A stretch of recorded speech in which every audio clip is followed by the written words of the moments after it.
capacity. You can see how some of those things that I talked about earlier will affect the release of 3.9, but for the most part, we're still in good spirits. Before we started the sort of mainly working from home stuff that we're doing now, we'd started work on a couple of new spaces for the space stations. So the cargo shop is a little different from the shops which have been kind of like a single purpose shop. It's kind of a one-stop shop for all your cargo needs, and it'll have a small commercial area for retail purchases with possible sort of guild discounts available. Then there's a small administration area and also a small area to sort of eventually rent cargo specific ships as well, and potentially, like going forwards, cargo containers and things like that. It's obviously set in what we're trying to do as a sort of delivery warehouse, mentioning no sort of brand names of course, but if you've ever been in a post office it should be kind of familiar. It's a large warehouse with lots of stacks of different cargo and supplies, with a small commercial area for customer use. So another location that's getting a refresh is going to be Grim Hex. We're adding hangars to Grim Hex, and we're also adding XL hangar at Grim Hex, which will mean that players who've been wanting to spawn larger ships should now be able to pretty soon. Another thing that's being worked on Grim Hex right now is the racing aspect, so you should see the location starting to change to support racing when that comes in. You know, obviously we all miss the social interaction side of things. I think that same goes for probably everyone who's in this situation right now. We've been staying in our weekly playtests longer and longer. They've now become a much more important space for the company to sort of play and sort of interact together and socialize together, which is really nice. So we made a lot of good progress these past few weeks. Well, we don't know really what the future will hold for us, how many curveballs we'll get hit with, but you know, at least the problems that we've faced, I think we've done a fairly good job in resolving them. We haven't gotten everything, we haven't worked out all the inefficiencies yet, but we'll be able to come together as a team and really kind of push through these issues, and I'm excited to see what we can do. The team members working from homes around the world are just as dedicated as ever to bring the 1-2 punch of Star Citizen and Squadron 42 to life. Even from their homes, many aspects of both projects continue to fire on all thrusters, from characters to VFX, from spacecraft to locations and beyond. Here's the sprint report. Starting things off with characters, concepts were recently submitted for review of NPC workers to be found in refinery decks, one of several new modules currently in development for the modular space station system. Like the cargo decks, these modules aim to add more than just another place to visit, but additional gameplay opportunities for players looking to make their living in the verse mining valuable resources. Also in concept are these heavy armors from the planet Terra, center of the UEE and the planet that humanity chose. Now, as with all concepts, these may or may not be chosen to be taken into implementation, but as we've explored before, that's life in the continuously iterative world of concept work, and you can bet we'll check in again if any of these designs move forward. In the world of VFX, Look Dev continues on updating the atmospheric re-entry effects for ships descending down upon various planets. Now, one of the challenges here is to develop an effect to iterate on the classic chassis. Now we're here with reps from Drake, and I have the next Cutlass variant, the Cutlass Purple. You know, for parties. Sound system, cocktail bar, glitter ball.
are some designs that transcend time.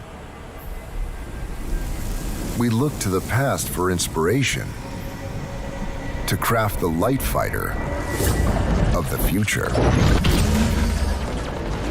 Unmatched design.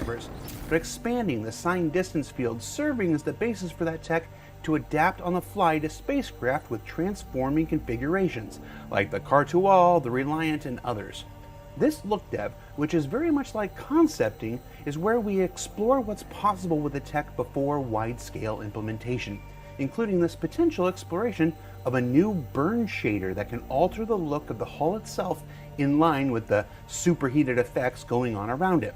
Now, while we don't recommend attempting re-entry in these obviously dangerous manners, we nonetheless want to explore the potential for when pilots do the unexpected. And that never happens, does it? Speaking of vehicles and pilots, we've got a quick look at the updated exterior of the Cutlass Blue, with its unique canopy and current blue-gray exterior sure to set it apart from its red and black brethren, as well as a glimpse at the current white box progress of the Crusader Industries Hercules Starlifter, seen here in both its rough exterior and then working out some of the basic layout of its interior, which right now includes this very, very large hangar as well as the top deck above. Finally, oh, the places you'll go.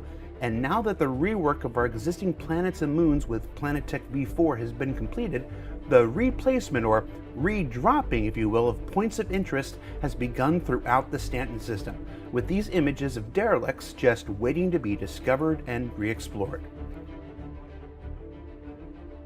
The bartenders are coming, the bartenders are coming. Testbed for the gold standard work our social AI and animation teams have been doing in developing these true-to-life NPCs, the lighting teams are now taking another look at their locations to ensure that these bartenders blend in visually as well as we hope they will behaviorally. Also in play is early work on the Aaron Halo, the dense, torus-shaped asteroid belt that will one day be found within the Stanton system. Now, according to Stanton lore, this high-density belt would make quantum traveling through it impossible, requiring pilots that want to pass beyond to move through one of the Halo gateways owned by mega corporation ArcCorp. It's also intended to be one of the most valuable areas for mining in the entire system, both for sheer volume and selection of resources. Now, when we say early work, we mean it. This is still in look dev and resource testing, but as with all things, keep an eye on the public roadmap to find out more about when the Aaron Halo will make its way into the persistent universe.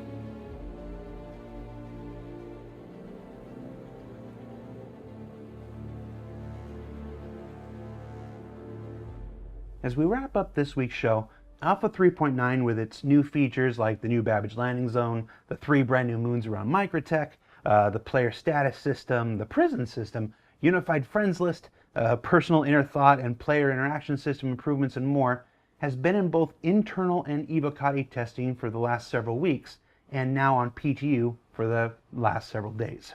Now, while tremendous progress is being made, Alpha 3.9 still needs more testing before we can bring all these new aspects pulled together and intended to improve the gameplay experience for all players to life. But if there's one thing that we've learned, or rather that's been reinforced in this new work from home era, it's that while we may not always be able to predict what the next challenge will be, there's very little that can't be overcome when we all move together and work towards a common good. For Inside Star Citizen, I'm Jared Huckabee. Keep an eye on Spectrum for patch updates. Tune in to tomorrow's Calling All Devs, where we talk about the future of animals in the persistent universe. And we'll see you back here next week.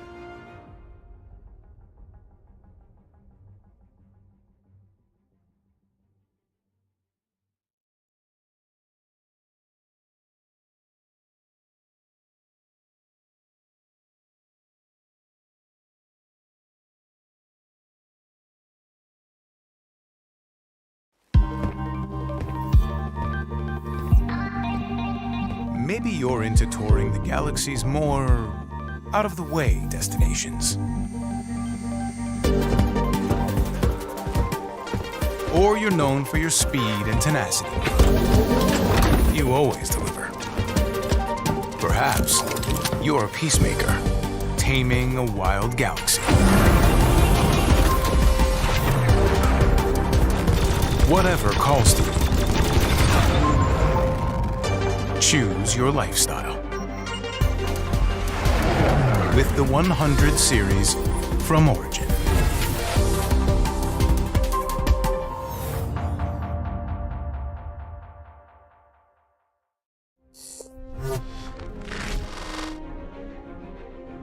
So what sucks about the current implementation of restricted areas is that it's this huge cover-all solution. The environment team makes these beautiful cities and then we just put this red shader on it which kind of obscures everything. They're kind of just in the way, they're difficult for us to author. There's these complicated shapes to like let you fly into where the landing zones are because we can't cut holes in it, and so it's not so clear where the boundaries are, and then it just kind of becomes this difficult mess where it's hard to tell where you stand with the restricted areas, and they just look ugly. They just don't look good at all. So why do we need restricted areas in the first place?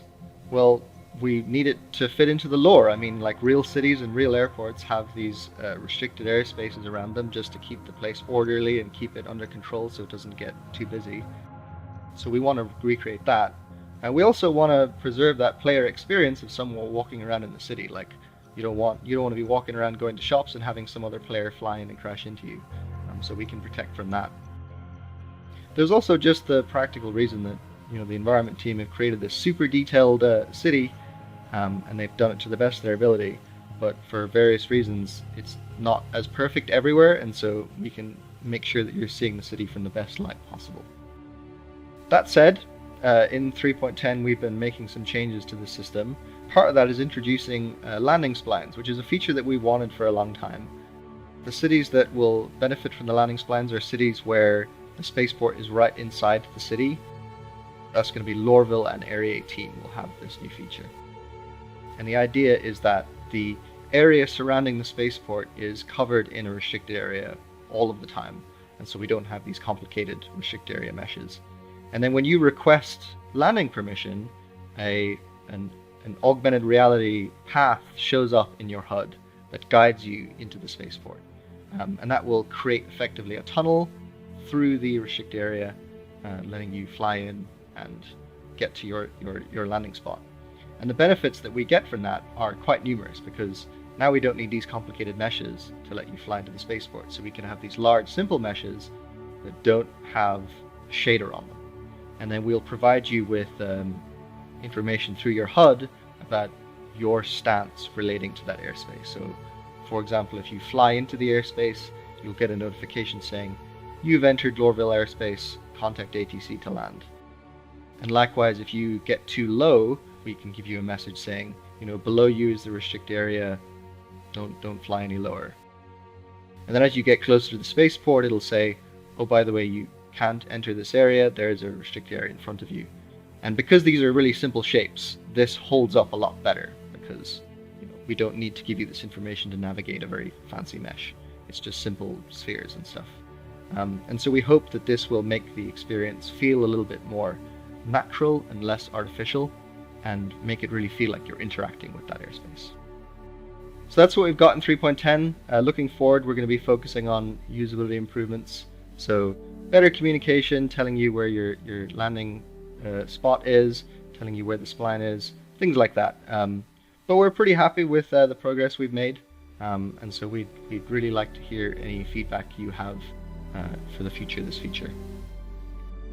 When an aspect or feature is too small, too large, too early, or too busy for an individual segment, we like to pull them all together, mix them up into a sort of video game gumbo, throw in a dash of narration, and a heaping pile of work in progress for a thing that we like to call the Sprint Report. Let's get to it. First up is a new generalized layout and drag and drop system for building blocks, intended to be the basis for potential improvements to the inventory management system. The idea here is that each area can be marked as a drop target, synchronized with external storage, space in your backpack, additional spaces on the chest and or legs and the like, and that when an item, represented here in a variety of box sizes and shapes, is moved from one area to the next, they are either displayed on the character in the correct area or hidden within the backpack if placed there. But don't get too caught up in the numbers or items you see here.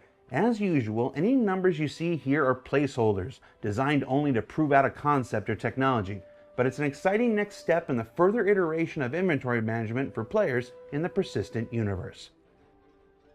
We've previously highlighted work by the VFX team on their efforts to create a new gold standard for atmospheric re-entry, and we've got another update for you. Work continues using signed distance fields to create effects that systemically use the speed, angle, and precise shape of a ship to create an effect that is both dynamic and just cool to see. And with this latest iteration, the work doesn't just benefit those of us who are flying anymore, as now re-entry effects from other ships can be seen from as far away as the surface of a planet or moon, making for an incredibly cool sight up above as you or anyone else is working or exploring down below. In other fire-related news, the VFX team has also been creating the test bed for a voxel-based fire system, seen here in a very early, simple implementation designed for prototyping. While this will be expanded upon for actual implementation in the future, this already has some very useful debug options designed specifically to test propagation. In this version, the smoke and fire spawn separately within a voxel, while each voxel has its own emitters.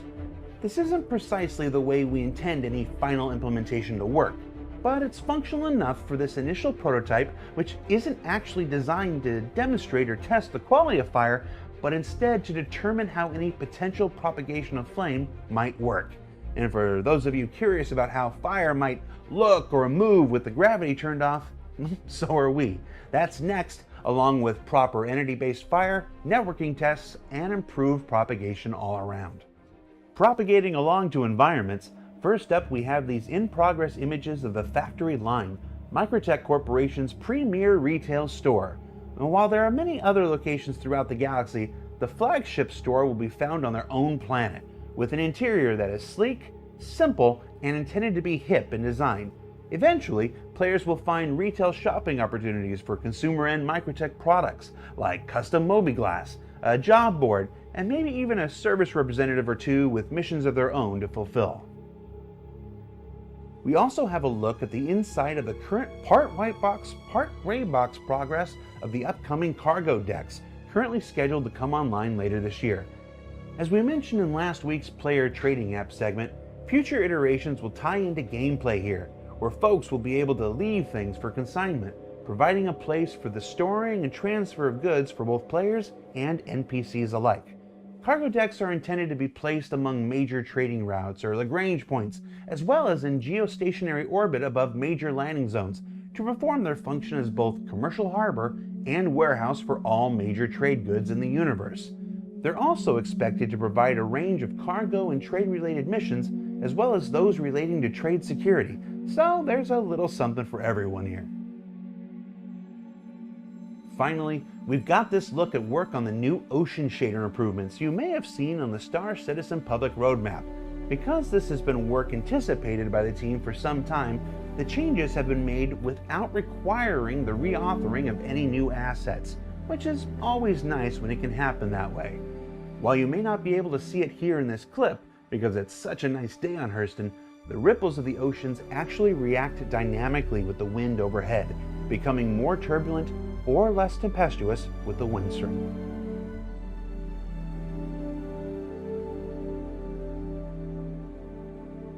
So what did we learn this week? Well, we learned that while necessary to serve a number of functions, I think everybody is happy to revisit restricted areas and make them less obtrusive, less ugly, and easier to work with than ever before. That inventory improvements are on the way, along with a fair amount of fire. And that new areas aren't just pretty to look at, some come with the promise of new gameplay opportunities like Factory Line and cargo decks. I'm going to ask around about the oceans though. For Inside Star Citizen, I'm Jared Huckabee. We'll see you next week.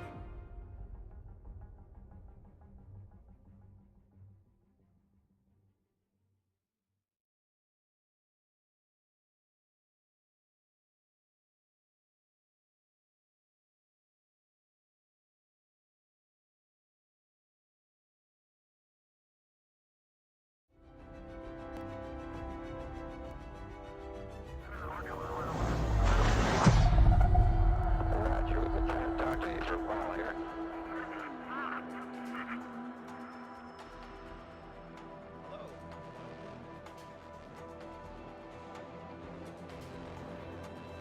Hello? Hello? Hello? Oh, I'm online. All right, very good. So, yeah, something to get out of the way real quick. I've been taking pictures with a lot of people today, and it's awesome. Had a lot of fun, but do me a solid. I've got to you guys take a picture with me this time, okay? All right, everybody say fun. Fun. Okay, cool. Thank you. I look forward to reviewing all the very, very kind gestures, I'm sure, that were in that picture. All right. Okay, so let's go ahead and get started. So welcome to CitizenCon 2949. I know it's been going all day already, but I hope you guys had a lot of fun so far. And definitely stick around, of course, for the keynote at the end. So super excited to be with you guys today and have some exciting and interesting stuff to talk about. So over the years, I've been involved in a lot of things at CIG, and usually when you've seen me here at CitizenCon, I've come to talk about, new technology, some tools, maybe pipelines, methods to make all this kind of stuff. But today it's going to be a little bit different. So today I want to talk about a new game mode for Star Marine that we're calling Theaters of War. So up on stage with me and at the end is a lead FPS designer, Richard Tyre, and he's been instrumental in helping me build this game mode for Star Marine. And he's going to stick around to answer some questions during the Q&A at the end. So let's go over the agenda a little bit. So first, what we're going to talk about is sort of the electronic access and lore and what that really is all about. How AC and SM fit into it, how Theaters of War will fit into it. Then we're going to talk about what Theaters of War actually is. So we're going to explain what Theaters is and kind of what the whole intent of the mode is and pretty much why we made it. Next, we're actually going to talk about the map that we're playing here at CitizenCon today. So it's a scenario, it's basically a map. But it's called Crossroads of Crime, and I'll explain why it's called that. Then we'll go into the lore a little bit. Great lore team within the Star Citizen community. It's incredible the amount of lore that we have to actually pull from. Then we'll go into the actual game mode itself, Theaters of War. We'll do an overview, really just walk through each of the sort of phases, and this will make a lot of sense in a little bit. We'll talk about some of the new mechanics we brought online to make this a lot more fun. We'll talk about the vehicles, the character loadouts, and basically how you play the game.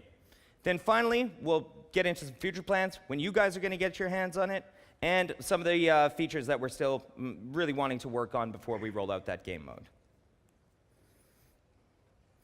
Okay, so in Star Citizen, we have the concept of electronic access. And electronic access is like this simulator for all these different events that can go on within the universe. Basically, it's like an entertainment for the denizens of Star Citizen, for citizens.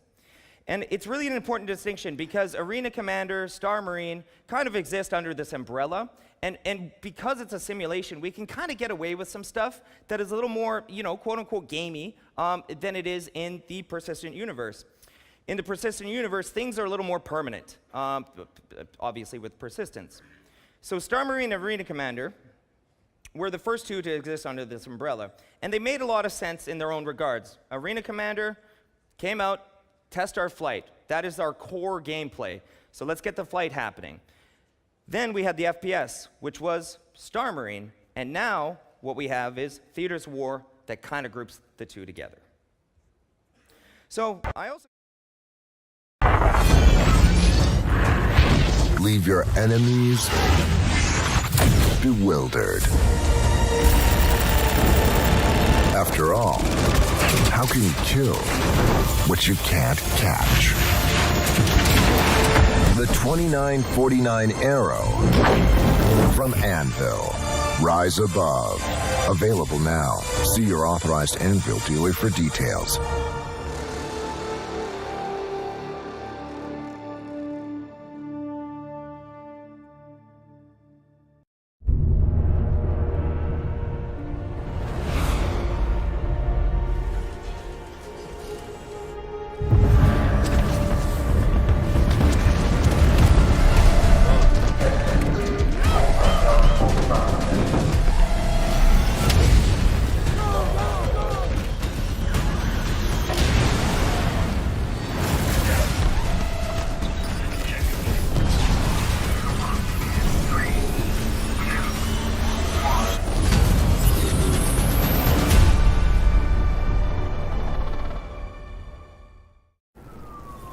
In a dangerous galaxy, who can you trust to watch your back? Drake's Cutlass Blue lets you take the law into your own hands. With all the attitude you expect from a Cutlass. Formidable suppression options offering a range of lethality, supercharged thrusters, plus an integrated quantum dampener and onboard containment system.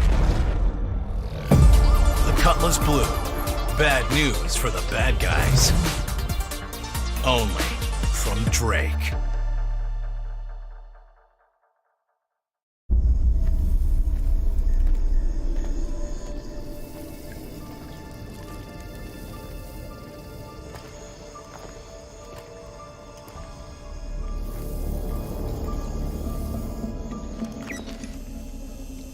You sure this is the right place?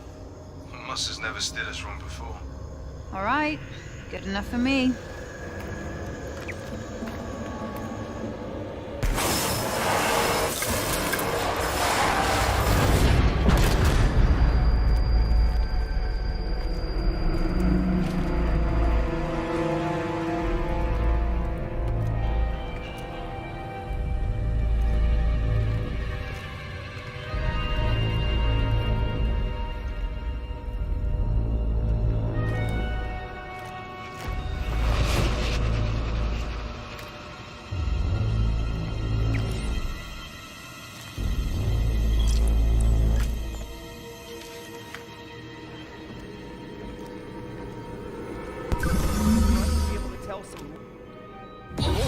In a really meaningful way and an interactive way so that you guys get to experience that lore in a way that's super memorable.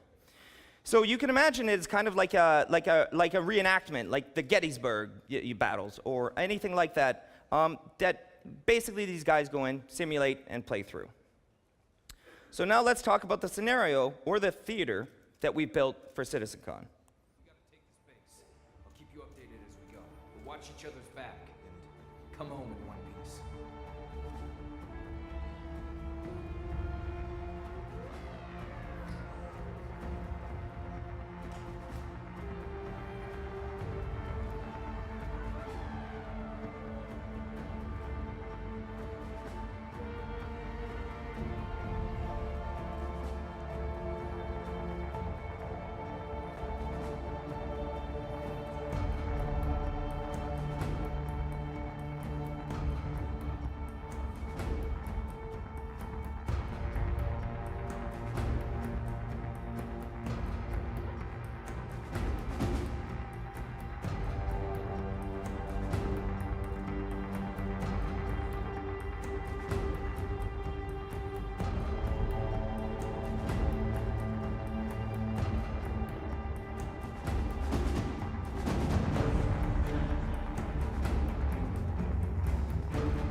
New plan.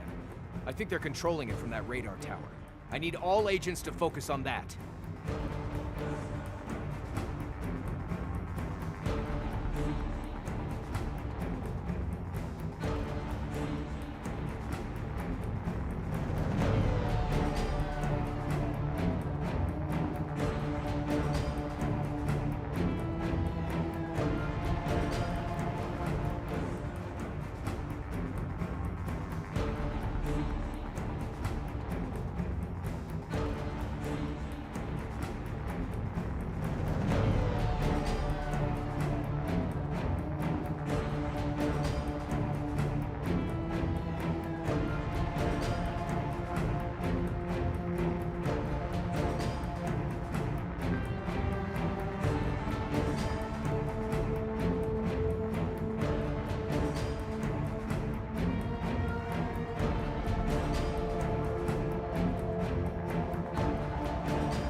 All teams. Redirecting you to take out that mining laser. Use ships or take it on foot. Whatever it takes. It's gotta go.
All right, so that gives you a quick preview of what's going on back in the war room here. So Theaters of War, this is a new objective-based game mode, and it's within Star Marine where the key focus is combined arms. We're putting everything together, and this mode really combines all the work we put into Star Marine, Arena Commander, Squadron, PU into one cohesive battle on foot, in vehicles, in the air, all working together to accomplish some common objective or to stop some common objective from being taken. And the idea is that this happens in some sort of historical Star Citizen setting, a story from our lore. So ultimately, Star Citizen hasn't just always been an FPS or just an arena shooter on its own. It's really more accurately described as the ultimate in sandbox gameplay. You've got all kinds of vehicles, all kinds of weapons, so let's put them together and let's have some fun. So really, why did we build this, right?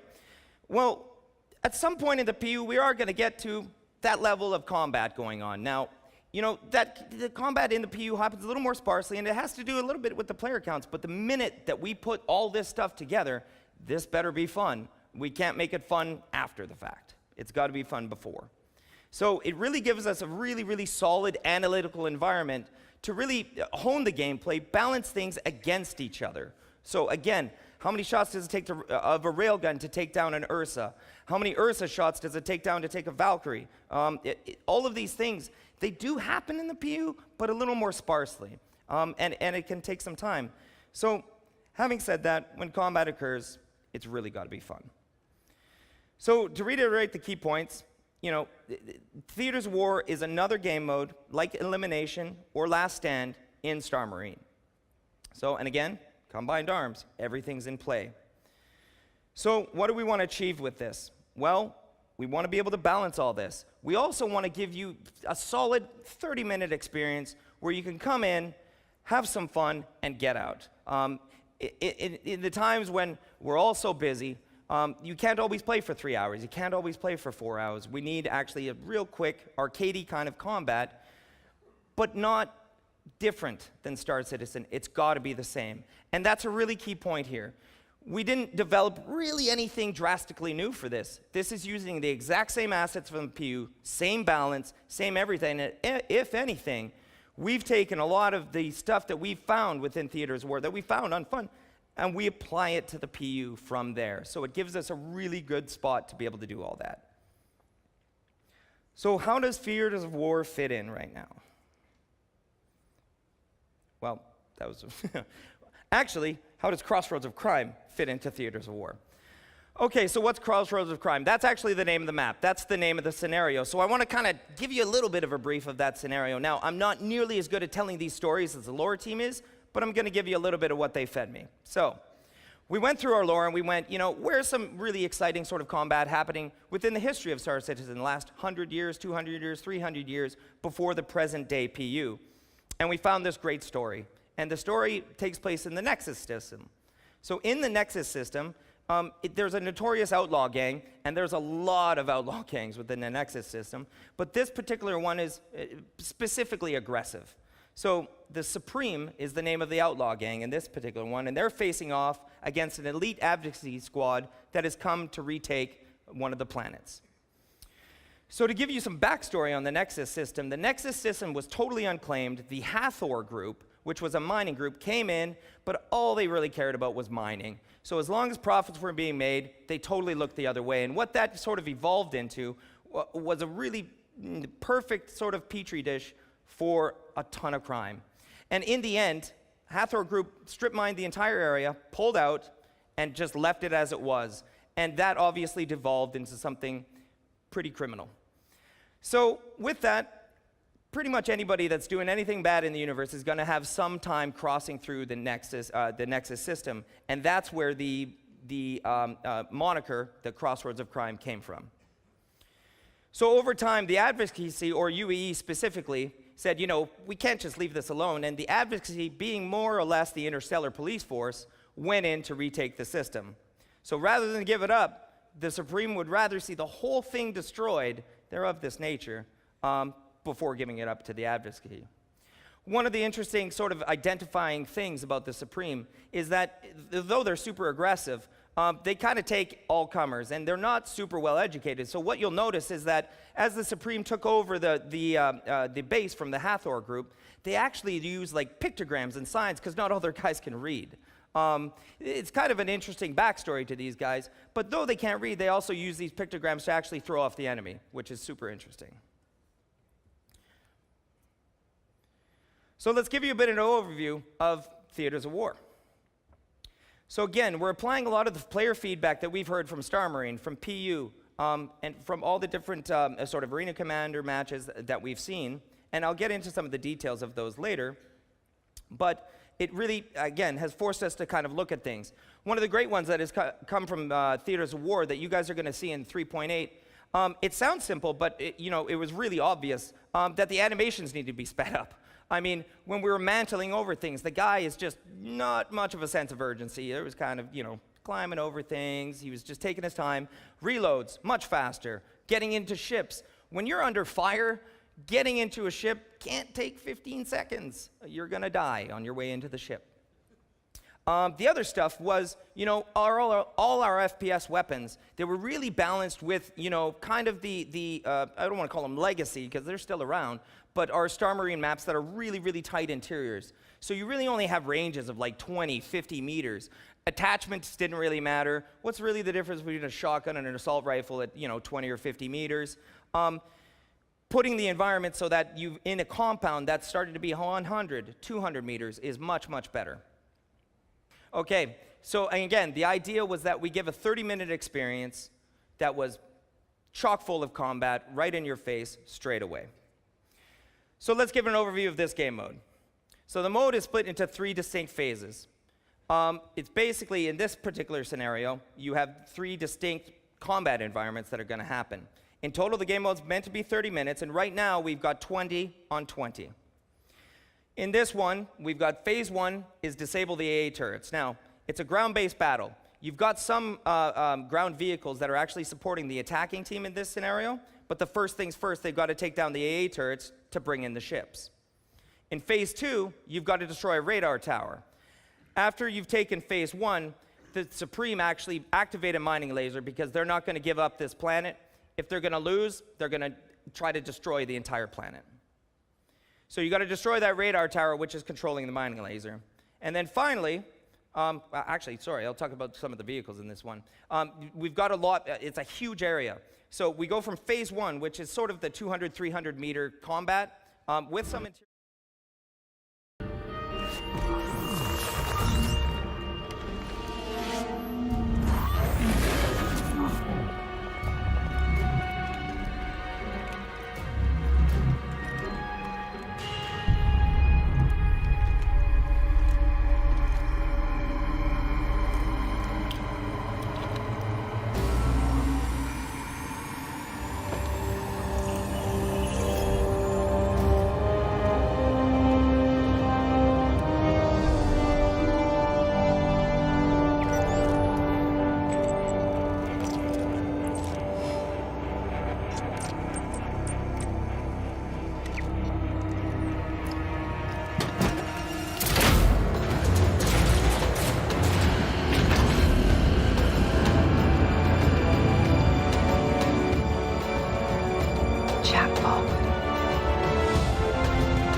Hi friends, it's your Molly, and on my way to Orison.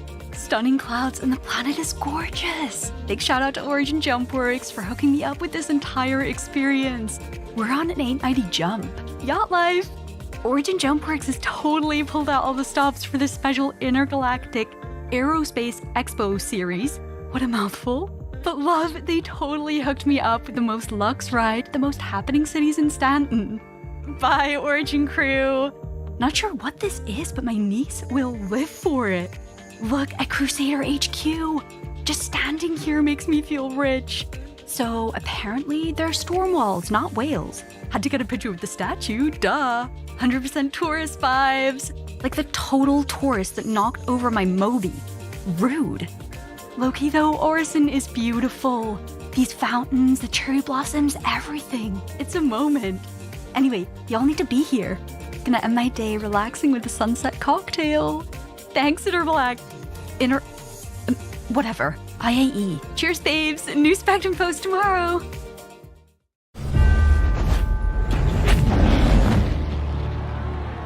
The time has come.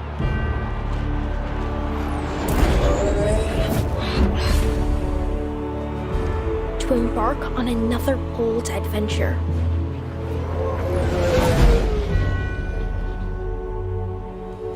To face dangers, new and old. We feel your deeds, far and wide. Everybody with me? The defenders have a lot more ships, and the attackers have a lot more ground vehicles, so we get this great interchange of those vehicles. And things like, say, the ballista, which is, not probably the most exciting thing to play in the PU right now, because, I mean, if you get into one, you could probably have a seat on a planet and just, wait. But in this mode, the ballista is the king. That will keep those ships away real quick. And then finally, we transition from a ground-based and low, definitely low atmosphere, to upper atmosphere and in space. So you get to transition between some atmosphere flight and some space flight where the objective is to destroy the mining laser.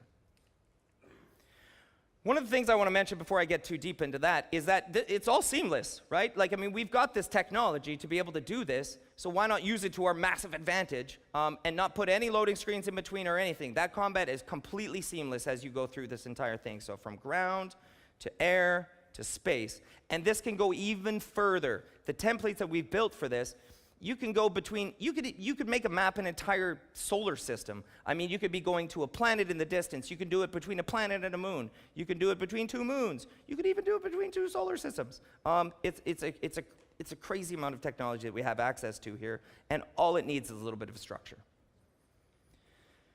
So when you load into the game, this is what you're seeing. This is our new spawning interface for this particular mode. Now, it makes a lot of sense for this mode. And what you're seeing up there is you see some control points, or some spawn points, and each spawn point sort of has a different role. Some of them are infantry spawn points, some of them are vehicles, but you don't just spawn beside the vehicle, you're gonna spawn in the seat, and you get to select which seat you're gonna spawn into. So if you wanna spawn straight into a gunner seat, you wanna spawn straight into a transport seat in a hoplite, you can do that. On top of that, you'll notice that there's also a selection at the bottom. We've got a preset selection. Now, I don't like to call them classes because they're more like presets. We don't really have a class-based thing within Star Citizen. What we have is whole sets of equipment that just do different things. And yeah, you want to call them classes, but in the end, I want to be able to update, change the primary weapon, change the secondary weapon, and these kind of things. But we've got 4 within this mode. So let's talk about that. So here's all the characters that we're actually using within the Crossroads of Crime right now. The white, and they're meant to have a little gold on them, is the Advocacy, so you guys will see that once it releases. And then the red are the Supreme. So again, there's 4 different presets to choose from, and each of them kind of aim to provide this variety of combat and really roles, just fulfilling certain roles within the mode. One of the more interesting things is the teams have asymmetrical loadouts, meaning there's not the same weapons, so assault on one team is not the same as assault on the other team. This makes a lot of sense within the lore because, again, Advocacy is coming from the UEE. They're going to have their weapons manufactured by Bering. They're going to use more ballistic-type weapons, whereas the Supreme are going to have a little crazier-type weapons. They're going to have, some KSAR weapons. They're going to have energy-level weapons. The other thing to mention is that, between the foot soldier and assault, you might say, what's really the difference between a foot soldier and assault? In this mode, there is a very real difference between somebody that's got a shotgun and close-range weapons. They're going to be able to take out the interiors of these buildings really, really quickly. Whereas a foot soldier is much more all-rounder. He's like a rifleman within the infantry. Then you got snipers, which is pretty self-explanatory, I hope. And then we've got an anti-vehicle. And again, a little bit of asymmetry between the two teams. On the Advocacy side, these use the Animus rocket launcher. And then on the Supreme, these ones use the railgun. So what vehicles do we got? We're all excited about the vehicles. So they range from fighting vehicles to transport vehicles. So we've got, these are all the vehicles that are actually in the mode right now, and we tried a ton of them, right? We actually even started with the Valkyrie, and We will get the Valkyrie back in, but for right now, it wasn't making a lot of sense. It's actually super duper powerful. It's got a lot of health on it, and again, this is why we're balancing this stuff. So you got the Cyclone, you've got the Ursa rover, and just to note, and I'll talk about it a little bit, the Ursa rover acts as a mobile spawn point within our Crossroads of Crime, our theaters of war. Then finally, like I talked about, the ballista. The ballista just completely surprised all of us, right? Because it became so important. It is the strongest anti-air ground vehicle that we have, and it really gives it a reason to exist in this particular mode. Again, it's a great vehicle, and in the PU it will be very, very meaningful, but right now, it's not. So we've got some great ships as well. The Buccaneer, this one is really cleaning up right now in that. And just to mention, we are getting statistics of what's happening in the war room right now. And just to give you an idea, the thing with the most kills right now are the Buccaneers and the Ursas. So then we have some arrows, the Hornet, and then finally we even have a dropship. So we replaced the Valkyrie with the Vanguard Hoplite. So all of these you'd use to take the fight to the enemy. So what goes on in phase 1? So you saw a little bit of that on the video, but phase 1 is disable the AA turrets. So in this phase, the advocacy come to take over the laptops, and you'll recognize the laptops from Star Marine. We didn't just make anything new. We didn't have to. You take over the laptops to take over the AA guns from the base. Excuse me. And as soon as that's achieved, the AA guns are shut down, and you can now bring ships in for what is phase 2. I want to talk a little bit about the gameplay, and I keep kind of mentioning sort of the compound-like gameplay. So in this compound, you've got some interiors, but a lot of the combat happens in the exteriors. Once you've got one of the control points, you're going to end up having to transition over a whole yard that's got a lot of destroyed ships and things like this to go over it. So there's great sniping spots. There's a lot of defensive spots for the defenders because the attackers in this particular mode have 2 Ursa rovers and 1 Cyclone. So they can actually motor right in, and the defenders have to keep an eye on basically those Ursas because they can be used to spawn a lot of infantry. And on the Supreme side, so for the defenders, they don't have any vehicles on this one, so this can be really fun. Once we transition from that, once the AA guns are taken out, the Supreme are pushed back to their control tower. So they don't want them to take the base, they activate the mining laser at that moment. So the objective for phase 2 is to destroy the ground-based radar. There's 2 ways to achieve this, and this is one of the new mechanics that we've had. First, you can just shoot it. That's easy. You use missiles, you can lock onto it. You use your guns, you can ram into it. I mean, whatever you can do. You can do some damage to that tower. But there's a way for infantry to help as well. It's on top of a compound. And within that compound is a laptop that's actually hooked up to the control tower. And in that control, if you take over that laptop, you can overcharge it, which basically does like a 20-25% damage to the given objective. So infantry can help, but it's hard to get in that outpost. So the Supreme at this moment are given ships, and this is a great, great traversal that happens. As you can see sort of on the image there, we've got a huge traversal where this is the end of phase 1, right, to the outpost. It's about 3 kilometers. So the defenders, they have, I think, 8 Buccaneers. It could be, we change the numbers all the time according to balance, but it's between 8 and 10 Buccaneers. And again, as a defending force, that's pretty powerful, but the attacking force has 2 ballistas, 3 Hornets, 4 rovers, and 2 Cyclones. So there's a lot of vehicle combat happening now. And don't forget, you can spawn in these Ursa rovers as they transition this phase. And then additionally, because of the ballistas, the ships really have to pay attention. So finally, in phase 3, you're actually going to the upper atmosphere, and we literally go straight up from the control tower. So the objective for phase 3 is to destroy the mining laser head. And basically, it's the same way as achieving, well, mechanically anyways, the objective within phase 2, you basically have to destroy this mining laser head. And again, shoot it, shoot missiles at it, crash into it. But we've also got the laptops. Now, we changed it up a little bit because we put 3 of these all throughout the station. So this lets the advocacy move around a little bit because there's going to be a cooldown on these given laptops. So as soon as you get to that laptop, you can overcharge it, do some damage to the station, and move on to the next laptop if you can. So it keeps the defenders moving around a lot. So once destroyed, the attackers have won the round. Or If they haven't, they've lost the round. The defenders, all they have to do is stop them from destroying this illegally appropriated stronghold, or not. Okay, so I can hear the live streams now. I can hear them. They're going, "Oh, you got to finish the game, though. You got to finish that game and that game." So I want to explain that we really didn't have to put much into this. Now, in terms of work, it was over about 6 to 8 months, but we really only added a couple new mechanics and put some light structure around this. So some of the new mechanics we added: lock spawn points. So I didn't mention it on the phase breakdown, but in each phase we have this little locked spawn point.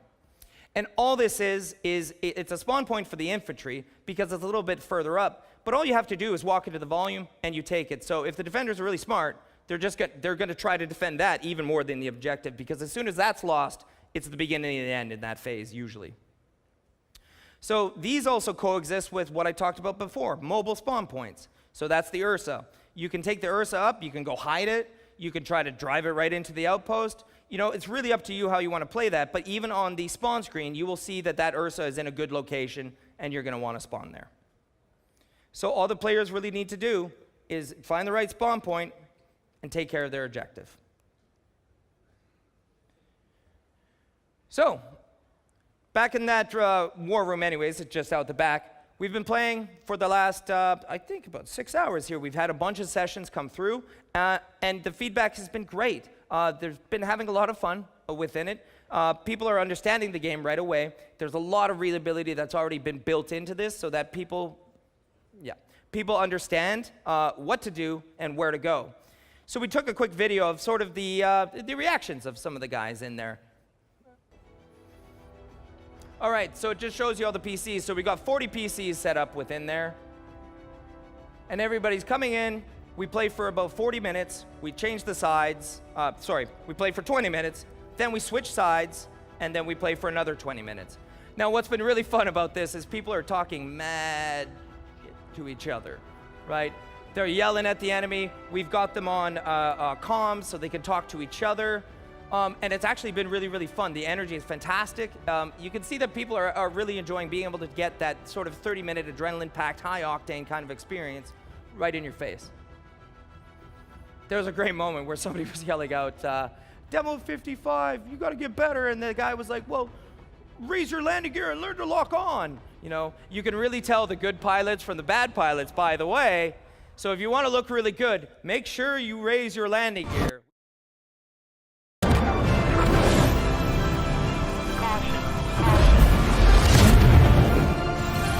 And when you finally stand victorious, we will stand beside you, united in purpose.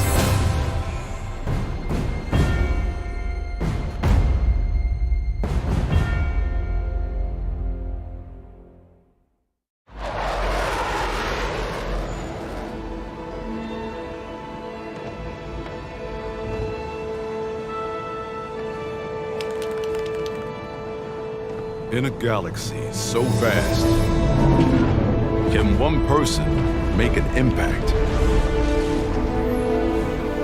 How do we rise above? Through camaraderie and competition, we coalesce.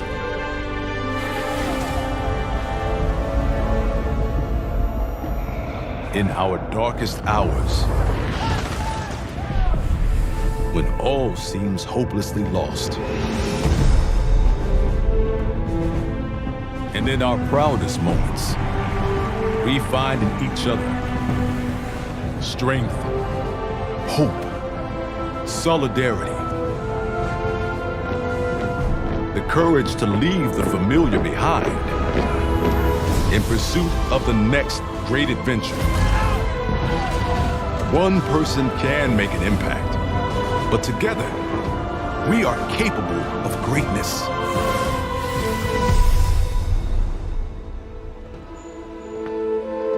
Each of us, part of something bigger. One galaxy, one empire, united in purpose.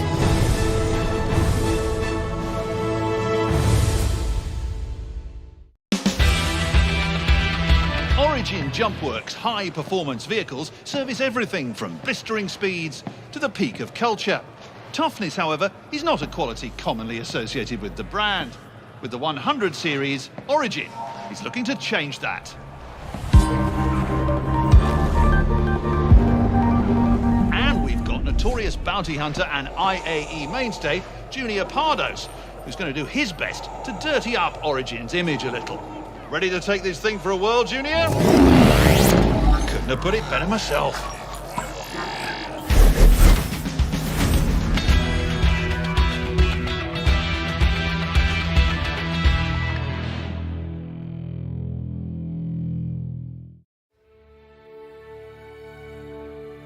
What am I most excited about 3.6? Frickin' lost systems, bro. If they're not, because as they're flying around, they'll either lift it up, and if it's not, I'm like, I'm gonna get him. He's easy, you know. So it's been a lot of fun, and the feedback's great. And the whole reason we made this thing at this time was I wanted to bring it to CitizenCon. I wanted to bring it to CitizenCon because I wanted to talk to you guys about it. I wanted to talk to you guys about it because I want to find out from you what's fun. I wanted that feedback. And the feedback's been fantastic. Everybody's got something to say about it, and it's usually very positive. But there was one grumpy guy on the way out one time. He was like, "Oh, I still die lots," and he walked out. So, I mean, can't please everybody. All right. So we've sort of gone over all this, but now I want to tell you when it's going to be in your hands, because this is, a lot of talk.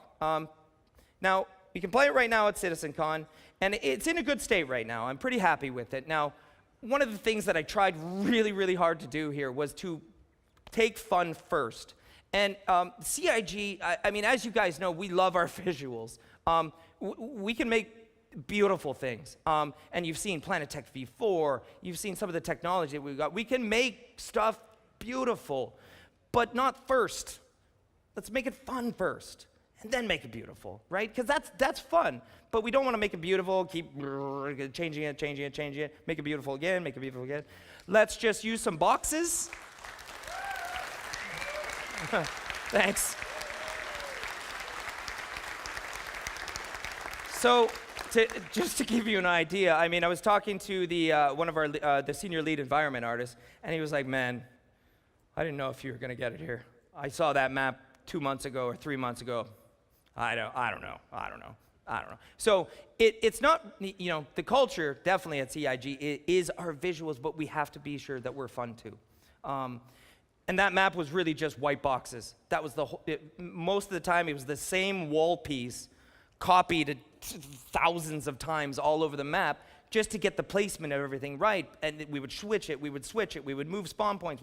So we iterated massively on it with tons of play testing. And again, you could do this when you're in a sort of 30-minute, 40-minute kind of mode where you could iterate on it in that way. And then once we got closer to CitizenCon, we're like, okay, now make it really beautiful. Let's go, right? And we've had maybe about a month and a half, 2 months of real solid art time on it now. And I need a little bit more. Just to make that to the level that you guys have come to expect of us, but we got to keep the performance up because, again, the gameplay has to come first with this particular mode. So enough of that. Anyways, having the mode playable for CitizenCon, I wanted to get a bunch of feedback from you guys. And pending the CitizenCon feedback, there was a lot of different things that people came up with. There were some great ideas, actually, that I think we should be implementing. It's going to be in an upcoming release. So it's going to be early next year. I want to go to Evocati, and early next year I want to get it out.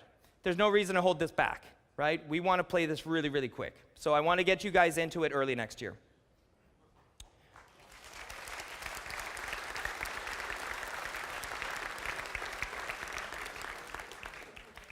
So what else are we going to do?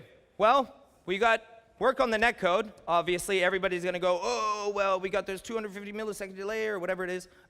Luckily, part of my pillar, part of my job anyways, as I've got the technical content side and when we've got the combat pillar side, along with Rich, we run the combat pillar, which has the network engineers that, not just the network engineer, gameplay kind of network engineer that will work on this. So he works on the upstream refactor, the downstream refactor, and the netcode rework for hit registration on the server.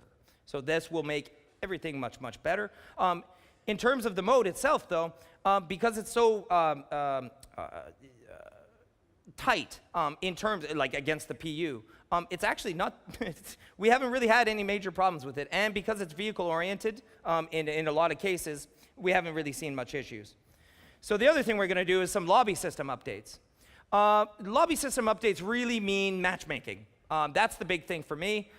Me and the Turbulent guys have talked about it, as well as Tony Zurovec, and we've always talking about our contact system, the fact that we've got like 3 different friends databases that are all over the place, and then there's one on the front end, and you gotta handshake them, and it's all really crazy. So there's no reason that it shouldn't be just one seamless kind of friends or group experience from Spectrum all the way down to the game. Why it's separate makes no sense at all. Not for you guys, not for us. We don't like it either. So we wanna fix that.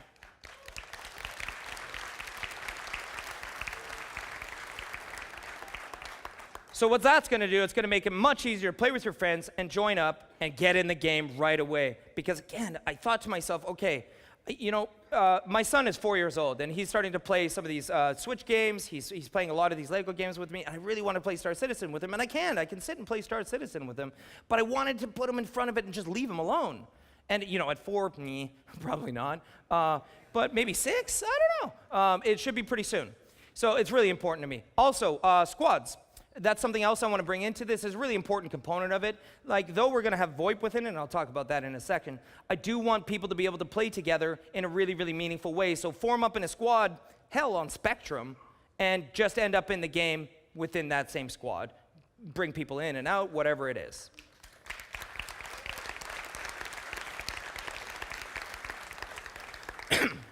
So the next thing is kind of some VoIP stuff. I'm pretty sure you guys noticed, but in Arena Commander and Star Marine, and now Theaters of War, there's no chat. There's no chat. You can't talk shit to the. Oh, I'm sorry. You can't talk badly to the enemy team, right? You can't say anything to them. Actually, you can kind of use the emotes and everything, which is fine. But we need some basic chat. Oh my goodness. So we're going to get that integrated. We've been working on that. But it's also going to bring the group and VoIP support. And what's really cool about it is something that always frustrates me in any kind of combined arms game or any game that has a cooperative kind of vehicle is I'll get in the gunner seat and I can't tell the driver how bad he's driving, right? So with the PU, you guys have had this experience already. There's the concept of, you know, the ship channels. And we have the exact same concept for Theaters of War. When you jump in an Ursa, you're going to be able to talk to that driver because you're within that channel with him. So you can say, driver, whatever, right? Or you're doing a great job, I'm sure. The other thing, we'll have global proximity. So basically, you should be able to hear them talking to each other at distance, because this isn't the only scenario we'll make. There'll be scenarios that make a lot more sense so that the global proximity stuff will make a meaningful difference. We'll have the team groups and the vehicle groups, as I mentioned. So I want to make a couple updates to this. One of the things you might have noticed, even in the video, in the poll out especially, now that you guys have seen Planet V4 tech, you look at the V3 stuff and you're like, ooh. So I looked at it and I went, ooh. So I want to get Planet V4 onto this before it gets out to you guys. I think that's a really good thing to do. It allows us to vary the terrain a lot more. And if anything, that's really my only complaint artistically, is that the terrain is really, really quite flat anyways. So we're going to do that. We want to update some of the vehicles on there, just pending the analytics sort of reviews. And the other thing I want to get in there is basically we have a briefing video that's running. I want to get that all in-game. And then in the end, I'd like a real climactic ending to that station coming down. I think we'll do something pretty exciting if you win that round, or if you defend it. So I'd like to have something pretty exciting happening at the end. So we'll make some art updates, but this is kind of the fun, polished stuff that I like to keep to the end. We do this because we know it's fun already. On top of trying new vehicles and potentially even shifting locations around just based on the feedback. Whoa, that's too big in my notes. All right, so lots of people helped. Now, this was really easy and fun thing to actually work on. It's a lot easier for the developer to be able to spin up a thing in that's a 30-minute round. We've got 40 people playing that you can play test every day in a really, really meaningful way, but it's very analytical, like we're doing the same round over and over. So we know exactly what's happening, but we're having the right conversations now, and that's what really excites me about this, is, hey man, the railgun can actually shoot through the glass of the rover into a passenger seat in the back. I'm like, whoa, you can? Okay, we should probably fix that. Somebody told me a great story about they couldn't get an angle on the Ursa driver. So they had, the driver had left the door open, and he ran in the back, and he couldn't get an angle on him with his rifle, and he just, grenade. Got him, cool. You know, go in. So these are the good conversations to be having. These are actual gameplay conversations. There's things like, hey, the Animus is really, really too strong. Somebody can sit right beside an ammo crate and just sit there and defend the entire point themselves. These are the right conversations to be having, rather than it just working. So, some big special thanks have to go out to Richard Tyre, who you'll see in a second here, Milan Paycheck, who I wouldn't have been able to do any of this PowerPoint stuff, and he's incredible. Tom, Forrest, Johnny, Jens, Clive. I'm sorry the stream is so far behind, okay? Rob Johnson, Thorsten, Stephen, Michael, Nick Piers, Lee Wood, the actor feature team, lead programmers around here somewhere, Jens Lind.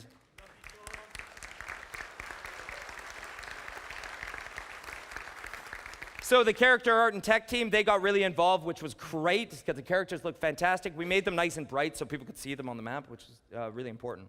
The QA team, obviously, so we've been doing these 40-person play tests every Wednesday for a while now, for the last 6 months at least. And then all the other developers involved, and all you, I don't know where the camera is, but you guys know who you are. And thank you, guys. Okay.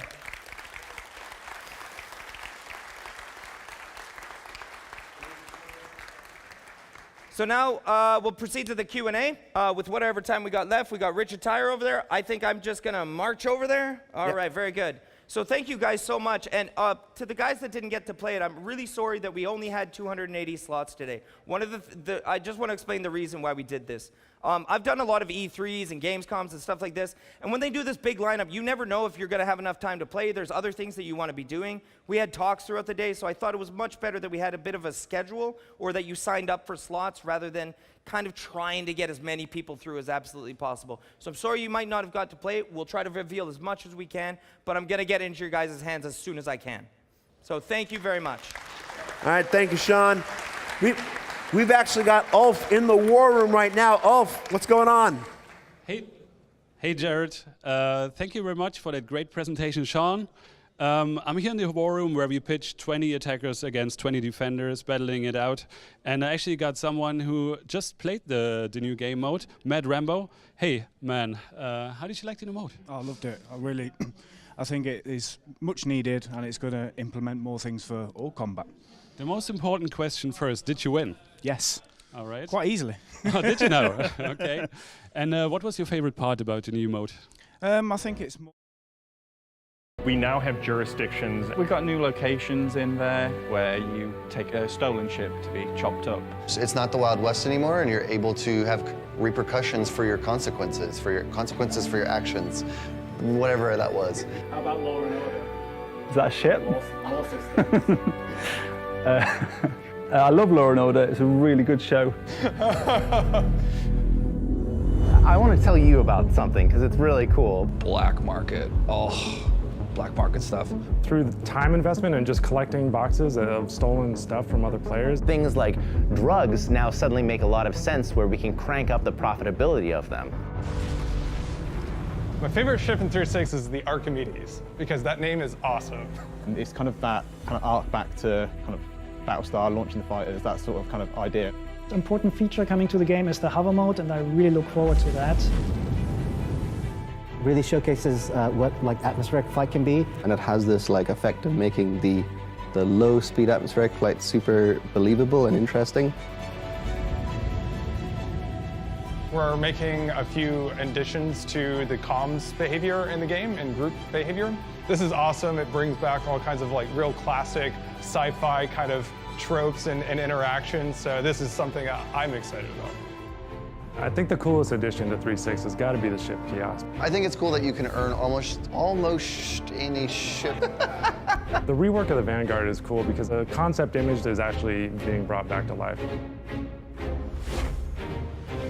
Have you seen the new space station exteriors? Yes, they're cool. The grandness of their scale and that variety of exteriors that they've got going. Improve the diversity and shape of our space stations throughout the game. It doesn't look like a copy and paste of one station to another. They feel bigger, they feel more substantial. It's kind of just hardcore sci-fi vibe that you get from them. We need more stuff like that in the game.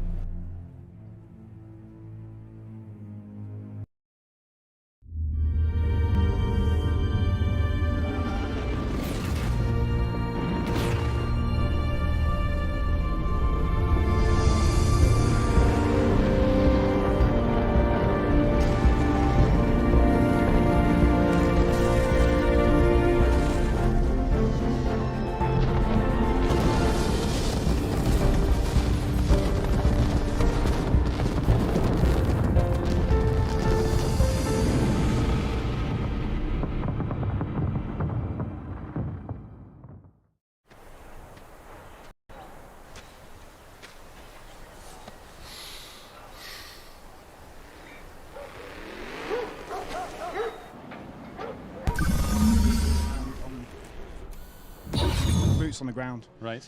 All together as one. Okay. Did you enjoy the ground combat, the ground vehicle combat, or the air combat the most?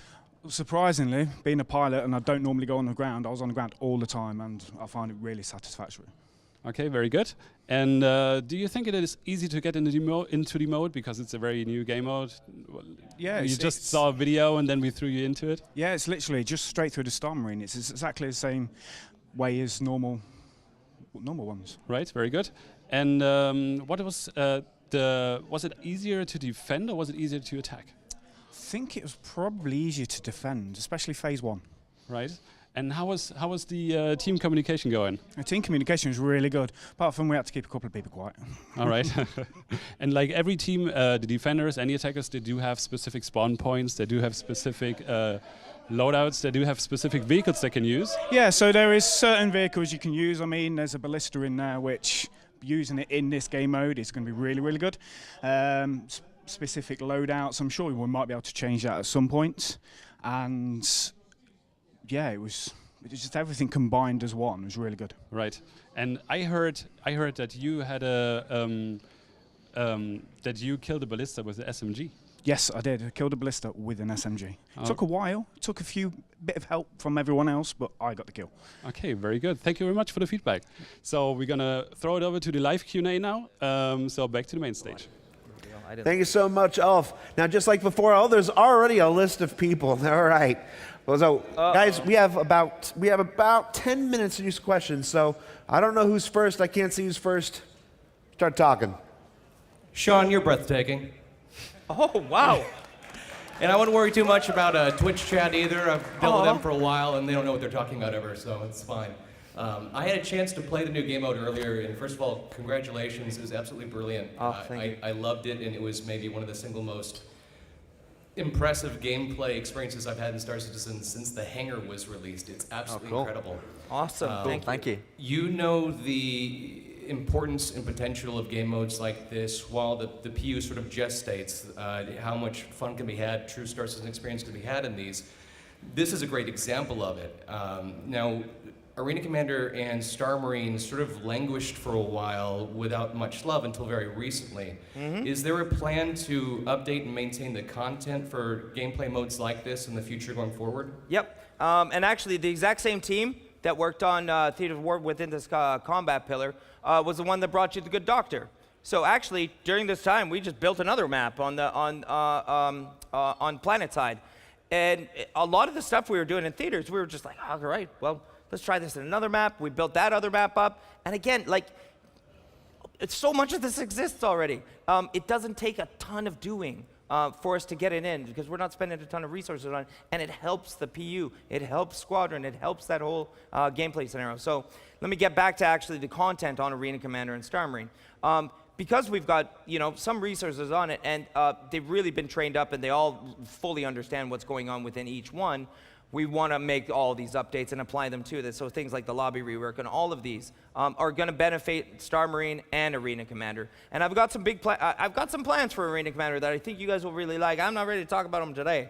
I'm still pitching them to Chris and going, come on. I think at some point you'll be quite happy. But yes, we are keeping some focus on that. But the really, really, really important part, and it's really important to understand, I'm not saying the PU isn't fun at all. There is different types of gameplay. Star Citizen's a big game. You've got mining, you've got exploration, we've got a lot of non-combat kind of activities, which is fun. It's just hard to coexist that, balance that, work on it, really hone it to the state that it needs to be when it's not the primary focus of the given mode, if that makes any sense. So now that it is the primary focus for this given team anyways, this given pillar, I think you'll see some big improvements, and I hope you've felt those over the last 6 months to 9 months as long as we've been working on it. Thank you, and well done again. Thank you. Richard, why is this relevant to the PU? Well, first off is all of the systems that are in the PU in terms of the animations, in terms of getting into and out of ships, weapon swapping, interacting, player interaction system, all of that stuff underpins this game mode. So the game mode is the wrapper that sits on top, and everything that goes into below it, all the foundation, comes from the PU. So when we get that in there, and anything we improve on it in terms of the animation speed-ups, getting in and out of ships in combat is too slow, or weapon swapping in terms of interacting, just opening doors and things. So all of that stuff we want to improve, and that's the foundation of everything across all gameplay, all squadron, PU, Star Marine, Arena Commander. When you're flying ships, all of that we want to make better, and this gives us, to use Sean's term, the petri dish. Right. It gives us that focus that we can really hone down and absolutely improve it. It gives us that quickly repeatable access to all these fundamental game systems without having to fly from Olisar to Microtech. And to be honest, we see it with devs coming up. It's like, oh, when's the playtest? Yeah, can I get in on that? And we're like, yeah, sure, yeah, jump on in, So it's fantastic to see. It's revitalizing for us, and it's also something that we can really focus and really see quick turnaround and improvements, and get that improvement, and that's only going to benefit everyone. I see this harkening back to the original mission statement of Arena Commander and Star Marine. 100%. Yeah. Who's next? Hi. Just a quick question. What's the plan for aim assist? The long-term plan for aim assist. You've introduced it. I'm curious what you guys think of it, and what's your plan for it for the future? We've got our opinions on it. Yeah. I can share our opinions. I can't share the plans. Okay. If I that's fair. think one thing to talk about in terms of aim assist is, the reasoning behind why we require it. And Sean touched on it in terms of the networking. We've got some guys working on the upstreaming and downstreaming and actually making that, because obviously combat over the network, it's got to go, I shoot the gun, it's then got to go up to the server from my client, and then it's go from the server to somebody else's client. So we want to make sure that the networking is absolutely on point, and then, I think that's when we can start talking. Then we have that aim debate assist proper. And, do we need it? How does that impact the rest of it? So I think that's where we're at with it. Okay, thank you. Thank you. Who's next? So, will the theatres of war have a day-night cycle or an environment weather cycle? I wanted it in. Yes, I we wanted really it wanted in. it. We have a bug. So and it's a pretty big one, and it's actually already fixed, and it got fixed for the keynote, but I didn't get it fixed for theaters. It's my fault. I was branched off. Whatever. It's okay. But yes, basically that sun was meant to move. So during the phases, and we actually did this back in the, maybe I can't mention, on another game anyways. We would do this, that certain parts in it, because again, it only happens over 30 minutes. Like, how much are you going to see the sun move in 30 minutes? Probably not a lot. But I can actually encourage that a little bit by just animating it. The sun is a real thing in Star Citizen. Like, it still blows my mind that it's actually there in the disc. We can move it around. We can also rotate the planet if we want. So what I wanted was in phase 1, it was actually morning. And in phase 2 was afternoon. And then in phase 3, the planet's look is so incredible at, everybody's seen the screenshots, but it's sunset, right? And then I wanted that sunset during phase 3.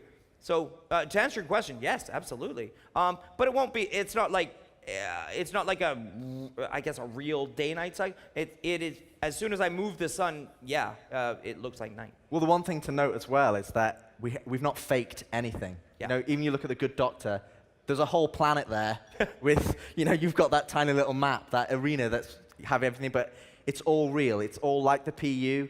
It's all there. So, day and night cycle, everything that's in the PU is totally possible in Theatre of War. Yeah.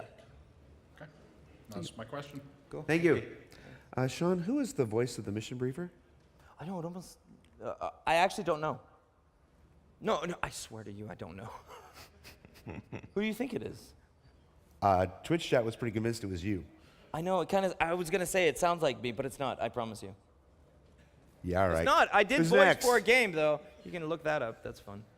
Hey, yeah, just a quick question about like where you've added new smaller zones to fight in. Will we be getting more close combat weapons? Oh, yeah, like Rachel wanted to talk boarding about this. axes, entrenching tools. Let's talk even about some bats. damage types and stuff. It'd be fun. Well, we've got a lot of weapons that, when you look at the breakdown of FPS weapons across, the whole of the PU, we've got that standard foundation in terms of the, the classes, you say SMGs, snipers, the different loadouts. And then we've got the more exotic weaponry. So, we've just released the salvo last patch. But we've got a long roadmap of weapons that, because we've populated the kind of like base weapons you'd expect from a, modern military shooter. Now we're starting to get to the fun stuff. So we've got some really cool stuff. I can't talk about it today, but to answer your question, yes. Talk about the 3.8 We've got some really cool stuff. Talk about the 3.8. Thank you very much. In terms of 3.8, we've got the Lightning Bolt company. That's already on the roadmap.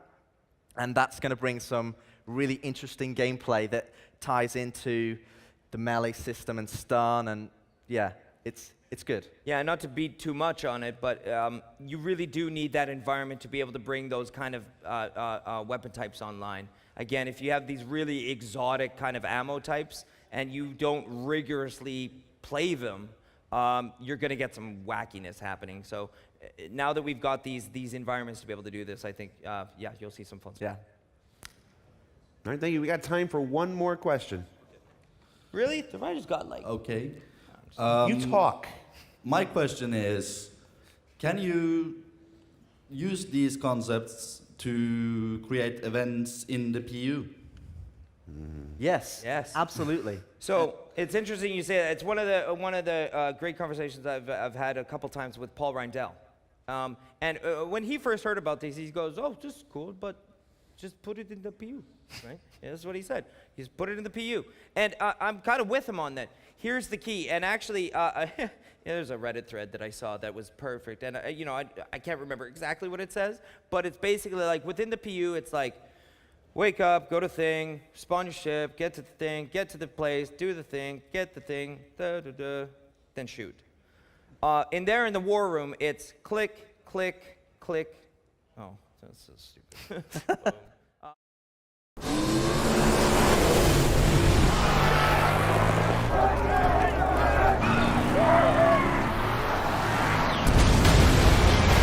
Whenever someone is in need of hope, you can feel it in the atmosphere. The spirit of Crusader.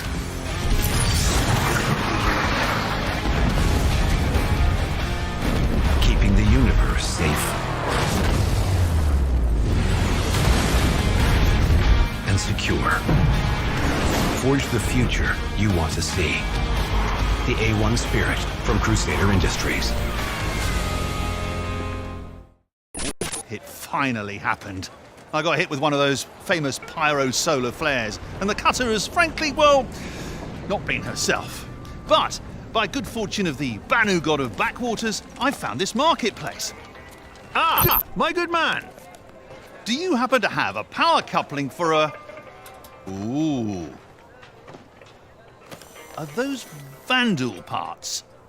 Now, tell me, are those Esperia replicas, or, are they the real deal? You like to walk on the wild side, man? I can dig it.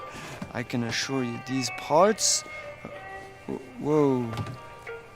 Are you recording this, man? Oh, no, it's not what you think. Whoa, not cool, man. Whoa, not cool. But I'm super cool. Whoa. It's okay, I'm cool. I am cool.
having that combat. Now, if we could integrate this into the world of the PU like it's happening on the planet and everything, I would do absolutely that. But right now, it's a standalone within matchmaking for leaderboards and everything like that. It's a little easier of an experience to give to you rather than putting a bunch of, basically putting a lot of stuff in front of you and the game mode itself. I think the one thing to note as well is that obviously PU with the 50-player cap, and we're pulling all those 40 players into that kind of one location. And when we start to, push out further, in terms of the players online, you'll be able to experience that on a more regular basis. So it's absolutely a learning experience for us in terms of pulling everyone in straight out the gate, and it's only going to give us more information and more analytics to basically create those in the PU, absolutely. Right, so, and like I said in the talk, right, the eventuality is that the PU, gets like that, right, with server meshing, with server object container streaming. We're going to get there. Absolutely. And it has to be fun when we get there. All right, thank you so much, guys. One final question. How did the Ursa have more kills than anything else? It's the Buccaneer wins now. After a couple of rounds. But Ursa's a really stable firing platform. Yeah. That's one thing. The weapons that are on top are infantry shredders, right? They will just cream infantry. If you're using the remote turret in the Ursa, and you keep an eye on your back and front, you'll be fine. It's a very powerful spawn point, but the ships and the Animus and the railgun destroy it. So. All right. Well, Sean, Richard, thank you so much. I'm sure we'll do another follow-up on Star System Live or something sometime before the end of the year. Thank you. Thanks, guys. Thank you.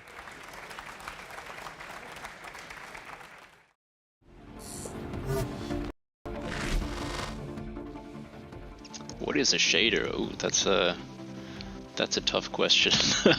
I'm not a graphics coder. Shader is a little. A shader will.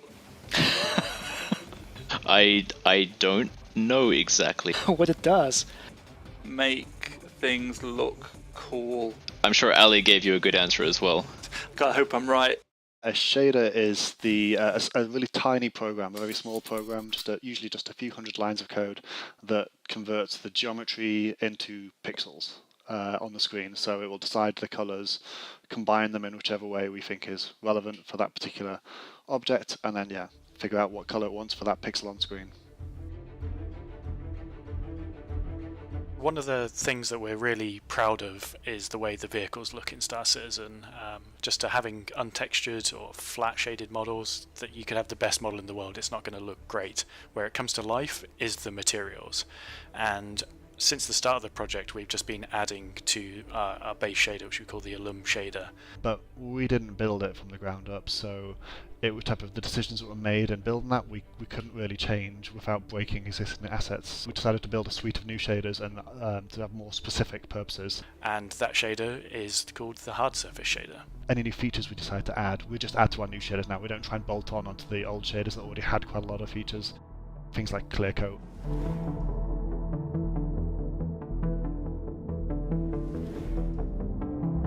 Wear and tear. We know you guys like your ships clean, but we also want them to feel like they're more realistic and sit in the environment better, and they'd wear over time. Iridescence in the paint, so we can get colour shift depending on the angle you're looking at it.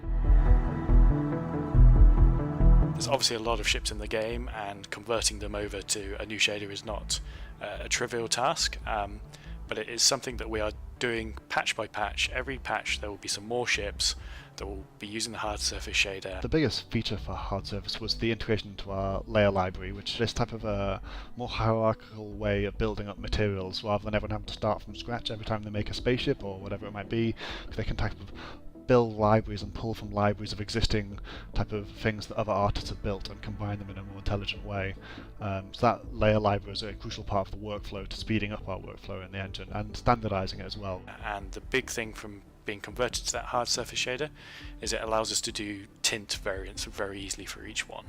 What we wanted to give controllers is to be able to tint them layers and control them layers so we can then present more options to the design team and the end user. Each layer we use on our hard surface shader can be tinted one of 3 different colors, and then 3 colors are defined in what we call a tint palette. If you look at any of our ships in game, you can probably see this already. So they will have, if you take the Gladius for example, it has mostly green, there's a dark grey section, and there's like a gold accent. So there's your primary, secondary, tertiary. What the tint system will allow the designers to do is, once they work out, usually with lore, what the colours are for, say, a faction like either Microtech or Crusader or Ninetales, then they can set those colours up and then save that as a tint, and then that can get applied to any ship. And quite easily, you can just quickly make a ship and then apply the tint, and then you've got these different factions or paint schemes. So the hard surface shader's been coming for a long time. It unlocks a huge amount of potential for the vehicle team. We're really excited to see what we can do with it and what we can push. But what does that mean for you as players, especially in regards to customizing your vehicle? We're going to have a nice post on the website in the next few days, probably next week. It's going to detail what you can and what you cannot do, both in the short and near term, so I highly recommend that people check that out. One of Alpha 3.9's biggest new features was the introduction of prisons, the first step in building a risk versus reward system for those who will choose to pursue a lifestyle outside the law. Now this week, we took the opportunity to chat with Luke Presley about that first drop and talk about the next iterative patch, the next quarterly patch, and maybe just a little bit beyond that. For me, like, you know, space is like the Wild West, and I think for most people it is like this kind of lawless like idea. So it makes sense that prisons are awful, like even worse than now, or even more capable of being brutal and keeping you in. I think everyone just wanted to explore that straight away.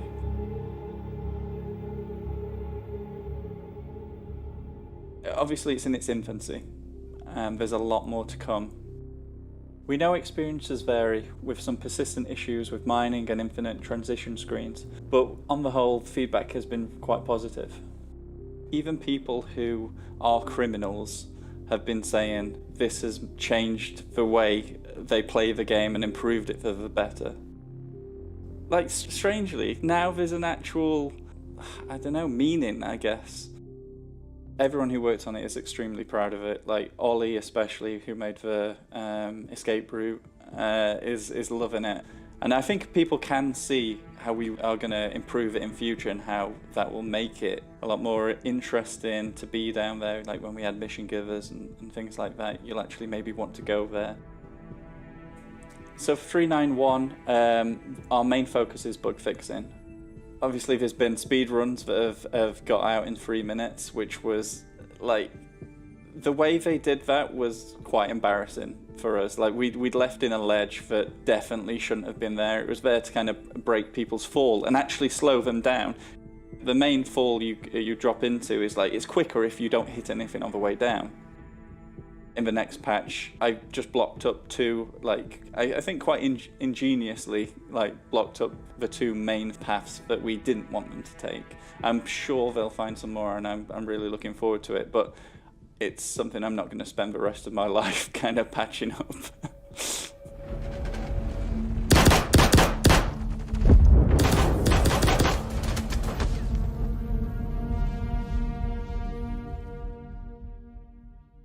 We are looking at the things that get you into prison that shouldn't. There's a few things like misdemeanors giving you like crime stats, and that obviously isn't the way it should work. So you'll no longer get crime stat for blowing by the police and not stopping. So for 310, our focus is on finding new ways to earn merits and new things to spend them on. In 3.9, you'll notice there's a commissary machine, and that gives things out for free, but our focus is on kind of turning that into our prototype, a real vending machine that you pick and choose and pay for the items. The way we are trying to like introduce content that gives merits is through like the prison itself giving out jobs. So every now and again you'll find that one of the oxygen dispensers deep in the caves breaks down. We put a marker on it, and then like the first player to get there and fix it gets a load of merits. So beyond 310, we'll be looking into more missions that get players into the prison, like make them want to go there, and that can include lawful players. You can imagine an undercover role and we'll be expanding the prisons so that there's new areas that you haven't seen before, the kind of behind the scenes. That'll be an extra step onto escaping. And then there'll just be more ways to earn merits once you're in there, like more jobs, more illegal and legal jobs when you're in there. So what did we learn this week? Well, we learned that no matter how well we think ships look now, there are still going to be ways to improve that going forward. That the hard surface shader won't just make it easier for our designers to create color schemes and more vibrant paint jobs, it's also the next step in that dynamic wear and tear we've all been looking forward to. And that the future of prisons may not be restricted only to those with criminal intent. For Inside Star Citizen, I'm Jared Huckabee. We'll see you next week.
If you push something to its absolute limit, a body, a weapon, gravity itself,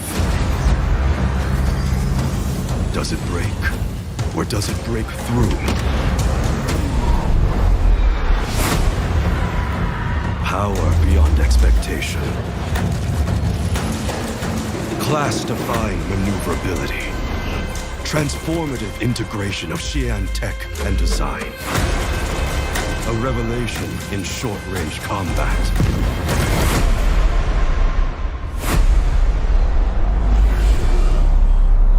Unleash the fury. Only from Mirai.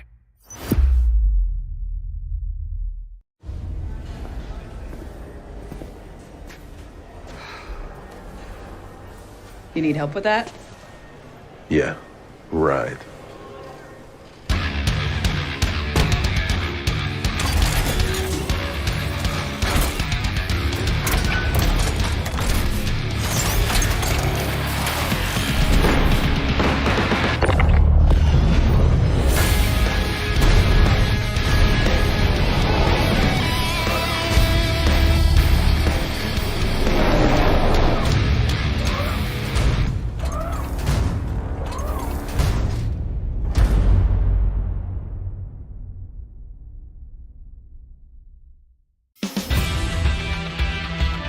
The various alien offerings on hand at the IAE every year may be catering to niche markets. But could Tivarin craft be the industry's hottest new trend. Thanks to the popularity of Esperia's meticulous recreations, these lost classics aren't just for collectors or infiltration enthusiasts anymore. In fact, I found the stealthiest thing about their Prowler troop transport addition to how swiftly Star Citizen. I love that players are exploring and looking for interesting stuff around the universe. For 3.17, loot is going to be much more exciting and valuable for all the players.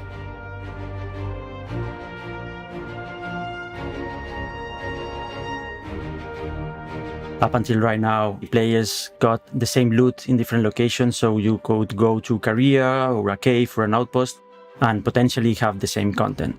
For 3.17 though, we are changing that, and now we are tailoring the content for each location. The other addition, because up until right now, all the content was considered common content that you could even buy in shops. We are now adding the concept of rarity. We have 3 different types of rarity, so it's the common one, the uncommon one, and rare one. The uncommon one is going to be items that are not available in the shops anymore. For example, security armor or pirate armor, it's content that it's specific for a group of people. In order to make rarity a viable option, it was always the intent to remove some of the items from the shops. And the rare items definitely are the ones that are going to be more exciting for everyone, for sure. Don't expect to have a high percentage of spawning. We are very keen into spawn only a little bit of them, but rare items, we are applying more or less the same philosophy with ships. So eventually rare items will end up in the loot pool and can be found in different lootable crates. Obviously, with looting becoming such a big feature in the game, we kind of need an ability for you to sell the loot that you've been acquiring this whole time. To do that, we're going to be updating the shop system and item shops with a brand new kiosk that will have a much improved user experience that will allow you to sell your various items. So for 3.17, the system determining what can be sold where and for how much is going to be very simple. Basically, if a shop sells an item of a certain type, they sell guns, they sell ship parts, you can then sell to that shop items of that type. The pricing will be as follows. It will start at 90% of the price that the shop sells it for, and depending on their current inventory, it will fall down to 50%, with 50% being that they are absolutely full on that item. If they do not have that exact item in their inventory, you will default down to 50% because, frankly, they don't really want to stock that thing anyways. Rarity, of course, will come into play for this, but basically the base prices of items will help to determine how much they sell for. There has been a small pass to just kind of update some of these prices to fall within line of the fact that certain items now can't be found in stores, and certain items are going to be very difficult to find in the boxes throughout the world. And of course, the Pico Balls will be the most valuable item in all of the persistent universe. One of the features that we're really happy that we included in this is when you are selling something with attachments, you can, on the spot, go through and detach those attachments in the selling interface so that they don't get sold. Let's say that you're trying to sell a sniper rifle and you have a really nice scope on it. You will see that when you go to make that transaction and be able to say, oh, actually, I want to keep that. One problem that we are aware of in all interfaces that deal with items of this type is stacking. The stacking system in personal inventory and in now this shop screen, which uses the same stacking method, means that it can be a little annoying to move large quantities of the same item. We don't have an immediate perfect solution for that where we can stack items that are identical, but in the short term we did a little solution where there's just a quick sell button on each item in the list. Fair warning to all of you, there is no buyback button at this time, so if you sell something, it is gone. Be careful. And of course, with inventory, where we want it to go in the future, we want it to be that as you are selling these items, it is affecting the inventory of the store so that it is becoming more and more that other players can then purchase. We're not clear as the time of this recording if that's going to make it for 3.17, but that is definitely a goal going forward. We're going to be monitoring both how you guys are using this new kiosk and how many things you're selling in order to help balance both the amount of loot and how much each piece of loot sells for. We also are very interested in any feedback that comes in for the user experience of that selling, so please let us know how things are going. We are listening, and this is going to be something that we're going to be very interested in making a better and better experience as time goes on. The advancements in loot generation and implementation of selling are two key aspects of any MMO, and their arrival in Star Citizen heralds a continuing push to reward players for venturing out into that dangerous unknown to seek their fortunes. And because the unknown can be so hazardous, let's take a look now at the current state of medical gameplay, what's being adjusted for Alpha 3.17, and what's on the horizon after that. So the response to healing was quite heartening. There was some really good community engagement around the feature. I remember at one stage on Reddit, I think it was even before the feature was released, someone had posted a survival guide, and it was just really cool to see how excited people were about the feature. It's a really expansive system, so there's lots of different parts, and it was a lot to sort of get everything working. It was great to see that people were happy and excited about various aspects of the healing. The medical bed UI in particular, which is the main thing I worked on, has a lot of depth to it in terms of adding to the feeling that it's a real hospital and a real place, and you can do sort of, you're really healing yourself.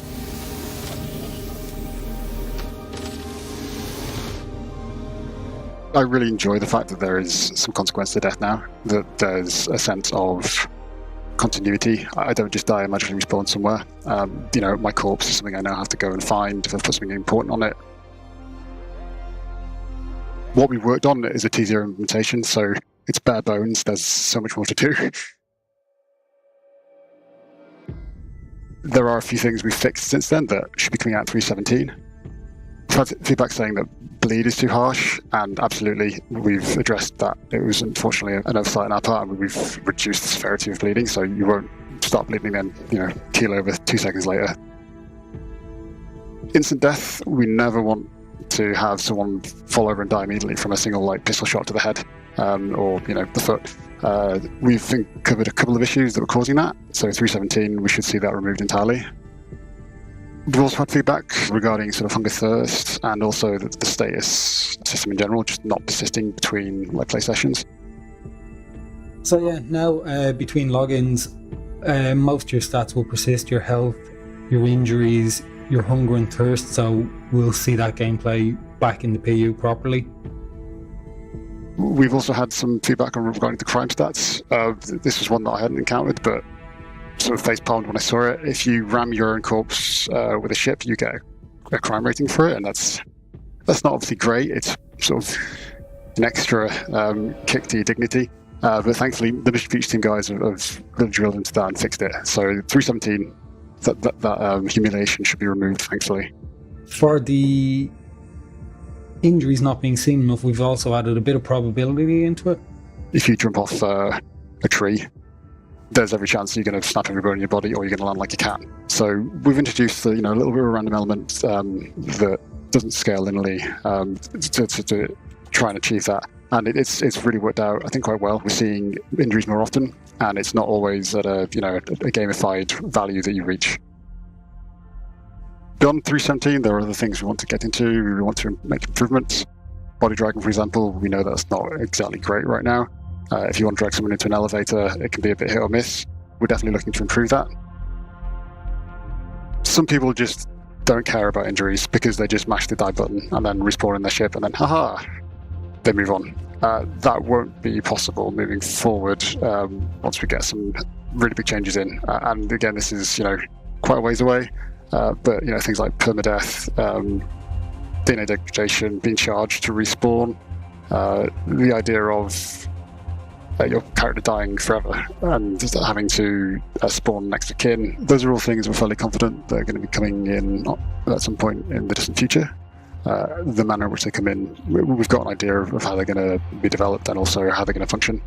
We have had lots of other feedback that I haven't covered so far, and the reason I've not addressed is because we don't yet have a solid idea of how we're going to address that, and we don't want to make any promises that we're not going to fulfill.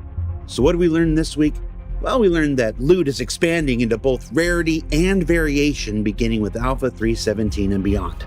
That when combined with selling, a loop emerges to make your living as a potential treasure hunter. And that medical gameplay continues to evolve with your feedback and testing, and there's plenty more yet still to come. Now remember that Stella Fortuna is upon us, and there are some really nice vehicle paints that you can learn more about on the robertspatesindustries.com website. For Inside Star Citizen, I'm Jared Huckabee. We'll see you all next week.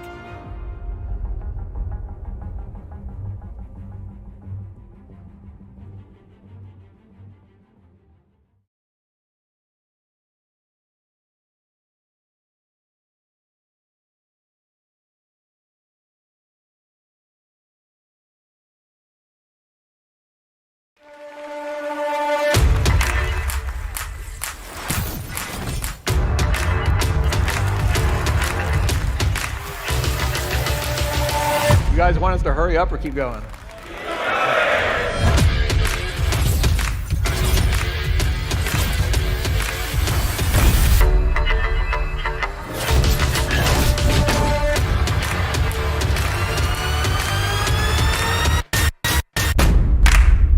Hopefully you guys liked it.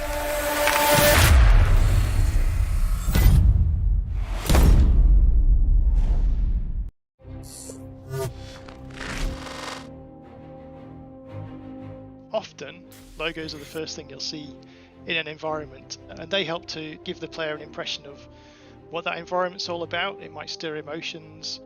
We might have deliberately aggressive looking logos, or maybe they're kind of cute. Having a logo, it kind of helps to bridge that gap between the final object that you buy in game and this narrative brand that we've got going on in the background. If it's all branded well, I think it adds a lot to the experience for the user. Users are trying to immerse themselves into the world of Star Citizen, so to have... And peering into the future of Esperia's Tavarin line reveals their near-perfect remaster of the infamous Talon Fighter, a hit-and-run Hellkite, known for keeping naval pilots on their toes during the Tavarin conflicts. Only on Whitley's Guide.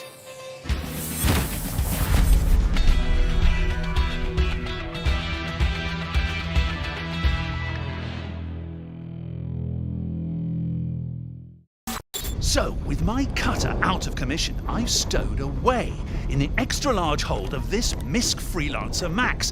I should be through the Stanton jump point, and I've landed at a nearby rest stop. Ready? Freedom! No! No, no, no, no, no, no. No. No, I mean, this cannot be happening to me! Hey, you, where are you, man? We're in station. You mean I'm still in Pyro? At this rate, I'll miss next year's IAE. Greatness begins as a mere spark.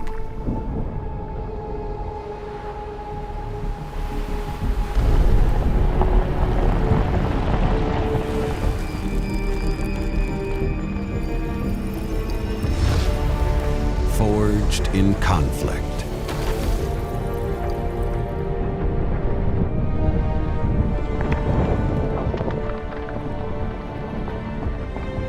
Shaped by unity. The armistice has been signed.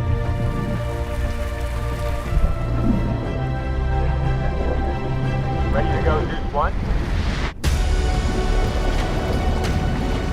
4, 3, Driven by progress.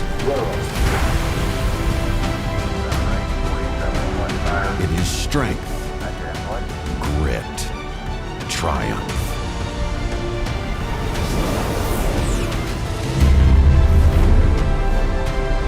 That greatness is in all of us.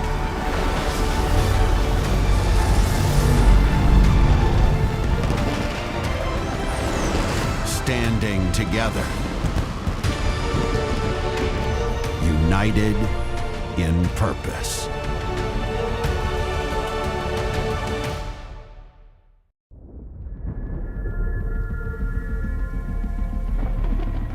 There's a new hunter stalking the skies. Take warning.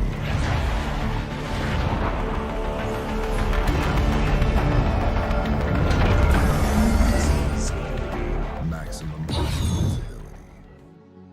Companies within the game, gangs within the game, food products in the game. It really helps to make the game seem real. So you go to really industrial town, we might have a logo that's a bit more kind of bold and blocky and cheaper looking. That helps to reinforce the feel that that environment is not upmarket, it's maybe been done in a rush, or the guy is not particularly up on his style. Maybe it's a cheaper establishment. So it helps to give the player an idea of what kind of setting they're in as well. These logos are, developed the same way as they would if they were designed them for real life businesses. Everywhere you look, there's branding, and people expect that. When it comes to the process of design, we get a great brief describing the product or the logo that we need to design. So once the artist has given us a selection of logos, the next step in the process is to present that to the directors. And we sit down and we think which of these logos kind of sells the idea of the brand. Does the logo tie into the description that we've got, to the name, and also where it's going to be used in the environment? One of the logos that we're working on at the moment is Voyager Bar. This was interesting because we'd actually started building the environment before we made the logo. The bar has great detail, the architecture is phenomenal, and so what I did for this logo is I tried to mimic the shape of the bar to the logo.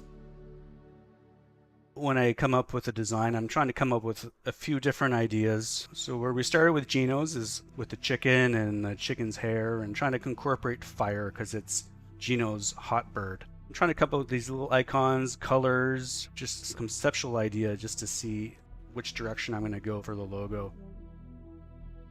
One of the examples is a bit more traditional. It totally works as a brand, but a couple of the other ones have a bit more character because they've got that image of the bird in there. This was going to be the third concept for Gino's hot bird.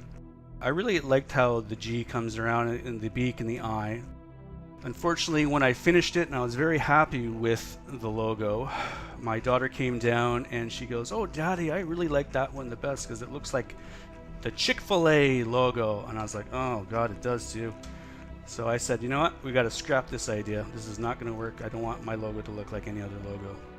I think the one that stood out the most was the one where you've kind of got this stylized bird that's part of the O.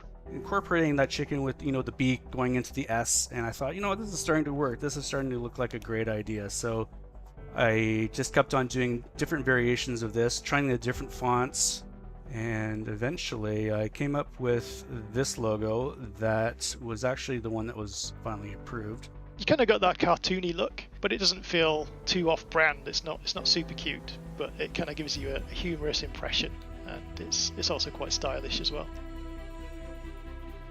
In real life, the process is the same for creating logos for a business, and we like to put that much detail and time into each and every logo that we put out there into the game. I want to make sure that my logos are just as good as the level of detail that's inside the game and give the users a great experience. It's important to get the logos right, because if you're playing the game and you, for example, you spot something that just feels out of place, that really breaks the immersion. That's one of the reasons why we just try and make sure everything's on point quality-wise and it fits with the world, and it just kind of keeps you immersed in the game and feeling like you're really part of that universe. Now, logos may seem like a small thing, but in the Star Citizen universe, it's often the smallest details that can add up to create a greater and more immersive experience for everyone.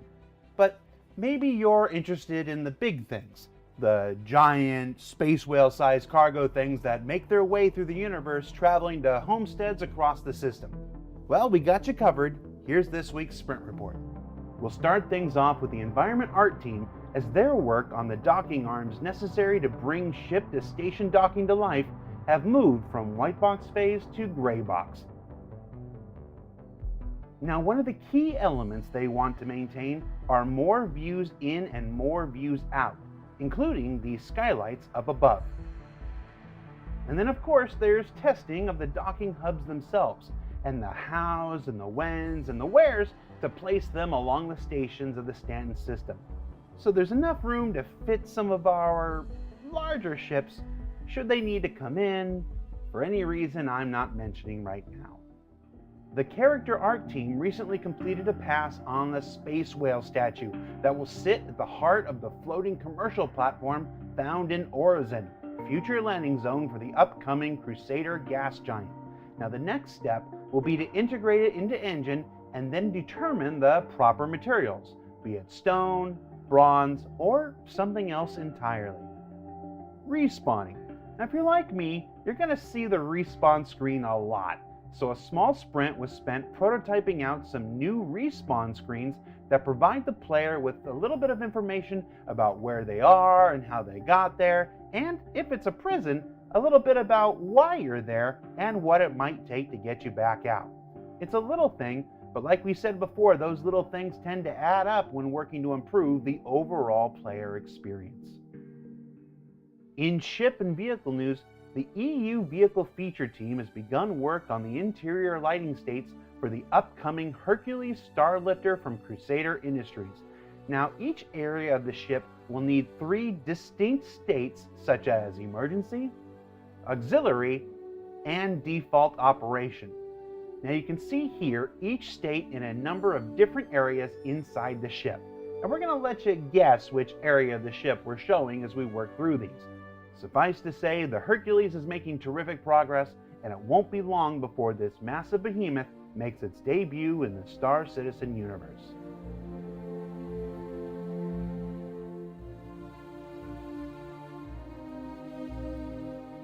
The Aegis Redeemer continues its journey through white box phase as artists and designers rework the interior using modern metrics that have been developed over time since the ship was originally concepted back in 2014. Now, while they continue reworking the interior spaces, they're also working the exterior to ensure the ship maintains its iconic silhouette on the outside. Designers and artists are also roughing out the white box exterior and interior of the Nova tank from Tumbril. Now this beast is deceptively large and will look to change ground combat forever when it arrives in the Persistent universe later this year. But for now, let's enjoy this early look at current progress and dream about all the places you're going to put one where nobody expects it. That's what I'm doing. And to wrap things up this week, let's check in once again with the team working on colonialism-style homesteads. And we have some additional concepting for a variety of add-ons to be found throughout the various encampments, like these cooling stations for enormous server racks, power plants with varying arrays of subcomponents like antenna, piping, displays, ladders, and more,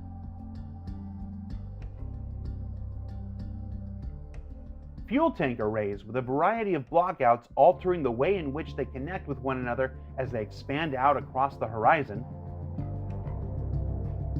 solar array add-ons for both the power plants we saw before and habitat buildings themselves, refinery units,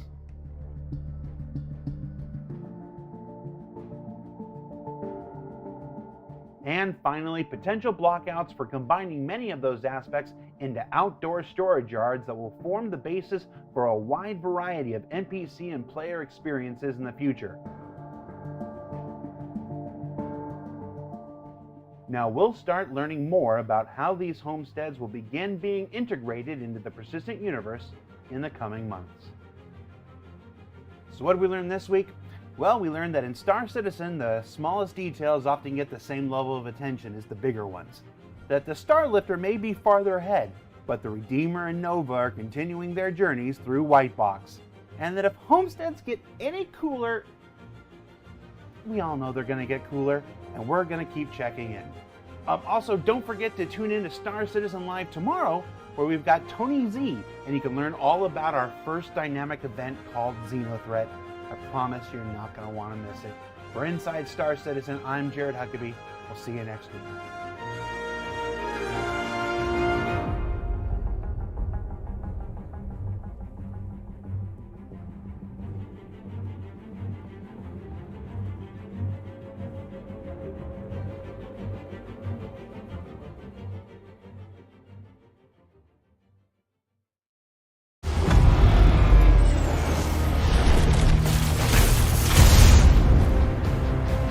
just when you thought it was safe to go back to microtech. Oh, not good, not good!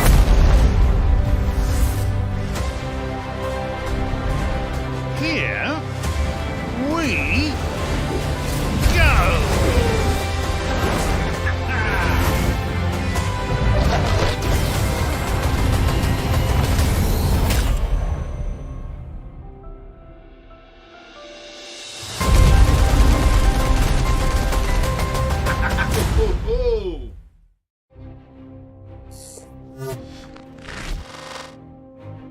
In Star Citizen, we have many of these huge, intricate planets.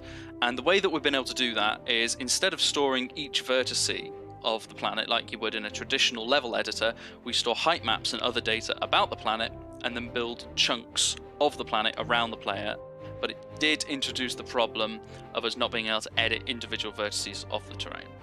That is where the terrain modification system comes in. So the terrain modification system works by placing modifiers across the planet. And when we build each chunk of the terrain, we check to see if any of the vertices intercept one of our bounding boxes. And if we do, that modifier applies a function to the Z coordinate of that vertice to offset it to a specific place that we choose. So for example, we've got here a smoothing area. We can move this around. We can see that it is smoothing out the ground. We can raise it or lower it. We can change its size and so on. And here I've got a crater which we could flip and turn into a push-pull. We could change the scale and so on. And that's all happening by intercepting the mesh building system and applying offsets based on a function to each vertex within that box. We can use this on any scale we like. So from a very small scale like this to a much bigger scale like this over here. So if I decide I want to place my outpost over here, the first thing I do is I put a smoothing area down. I integrate that into the terrain. Riskless onboard detainment. All at your fingertips. The predators have become the prey. The 2949 Hawk from Anvil. Rise above.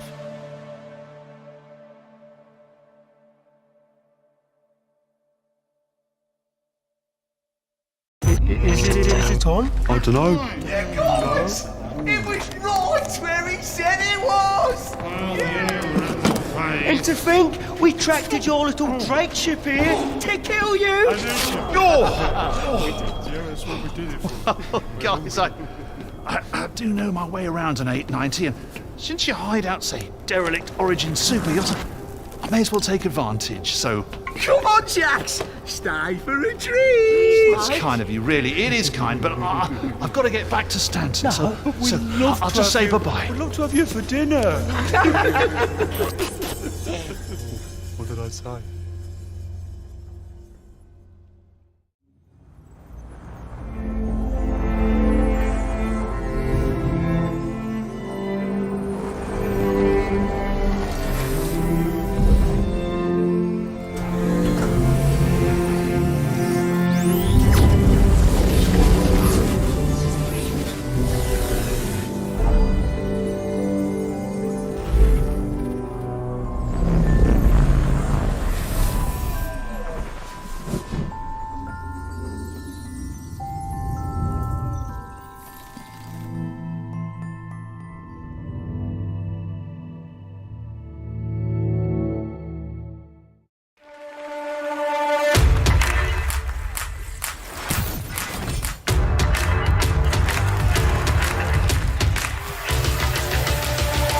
You guys want us to hurry up or keep going?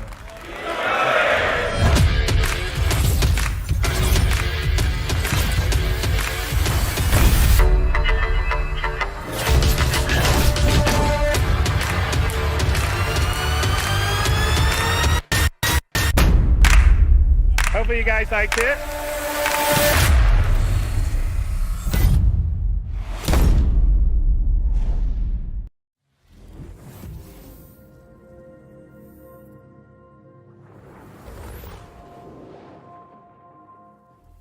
Hey everybody, welcome to another edition of Ship Shape, the only show that introduces new spaceships, explores existing spaceships when they're implemented into the game, explores progress in the ship pipeline, has standalone episodes, has smaller update segments inside ATV, gets used as the lead-in for RTV, and eventually, someday, maybe, we'll find out who the heck's running those captions that missed no opportunity to shame and disgrace. Roll off and the radius of the smoothing area. And then I can go in and I can put my outpost down. And we can see that that's come in very flat, there's no clipping with the terrain, and it all looks very natural and embedded instead of kind of like terrain clipping over the sides of the landing pads.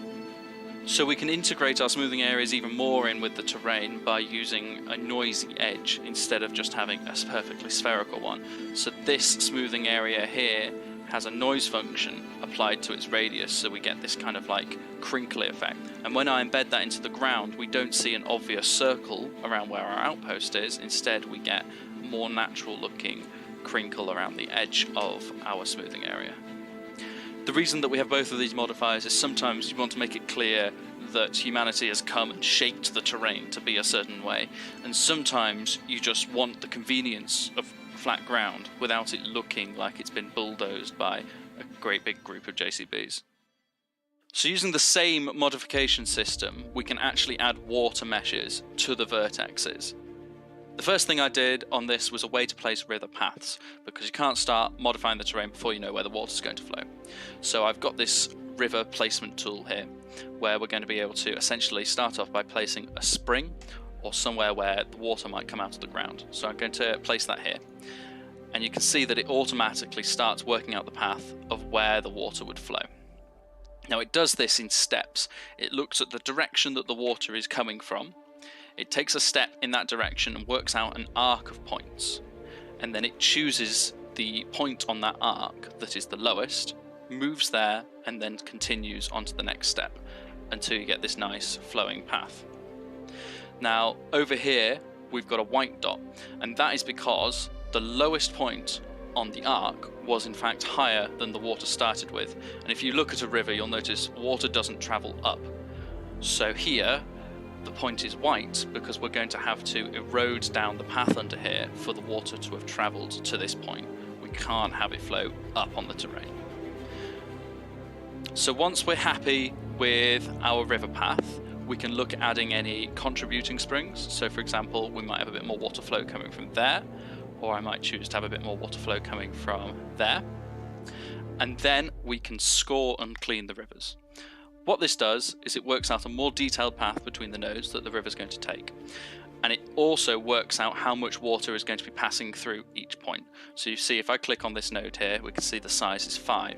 But if I go a little bit downstream, where there's going to be more rainwater collecting into the stream, the size is 17. And that will increase all the way down to the bottom where the river ends. Once we're happy with the river system as a whole, we can place the geometry modifiers. Now the first thing this is going to do is we've placed some brown decals down to show that the terrain has changed, and we've actually modified the terrain to show the path of the river. As you can see, if I just turn these off, as you can see, we've got a deep trench where the river is flowing and then banks around the river. But usually rivers have water, so let's add in some water. Now obviously this is work in progress, this is just using the sea mesh, but it just to prove the concept that we can have water in the basis of our rivers. But it still doesn't look quite right. If you look at a river in the wild going through any ecosystem, whether it be a forest or some fields or a desert, you'll notice that the terrain around it is different, and that's because the water influences the ecosystem. We get more vegetation and growth around places where there are water. So in order to make this look as convincing as possible, we're going to experiment with adding more foliage and more ecosystem changes around the rivers. So this is just a programmer's take on this, and no artists have had any say in what I'm doing here. So by borrowing a slightly more lush preset from a different planet, we can see that we can create this really effective look around the rivers with far more trees and ground cover, just to really sell the idea that this is a river that has been here for thousands of years and is flowing through the hills of Microtech. So now that we've added in this ecosystem around the river, it really sells and looks like a river flowing through the hills of Microtech. This looks much more like something that's been here for thousands of years, instead of just a bit of water that's trickling down some hills. Obviously, when the artists take a pass at this, they'll be able to get some much more suitable foliage and vegetation, instead of having this awkward merge between snowy trees and beautiful lush foliage. But the fact that we've got the tools to do this, and we can do it procedurally just with a few clicks, means that these rivers could be cropping up soon on the planets. As a reminder, this is a working prototype, not a finished product, and these are all engineer art choices rather than artist art choices. I can imagine someone screaming at me for the fact that we've got some beautiful kind of tropical trees here versus some snowy pines in the backdrop. But the fact that we can modify the ecosystem around these rivers means that we're going to be able to create some really convincing looking ecosystems.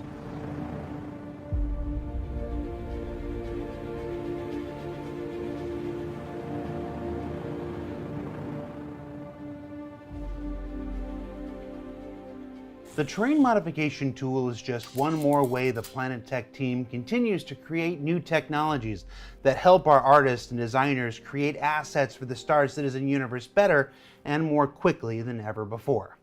Now, citizens that have been around for a while know that January is planning season, where developers get together, review the lessons of the year before, and plan out their efforts for the one ahead.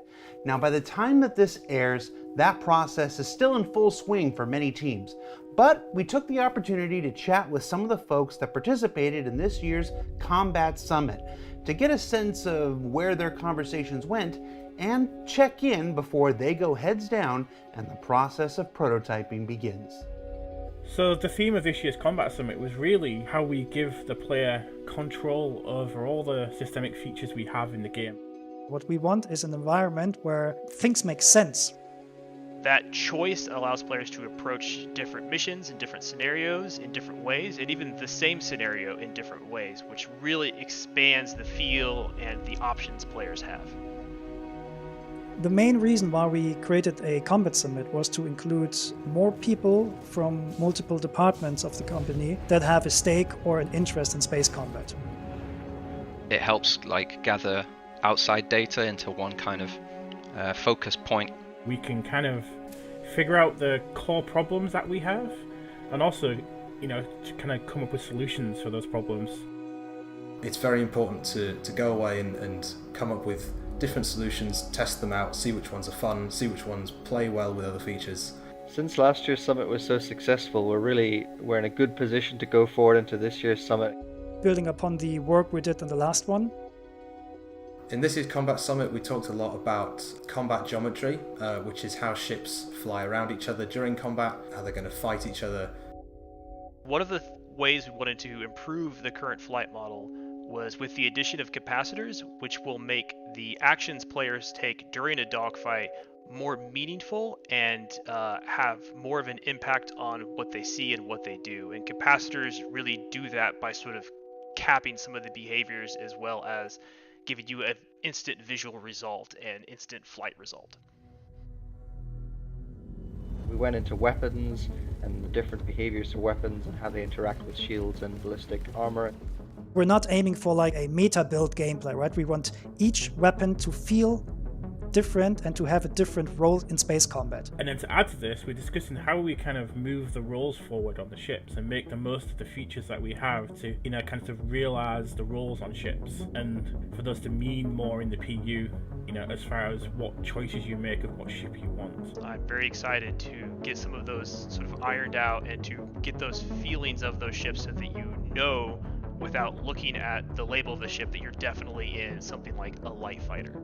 We're just focusing on how to make those roles mean more to the player so they can make more meaningful, informed decisions. So it was a really important discussion on those things, and they all kind of relate to one another, and we have to move them together forward in one kind of line, really, because that gives us the best kind of maneuverability moving forward to understand really the impact of these changes as well. So now we have a big bunch of work in front of us, right? We have action points, what we want to do. So the next step for us is prototyping. A big risk when you're prototyping several solutions is the fact that one might not fit with another solution. What we cannot tell right away, which of these measures are going to work and which won't. So when we're testing, it's very important that we're testing all these features together to make sure that we're picking the right solution that fits together as a package for us. Now we'll learn more about the resulting new features that arise from the Combat Summit throughout the remainder of this year as they're being developed. So Jared, can I show you one more thing that I've been messing around with? Sure, Will. Just don't get me in trouble. So here I've put together our grenade launcher with a crater modifier just to see what we could do with this. And now when I fire a grenade launcher, we get a nice little dent in the terrain where I fired it. We can essentially go and create some craters. Obviously this is me messing around. This isn't something that's in game, but just something that I've been having a little bit of fun with. Hopefully we'll be able to use something like this in the future, but no promises. This is just a bit of fun. So what did we learn about this week? Well, we learned the plateaus can be a good thing when they allow designers to place outposts anywhere they want. That a river may run through it, but the next step is to always, always, always replace that programmer art. That each summit builds upon the successes of the last, and that the work of honing Star Citizen's combat experience continues. For Inside Star Citizen, I'm Jared Huckabee. We'll see you all next week.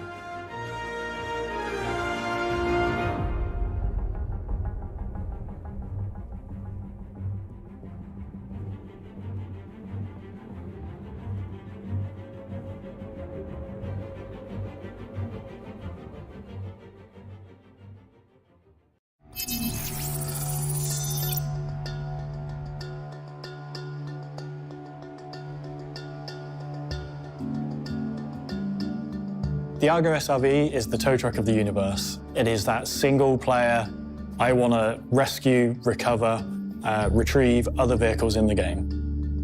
SRV stands for Standard Recovery Vehicle. It's for tugging other ships around. Maybe they're disabled, maybe it's Huckabee.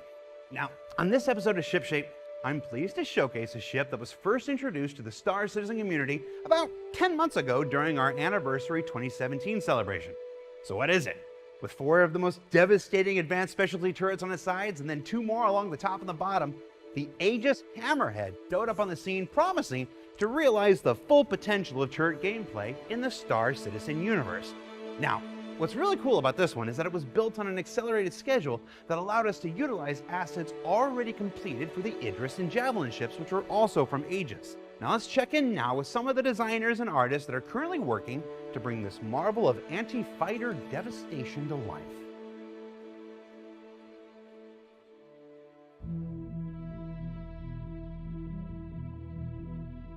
The Hammerhead kind of takes its name from the Hammerhead shark. So you've got the sort of front armoured area. The original pitch called for a patrol boat with lots of turrets. It used to be the same size as the Retaliator. The idea was a Retaliator with no torpedoes and bigger turrets. And we found to accommodate the bigger turrets, we needed bigger power plants, therefore we needed a bigger engine room, therefore. So it got a bit chunkier, but still not too badly oversized for what it needs to do. The Hammerhead is primarily a support vessel. Its main purpose is to act as a defensive ship for larger ships of the fleet such as the Idris or space stations like Port Olisar. It's not a primary sort of cargo carrying ship or anything. It's equipped with 6 turrets, each with 4 cannons. So you've got sort of a complete arc of fire on this ship. It just sort of allows it to sort of control an area completely. The difference with the turrets on this is that they're mounted differently. They're not just on top of like a socket that moves like that. They're on the sort of gimbal frame that extends out the side of the ship. In normal turrets, you would rotate with the turret and then the guns would pitch up and down. But with the Hammerhead, the whole body of the turret will rotate and pitch. Being able to pitch the seat as well as the guns really does help with being able to control them better. It's a lot easier for players to see where they're aiming with it. So there's literally nowhere a smaller ship can hide to get away from it. So if it's after you, you're screwed kind of thing. We haven't tested this yet, but it could be really good against ground installations as well, because when it's Coming down out of the sky, it looks quite intimidating, the shape of it. Like 5 turrets can fire at the ground at once, so they can just like buzz an area and just decimate it. It's quite slow. It's not as fast as some other ships, but it makes up for it in the fact that it can just sort of rain down as much pain as it wants to with all these guns. The default got ships stranded out in space that they need some help. You're there with your flashing lights and your bright orange ship to go and rescue them. It's for the player that wants to help rather than go out murdering. You often go out murdering? Yeah. I often go out murdering.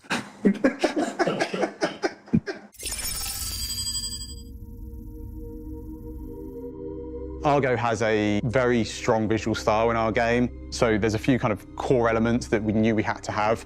It's got to be orange, there's no question about that. It needs to have kind of VTOLs that rotate, it needs to have big engines at the back, and it needs to feel kind of super industrial and very functional compared to a lot of our other manufacturers. One of the things that we learned early on when we were doing Argo ships as a manufacturer is, as the orange is such a bold colour, we really want to kind of keep that contained as much as we can. So what we try and do now with our Argo ships is we still want them to be orange, we still want them to be very recognisable, but we want that all to be contained within one area, and then the underside is kind of like the more mechanical area and the kind of black bellies. And I think that difference between the tops and bottoms really helps to add some believability to the vehicle. Not everyone loves orange, so we will have different paint options available. The Argo SRV has 3 tints. It has a really nice white one and a black and yellow one, which is my favourite. And it has also this blue beigey one, which I think out of all the ships is kind of new for Argo, that kind of colour combination. My favourite thing about the exterior of the SRV is that it's very consistent with both the mole and the raft. It has this diamond shape on the top with the circular feature. I like that kind of consistency. It really feels like a family of ships. Originally, the SRV didn't have much of an interior, but we pushed for like a bigger one. We've tried to balance both the Argo utility feeling that everyone loves, along with keeping it nice enough that you could bring in a couple of explorers whose ship's down. You'll enter the engineering area. This is actually where you enter the ship. The airlock or the lift is in the floor of that room. Within this room contains all the components for the SRV. It's kind of like the RAF's corridor, but all compacted and refined more into a single space, so everything's kind of jammed in there, so you can access everything at once if you need to. Moving on, you'll go onto the bridge. You'll sort of be greeted by your standard Argo styling, your space trucker seat, your ball bars and your nice angled glass. Then moving on to the rear of the ship, you've got the habitation area. In the habitation area, you've also got a bed for if you're long hauling, the suit locker for going into hazardous places, and like a gun rack, so you've still got that utility in there as well. My favourite little bit about that is it's got like a sort of like rest and recovery area for the person being rescued. So they don't have to stay in their busted up soft depth ship. They can come over to the SRV, sit at the table, get like a recovery coffee. That you can kind of sit down and look out and you can see your ship being towed by the SRV.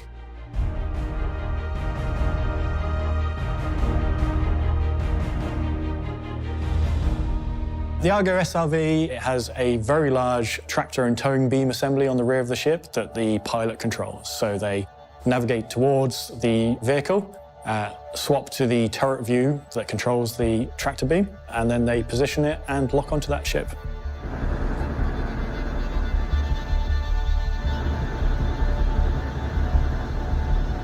Reasons why you would use it. Maybe you've run out of fuel and you don't want to pay some exorbitant staff owners fees to refuel. You want your friend to come tow you back to a spaceport. And most importantly, most people don't know that you can get repaired from soft def now. Obviously, you won't be in a safe place if you got put into soft def, so the SRV is going to come along, tow your ship to a safe location where it can get repaired. It's like a car recovery vehicle if you break down on the motorway sort of thing. It can be towed back to a spaceport, and then that ship can be repaired back to a state of flight. The SRV really begins to shine once the resource management system comes into play, because you won't always be in full soft def. You could have messed up your engines. Thrusters could have malfunctioned. Power plants could be worn out and need replacing. All these things are going to result in ships that are fairly immobile, or ground vehicles that are immobile. And we don't want players to just simply go and claim on their insurance for these things as their first port of call. We want people to recover it. It's going to be much more beneficial to you in the short and long term. In terms of using the SRV, the shields need to be down on the target vehicle or ship, so that could be the player has willingly lowered their shields or they're in a state where the shields no longer function, and it needs to be not fighting against the SRV in terms of movement. The idea of making a tow truck, I think, is a great idea. When you're a little boy and you grow up and you see the breakdown vehicles sat at the side of the road with the flashing lights on, being able to kind of recreate that, but for our own audience, is super fun. So that's the SRV, and it is another great entry point into a support career. We've got a lot of combat and commerce type ships, but it's the next true support class vehicle. For those of you who don't want to fight, don't want to haul goods, the SRV is there to help you support other players and NPCs in the game. You want me to say I'll be a tow truck driver? I'm more of a Drake guy. So you're more of the getting towed guy? I'm definitely more of the getting towed guy, yeah. I will need a friend with an SRV nearby. It's for good people who like to help others, unlike Drake owners. The Intergalactic Aerospace Expo is our annual celebration of all things ship and vehicle in the Star Citizen universe. Whether that's alien starters like the Gattac Sulin, stylish cargo craft like the Crusader Spirit C1, personal people tanks like the Tumble Storm, or the recently made flyable space tow truck, the Argo SRV. And yes, I know, and I can already see the YouTube comments now. We already got that ship yesterday. Well, I like spaceships, and I like the people that make spaceships, and I like showcasing their development. But I hear you, so let's move things forward and discuss the new concept vehicle that's making its debut this Saturday, the RSI Arastra. Last year for CitizenCon, we did a vote to decide what vehicle you wanted to see next, and the winner was the mining ship. So what we ended up doing is the large RSI mining ship, which has turned out to be the RSI Arastra. What is Arastra? Absolutely no idea. A primitive mill that's used in grinding ores, I think. The name Arastra derives from the ancient mining tool and technique. So in Star Citizen, we have a number of mining ships already. We've got the Prospector, which is kind of like your starter outer. The Mole is that kind of first multi-crew ship. It allows you to go out with a few friends and kind of try and work a profit together. And then the top of the scale, we've got the Orion. That's the kind of end game of mining. And we saw this gap between the two. So the RSI Arastra is the ship that fills that gap. So the Arastra kind of combines the core visual elements that we've kind of developed over the years of RSI. It still has that definite triangular arrowhead shape to it, so it still feels at home within the RSI family. One of the things we struggled with a little bit at the beginning when concepting it was we didn't want it to feel too sleek. It really needs to feel like it had a functional purpose, and that really led us down exposing a lot more of the industrial elements. We've built on the idea of RSI layering in their ships to kind of really expose the core framework of the ship down the central kind of columns. It also has a much more comfortable habitation for the crew to live on. It's got plenty of utility on board for day-to-day life, as well as a place to actually land additional vehicles in the back. It has everything you need to spend a large amount of time away from dock, away from station. It's got an onboard refinery. It's got a large amount of ore storage, as well as onboard cargo. It's a kind of big, serious mining ship, and it allows for a crew of up to 5 to kind of go out and really kind of step into that professional level mining outfit without requiring, you know, a big capital ship. We have multiple stations for different people to actually mine at the same time as each other. They're all sat together in a very RSI-like bridge section.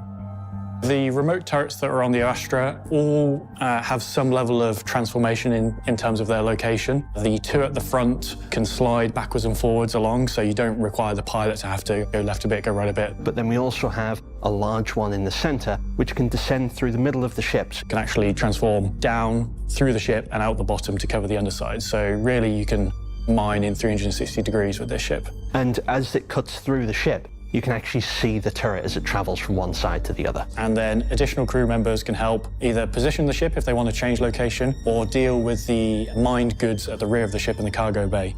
But the ship can also hold ground mining vehicles. If you are planet side, some of those crew members could take mining vehicles that you've stored aboard out and do some surface mining whilst the ship hangs around nearby to tackle some ground mining rocks. So this ship is really perfectly placed for people who want to go mining but don't quite know what they're going to encounter along the way. They are equipped to tackle anything on the surface, anything on space.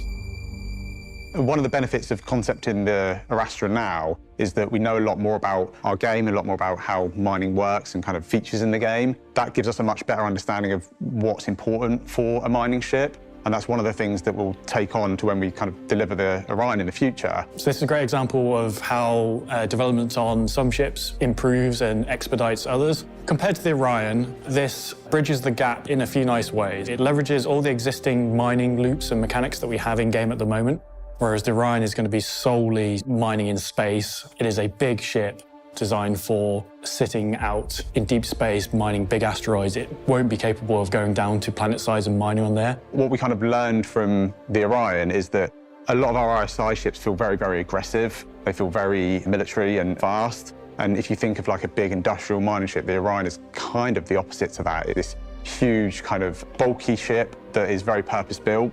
And what we want to do with the Arastra is take the lessons that we'd learned from that and combine that with some of the more modern RSI art styles and manufacturing techniques. The Arastra is the sort of all-in-one mining ship. You've started hand mining at the very start. You've progressed to, say, a rock as the next step, then a prospector, then a mole.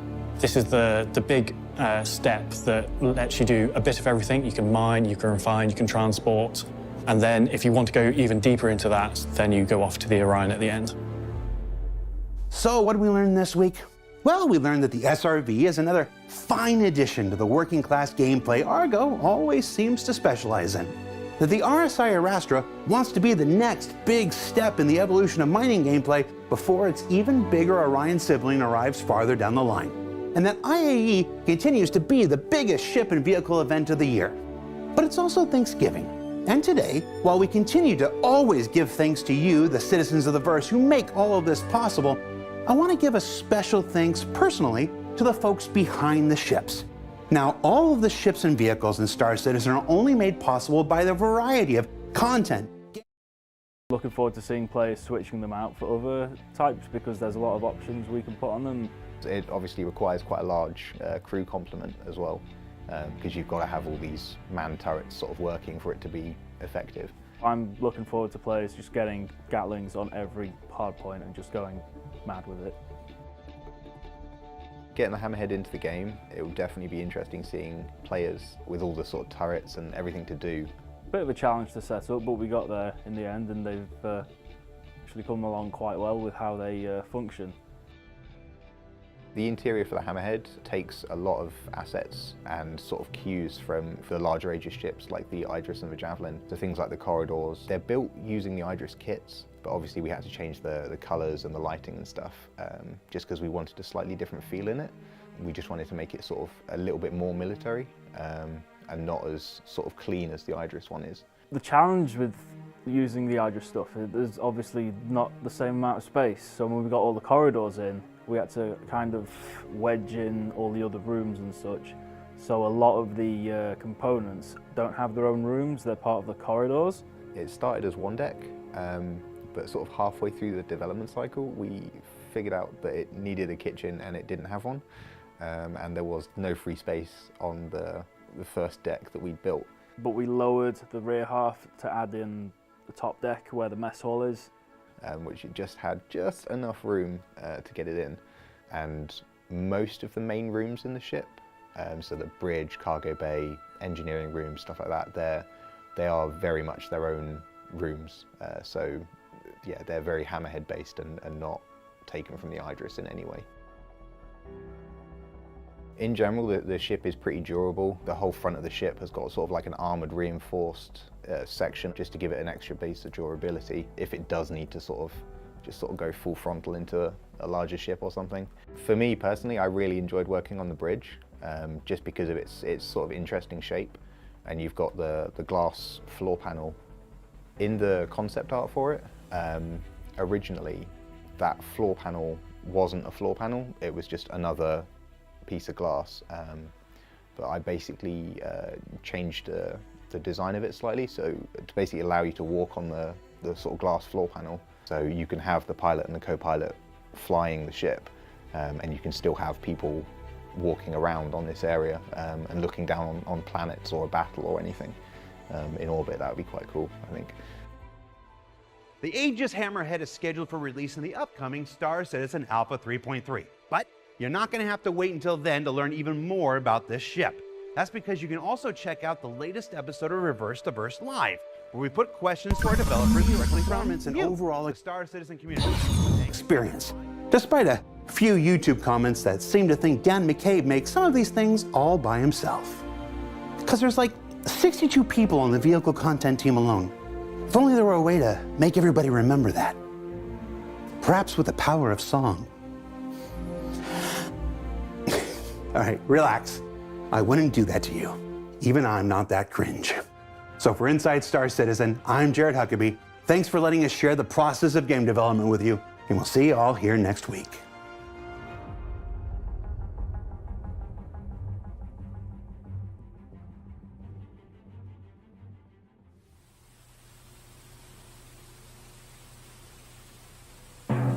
And now, the developers of our vehicles by Disco Lando. Kingsley Von Walker, Nate Lang, Adam Parker, Chris Law, Ben Curtis, John Crew, Alberto Petronio, Ben Parr, Luke Mello, George Coppin, Rich Towler, too, Corey Benford, Aaron Egan, and Patrick Solano, Al Parker, Mark Gibson, and Still, Kevin Turney, then Vimal, and Jin, and Zaheen, and Josh Crow, and Jay Thompson, Lars Lopkins, Samuel Brito, Chris Diggs, Bradley Vincent, Tom Hoskins, Chris Smith, April Dillons as well, Matt Vieira, Matt Monty, Matt Gron Jones, Evan Jr., Cy Bulmer, and Dunk. Owen and Alex and Alman and Haiti and Leith Livio and Lorenzo. Davinder Peliquin, Dan Dexter Taylors, and don't forget Manon Triero. With Hosmer McCabe and then Bartram and Tobero, Cooney and Dree and Kel Norris. I'm way past my time, but we still have designers like Josh Lee P. Tom and Mercedes. There's Falco and Adam and Corwin and Harry and Ben and Paul Jones and so much.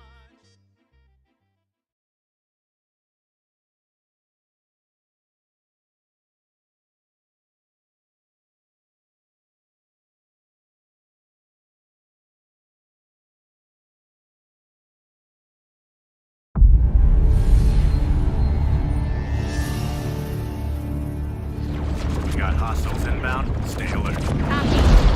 I got 3 targets. Got eyes on them. On me. Keep the pressure on. Starboard down. 2 down. 1 to go. Yes, let's finish it.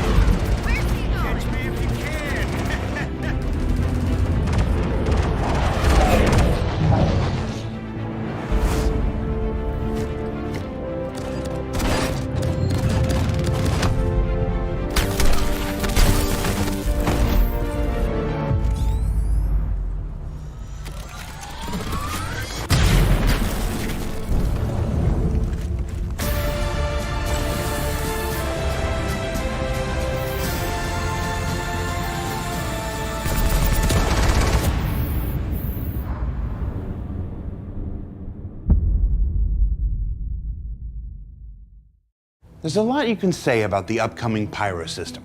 It's dangerous, obviously. It's lawless, certainly.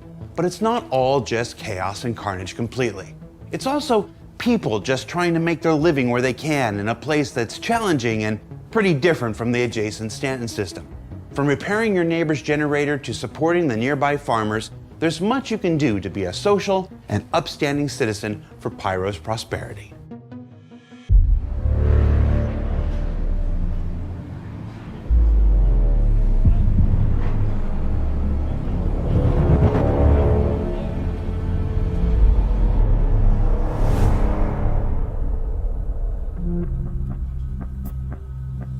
So the planets of Pyro are different from Stanton in the fact that they all have to deal with the Pyro star system being at the end of its life cycle, emitting huge amounts of solar flare radiation, and we have to consider, like, what is that actually doing to each planet?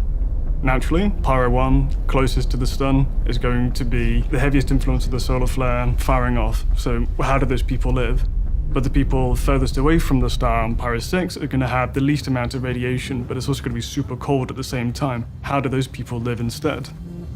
In Stanton, you have huge landing zones, which are very protected, very safe, lots of security. In Pyro, there's no such thing. You're very exposed to the danger. Everything is a lot more spread out. People aren't huddled into landing zones. They have the entirety of the system to roam across. There are no central sources of power in the Pyro star system. It's all decentralized, and each outpost has its own different identity and what it means for you as a player as you go to these different places. Should you be aligned with one faction, you can visit these locations. Should you align with another faction, you can go to these other locations instead. You've got a lot more to do there. So instead of going down, doing a mission, flying away again, you can go down, do a mission, do another mission, do a third mission, and then go to another outpost on the same planet, do some missions there. You have a much more involved experience. So let's look at some of the places you'll be visiting.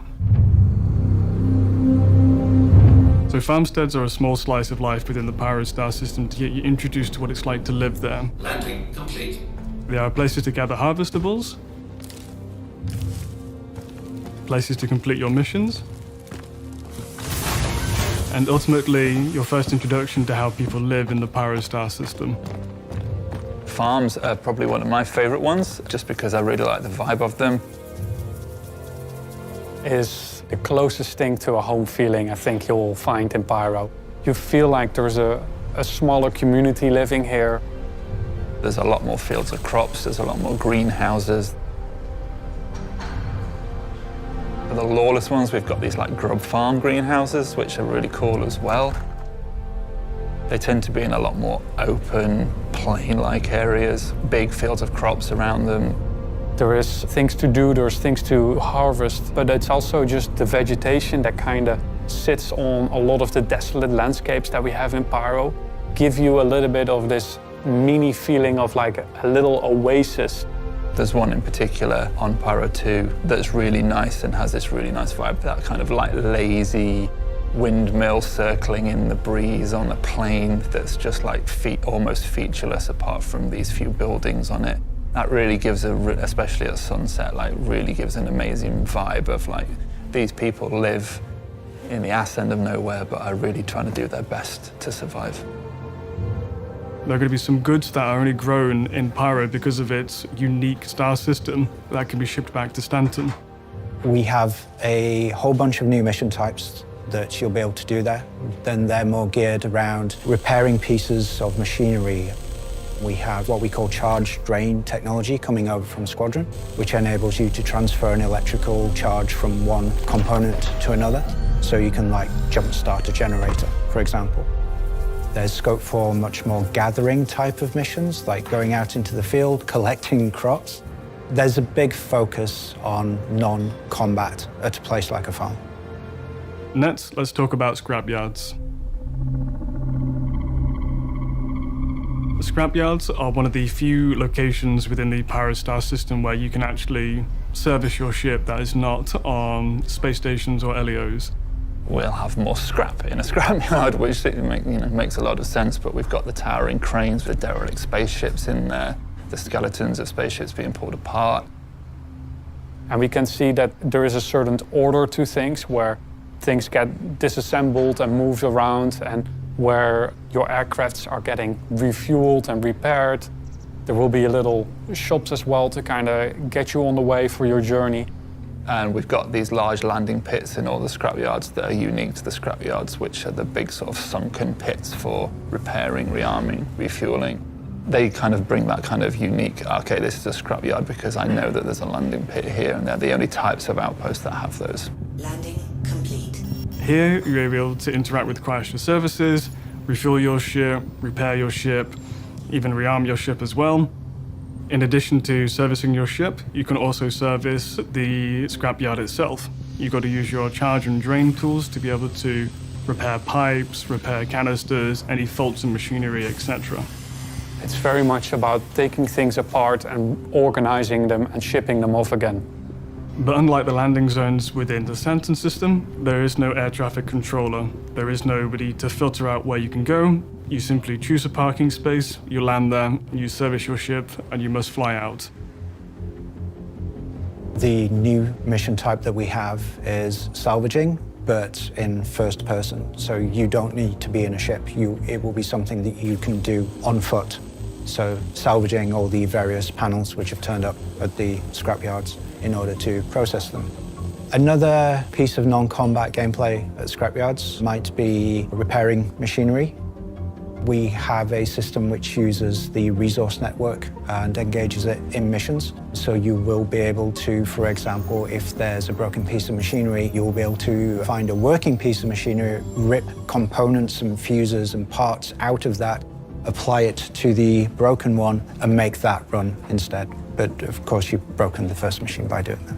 Without any landing zones in the Pyro Star system, we're using scrapyards to be able to help service your ships so that you can navigate to other locations on the planet, as well as get back up into space as well. But the largest concentration of player activity is going to be happening at the trade posts.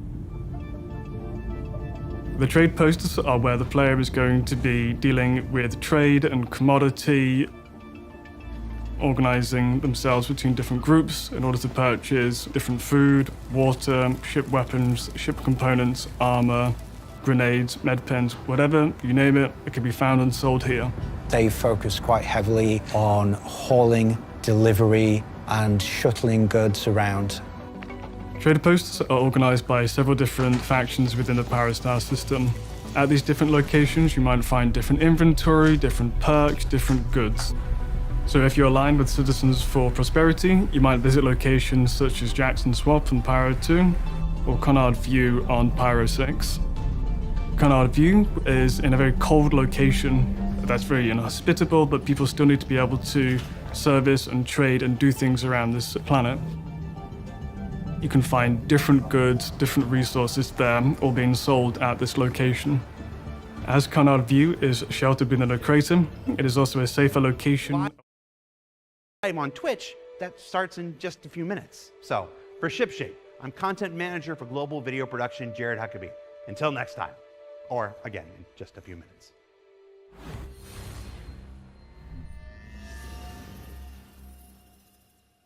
Thanks for watching. For the latest and greatest in Star Citizen and Squadron 42, you can subscribe to our channel, or you can check out some of the other shows, and you can also head to our website at www.robertspaceindustries.com.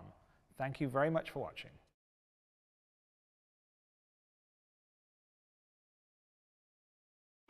Intergalactic Aerospace Expo 2950. Whitley's Guide and me, Jax McCleary, are here to take you through it all. We're here on Microtech, going behind the scenes, under the hood, and deep undercover, to bring you the galaxy's hottest ships from its coolest locale. See if you can keep up.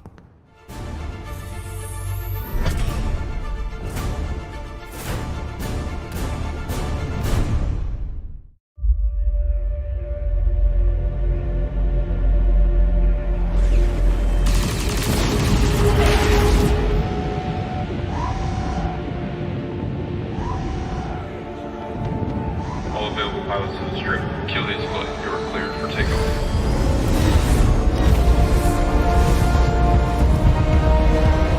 Julius flight. Engage burn in flight heading 110.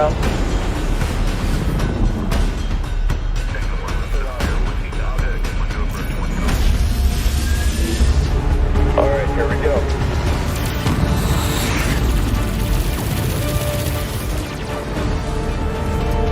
Missile incoming. Launch the countermeasures.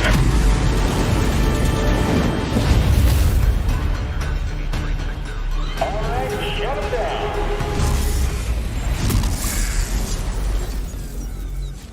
I've got a shot. Clear them out. Thanks for the assist. Anytime. Quantum jammers engaged. Let's finish this.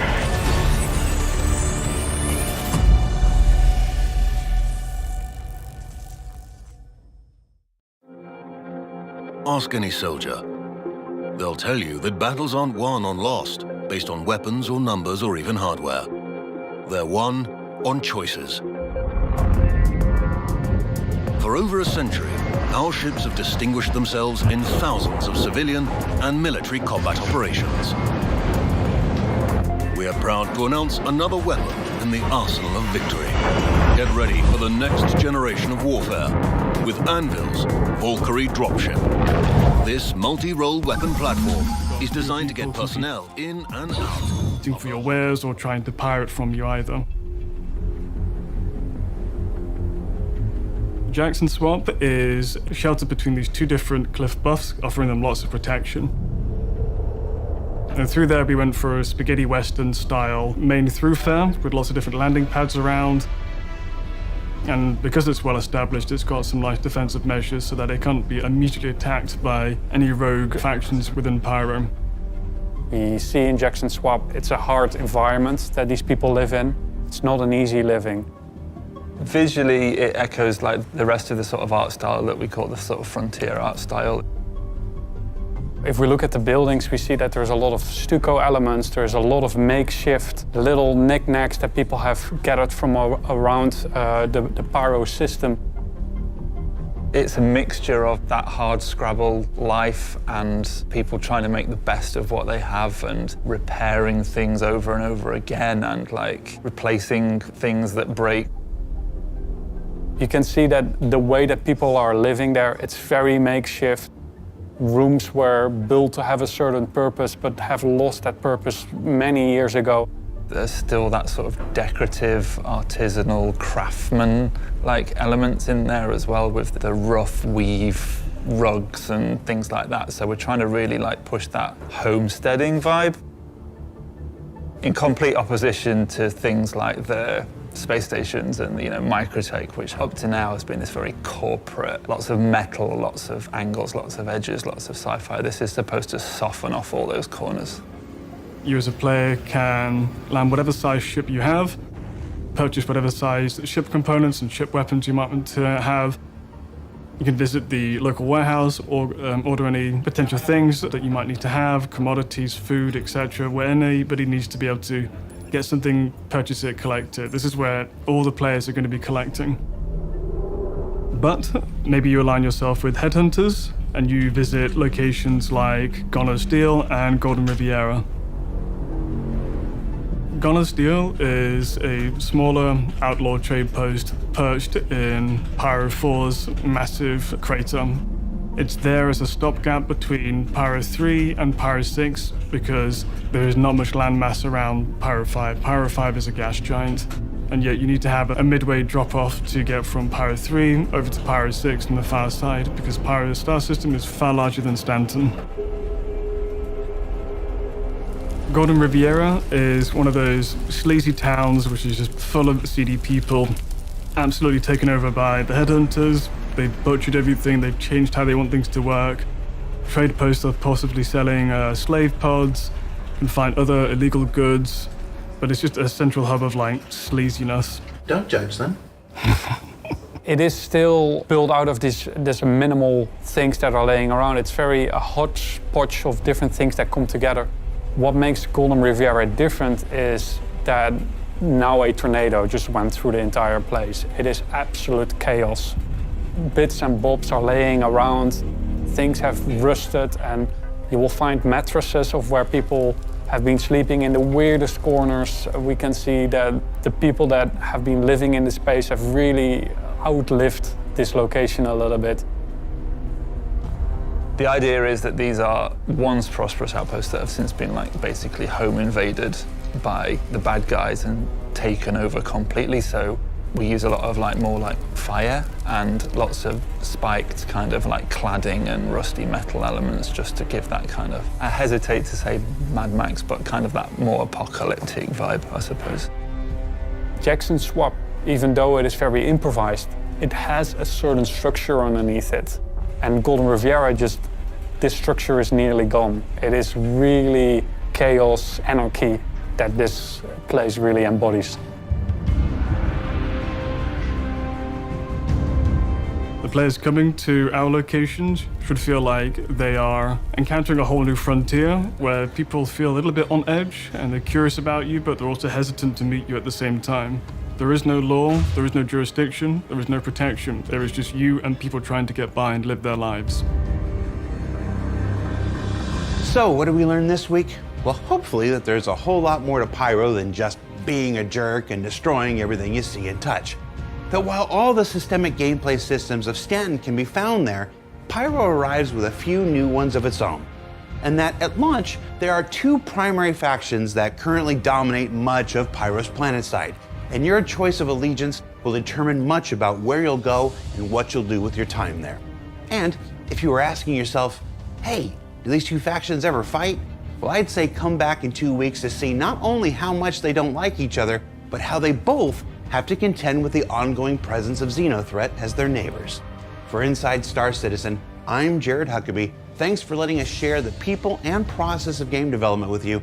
And we'll see you all here next week with a special Ship Showdown showcase look back at the work of superstar Gavin Rothery. He's so good.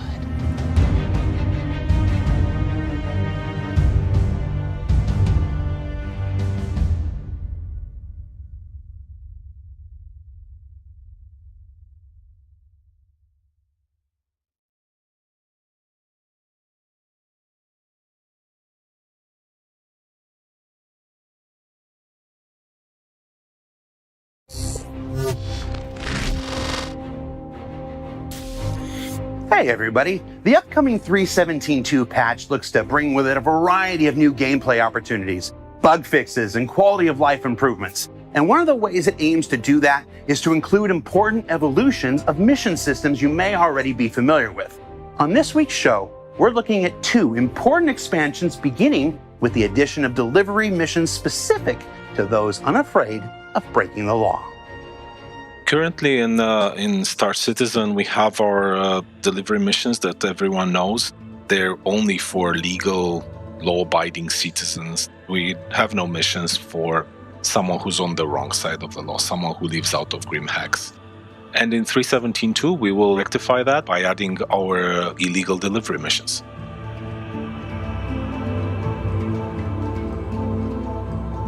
The illegal delivery missions in 3.17.2 are going to function somewhat similarly to the legal ones, but they get run through a different organization. You will be running them through Redwind.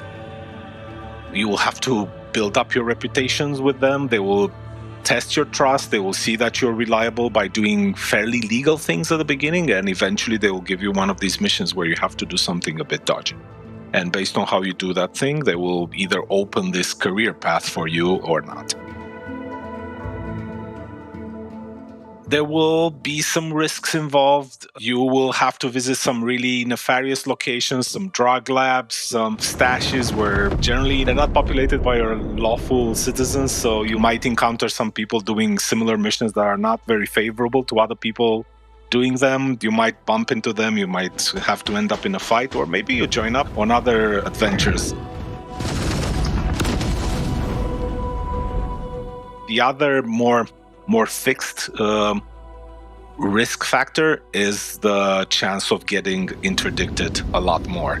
So you will have to make sure when you get interdicted, you pretty much have to run for it. If they find the drugs on you or whatever illegal things you're moving, that will end up in you going to prison or in a fight or having to run for your life. And obviously with the additional risk, there will come additional rewards that the legal side of the career delivery missions will not give you.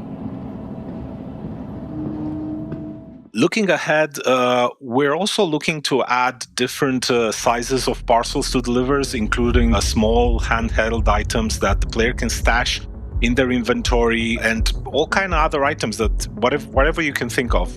This is open-ended. We'll find cool things to add in there, different objects, different type of penalties if you get caught with them. We'll make it fun. Obviously, this is not the end of delivery missions. We will keep exploring and finding new things to add. We'll be making stuff interesting for everyone who is in this line of work in the universe. whether they are on the legal or illegal side of things, we'll find something cool for them to move from point A to point B. These new missions from Redwind are only the first in a new initiative to add more gameplay opportunities to those who want to play outside of proper society's rules and look to make their debut in the upcoming Alpha 3.17.2. But up next, here's a phrase you may not have heard around here in some time. Service beacons, specifically combat assist service beacons. They've been due an upgrade for some time, and they're about to get their next one. Let's find out more. With the current state of the combat service beacons, we like that it's content for players to go out and shoot a ship gun at something. Like, it's combat, and that's fun and engaging and interesting. We like the concept, but not its current execution. Service beacons are ways that players and NPCs can request assistance from the player or create missions for the players. We don't like that there's not a whole lot of variety in them. You generally are fighting kind of the same ships. I'd say one of the biggest problems is that there's no frame of reference to the player in terms of like what they're getting themselves into before they go. So the only indicator that the player has as to how difficult or challenging the mission's going to be is what the mission's paying. So the more that it pays, the more difficult the mission will be. And if as a new player you don't know that or know that scale, you don't have any concept of what you're getting yourself into. What we are going to be doing is basically making it so that there are now 10 levels of difficulty for these combat service assist beacons. And when you go to accept them in your contract broker, you will be able to actually see that you are accepting anywhere from 1 to 10, depending on your reputation with the organization running these service assist beacons.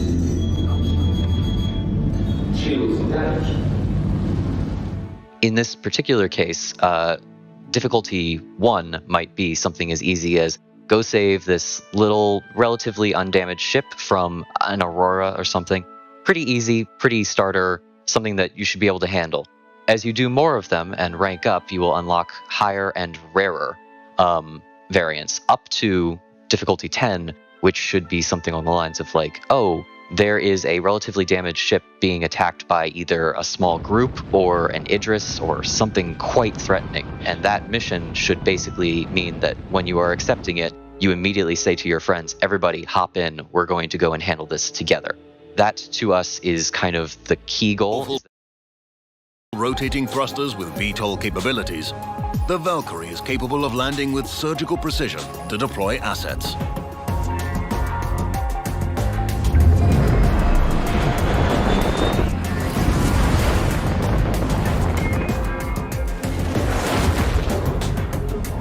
Fitted with a vehicle bay and ramp, you can also efficiently launch ground-based troop transports or reconnaissance vehicles in the field.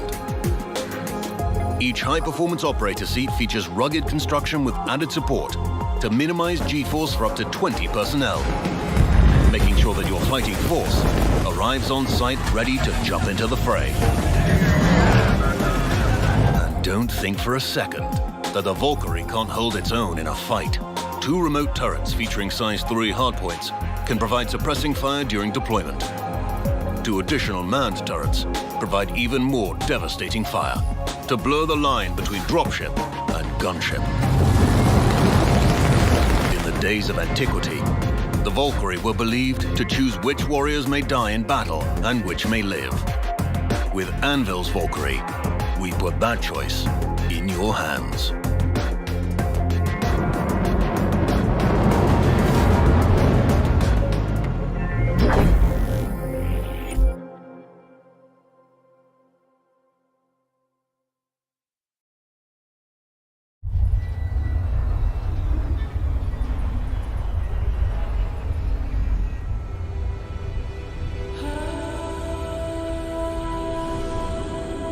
Ever since I was a kid, I've wanted to go fast. It's not about just a hairpin or two. It's really about that sequence and finding the potential of the thing I'm controlling.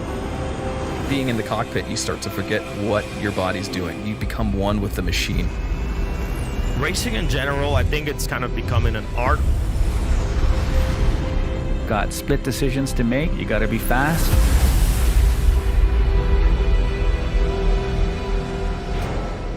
racing is one thing, but racing when you know your reputation is on the line, the money is on the line, you got something to actually bring home. That's the races I gravitate for. The big ones, the high stakes. Racing is just as much as survival as being fast. What wins the race? It's the pilot. It's the ship. The ship. It is 100% the pilot. Always the ship. It's definitely the pilot, man. You're the one maneuvering and moving it. The best pilots are so close in skill level that a different ship can change the game.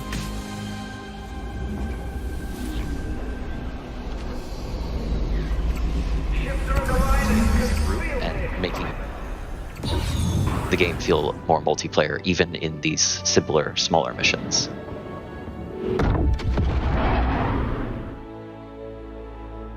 We're pretty excited for this update. It has been a long time coming.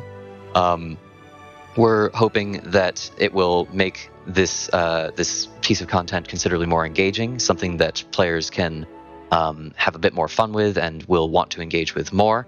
And it has served us quite ably as a method for ramping up a new designer so that we can start producing more and more content for you in the future. We are currently aiming for a release with 3.17.2. So what did we learn this week? Well, we learned that there will be more non-combat opportunities for aspiring criminals when illegal delivery missions come online. That the combat assist service beacons are getting a multi-stage glow-up that'll make it easier for players to prepare for what's ahead. And that you can call the 8th the 7th, but we all really know what's up. I guess technically we learned that last week. Now, don't forget that First Contact Day and International Bar Citizen Weekend are both upon us. Check out the RSI website for details. And then after that, it's Alien Week. Yeah, we're in the can't stop, won't stop corridor now. For Inside Star Citizen, I'm Jared Huckabee. Here are a few more shots of the currently under construction 7th floor of the Manchester Goods Yard building, future home of CIG UK. And we'll see you all here next week from the 8th, which is actually the 9th stories up. Don't cut me off.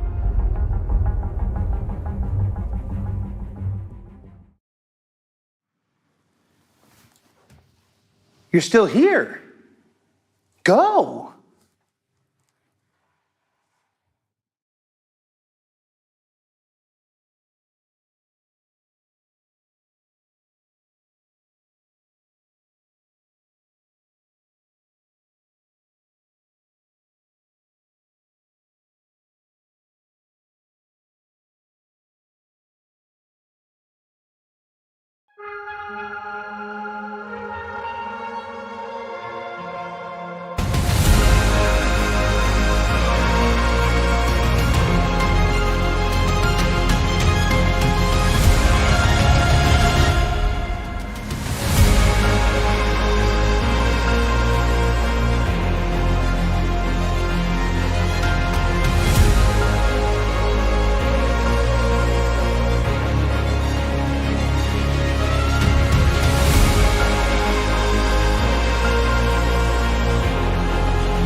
CitizenCon 2953.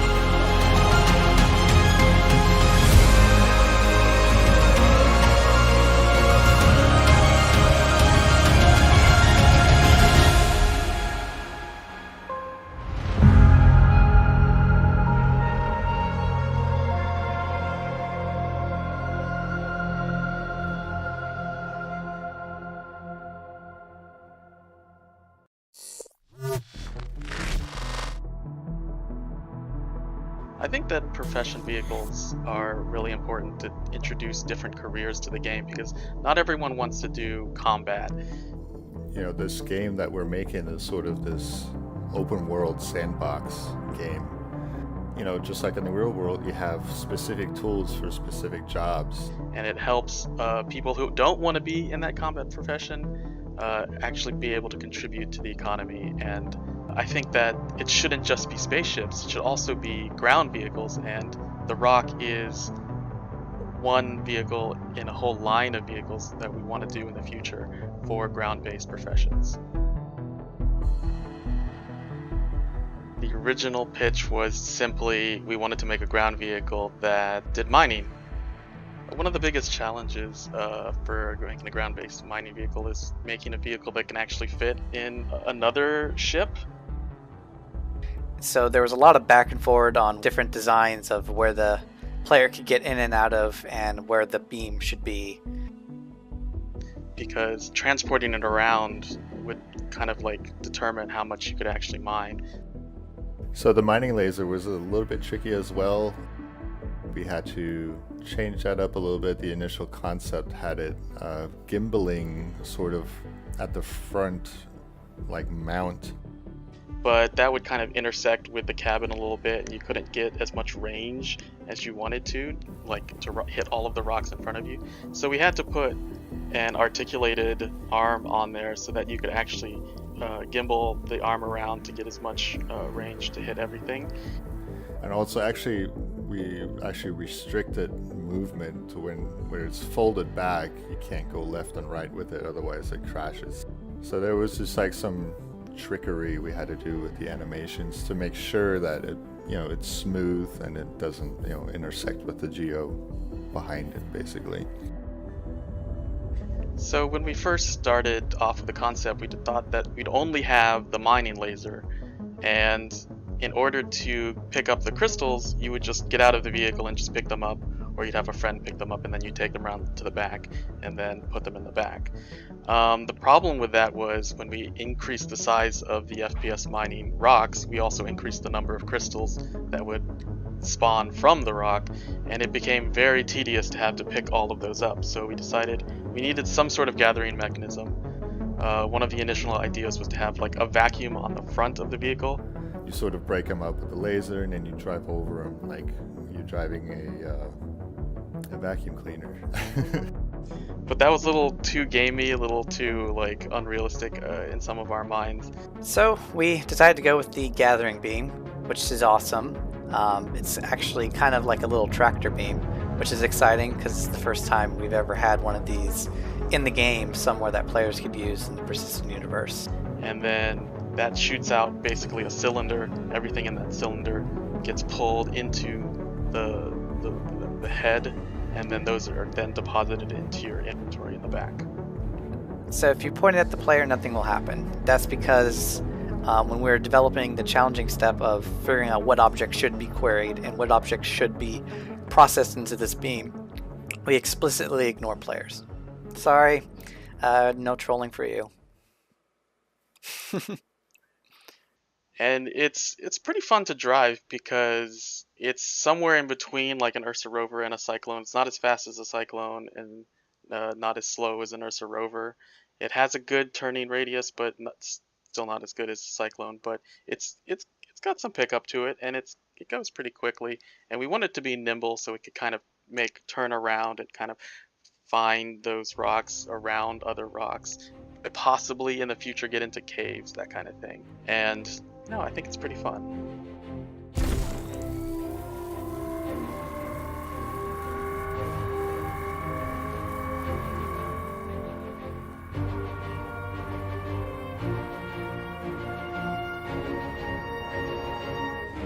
The Great Cat Rock makes its arrival in the upcoming Alpha 3.10, and is the first step in bringing more profession-based ground vehicles to the Star Citizen Persistent universe. Up next, explosions! Players got their first chance to see the Idris capital ship and its destruction up close and in action live in the recently completed Fleet Week event. Let's take a look now at the team's work bringing that destruction to life. Or death. So how do you tell a story through explosions? It might sound like a strange thing to say, but there is actually a story within an explosion, and especially as a VFX artist, that really matters because that helps you make it authentic.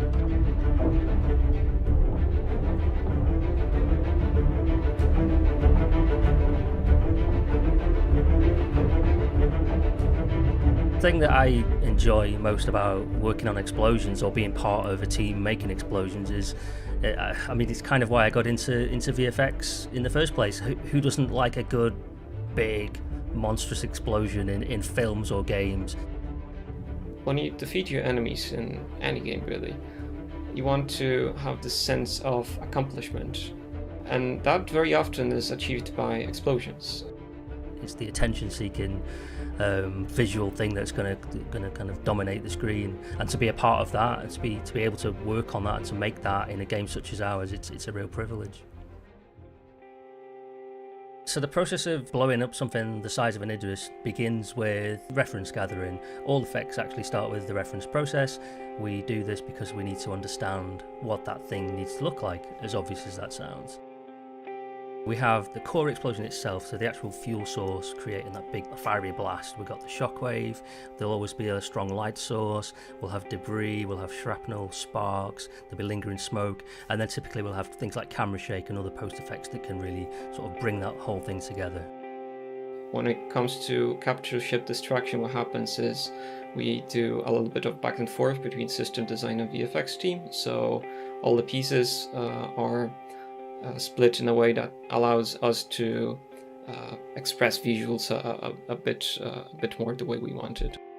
So this is where the mood board, specifically the timing elements of that, can get kind of fine-tuned actually, even in an early stage, and it really helps the artist in that process.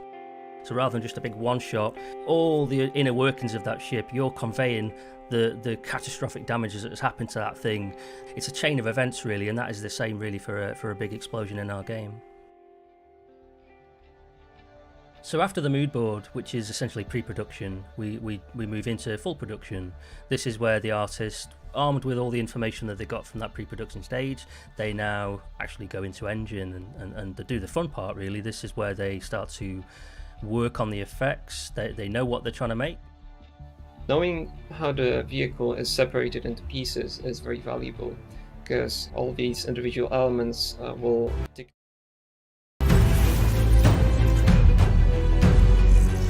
only from Mirai.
Area 18. 2949. Things were changing. You could feel it. And it was Gatsby, the center of it all. How do you get on Gatsby's list? Gatsby did. The name on everybody's lips. Hey, here's to us. No, here's to Gatsby! You never knew where Gatsby might head off to next, but that was half the fun.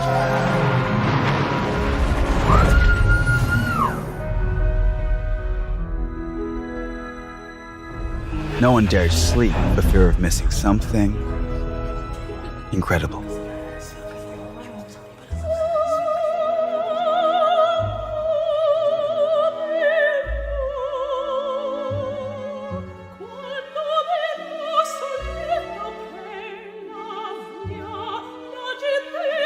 In Gatsby's world, nothing was off limits. Unless you were trying to crash the party.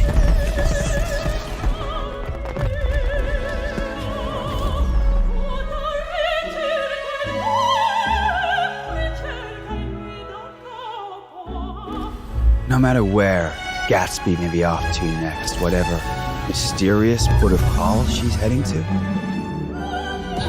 Placed them. For example, if a thruster breaks off, the logical thing to do would be to place like an explosion in the location of breakage. The reason why is because thrusters usually hold some fuel in them, so having this explosion would be fine. But if it's just like a tip of the wing, you don't really want any fiery explosion, you just want metal pieces flying off. So knowing all these separation elements and locations, like I said, dictates what visual choices we make. So there's always going to be a performance cost when working in video games. Making a massive scale explosion, we need to be smart. We need to make sure that we know that we can actually make that effect without breaking the game. If 5 of those explosions happen, it needs to be a scalable process. At the end of the day, once you go through this whole process, you spend hours and hours making this explosion. The most rewarding thing is actually submitting and looking at all the gameplays and seeing people happy and excited about destruction they see. If I see at least one comment on Reddit or YouTube or any place really, and someone says, well, that's an awesome looking explosion, well, that's worth doing my job. So what did we learn about this week? Well, we learned that like Argo before it, Grey Cat is a brand whose product line is expanding in new and exciting ways. That the Rock is only the first profession-based ground vehicle on its way to Star Citizen, and that explosions do more than just look cool. They can be used to inform a player's sense of accomplishment in key circumstances. And they look cool. For Inside Star Citizen, I'm Jared Huckabee. We'll see you next week.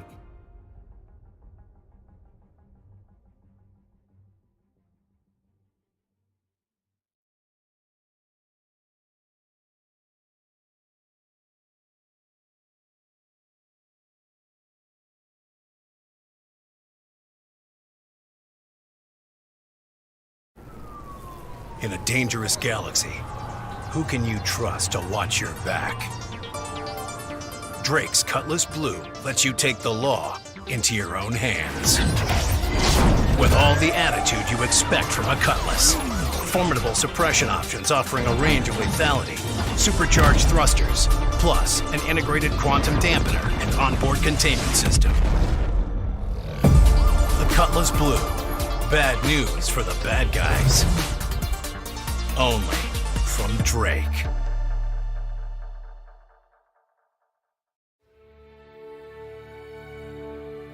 What am I most excited about 3.6? Frickin' loss systems, bro. It's just going to make the game, I think, feel a lot more like it's tying all the pieces together. We now have jurisdictions. We've got new locations in there where you take a stolen ship to be chopped up. It's not the Wild West anymore, and you're able to have repercussions for your consequences, for your actions, whatever that was. How about Law and Order? Is that a ship? More systems. I love Law and Order. It's a really good show. I want to tell you about something because it's really cool. Black market. Oh, black market stuff. Through the time investment and just collecting boxes of stolen stuff from other players. Things like drugs now suddenly make a lot of sense where we can crank up the profitability of them. My favorite ship in 3.6 is the Archimedes because that name is awesome. It's kind of that kind of arc back to kind of Battlestar, launching the fighters, that sort of kind of idea. Important feature coming to the game is the hover mode, and I really look forward to that. Really showcases what like atmospheric flight can be, And it has this like effect of making the low speed atmospheric flight super believable and interesting. We're making a few additions to the comms behavior in the game and group behavior. This is awesome. It brings back all kinds of like real classic sci-fi kind of tropes and interactions. So this is something I'm excited about. I think the coolest addition to 3.6 has got to be the ship kiosk. I think it's cool that you can earn almost any ship. The rework of the Vanguard is cool because the concept image is actually being brought back to life. Have you seen the new space station exteriors? Yes, they're cool. The grandness of their scale and that variety of exteriors that they've got going. Improve the diversity and shape of our space stations throughout the game. It doesn't look like a copy and paste of one station to another. They feel bigger, they feel more substantial. It's kind of just hardcore sci-fi vibe that you get from them. We need more stuff like that in the game.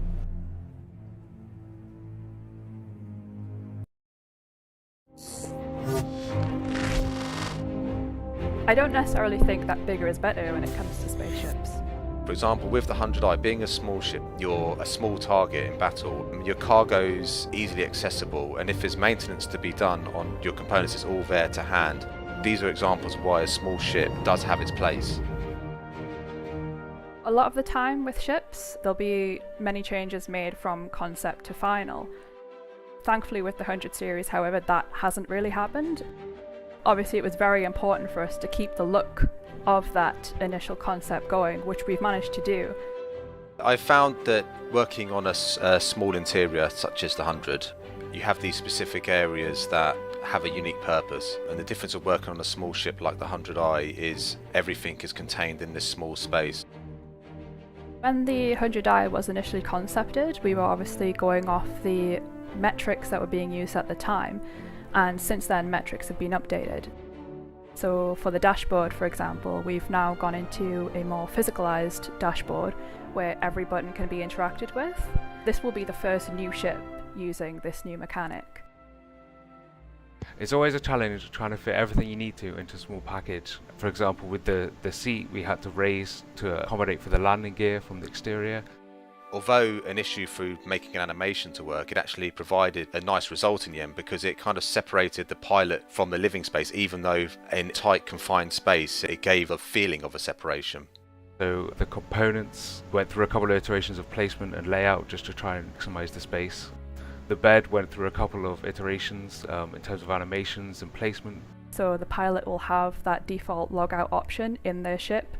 So no need to worry about going out somewhere, being lost and having to find somewhere else to log out. You can log out in the 100 series.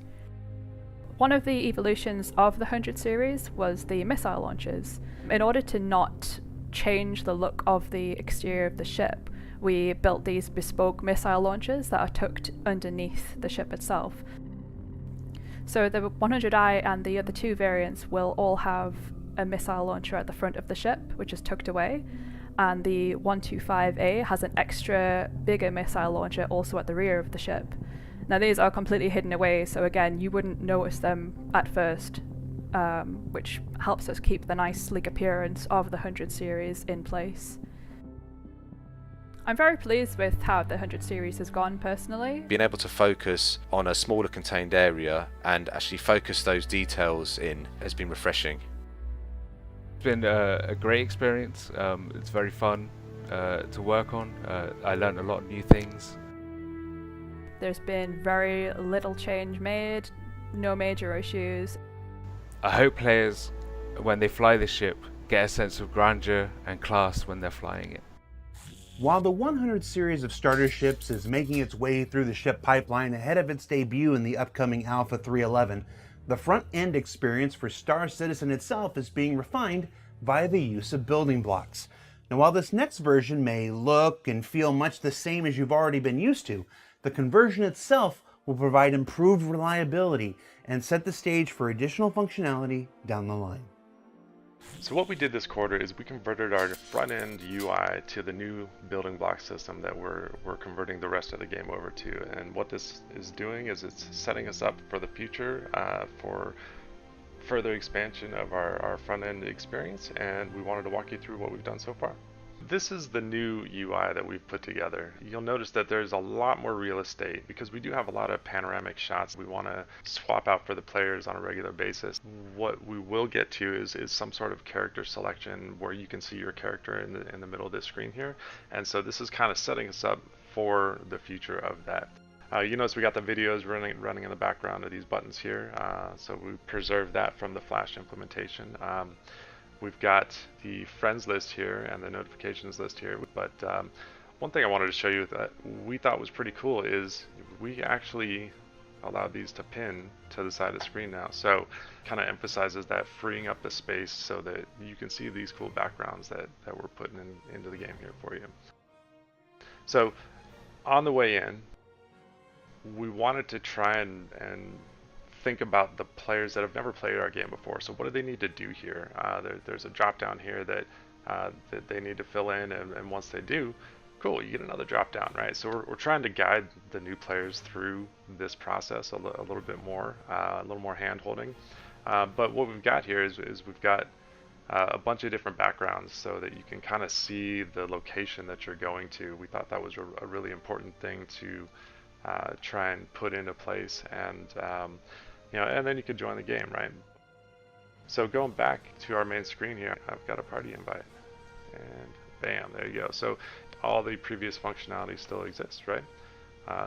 Now, one thing I want you to see here, people were kind of talking about like, man, I really wish I had a way to kind of get rid of all these. Well, guess what? We added a button that will literally clear all of the passive notifications, and text here will kind of be changed to indicate that as well, say a clear passive or something along those lines. But so you remember we had that huge pop-up in the middle of the screen here that was just kind of ugly. It kind of overlapped some of these other UI elements. It was a little clunky, and while we're still in the process of kind of honing in on the size of this window here, you'll kind of notice that the region selection is now down in the corner here. And one of the things we're actually going to do before you guys get your hands on is we're actually going to make this pop up instead of down here. So we call it a drop up. So by converting this all over, it allows us to have much better control over the UI as a whole, so that as we transition back and forth between these screens, it's a wholesale clear or fade of the UI. So I know what you guys are thinking. This looks a lot like what we had before, but what is really important to understand is that this puts the entire front end that everything else hooks into a modular system that we can expand on. I see her. Won't be soon enough.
I saw you apply to the Flight Academy again.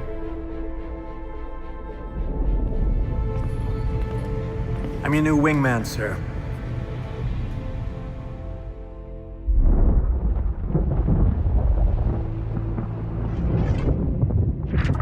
Coil. Local scum use it for cover to launch attacks.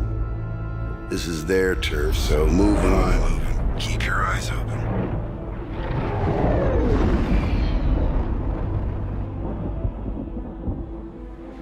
No sudden moves. Who the hell are you? We're OMC. And OMC belongs to Sato Khan. Is that your boss? Are we supposed to be scared of him or something? Yeah. The OMC aren't the only ones listening into comms. Done. It's a single button. It goes right in. If we want to add a new character customizer or expand on just the other things that tie into the front end, like cool, now we show your character in the middle. Now we show, an organization, list or whatever it is.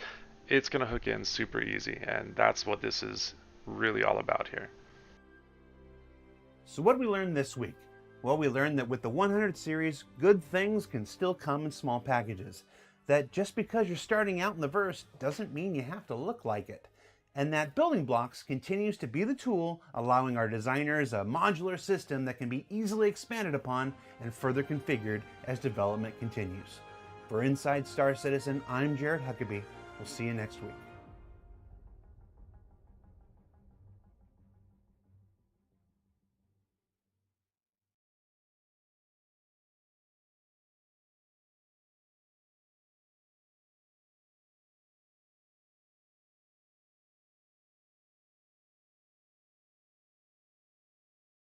Behold the majesty of the Anvil Pisces.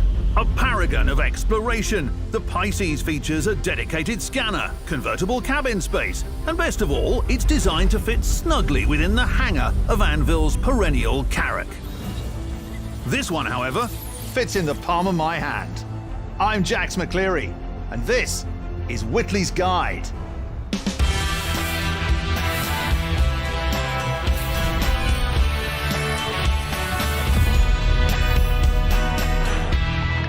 For our premiere episode, we're here at the 2949 Intergalactic Aerospace Expo, or more precisely, above it. And this is in fact not an Anvil Pisces, but a true-scale remote-controlled replica. It's accurate down to the last detail, and I've been told it's very expensive. So, naturally, we're going to attempt to blow it up, because we're borderline obsessively committed to putting the galaxy's best gear to the test. For you. To that end, behind me you might have noticed the rather intimidating 2949 Anvil Ballista. We're about to put this mobile missile machine through the Whitley's ringer. The aim, so to speak, is to see if it really can take out our tiny target, even as I pilot it, Jimmy, the stick please, through daring evasive maneuvers. The missile we're launching is, of course, a dummy round with a diminutive explosive charge capable of taking out our tiny Pisces, but not much else. At least, that's what I've been told, and I hope it's accurate, lest the next landing zone over gets a very unfortunate surprise. Apologies in advance, Area 17. All right then, away we go.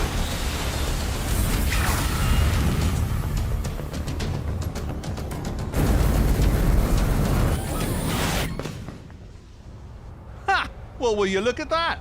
It worked! And if that's not pinpoint targeting, I don't know what is. Colour me impressed, Anvil. And that's just the tip of the nose cone.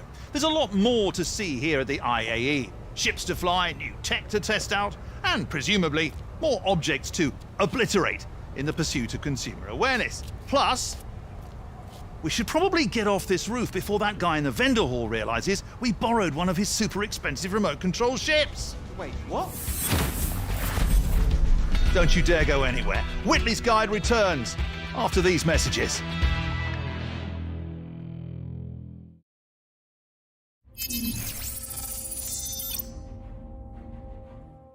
Populating the surface of Star Citizen's planets and moons is no small endeavor. From the tiniest of easy habs to the largest of landing zones, creating new places where players and NPCs alike can gather to buy and sell, collect and trade, create and destroy, oh my, is essential to our continuing efforts to expand gameplay opportunities within the persistent universe. And with the upcoming Alpha 320, members of the Montreal Sandbox team are doing just that with the newest edition of Derelict Settlements.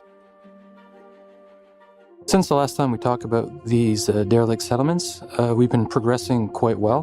We started with maybe one settlement last time we spoke, and now we're up to about 15 fully fleshed settlements with a unique look, narrative, and theme around them. The longest part is just finding a theme and then scouting these really epic locations throughout the maps, throughout the planets. And then we try and match the theme. Okay, what theme fits with this location? Let's say we're looking at cool mountaintops with really nice vistas, cool sunsets that are like on the side of a lake or a river, or just a little like a water source on the top of the Alps with like snow and everything. So we come up with these themes, and then we come up on the side with these really cool locations, and then we just like, okay, what can we match together? Let's find a cool name with them, and how do we make these unique settlements? You could easy see yourself like spend your life with your wife or your husband or whoever you want to play with, and just take it easy.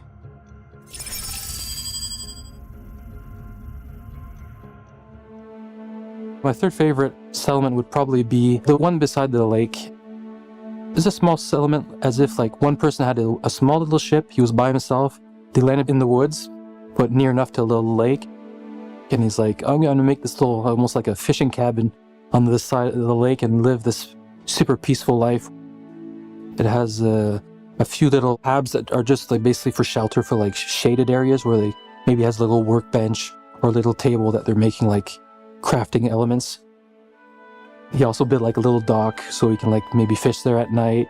We planted a couple little harvestables as well along the coast of the water. He has his little house to himself. He builds as he wants. Maybe players can come and visit, but it's like a really social kind of small little settlement where I could definitely see myself living if I crash my ship. That's what I would probably do, just make my one little shack and build a little dock and just look at the sunsets at night kind of thing.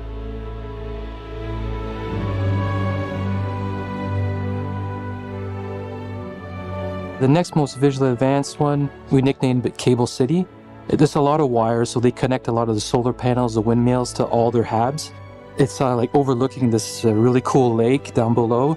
So we thought like it'd be a good idea to bring like the humidity aspect into it. So the terrain, we tried to make it a bit more muddier. We had like tracks of vehicles that went by. The terrain is just a lot more worked, a lot more detailed. So it just makes it feel like, yeah, the people are working there, or there's vehicles going by on a daily basis. They're probably scavenging like a ship that's nearby. We haven't really placed a ship for that one, but like it just story tells really well. Yeah, this a really badass vista with the clouds and the lake and the fog that lifts up in the morning. It's just a really nice one that came together super quick and super well. So I'd say that one is probably the second most fleshed out that I really like. The kit and all our object containers have been growing exponentially, which is making our work a lot faster. We're a bit more efficient, and we can use our Rastar tool to populate these settlements a lot quicker. We're building these kits as we go, so like every new settlement or every new theme that we find that we're missing little elements for like pathways, some visual keys that makes them a little bit more unique. So as we go, we're increasing the size of the kit because we keep adding a couple more per settlement. As these settlements grow, we get to also share with the new settlements that come in. So we're able to do really small settlements, but also go into these really, really large settlements where it's almost like fortresses or small villages. Now we have some that are like fully fortified. We have added gameplay like where we can play King of the Hill. We got other ones with like turrets, defense walls, security gates, but everything's still in derelict kind of shape, a bit more like Mad Max, where it's not abandoned, but like they use ship parts, and these things are still decaying over time through the harsh weather conditions on these planets. These settlements have been like there for like 100 years. Others that maybe the spaceship just crashed and like they just started building a village for the last couple of years. Some people would make something that's a bit more fortified to defend against nature and all the elements. Maybe some people would make like a bar just to invite their friends over, expecting to be rescued soon enough, I guess, or within the next several years. So we have like a bunch of farms, we have greenhouses, we can have like hostile, and we can have also just social settlements now with a lot more assets to play with. My favorite settlement or outpost that we've created so far is the one deep in the forest. We nicknamed it like Ewok Village. Basically, you crash in the forest, so you're using all like what's around you, the elements. So there's a bit of lumber. So we're bringing a bit more organic feel to this settlement.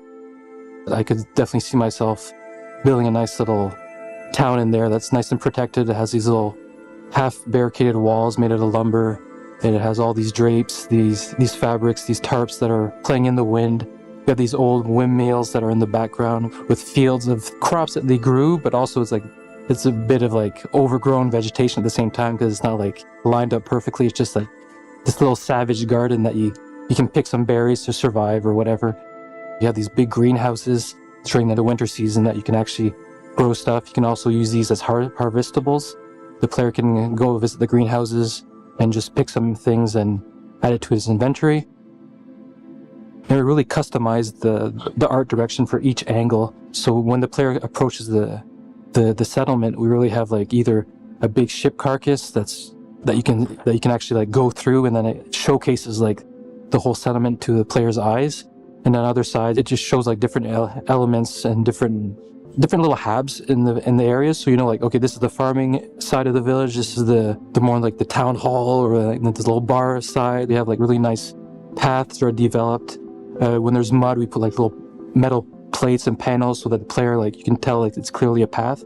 And we define the main player paths, so it's a lot easier for the players to navigate, find like the lootables. So it just feels a lot more alive, this one, because we spend a bit more time. And this is basically our benchmark that we're aiming for. So it would be the forest settlement, my favorite. So yeah, that wraps it up pretty much for the settlements where we're at. They're evolving quite rapidly now with our new systems and our new tools. So we actually reduced the size of the team because we don't need as many artists, just because our kit is actually quite large now. So with just a handful of artists, we can really produce like a lot of settlements within a couple-week period.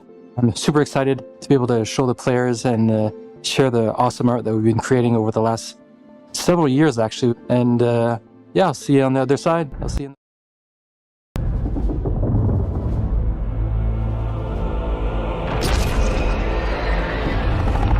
All ships, we're under attack by Vandal forces. Repeat, we are under attack.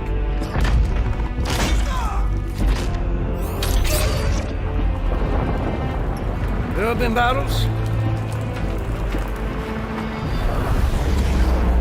There have been losses.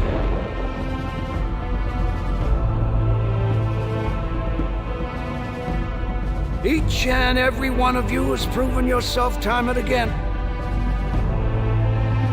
We will not lose the system.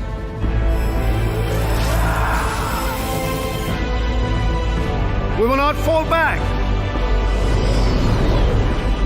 Form up, Cal. You got point. Copy that. Tally's on me.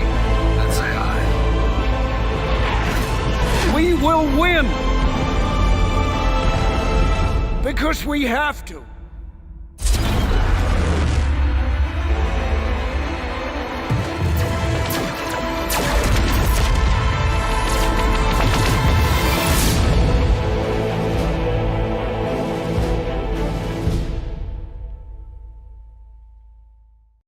So folks, Ruin Station is about as big as it is creepy. Maybe we can find a ship to stow away on, and... Whoa. What is this? A new ship? For RSI? Whoa. Oh shit. You want how much for this thing?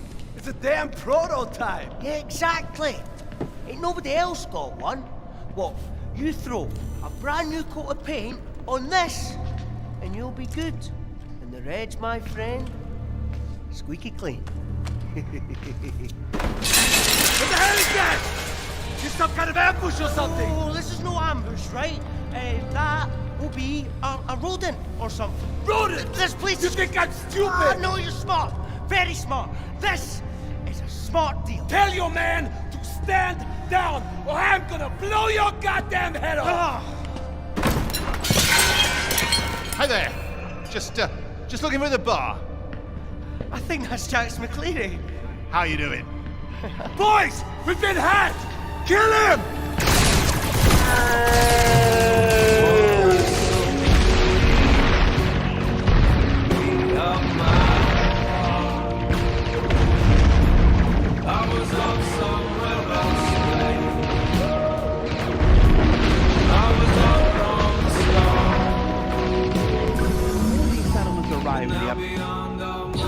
Coming Alpha 320, there's still the little matter of Alpha 319, Invictus Launch Week, and a new vehicle manufacturer that's making its debut at this year's event. And even though the big reveal isn't until next week, let's go ahead and have a quick chat with John and Will to see what we can squeeze out of them maybe a week early. We have a lot of ships and vehicles in our game now. We're getting very close to, if not over 200 now. Keeping brands with a consistent theme is important because it helps immerse you in the universe. You see a ship of a certain style and role and you go, that's that manufacturer. And having consistent brand and manufacturers helps players give that initial read on what that vehicle is going to be. If they start branching out into every category under the sun, it sort of dilutes their visual identity and also their lore background. So having brands and sub-brands or entirely different brands helps strengthen that narrative. You look at it, you know, hey, it's that brand, it's going to roughly do this thing. So this was kind of a journey that started back when we introduced the Misk Razor, a racing ship underneath the Misk brand. And so we created this lore for them that one of the CEOs of the company had a real passion for racing. And so he kind of charged the company with coming up with their own version of the racing ship, which ended up being the Daedalus. And while that didn't quite take the Murray Cup as that CEO had hoped, a couple years later, the Razor came out and it was another attempt at them. The company itself was so excited and charged by the creativity that came out of developing the Razor, especially when paired with their groundbreaking Xi'an technology sharing program. They created a new division in the company, Mirai, pushing the aesthetics and the devotion to quality that Misk is known for into bold new directions. Mirai is essentially a performance brand, and performance is quite a wide-ranging category. So not only do you have things like racers come under performance, but also more militarized and very obviously military-focused ships as well. So while Mirai might have gotten its start in racing, that's not going to be where it stops. There's a lot of possibilities for where we can take this brand in the future. In introducing Mirai as a brand, it also gives us the opportunity to look back at the existing lineup of Misk ships and reevaluate whether they do still make sense to be in that brand or move to the new Mirai sub-brand. And as part of looking at this, it was clear that the Razor series was the ideal candidate to move under Mirai as a brand. As part of the conversation, we were also looking at the Reliant, and with its cool kind of hybrid cockpit and the way it rotates and really uses Xi'an tech, we were like, would this feel more appropriate as a Mirai ship? And going back and forth, it really was feeling more as an industrial workhorse that would fit better under the Misk brand. So the Reliant and the whole lineup of those ships will be staying with Misk. What kind of excites me about Mirai as a brand is this idea. We've seen this kind of blending of human and Xi'an technology already in Misk, and one of their charges is going to be taking it even farther. So the idea of the human ship designers looking at this Xi'an tech and saying, where can we take this? So it'll be really exciting to see what directions Mirai can take the grounding that Misk has provided them and take it even farther. So that was a little bit of info about our latest ship manufacturer, Mirai. I'm very excited for them. And if you want to learn more about the new brand and the ships they're developing, make sure to join us at Invictus. So what did we learn this week? Well, we learned that there are about 15 new derelict settlements, each with their own look and narrative that are being added to the Stanton system in the upcoming Alpha 320. That more and more will be added in subsequent patches and provide new opportunities for gameplay across the surface of its planets and moons. And that there's something new in the future of Mysk when Mirai arrives at Invictus next week. What is it? They'd be furious if I said.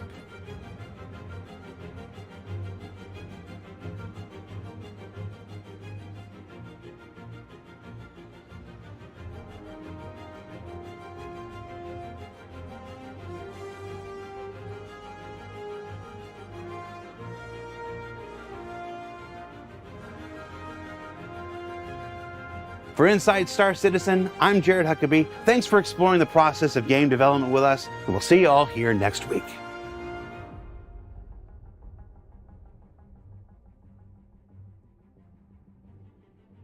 Yeah, so the package arrives, and it's my new helmet, and it's supposed to be wearable, and everything. So I put it on, and it's a miracle that it fits. And Chris is there, and he digs in the box and finds this bag of like 20 pads. And I'm like, what are those for? And he's like, well, it's probably so normal people with normal heads can wear it. And I'm just like,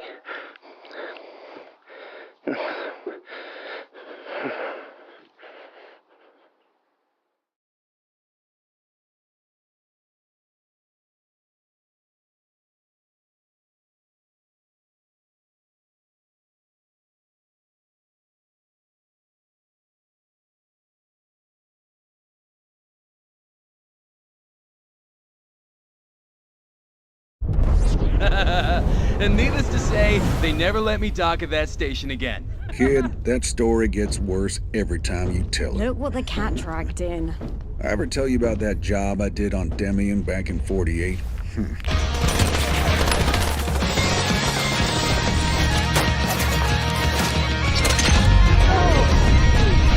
Only about 1,000 times. But if you want to talk about danger, what about the time I hit the gap at Yada?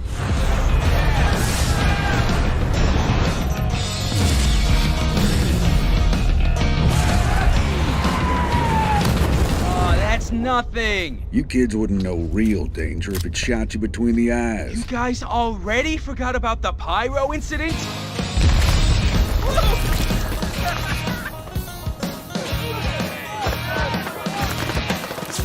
I cleaned up on that job. Yeah. You both got lucky. Maybe, but what about you, old-timer? You feeling lucky right now? Luck's got nothing to do with it. I guess we'll see. Yeehaw.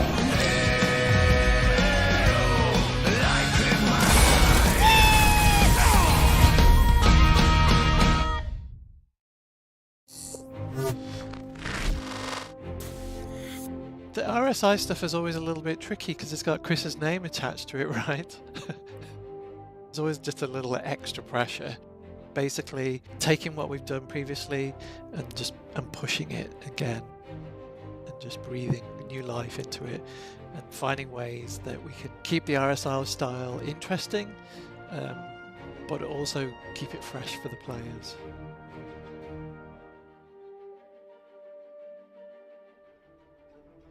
We have a lot of fighters in Star Citizen, and they cover a huge plethora of combat styles. One area that we have only a few ships filling is this two-person heavy escort fighter role. So RSI is typically, you think of it as a more civilian or utilitarian manufacturer, but they do actually dabble their hands in military and sort of aggressive fighting ships. You have the Bengal, which is probably the pinnacle of it. You have the Polaris, and now you have the Scorpius. So when we were designing the Scorpius, we obviously had that classic silhouette. We're always looking at silhouettes, and there was a funny stage where kind of thought that maybe we were going a bit safe in some areas. So I did a couple of sort of, I would call them wacky, but there was sort of slightly more sort of modified RSI styling. Basically, there were hints of it in there, but it's really starting to push towards the edges of like entering into a new generation of RSI. So we had about 20 maybe more, and then it's just a process of refinement, narrowing it down. What do I like? What does Chris like? And ultimately, we ended up on the one that had sort of an X formation. It's common within sci-fi, but we've yet to do it in the Star Citizen universe. I was just like, let's just own this. This is where we've arrived. Looks really cool. Let's just go for it. The RSI Scorpius is a 2-player ship. It has a pilot and a remote turret gunner. They both access the ship via a side ladder, much like some of our other ships. And what makes this ship different to our other fighters in this area is that second player has access to a remote turret that can also change states and sort of track round to the underside of the ship. So if you are in a scenario where you have an attacker above or below you and your pilot cannot alter course for whatever reason, you yourself are able to go move the turret to account for that. And I think for the fans, it's gonna make a more interesting sort of experience for them. In different situations, you're gonna be able to make that call. Where do you want the turret, on the top or the bottom? It does have its limitations. You know, it's not like a magic gun that gives you all-round cover over everything, which I kind of like. I like it when our systems do have some limitations and they're not all just like all singing, all dancing, can do everything. A really nice feature of this turret, unlike some of our other turrets in the game, is no matter what state it is in, you are in a consistent viewpoint. So when you get to that transition point where it goes from the top of that ship to the bottom, your view stays the same way up. It nicely gimbals around, so you don't have this awkward bit where you might be attacking someone, you want to change positions, and halfway through your view flips 180 degrees, you get disorientated. That doesn't happen. It keeps it the right way up the entire time. So the pilot has access to 4 size 3 mounts on the wingtips. These come with size 2 gimbaled weapons by default, so you have a lot of forward-facing firepower there. And then you also have 2 missile racks built into the hull, and these come with 4 size 2 missiles by default on each side. So again, it's all about the forward-facing firepower for the pilot, so they can concentrate on just flying and attacking things in their frontal arc. Of course, I'm biased. I think totally the ship fits. I think you know, as we develop these ships over the years, you know, it's always how to push them further, keep players interested, how to keep visual engagement, I guess. Like, you know, it's always a challenge, you know, how to improve and push, almost like a virtual design house, isn't it? Like, so that's always the challenge, but also keep the DNA. You want people who are fans. Any last words, McCleary? Jimmy?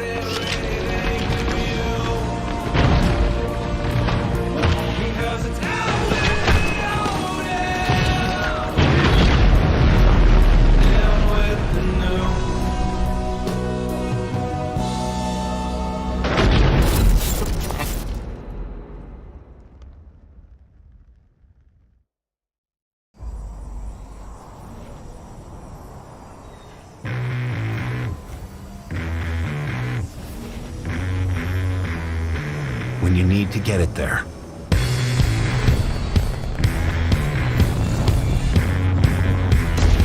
When the odds are stacked against you. When you're just enjoying the view. When the sky's the limit.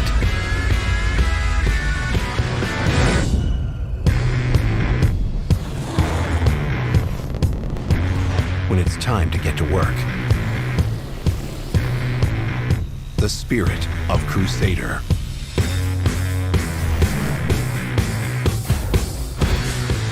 One ship, endless possibilities.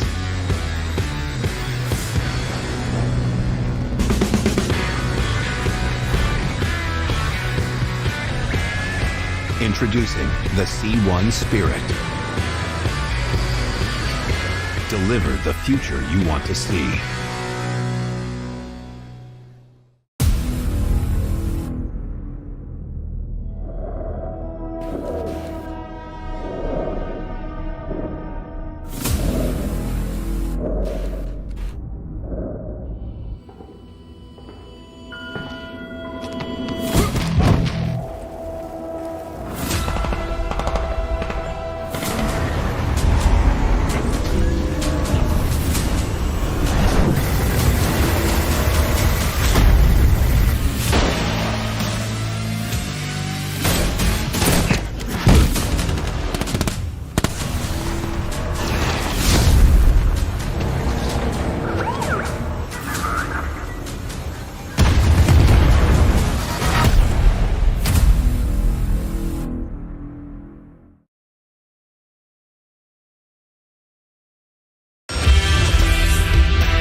been a big couple of years for the quote-unquote sexiest shipmaker in the verse.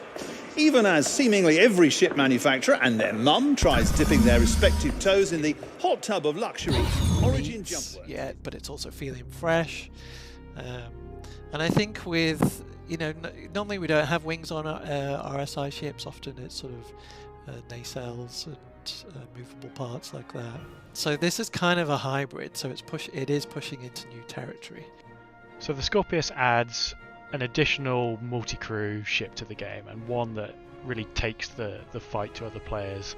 I think it's going to be quite popular in fleet battles. You always need these supporting ships, and we always try and make getting more people in a ship beneficial than having multiple ships.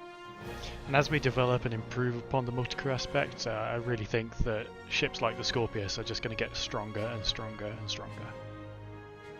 The Scorpius is the latest offering from the RSI Applied Innovations Group on Killian, and you can learn even more about it tomorrow when it makes its full debut on day 1 of Invictus Launch Week 2951. But up next, it's time for another environmentally themed sprint report. Away we go. Let's start things off by catching up with the current progress on hospitals. In this case, Brentworth in New Babbage, which is currently in final art phase. Now, if you've been following along all quarter, you can see things really starting to come together now, as most of these recent sprints have been full of polish passes on things like more signage coming through, those gurneys and props we saw earlier being placed about, finalization of floor details like the cut-in glass and botanicals underneath, the architecture that's really starting to come through now, floor decals, signage above the doors, and more. I'm glad it looks so good, because with the way I play, I've no doubt hospitals will be my most visited locations. You'll soon be number 2, prison. Moving on to some technical advancements, members of the Planet Tech team are currently in a series of R&D sprints exploring an improved canyon experience for future locations. What you're seeing here isn't an actual planet that's being made for the game, but one of many prototype zoos we've discussed on ISCs in the past. Now, prototype asset zoos like this are a great way to test many different options at once, and the main purpose here is to develop a better way to mitigate the stretching and artifacting that currently occurs when you stretch one of our height maps too high or too steeply. Currently in game, many of our canyon walls are popcorned with smaller rocks to help disguise this and provide a better read overall. But these new tests are designed to add geometry breakup on the surfaces themselves to prevent unsightly stretch marks. Now, these experiments are the next step in creating more dynamic surfaces for Star Citizen's planets and moons, and will only continue to get better looking and more realistic as the team continues their efforts. Now, it's been a month since we last looked in on the continuing work building our upcoming colonialism homesteads. I know, I couldn't believe it either. So let's check in with some of the prop plants currently in development. Now, the team is looking not just for a variety of different shapes and silhouettes, but also the potential for indoor personal harvestables that players can pick, and the variations of all of these at different stages of life and death. So, great. Another chance to disappoint my mother by being unable to keep houseplants alive both in the real world and now virtually. As for the homesteads themselves, they're working their way through Greybox now, so let's take a look inside at this internal review that was done just a couple weeks ago.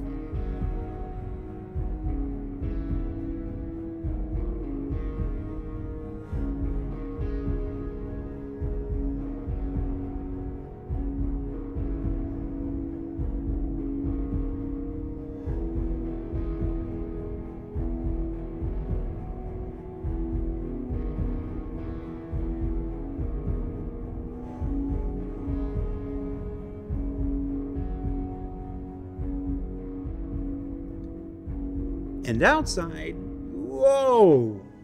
Okay, we're going to see more of that planet starting next quarter. As for this quarter, let's jump into the most anticipated location making its way into the Star Citizen universe in the upcoming Alpha 3.14. The VFX team recently completed a sprint bringing the nighttime emissive particles that were previously developed for the nightclub in Wally's Bar and expanding on it for Orison at night. Now this looks pretty good, but when this gets layered in with the finished lighting pass and the nighttime gas clouds in the background, I think it's safe to say we're going to be in for something truly special when both Crusader and Orison arrive in the upcoming Alpha 3.14. So what did we learn this week? Well, we learned that RSI is looking to break out of its shell and stretch its proverbial and literal wings in new and exciting directions. That Planet Tech continues to innovate and improve in their desire to make each new planet better than the last. And that Orison is going to set a brand new benchmark for landing zones when it arrives at the end of this quarter. Now, don't forget that Invictus Launch Week officially begins tomorrow, where you can journey through a jumbo javelin, breathe in a behemoth Bengal, and fly nearly every fighter for free. You could say I'm always about abusing alliteration. For Inside Star Citizen, I'm Jared Huckabee. We'll see you all next week.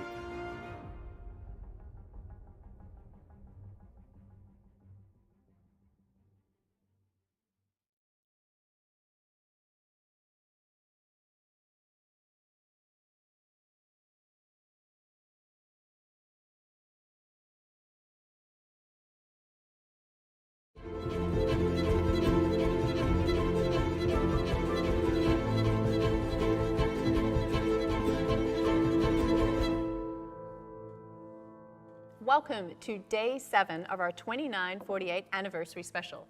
I'm Sandy Gardner. And I'm Chris Roberts.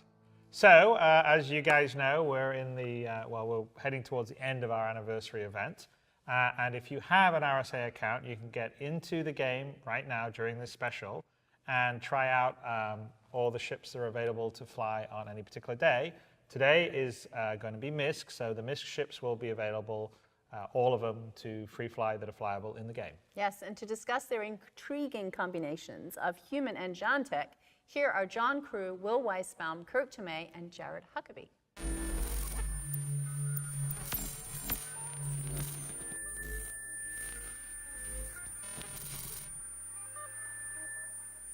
All right, so Day 7 of our 8-day anniversary special. We are in the home stretch, and today we are talking MISC. And no, that's not miscellaneous ships. That's another day. We're talking about what, MISC?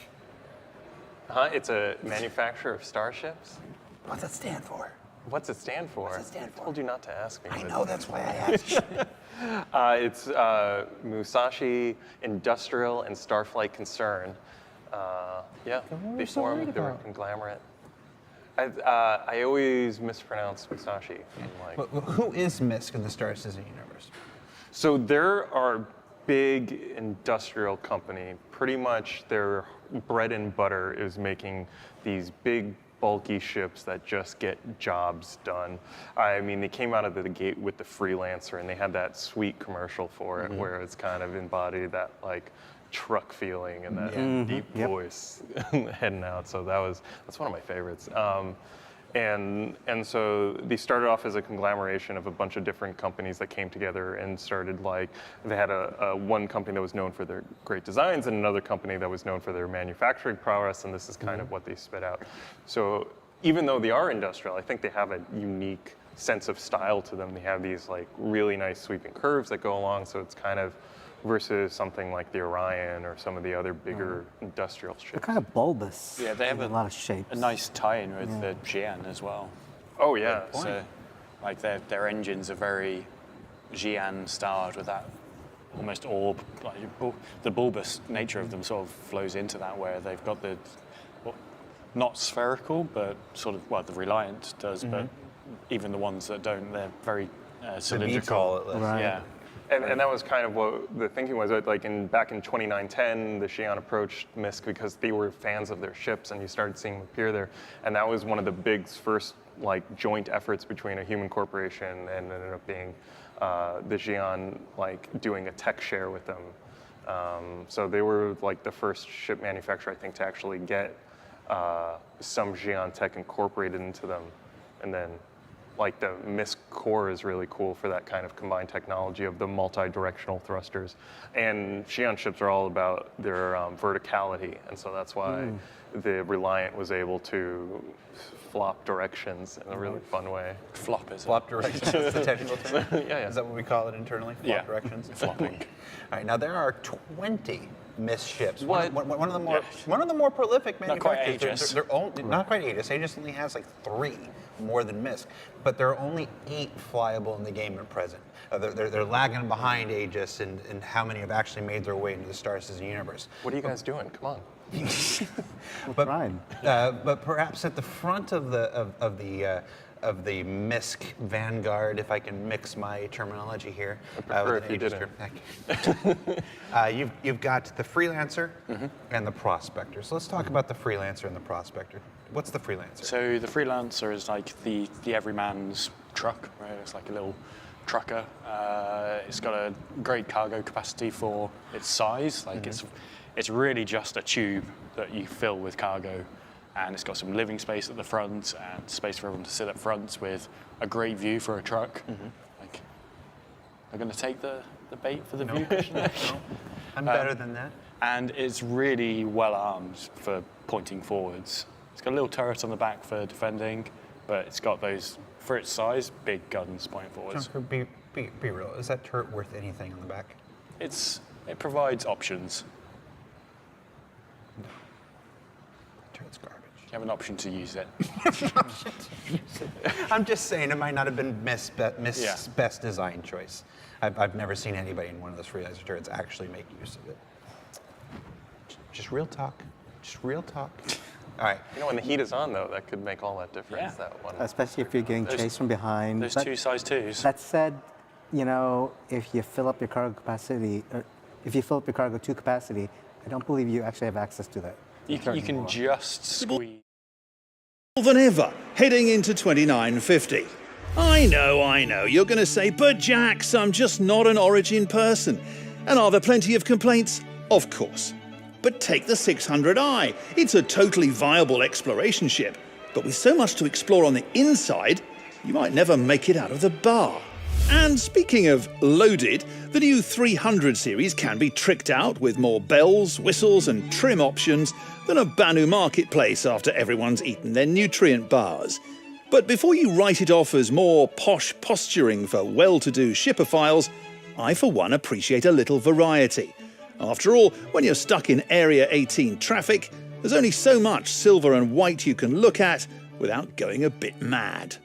And although it may be easy to poke fun at Origin, I can't deny that the ships are fun as hell to fly.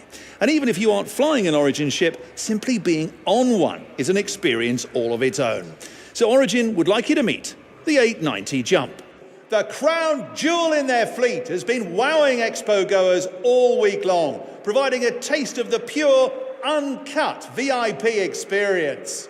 With an onboard pool, spa, cocktail lounge, commercial-grade galley, dining hall, and a whole slew of ultra-luxe accommodations, IAE attendees can finally experience, if even for a moment, what it's like to be super, mega, buy a planet and never go there rich. And take it from me, it's pretty great. Jimmy, champagne.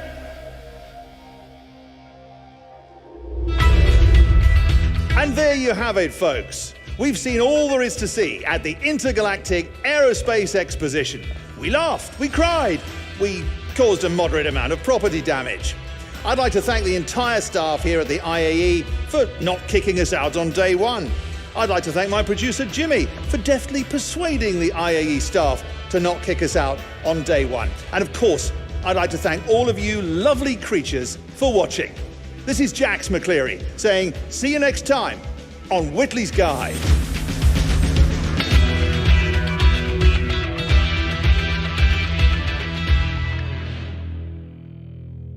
All right, who drank the last bottle of champagne? Really? Hello, folks. Garmin Humble here, back on the mean streets of Area 18. Cities like this are teeming with scumbags and lowlifes that would just as soon shoot you in the face as give you the time of day. That's where I come in. When preparing for patrol, it's important to check your armor, your sidearm, and of course, limber up. Staying loose is your #1 weapon. Yeah, I guess so. Or we need to give you the option to opening up the hatch and I'll buy that from Will. chucking your cargo out of the back. I mean, that's kind of what because the freelancer doesn't hold the most cargo. That's not really what it is. It's kind of like for these dangerous routes to getting the more valuable stuff that makes it worth your while to go to the places that, the other ships are going on the main lanes because they're safer. Right. You're heading out there on your own. Let's talk about that. Coming next month, with Alpha 3.4, we are finally introducing the freelancer variants to the Star Citizen universe, to the playable Star Citizen universe. That's the DUR, the Max, and the Miss. Yeah. Let's talk about those. They've been in the hangar for a long time, never been flight ready. Wait for their time. When we redid the freelancer, we just started with the base one, and we always intended to shortly follow up with those others, but we just never ended up doing that, and now we've finally got around to that. So they've all been brought in. You've got the DUR, for which I always get a different answer out of whoever I ask. It's either for endurance or durability, but it's sort of they're both. That's why they named it that, because it encapsulates both those feelings. That's a so good well. answer. Thank you. But it's That's for, Lord Team bullshit right there. Just making it up. It's the Explorer version, so it's got the extended fuel tanks. It sacrifices a portion of its cargo capacity for extended fuel tanks and a bigger jump drive, I believe, so it can go further. We have the Miss, which again sacrifices cargo. It's like a military converted cargo plane that's been for those extra fortified. dangerous runs. Yeah, like you take a C-130 Hercules and you make it into an AC-130 gunship. It has these two top-mounted missile launchers with missiles that rack up inside. It's got more missiles on the wings. Okay. And then the Max, which clues in the name. It's the maximum cargo capacity version, and they've literally taken two of the normal Freelancer Max hulls, taken out the dividing wall and just welded them together. It's also the huge best cabinet freelancer space. to take to prom if you want that stretched freelancer look. Ah. You're wondering where I was going with that. I'm still wondering where you were going with that. The joke itself was a stretch. Yes, it was. Well, with your formal attire, it'll be perfect. Yeah, there you go. This is what I'm thinking about. And so where the Freelancer was the first Miss ship, that we now come to the Prospector, which is the most recent Miss addition to the universe, and something that enables a whole new kind of gameplay. Why don't you tell us about that, Kirk? Sure, and the Prospector, you're able to mine. And so what... Prospector is mine? It is ours. Okay. And in that, the ability to use it, we can mine. So you can mine mineable rocks right now and get precious minerals out of them, and then you're able to use them as a commodity and sell them off. What makes the Prospector special is that it is the only ship that can actually detect the mineable items, whether in space or on planet side. At present. Right. Via the ping gameplay that we have. When you do ping out, the blobs show you roughly where mineable rocks can exist. Right now, the other ships don't detect those. They detect entities via EM or IR, but the resource is detectable by the Prospector. And as you get closer to them, they'll appear on your radar. You're able to use your mining laser on them, break them up, and that really fun gameplay that Dan's team has implemented for mining. Because of that, it's a wholly unique ship in our current universe. And now it can mine not only on planet side, but in space now. They just for the asteroid mining. It's got asteroid mining. Yeah. It's really cool. Now, that's not the only mining ship we're going to have in Star Citizen. No. It's just the one that's available right now. And new for this anniversary promotion, we've actually created a Star Citizen game package that comes with the Prospector. So in the past, you had to get your Star Citizen, and it came with an Aurora or a Mustang or whatever. But if you're like, I just want to mine, I don't want to fly around, there was no option to just get you the game package and a Prospector. So we've actually fixed that this year. So it sounds like Miss ships. You got Miss ships for cargo, you got Miss ships for mining, Miss ships that do refueling, Miss ships that do news reporting, Miss ships that do science research, agriculture, Miss ships that do racing. Miss ships really do a miscellaneous assortment of tasks. Wow, here we go. Yeah. It's been a long week. It's been a very, very long week. That's how you know we're on day 7. All right, guys. Well, thank you so much for taking the time to be here and talk to us about the Musashi Industrial and Starflight concern. You're quite welcome. Yeah. Cool. I'll see you tomorrow. See you tomorrow. We got one more of these things. One more. Thanks, guys. Make sure you fire up the game and check out those MISC ships. Remember, each manufacturer's offering will just be for 24 hours. Yes. But, and I know you haven't ever heard me say this before. No. But the Anvil Arrow is available during the whole length of the promotion, so you do actually have time to fly that, and make sure you do. And also remember to head to the IAE West, the International Aerospace Expo, that is going on right now in Lawville to check out the ships of the specific manufacturer in-game on the day, which will be MISC today. And after test flying MISC's full flyable lineup, head to the website to try your hand at our anniversary special quiz if you haven't already. You could be entered into a drawing to win your very own Anvil Arrow. Yes, so good luck on all that. That is all for today, so join us tomorrow for the final bundle. Yeah, the final bundle of our show. Where we feature Consolidated Outland, Tumbril, and the rest of the best. Or Yes, the best of the rest. rest. That's right. The rest of the best. It's a roundup of all the remaining manufacturers. And until then, have fun, fly safe, and we will see you in the verse.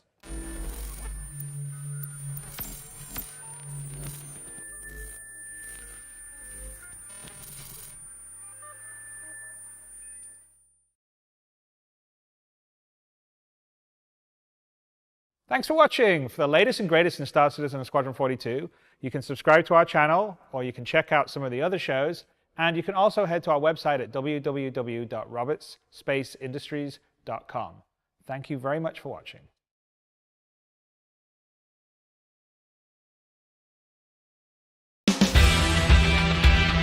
Origin JumpWorks high-performance vehicles service everything from blistering speeds to the peak of culture.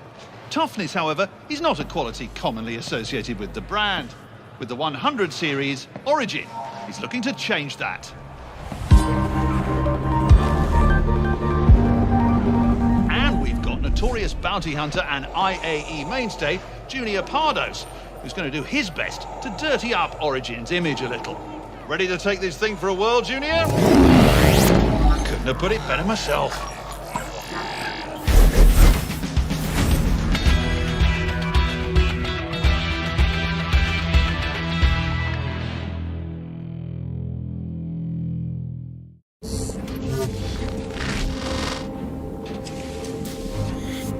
It's a Drake manufactured ground vehicle that's called the Mule.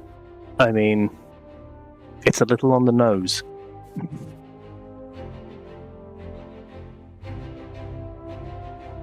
Anyone that's played Star Citizen and done a box collection mission will be pretty familiar with the sort of the ways you have to do it, and from watching players play these missions, it's clear that there is scope to improve people's lives there.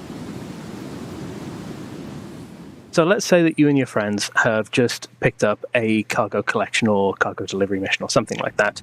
That means that you need to go to a planetside location, manually collect a whole bunch of carryable cargo, and then cart it to some other location.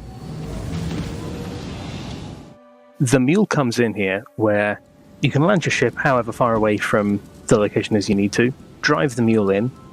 It looks like this chunky industrial thing, but it definitely accelerates, and it nips around. I got nothing but nips. Load it up with 6 carryable boxes, and then drive them all back in one go. Save you a few round trips. Well, what makes it Drake is it's kind of like almost low-tech styling. So, for example, chunky pipes in the interior. And yeah, like they're just quite low-tech.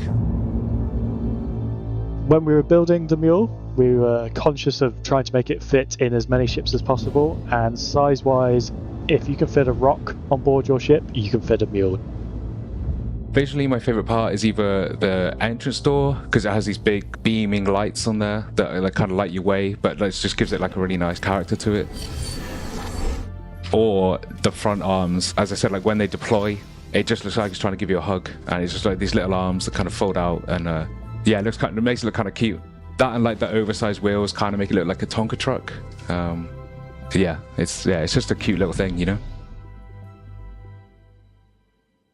The Drake Mule is a fantastic addition to the game. It is a real big quality of life time saver for those that do box missions. And then in the future, with the cargo refactor, its next big use will be actually helping you load your vehicles. Loading these big SCU crates from where the cargo is delivered via a freight elevator, and with the cradle in the back and the forklift at the front, you can then essentially ferry 2 large SCU crates towards your ship and onto your ship, depending on your ship, if your ship is capable of having it attached like that. The Drake Mule is the latest in a recent line of small utility ground vehicles designed to improve the first-person, non-combat experience and provide more opportunities for expanded and emergent gameplay than ever before. And it'll make its straight-to-drivable debut in the persisting universe during this year's Invictus launch week. But that's not all, because the event has also brought with it the long-awaited Scorpius. With its popular styling and notable firepower, let's learn more about this tandem terror from Roberts Space Industries. The in-game one, not the... Well, I suppose it's both. My favorite aspect of the ship, if I could pick only one, this ship definitely has an unforgettable silhouette. When you first see it, you can definitely tell that it's going to be, something that you need to take seriously. It's something which you're not really going to forget anytime soon when you see it. So we have a few heavy fighters in the game. We've got the Banner Defender, the Anvil Hurricane, the Super Hornet, and they all cater for players who enjoy combat, but they want to have a bit more cooperative combat between you and another player who are in one ship taking on the hordes of enemies. Something that makes these two-person heavy fighters special compared to... Standing between you and an unceremonious death in the gutter are security professionals like me.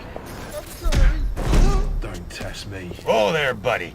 Oh, take a step back now. Who the hell are you? Garmin Humble, freelance security professional. A freelance cop. For crying out loud. And coming with me. Die, fake pig. Armor?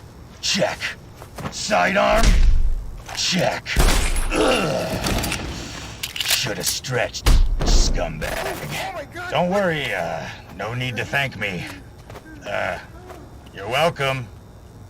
Stopped a crime. Burrito time.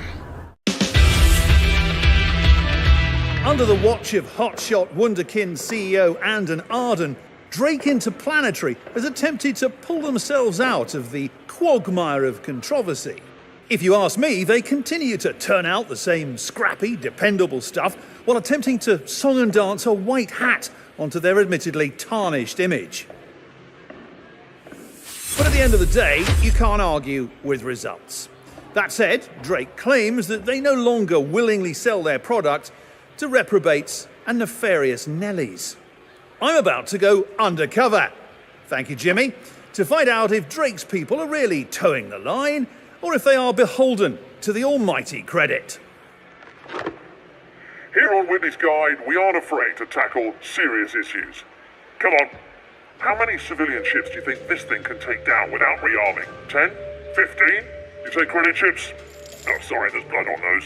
You know, I'm a personal acquaintance of Jan Dredge. Too soon? Yeah, that's way too soon. So, between you and me, roughly how many human-sized slaves do you think we could fit in this cargo hold? Security!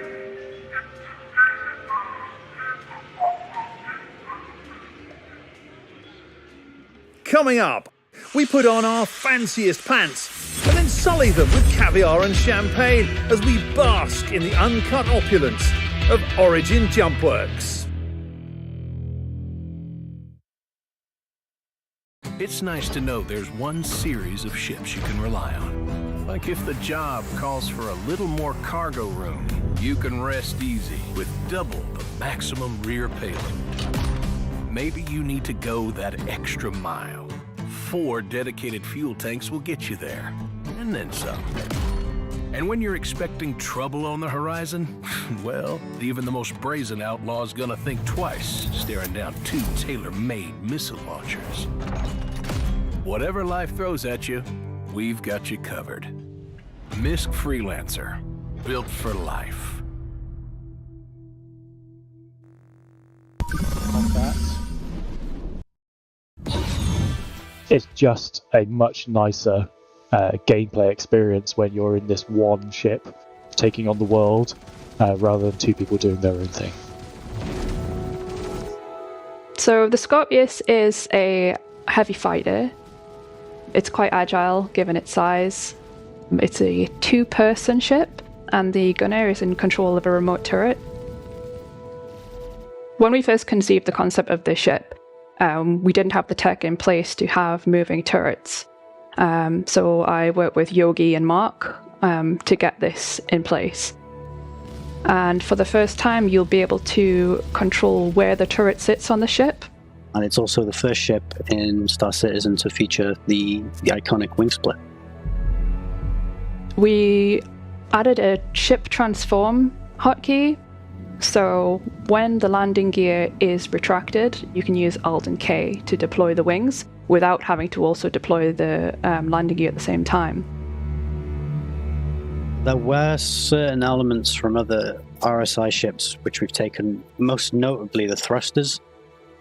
But honestly, this thing does stand on its own 2 feet, I think, more than the average ship. We were almost leaning towards a more stealthy, sort of futuristic feel for the ship, and kind of what that would look like and mean to RSI if they were to progress down that route.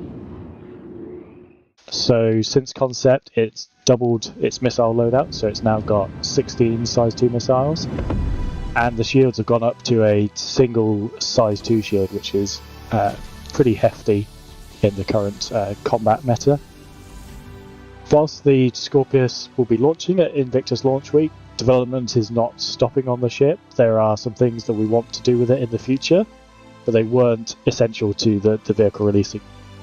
This ship is for someone who wants an agile ship that also does a lot of damage. In future, what we would like to do, so, wings retracted, maybe the ship can gain more momentum, have more agility. That is something we do want to look back at in the future. So what did we learn this week? Well, we learned that Drake may not have the flashiest looks, but their focus on utility and usefulness can never be questioned with the upcoming Mule. That the RSI Scorpius will increase opportunities for those wanting to do the 2-pilot tango while pushing turret gameplay into new spaces with its unprecedented changeable firing arcs. And that all of this is part of this year's Invictus Launch Week going on right now. Pop on over to the robertspaceindustries.com website for more details. For Inside Star Citizen, I'm Jared Huckabee. This is the 7th floor of the Manchester Goods Yard building, 8th story of the building as a whole, and the first of 3 that will soon be home to our UK studio. Because they don't count the ground floor as one here. So the 8th story is actually numbered as the 7th story, 7th floor. No, Justin and Amanda, you do not cut this out. This is important. We'll see you all next week.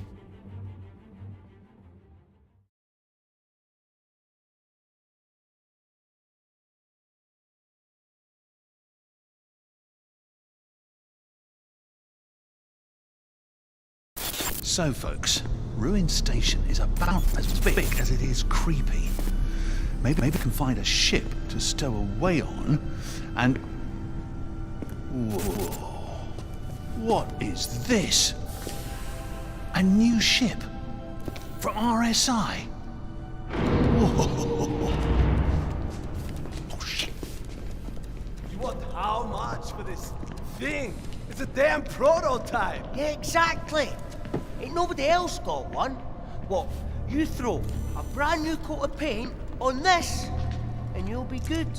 And the red's, my friend, squeaky clean. What the hell is that? Is some kind of ambush or something? Oh, this is no ambush, right? That will be a rodent or something. Rodent? This place You is... think I'm stupid? No, you're smart.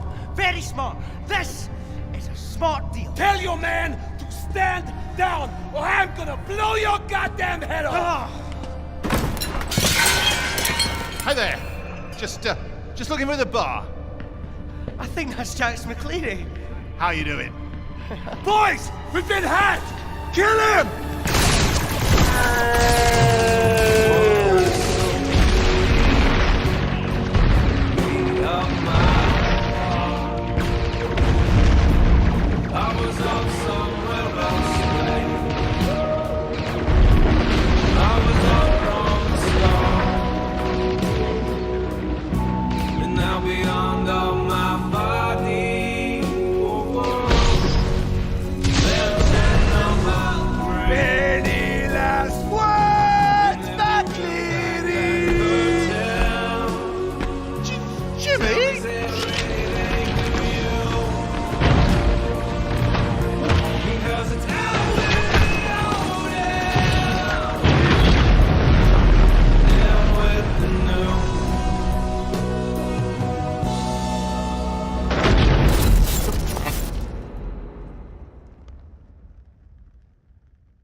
Now, a local homesteader has kindly agreed to provide me with the parts I need for the cutter on the condition that I figure out what's wrong with his mole. Now, in my experience, these Argo beasts rarely break down, so it's anybody's guess what the issue is. Okay, let's see what we can see. Pretty good. Okay. All right. Okay. Almost got it. Oh!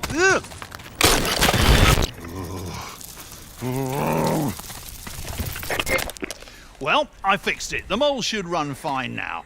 I do have some bad news, though. You got crabs. Under the watch of hotshot Wunderkind CEO Andon Arden, Drake Interplanetary has attempted to pull themselves out of the quagmire of controversy. If you ask me, they continue to turn out the same scrappy, dependable stuff while attempting to song and dance a white hat onto their admittedly tarnished image. But at the end of the day, you can't argue with results. That said, Drake claims that they no longer willingly sell their product to reprobates and nefarious Nellies. I'm about to go undercover, thank you Jimmy, to find out if Drake's people are really towing the line or if they are beholden to the almighty credit. Here on Whitney's Guide, we aren't afraid to tackle serious issues. Come on, how many civilian ships do you think this thing can take down without rearming? 10? 15? You say credit ships? Oh, sorry, there's blood on those. You know, I'm a personal acquaintance of Jan Dredge. Too soon? Yeah, that's way too soon. So, between you and me, roughly how many human-sized slaves do you think we could fit in this cargo hold? Security!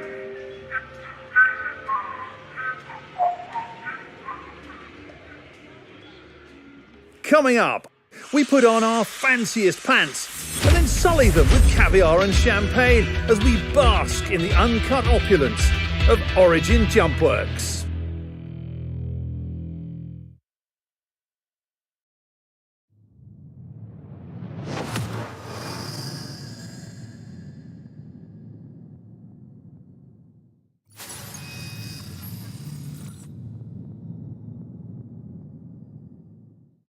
Hi, my name's Graham Phillipson, and I'm lead audio programmer here at Cloud Imperium Games. Hello, I'm Eddie Kelch, and I'm one of the sound designers working at Cloud Imperium Games.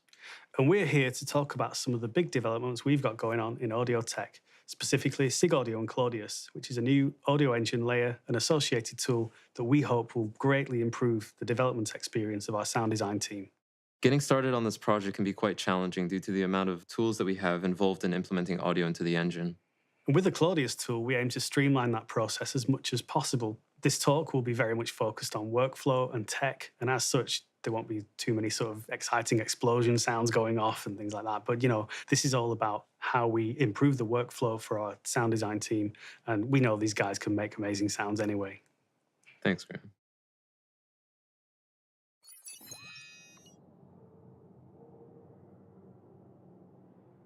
So before we get into the new stuff, let's take a little look at the history and where we are now and what inspired us to go down this development path. Up until this point, so much of the data that we use has been owned and stored in the data of other tools that are not owned by the audio team or by the audio code team. Tools such as Mannequin, the character tool, TrackView, UI Code, DataForge. All of these tools are designed for other teams to work with, and audio can sometimes feel like a bit of an afterthought within those tools. Additionally to this, because the data is stored within the files for those tools, we end up with a lot of data that's scattered around different areas. It can be difficult to dig in and find what we want. Also, when we're loading these tools, we have to load up all the data. So for example, if it's an animation tool, we have to load lots of animation data when really we're not actually working with that. There can be huge learning curves involved and lots of time spent switching between tools that impacts our development by swallowing up time.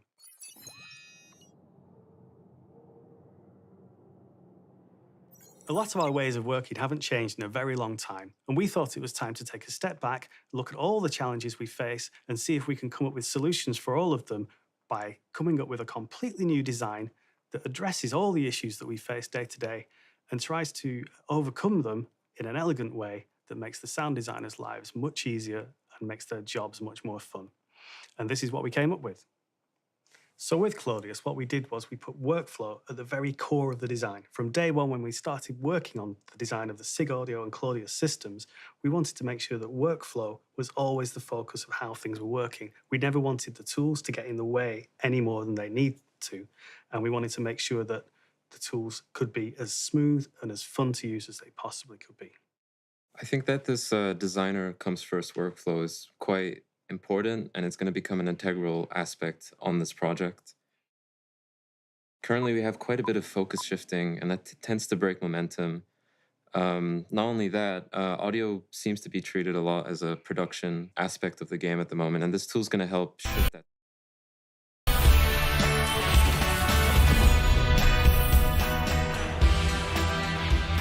Welcome to the Exotics Pavilion, where aerospace xenophiles can scratch their wildest alien itches. Even this year's IAE Food Court is embracing the esoteric offerings of our non-human brethren. Take this. What is it again, Jimmy? They said it was pickled corpse bug. All right. Pickled corpse bug. Well, down the hatch. Let's go take a look. Every year, the exotic offerings on hand at the IAE get more robust, and 2949 looks to be no exception. From Esperia's chillingly accurate Vandul recreations, to Apoa's aggressive pursuit of the human market, through an expanding line of ships adapted from Xi'an military designs. Even the Banu adapted their stout Defender fighter for human flight back in 2947.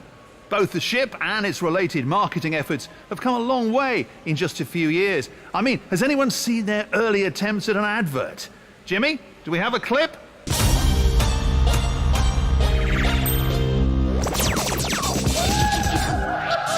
Well, I don't know much about advertising, but now that I see it again, I have to say I sort of miss that authentic Banu charm. After the break, we head to the Aegis Dynamics Pavilion. Stick around.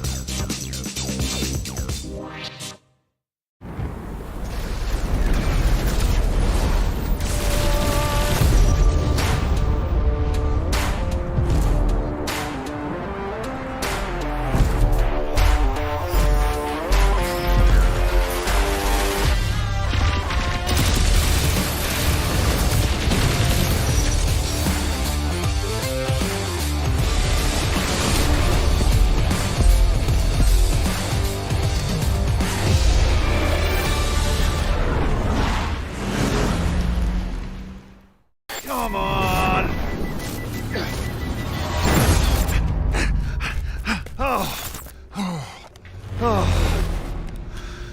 That was close. So, I kind crashed my cutter. Well, Bob's cutter.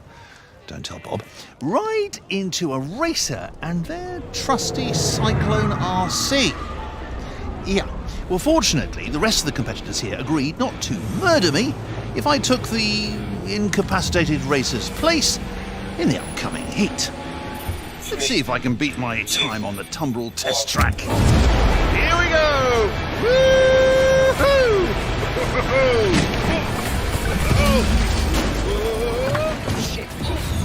One of the main things we wanted to do with the tool was to make sure that it could be used as a post-production tool, so that you could effectively take a finished feature of the game where no audio guy had seen it at all. The audio code could be implemented really quickly, and then the sound design could be implemented on top of that really quickly. And this could all be done completely downstream of all the stuff that happened before it.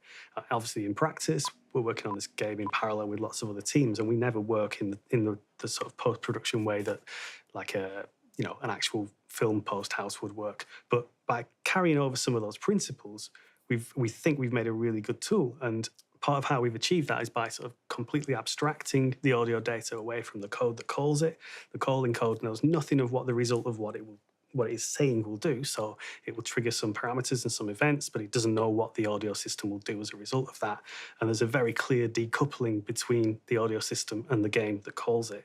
And likewise, within the audio system, we don't care where the events and parameters came from. All we care about is what we do with them and how it makes things sound good. And now, with all this data in one place, it's going to make it extremely swift and also a lot more inclusive to fix bugs. By inclusive, what I mean is audio QA is going to become an even more integral part of the team. They're going to be able to quickly fix these things on the fly.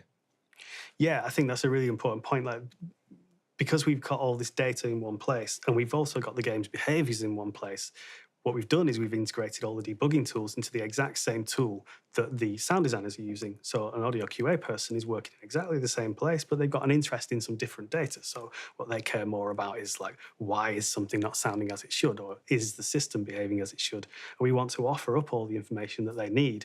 And what that means is that then they can easily pinpoint where the problems are. And in some cases, they can probably fix them because the fixes become so obvious. Coupled with that is that we want the sound designers to be able to completely trust the tool, so that when you implement something in Claudius, you know it's going to work in game. And fundamentally, there should be no difference between you implementing something and playing it out and actually running the game in a real game scenario and doing the same thing. So what we want to do is make it so that if anything doesn't work, that's a code bug, that's on us guys, we need to fix it, and you guys can completely trust the tool. And that means that you don't need to spend lots of time testing. I think trust is a good word. I think that trust is also going to be coupled with just a whole new improvement in our daily lives when it comes to implementing audio into the game.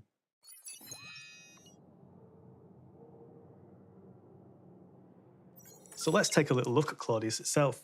What we've done is we've introduced a visual scripting language that allows you guys to implement whatever you want, and we provide tools that hopefully allow you to do all the creative things that you need to do with the audio.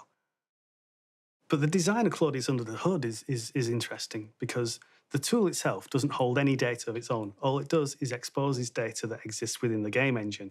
What this means for us is that live update, as in when you make a change in the Claudius tool, it live updates in the game and it immediately responds, and the change that you made is immediately apparent in the game. That means it comes as standard, because we're actually operating on the data that the game is running with. And actually, because of the design, it's not possible to implement an audio feature without implementing live update. And that was at the very core of this design, because again, we were completely thinking about workflow, about ease of use, and about limiting the amount of time you guys spend sort of, rebooting the game or, trying to get your actions to be reflected in the game. You already mentioned it, but I think that, little to no code support aspect of Claudius is really going to be groundbreaking for us. I think that life is going to become iteratively a lot easier as we're able to just quickly, just not, again, focus shifting, right? That's not going to really be a thing anymore, and that's going to be great. Not only that, all these parameters that we want to get access to based on the data, we're going to get access to that by just going into the game, playing with something like a weapon, and by picking up that weapon, now that's going to, be inherited by the character. So it means that we're going to be able to attach all these different sounds to that gun based on what the player is doing. And I don't know, it's going to make so many of these things possible, and it just wasn't before. Yeah, what we're trying to do is make so much data available to you where you need it and in an intuitive way. And what that means is that, when you, as you say, if you spawn a weapon in the game, it immediately becomes visible in the Claudius tool. And if you perform an action on that weapon, such as firing it or reloading it, those actions immediately become available and visible in the Claudius tool and available for you to implement. And what that means is that we're putting the implementation right alongside it happening in the game. Claudius uses a reactive programming model. And what that means is that as the data comes in, the visual side of what you see updates live, and it updates immediately. And it also has some sense of what's relevant, because if you're running an actor around, then the most recent events received by the game or sent by the game would be the movements of his limbs, the footsteps, that kind of thing. And you get to see those things immediately in the tool. And you can even filter by time. So you can look at things, you can like clear out the view, perform an action, and now that's the only thing you can see. So you get really quick, easy access to all the data that you need. Yeah.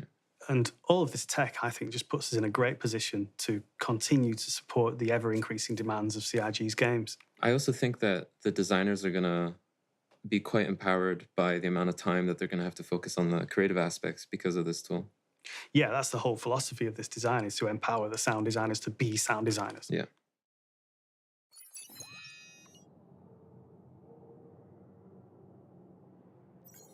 So let's take a look at a practical example, marking up a weapon in Claudius. As we've mentioned, all the events and parameters that arrive in the Claudius interface are things that have happened in the game. The game is just describing what's happened, and it doesn't have any preconceptions about what the audio system should do. It simply provides data. So, for example, the weapon fired, it now has 5 rounds in the magazine. The weapon fired again, it now has 4 rounds in the magazine, and lots of other information as well, such as the weapon fired and there was this much atmospheric pressure around it, or it was out in space and there was no pressure. All these sort of contextual things become available. And the decisions about what that data actually means to you guys all completely come down to you. So all we do is as programmers, we provide as much data as we possibly can in a place where you can use it. What amazes me about this tool is it's going to just be as simple as, hooking up a couple nodes and seeing the results in the editor. Not only that, all this complex logic that we have, we're going to have access to all these parameters super easily. So the idea of, let's say, having a different reload sound based on the amount of ammunition in the mag it's going to be, rather simple to implement.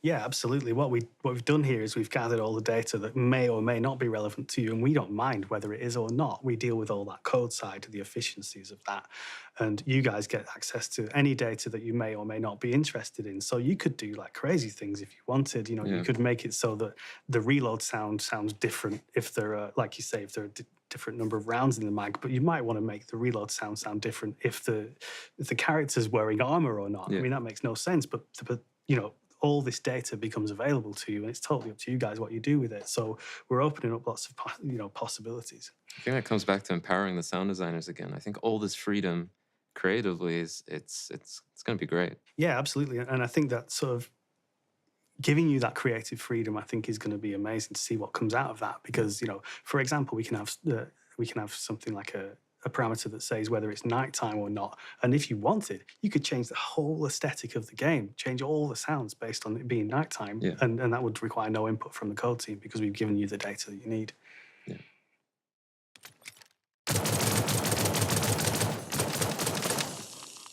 So let's dig down a little into some specific features of Claudius and look at budgeting and aggregation. In this video, we have a set of audio trigger spots that are all playing the same sound. We haven't applied any sort of budgeting to them, so they all play, they're all taking up resources, and we can hear them all, so the mix can be a little bit sort of muddied by just how many of them are playing.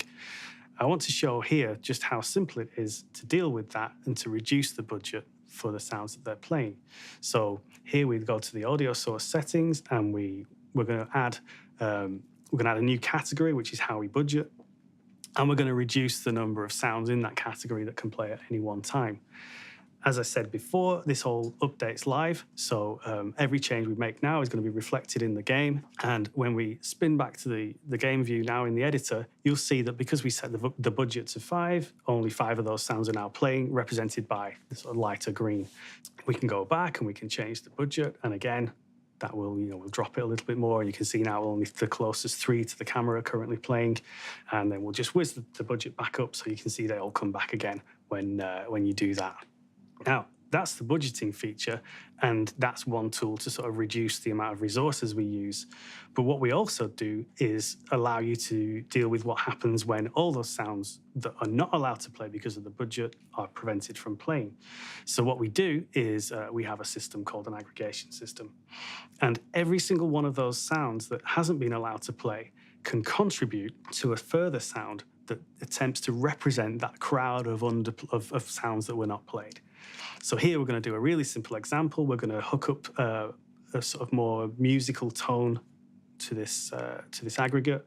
And what this aggregate will do is it will represent all of those sounds that aren't playing. Now, we offer lots of parameters to this aggregation system, but the aggregate is aware of how many sounds it represents, it's aware of the position, it's aware of the spread of them. So lots of information is made available to the sound designers so that they can represent this mass of sounds with just a single audio source. Okay, so now we can see that there's a further light green blob in amongst all the dark green. And what that is that's the aggregated sound. So that will move to the center of wherever the crowd of non-playing sounds is. And as you can see, it kind of skips around in this video, but we have smoothing options so that it doesn't sort of jump around and become jarring.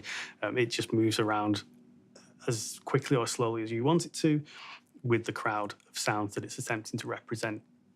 And what this means for us is that it makes it a lot easier to sort of clean up the mix if you've got a lot of things that have been added to a level. They've been added by a non-audio person and with maybe not so much understanding of the consequence of that. It gives us really easy ways of dealing with that.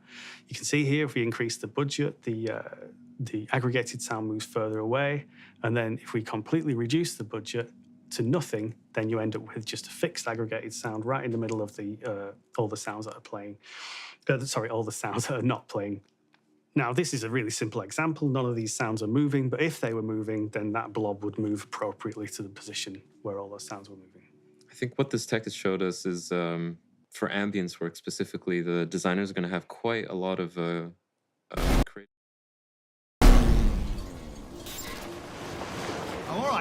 I'm all right. Okay, nobody cares.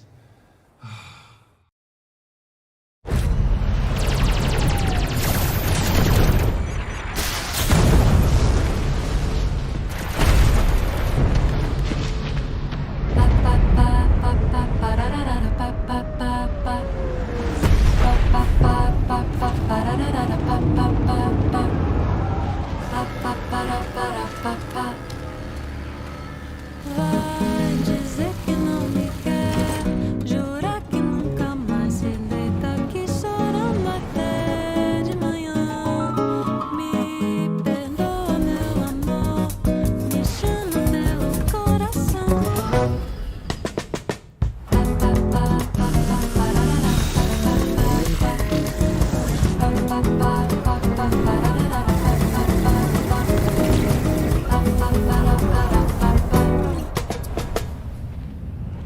Vai, me pede pra voltar. Não posso mais viver sem teu sorriso iluminando a manhã. Me perdoa, meu amor, me beija com sabor de quem nunca esqueceu.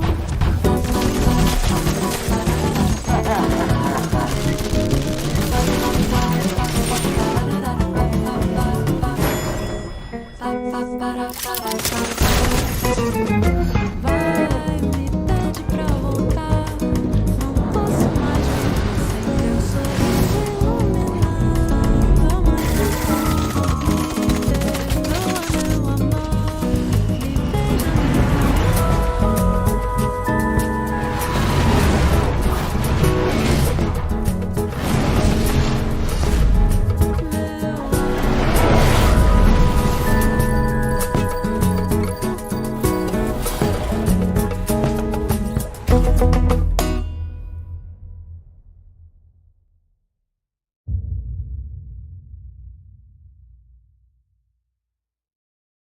Join us for the biggest Whitley's Guide IAE special yet, with exclusive looks at all your favorite manufacturers.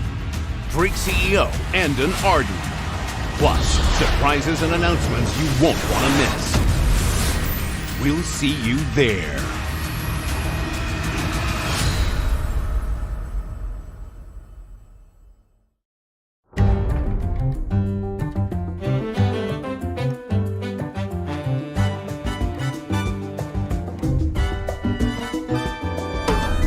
Come fly away, I'll take you on a to help us clean up not only the mix, but the voice count and the channel counts. It's also a good way for us to create accurate background dialogue, or as we call it, walla, for bespoke locations. And I think it's going to bring a lot more life to locations. Absolutely. But also, aggregate logic doesn't have to be used for those purposes. It can be used for more abstract purposes as well. So we can use the logic system within the audio system to understand how many of a certain thing exist in the game. So if, say, every tree tells the audio system that it exists, we don't necessarily want to play a sound on all those trees, maybe unless it's windy, which is a decision we can make if we want. But we can track counts, so we can track how many of a certain object type there are, and we can use that information to inform something like the mix. So you can have a mix that's maybe specific to forests. You want something to sound like a forest. You want to bring in some ambience that makes it sound like a forest. And that can all be driven by this set of data that we're not actually playing sounds directly on, but we're just using it to inform the mix. Another feature that we have in Claudius is logic inheritance. And what that allows us to do is to implement a set of audio logic on a certain audio node and then inherit it on child nodes of that node so that we can override it, repurpose it, or make it just basically do the same thing as the parent node does. Now, that's quite an abstract thing to say, I know, but what it means is that we can use a single set of events and parameters to express audio across multiple nodes in the game. I think this comes back to the example that we used before about, a weapon reloading. And so by overriding that logic, we're going to be able to place audio events on specific parts of the weapon and make them perform based on what the character is doing. It just seems like a really powerful tool to have. Yeah, absolutely. And again, it's all about putting all the power in your hands. Yeah. For example, you might have something like a character who jumps and lands, and that jump event can be expressed on any bone of his body. So if he's wearing a watch, you can make it jingle. Yeah. If he's got a cracky knee, you can make it crack when he lands or something. And all these different things can be done, and they're all available to you by default.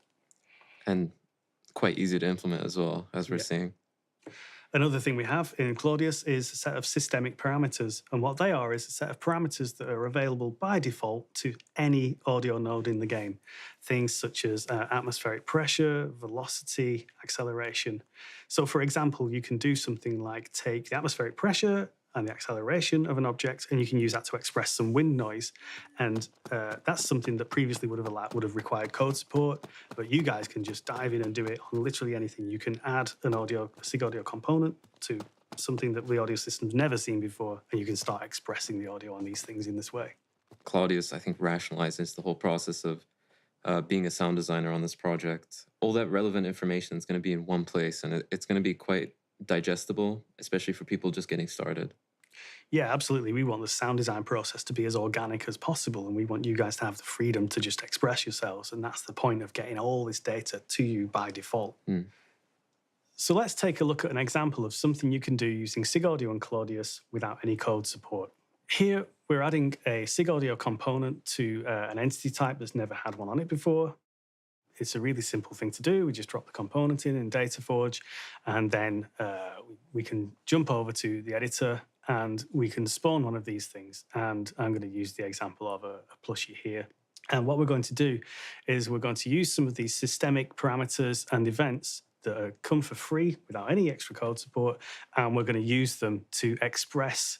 It's a bit of a silly example. We're going to use them to express the contents of this plushie. So what looks like a cuddly toy right now is going to turn into some sort of water container. So we're going to put a kind of water sloshing loop on this thing.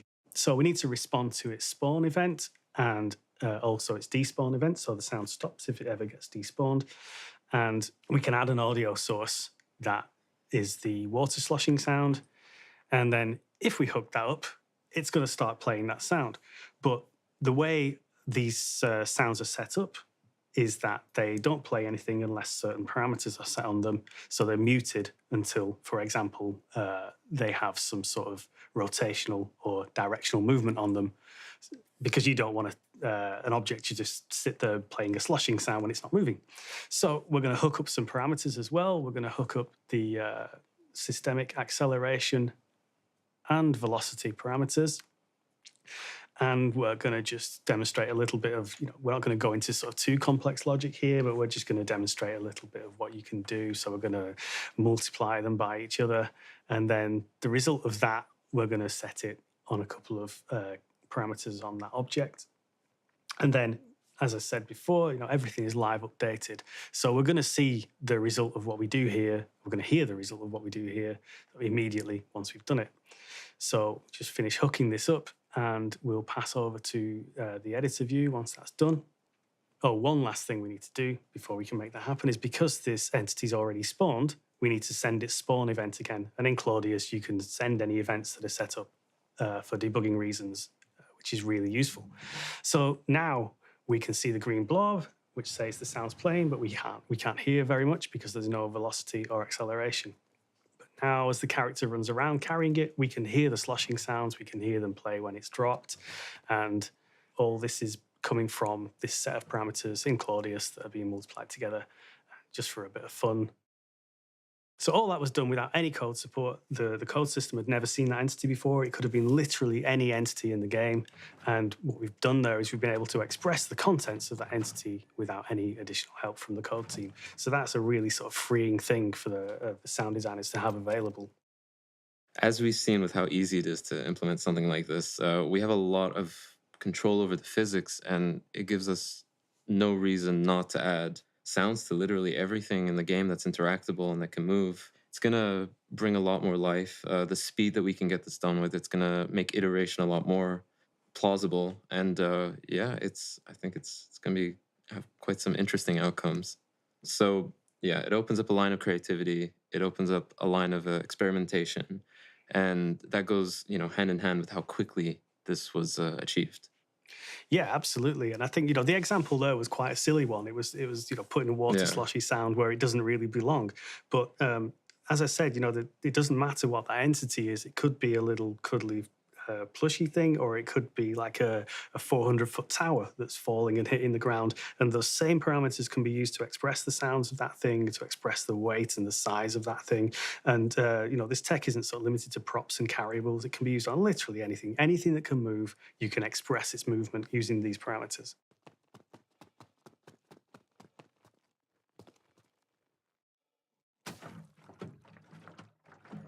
I think you touched on a really important point there, which is cause and effect. I think that's one thing that it's quite a tricky phenomenon to implement into games. But with Claudius, it's going to be, almost a breeze. We're going to be able to hold values based on a parameter, for example. So let's say if you shoot this plushie, it'll, trigger a very high value for that movement, and based on that we'll be able to change the sound that happens after. So let's say if you shoot the plushie, pick it up again, instead of a cute cuddly noise, it can make like a really angry, like, why did you shoot me, sort of grumble. And yeah, it's gonna add a whole new level of depth to these interactable objects and other things in the game as well. Yeah, and those examples are just, again, it's all about unleashing creativity. Exactly. It's about sort of offering all the data that you need to be able to do whatever you want. And there may be things that we never even thought of, but by abstracting these systems in such a way that, and by making all this data available to you, it no longer becomes a coder's problem what you guys want. We just give you everything. Yeah. The SIG Audio and Claudius systems are designed with collaborative working in mind too. So the way that communication and the way that actions are performed in Claudius is that the Claudius app sends a request to the game engine to make some sort of change to the audio logic, and only when that request is fulfilled does the change actually reflect itself back in the Claudius UI. And this is tied into that whole concept of there's only one set of data owned by the engine and we change it live. So by having this design, what we've been able to do is allow multiple connections of multiple Claudius clients. And because they're all connected via WebSockets, they could be on separate PCs. What this means is that if a sound designer needs some assistance or just wants to collaborate with another sound designer on some sort of logic setup in Claudius, they can do that incredibly easily. They can connect their Claudius client to somebody else's game client simultaneously while that person has their copy of Claudius connected. And then as they make changes to the logic, they're reflected on both users' Claudius screens simultaneously. I think that's quite a cool feature to have. A lot of the time when we're working, I'll need to call up either technical sound designer or a colleague and share my work, and they'll just be through sharing the screen, and there's a lot of, no, go there, and finger pointing, and it can be quite time consuming and make it difficult to quickly get a point across. And with this tool, I'll be able to, like you said, connect and just mark up, a gun, for example, or one of these physics prop on the go. With them, and that can also spark quite a few ideas. Just that very easy back and forth. Yeah, absolutely. And every connected Claudius client has full control. So anyone can make any changes. Even the undo system works across all clients. So you could make a load of changes to demonstrate something and then disconnect, and then the other person can just hit the undo button to get rid of all that stuff and then start, doing something else that's maybe inspired by what you showed them or something like that. And I think it all just really sort of lends itself to having a lot of collaboration between sound designers, which is always a good thing. I think now with the whole working from home situation, a tool like this is really going to be invaluable. It's going to allow the sound designers to connect a lot more. QA to work with sound designers is a lot easier. Technical sound design, dialogue. It's really just going to, bring us all closer together and hopefully spark some very interesting ideas. So let's take a little look at some of the code that underpins these systems, because when we went away and wanted to start designing this thing, we obviously had workflow in mind, and we wanted that to be to create a situation that was as smooth and as easy as possible for sound designers. But as a code team, we serve two masters, and what we don't want to do is to implement those things for the sound designers at a cost that's too great for the engine team. So we need to avoid high CPU usage. We need to avoid blocking the main, the critical paths of the game. And we do that by moving all of through the magic of moonlight, hand in hand, we'll forget about the world and just you holding me tight. So high the sky, think I'm not one honest to the star flight with me.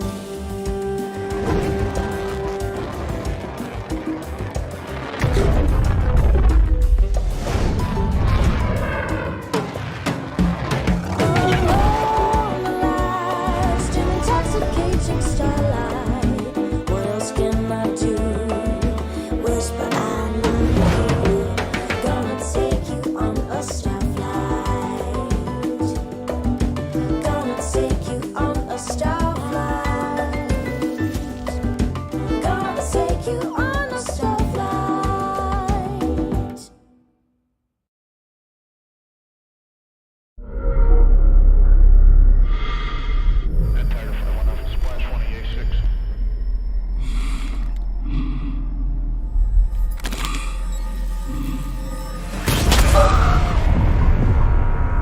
Suffered a catastrophic injury, but you're okay now. Now don't rush anything. You're free to go when you feel comfortable.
allows that audio processing to happen are all transmitted through lockless queues. And what that means is that the game can tell us what we need to know and we get out the way as quickly as possible. And that allows the game to run as freely as it can without audio sort of contributing to frame rate drop or contributing to high CPU usage. Because we've moved all that stuff into the audio system, what it means is that something like a feature that we would have maybe in ship code, like something that's very specific to thrusters, would now become a systemic feature in the audio system. And what that means is, again, it frees up your creativity, because we might have created something as an idea that assists with making thrusters sound good, but instead of it being kind of hidden away in the thruster code and only able to be used by those, it's now available to you wherever you want. And you can kind of use some of these tools in whatever sort of creative ways you can think of, whereas before they were hidden away, now they're completely available to you. And this also frees up audio coders' time, because we spend a lot less time sort of, working to make features that exist in one place, exist somewhere else. Literally, every feature exists everywhere for every system. So that, again, sort of helps the audio code team to spend a lot more of their time being creative too, which is a really good position to be in. We also have some features that even bring audio code into the realm of post-production, much like the sound design is. So we can live rebuild the code while the game is running, and that's something we've been able to do for a long, long time. But what Claudius does, because it uses this reactive programming model and it can react to the game's transmission of events and parameters immediately and present them to you immediately, we can actually boot up the game and start up a feature we've never seen before and start playing around with it and find the bits where the audio needs to be. And then we can live add the code, rebuild it on the fly, and then it's already available to you guys. So we're making it so that collaboration between sound designers and audio coders becomes something that is just, it's almost as good as a collaboration between sound designers. It's like something we can go from nothing to a fully working feature without stopping the game. And then because of all the design that this is all built on, and all the way that we want to make sure that everything persists, you don't need to go back into the game and test it. What that means is that we can effectively implement both the code and the audio setup, save it, and we're literally done. And that's just saving so much time compared to sort of all the iteration time that they spent like rebooting the game, rebooting editors, rebooting tools, swapping tools, and all that kind of thing. So yeah, this puts code, at least partially in this production or post-production realm as well. Yeah.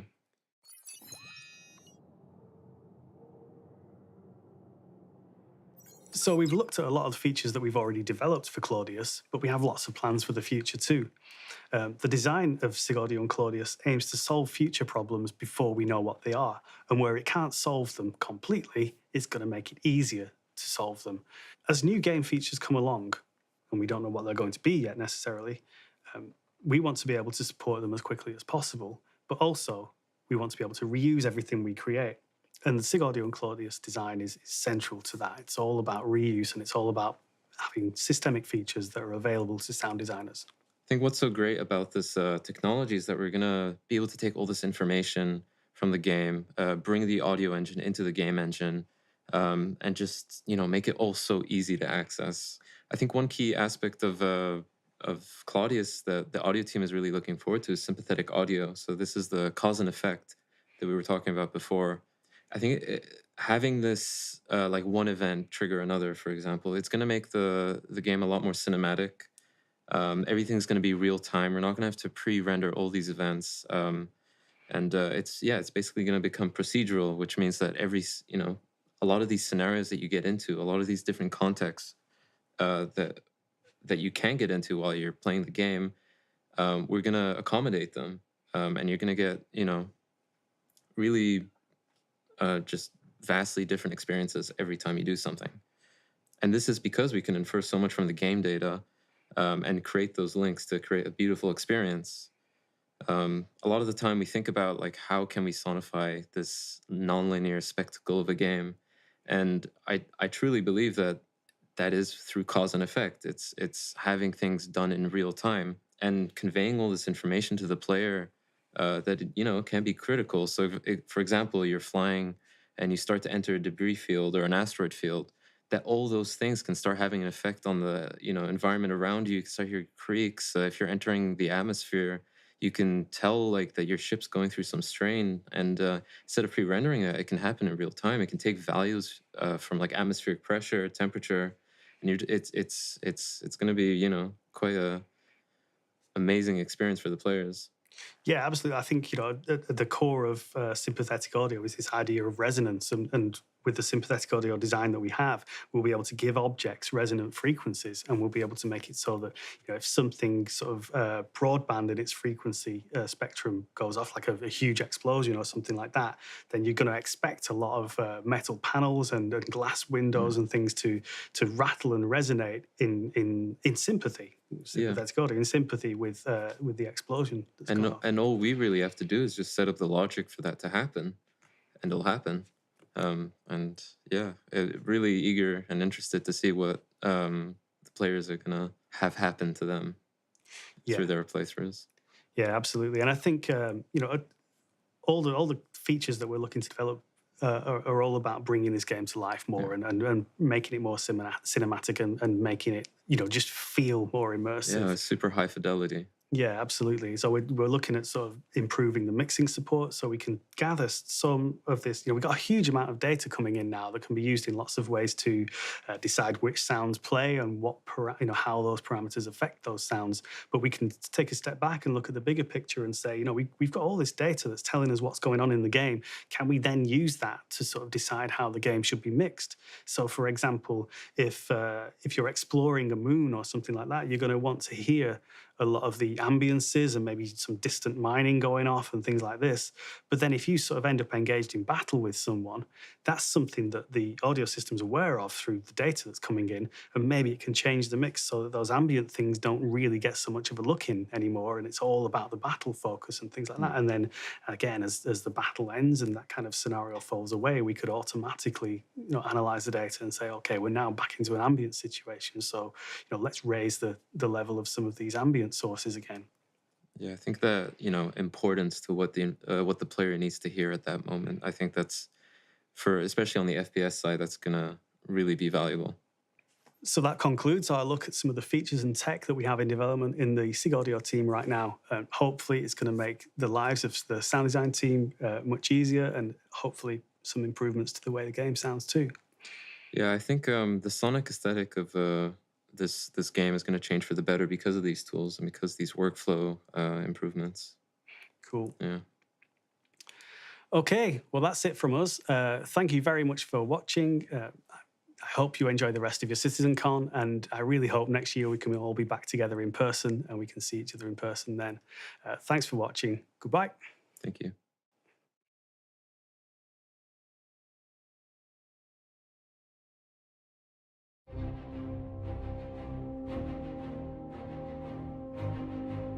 From Babylon 5 to Deep Space Nine, from the Justice League Watchtower to Asteroid M, and perhaps my personal favorite, Space Station 5 from 2001, space stations are an integral part of many of our favorite sci-fi settings. Even in Star Citizen, when your journey into the persistent universe first begins, your character awakens on Port Olisar, a space station that's high in orbit over the planet Crusader. Space stations are more than just waypoints between destinations. They're one of the many ways we can show mankind's progression throughout the galaxy, and the members of our environment, art, and design content teams have been working to expand Star Citizen's space station vocabulary when it comes to their procedural design. Let's find out more. We've been looking at increasing the variety and sort of complexity of our space station exteriors in terms of their shape, and basically make our space stations look much more diverse when you first approach them. So the first thing to do was take the concept. We took the concept, we had a look at those, and breaking those concepts down into what would be conceived of like asset sets, and then we're talking about how to stitch those assets together in a modular way. So we would take that first and sort of piece them together by hand to make sure all the assets that we're going to build would work with one another. And then it's a case of taking those into prefab libraries and setting them up to be used with the procedural system. Basically, it's the beginning of fully putting the space stations into a procedural system. Next comes interiors, and then marrying those two things together. And that gives us the ability to go away and then create things like cargo and refinery stations, as well as just the rest stops, but all in a completely procedural way and all fully integrated with one another. So we should see output in terms of like locations for these sort of what we call secondary, like our landing zones are a little more bespoke. These are kind of more secondary locations, but we want a lot of them because they're kind of going to be the bread and butter of the player experience, and we want them all to look different in some way, and we can only do that using the procedural tools. So what it is, it's just the start of a new sort of expansion of our sort of procedural space station locations. So for this release, for 3.6, we're looking at updating the exteriors, so they should be a lot bigger. They'll be a lot more fun to fly around. They'll be more diverse in terms of where the hangars are positioned, where landing pads are positioned, but you're not going to see much in terms of expansion for the next release. That comes in the release after, when we're looking at updating the interiors as well. And then as we sort of roll later on into the year, you'll see those sort of come together, and our entire sort of rest stop experience for the player should be a lot more sort of diverse and expansive. When trying to sum up Star Citizen in a word, you can find yourself with a variety of options like diegetic, fidelity, or immersion. It's one of the reasons playing the Star Citizen drinking game might be the most dangerous game around, at least for your liver. These words are also the reason our animation team spent time this quarter working on motion capture for bartenders to make these NPC behaviors blend seamlessly within the game's universe in ways that people know, at least subconsciously. It's one more way we're building a universe you can recognize even 940 years in the future. You should have seen the talent we had in here last week. I'm talking choice. So last week I was in Austin, and we were looking at the bartender and the bartender behavior. The bartender we have in game right now has a very simple behavior. He works at a very simple counter. He gives you a glass, he gives you, I think, a bottle of whiskey, and that's basically all he can do. But what we wanted to do is to set the Liberated you from those miscreants. More like kidnapped. Do you want me to give you back? Not particularly.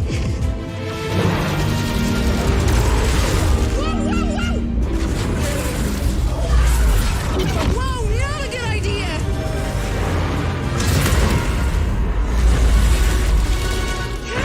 Where's your co-pilot anyway?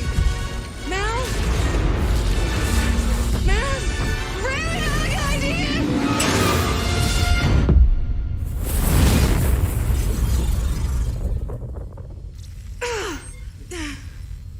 I think we lost him. I think something's on fire back there. Hush.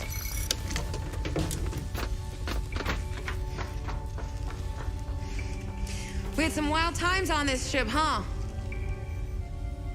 Remember when Sir Elise tried to steal it? Which time? He always had a weird fixation on the duck. Think he still does?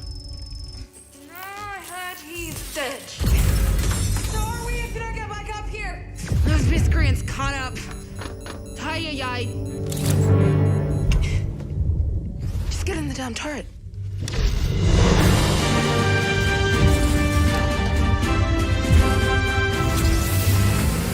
Come on, you bushwhacking Ranus, let's go! Gonna shoot him or talk to him? You gonna get me in a position?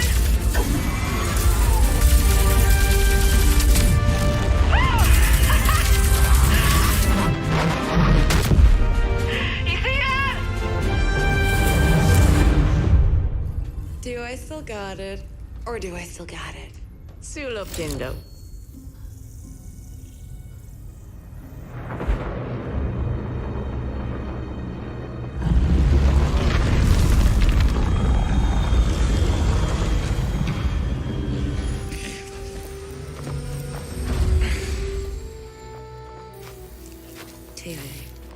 T-A-E-A.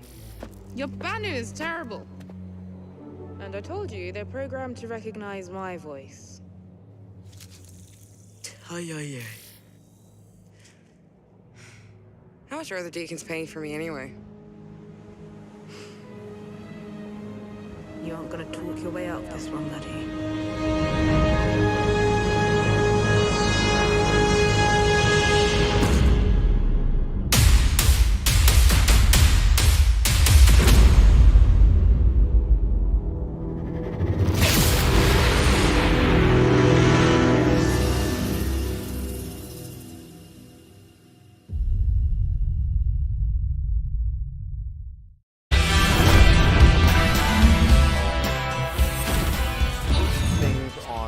Corp, on different planets, in ships and things like that, and to be able to create the bar layouts so that they can be used modularly in other places. So the first thing we did is we looked at the counter that we have, and we said, okay, well, what are the different portions of a bar? And then we started to find ways that we could build sort of an approximation of that using PVC pipes, cardboard, actual bartending instruments in our Austin studio to be able to motion capture a really solid prototype for each one of those sections, like the cocktail bar, the taps and stuff like that. And we shot a number of different liquor pours, I think somewhere in the realm of 25 different cocktails. It's a fine balancing act as well in saying, do we need to ship with 30 cocktails at once? No, we don't. Do we even need 30 cocktails? I don't know, maybe, maybe not. But at least what that gives us then is an understanding as to the pain threshold, but also that the foundational aspects of the bartender are solid for each one of those things. So the whole point of why we're doing this on the bartender is because we are trying to create an environment that when you're in it, you feel like you are in an actual bar. You're in an actual living, breathing location.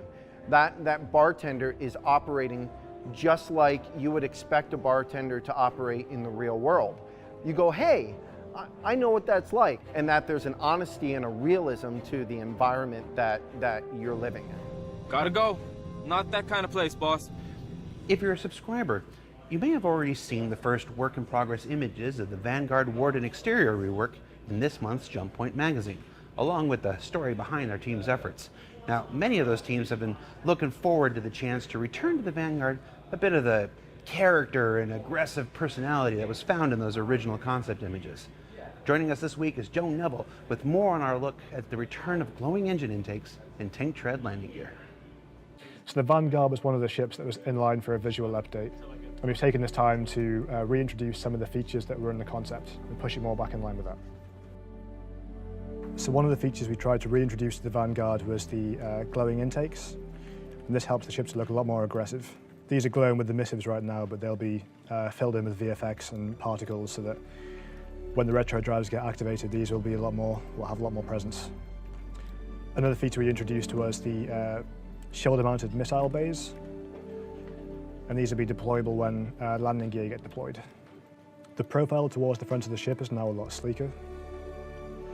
And the materials have been pushed more in line with those of the Retaliator. They're more muted and less game-like, and it helps to give the Vanguard more of a sense of scale, since it is quite a large ship.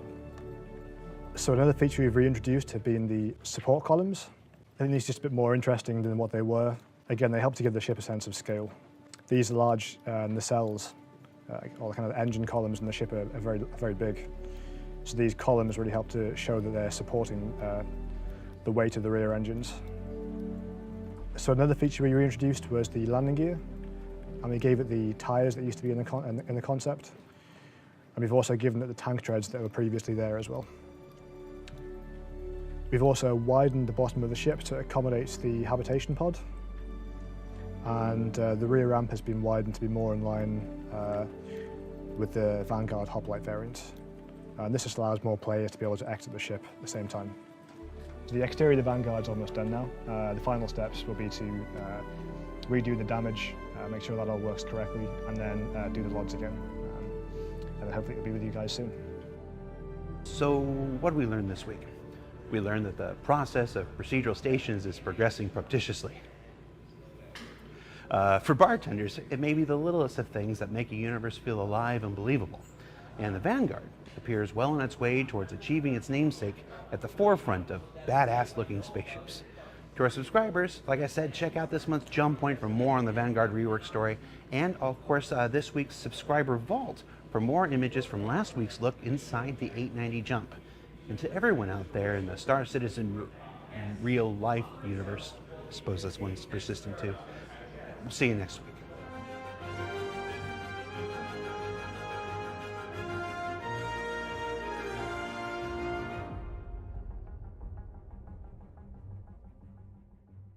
Thanks for watching. For the latest and greatest in Star Citizen and Squadron 42, you can subscribe to our channel, or you can check out some of the other shows, and you can also head to our website at www.robertspaceindustries.com. Thank you very much for watching.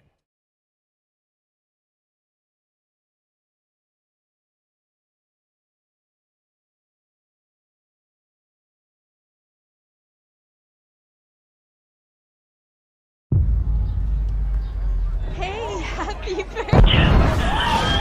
Oh my god! We're under attack. Security's been overrun. Please, help us! Here's the situation. Ninetales attacked these commercial platforms. Gather any gear you need and help us take them back.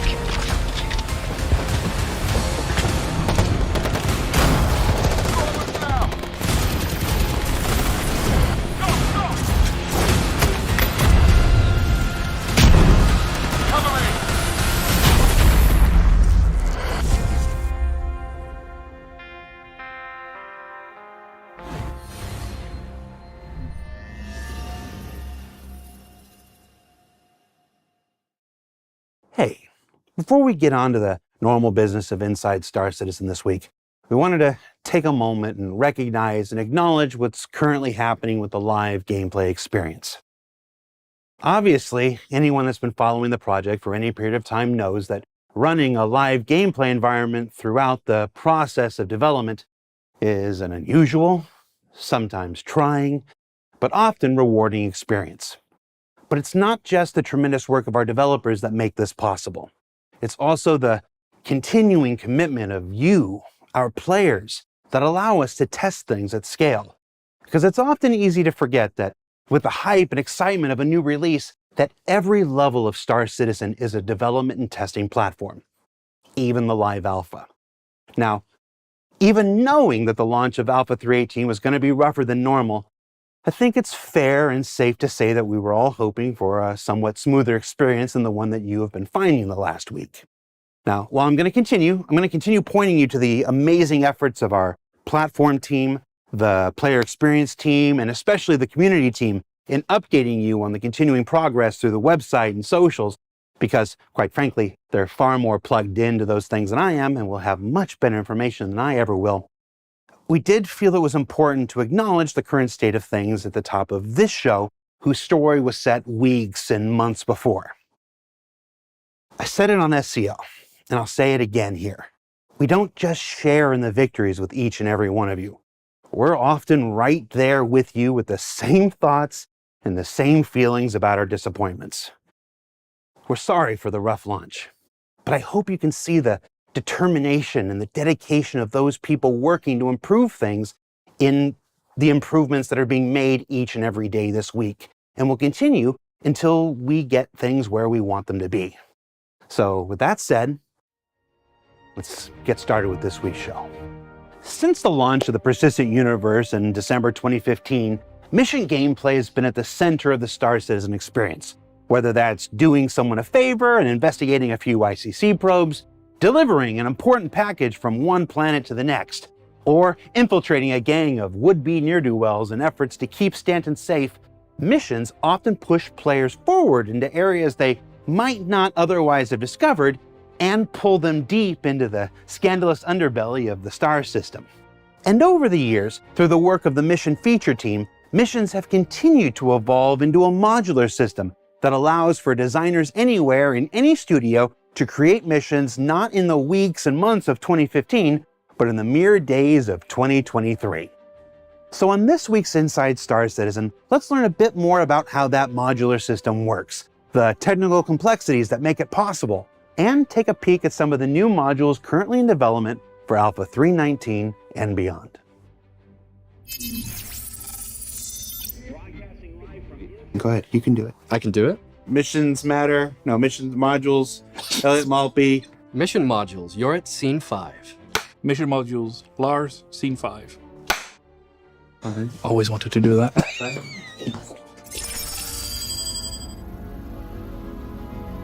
At the very beginning, the early days, everyone was just coming up with missions, right?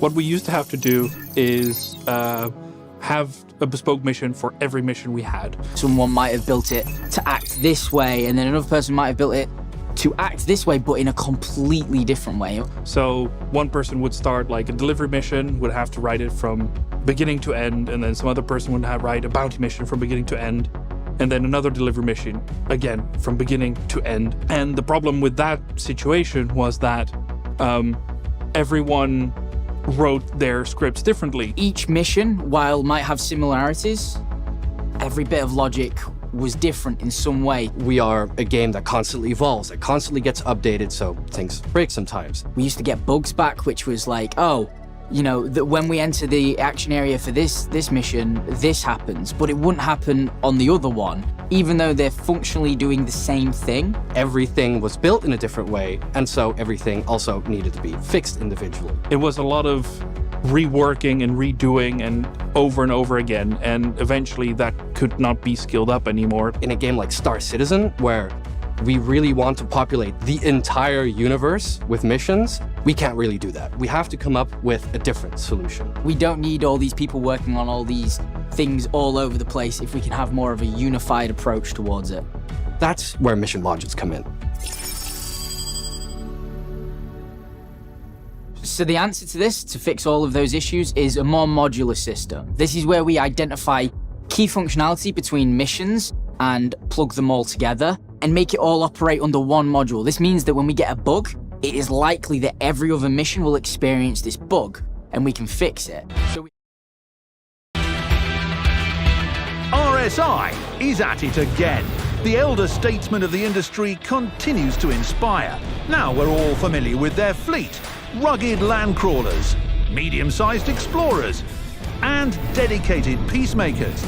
But this year's convention floor is bristling with interest at the mysterious gunship they currently have in development. Now I, being me, was able to get some FaceTime with the work-in-progress ship, where our camera crew was unfortunately not allowed in.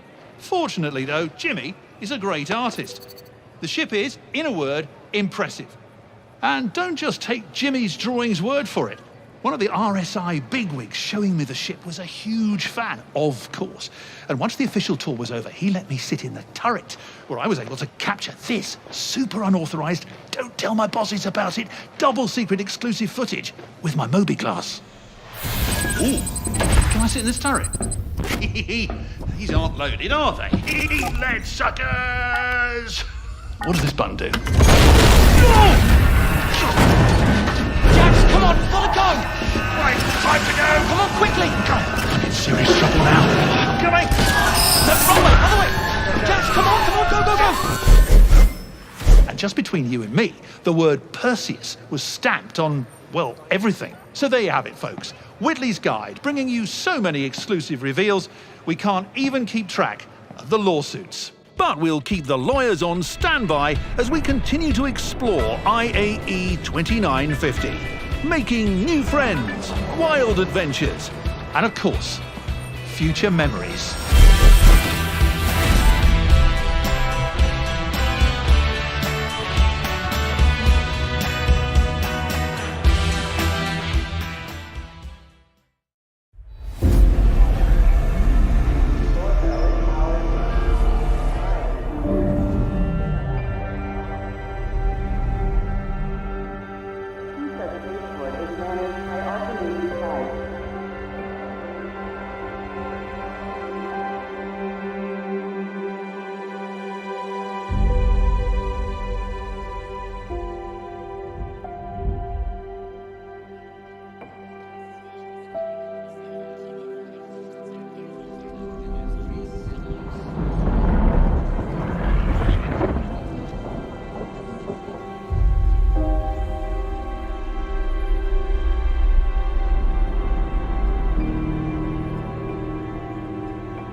Keep putting them inside of each other. But on the high level, we have what are called wrapper modules. So some of the different wrapper modules are like delivery missions. Your typical delivery mission is pick up a box and then deliver the box in another location, which has certain variations. So we have ones that are called multi-stop, which are essentially here's 5 boxes, here's the pickup locations, and here's all the drop-off locations. The player can decide in what order they want. There are the linear wrapper module, which is we give you one box and you have to deliver that before we then give you the next box. Infiltrate and Defend has like various subtypes and different variations that we can use depending on what the mission wants to achieve. You've got eliminate all missions, or you've got eliminate specific missions, or even an eliminate boss mission where players must neutralize the grunts first, and then afterwards, a boss shows up, and that's the eliminate target. And those are all the sub-modules of the Infiltrate and Defend type, and we're still making more. Then there's the bounty hunting modules. Our bounty missions are quite well known. The most basic version is you accept a contract, it tells you where the bounty is, you travel there and you take it out, which then can be modified in like several variations. It consists of the synced assassinations. It's the group bounties where you have 3 different bounties at different locations you have to get to and kill. It's the Idris event where you have to go and kill an Idris with potentially multiple people you don't know. And when the ability to capture people comes online, we'll add even more modules to help support this. So what we're working on now is resource collection missions. That includes salvage and mining missions. We're even going to be adding classic things like someone wants 40 pieces of wheat and you have to go and find that and bring that back to them. All of these things we're looking into investigating, hopefully you'll see soon. No Reddit, that's just an example. We're not actually going to collect wheat.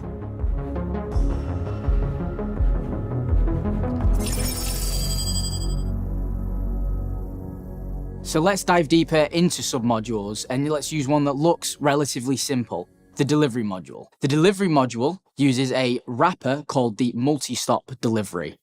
So when that fires, that starts something called the initialized delivery loop. The initialized delivery loop reads parameters that designers give us, say how many boxes they want to be delivered. For this example, let's say 3. So those 3 boxes would start 3 individual round deliveries. Now a round delivery will care and track the progress of a singular box and its journey from point A to point B. So then after that round delivery has booted up and it has all the information, that then goes, right, now I need to start the first part of it, which is the pickup part. So it starts the pick up or drop off module, which then will check what has the designer specified to me. Does the designer care where this is spawned? Do they want it at a locker? Do they want it at an item port? If they don't, it will choose randomly. So let's say they go, okay, I want it to be picked up from a item port, which is essentially what you know as a shelf. The item is spawned on a shelf and it sits there waiting. When the player interacts with the item and picks it up, it sends a callback back to the pickup or drop off and say, this item has been retrieved. The pickup or drop off goes, my job's complete, let me tell the round delivery. The round delivery then goes, okay, thank you for that information. I can now start the drop-off process because the box that I had been told to pick up has been picked up. It will then say, I'm going to boot the pick-up or drop-off again, but this time it will specify the drop-off process. Once again, taking into account anything that the designer specified if they want it dropped off in a locker or at a shelving unit again. Say this time it's a locker, then what happens is it will boot up a completely different module of the delivery locker. Then that will send the request to the delivery locker and say, hey, delivery locker, you're going to expect X item from X person. The delivery locker then waits. When you put it in the delivery locker will verify that the item is the one that was actually asked for you to be delivered. And then it will once again send an event back up to the pickup or drop off going, hey, I've got the right item. That'll go, cool, thank you. Send that up to the round delivery. The round delivery will go, well, that's my box gone. I've finished. I'm going to send this up to the initialized delivery loop. The initialized delivery loop goes, that's 1 out of 3 now delivered. It will then repeat this process for the other 2 boxes that can be done in any order. Then when that completes all over together, the initialized delivery loop will go, cool, all of my things have been finished. I'm going to send it up to the multi-stop. The multi-stop will then go, that's my mission over. Complete, you get your money. And it's as simple as that. The reason we set this up like this is because it allows us to quickly plug pieces in. For example, the prison mission had to expand on the delivery system to allow you to pick up from a corpse and drop off to a satellite as a sort of upload function. What this means is we didn't have to create another delivery module to do that specific process. We created 2 ending modules of pick up corpse and upload data. Those live at the end. So after the pickup or drop off has run its course, it would just pick those 2. which means we don't have to add specific functionality to the entire module all over. It only has to be at the end.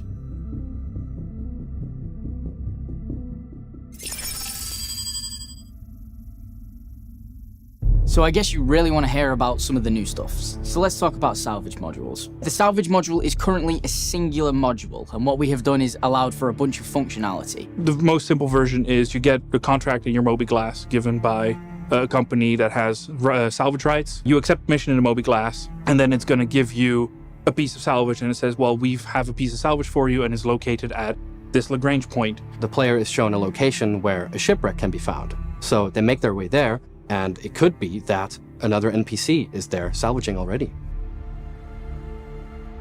Or you could have an illegal variant of the mission where you have to go there and salvage everything quickly before another player that has the contract legally shows up.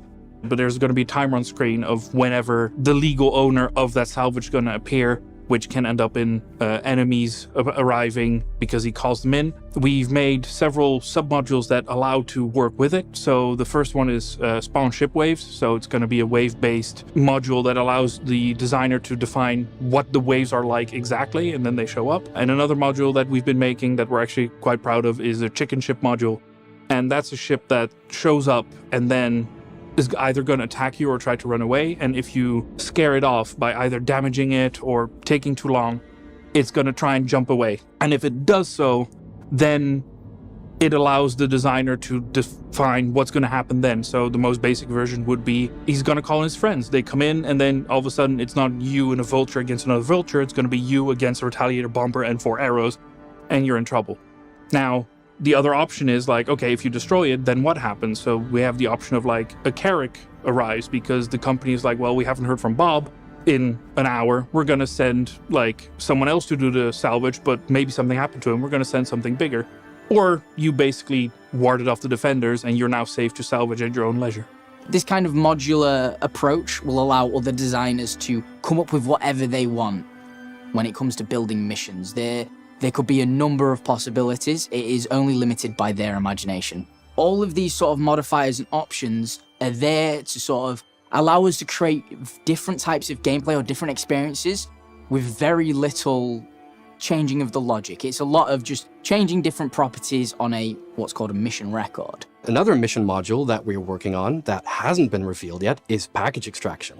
So it's a mission where the Ninetales have taken over another Crusader platform, and they have gotten their hands on some highly valuable Crusader prototype ship components. So Crusader really wants them back before they fall into the wrong hands.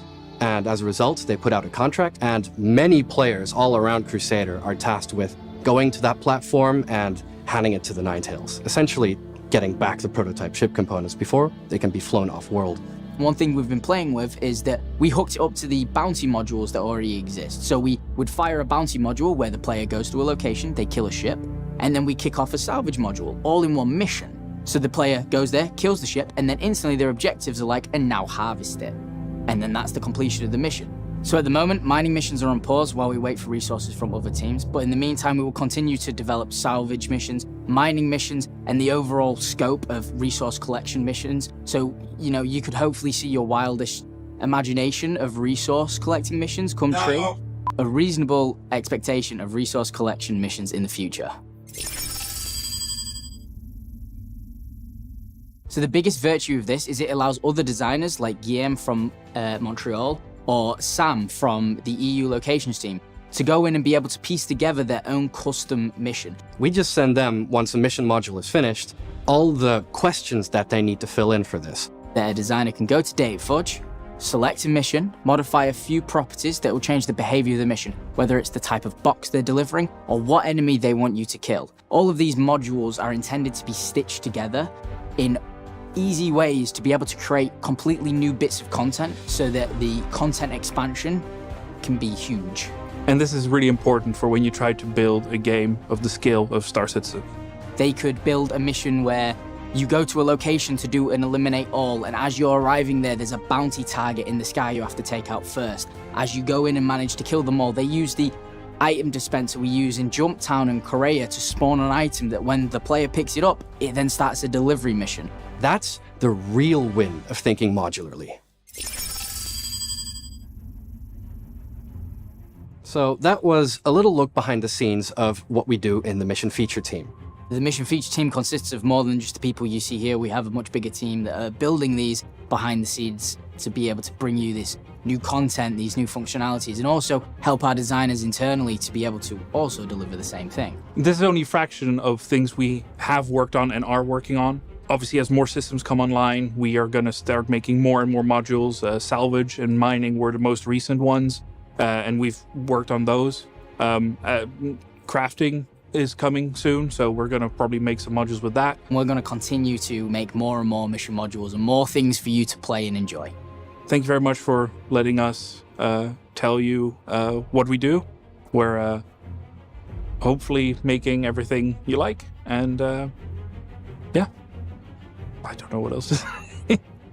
Thanks very much for watching, and I'll see you in the next episode of Inside Star Citizen. You won't see. I'm not in the next episode. I'm not in the next episode. You just said you were.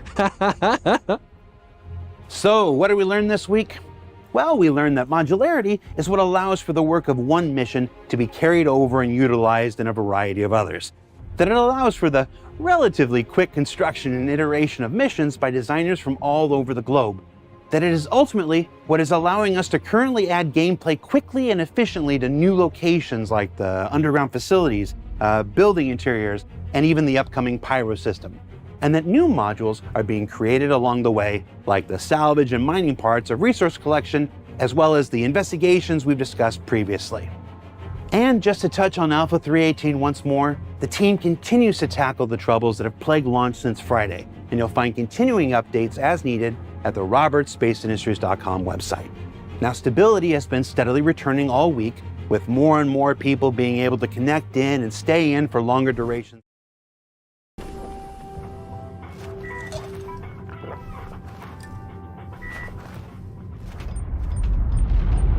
can stop right there. This claim is ours. I'll make this easy for you. Leave now, or we'll kill you. I'm happy either way.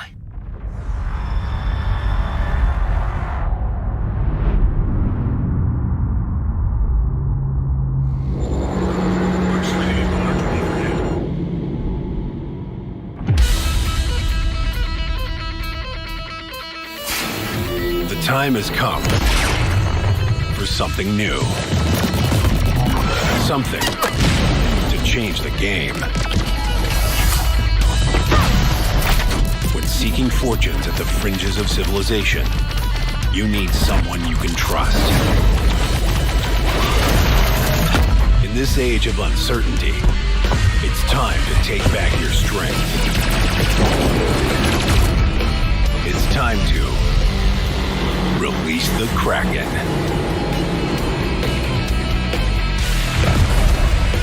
Drake Interplanetary. We got your back.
only became known and necessary thanks to you all showing up and stressing the ever-loving hell out of the new Entity Streaming Foundation for the Persistent Universe in ways that, frankly, we never could on the PTU. So thank you, thank you, thank you. And thank you to all the developers who never appear on camera because, frankly, they're just too busy. It's been a frustrating week for everybody, but I'm also really proud to stand here and represent those who are working so hard to do right by the community and this project. For Inside Star Citizen, I'm Jared Huckabee. Thank you for watching. Keep an eye on the website for all those Alpha 318 post-launch details, and we'll see you all here next week.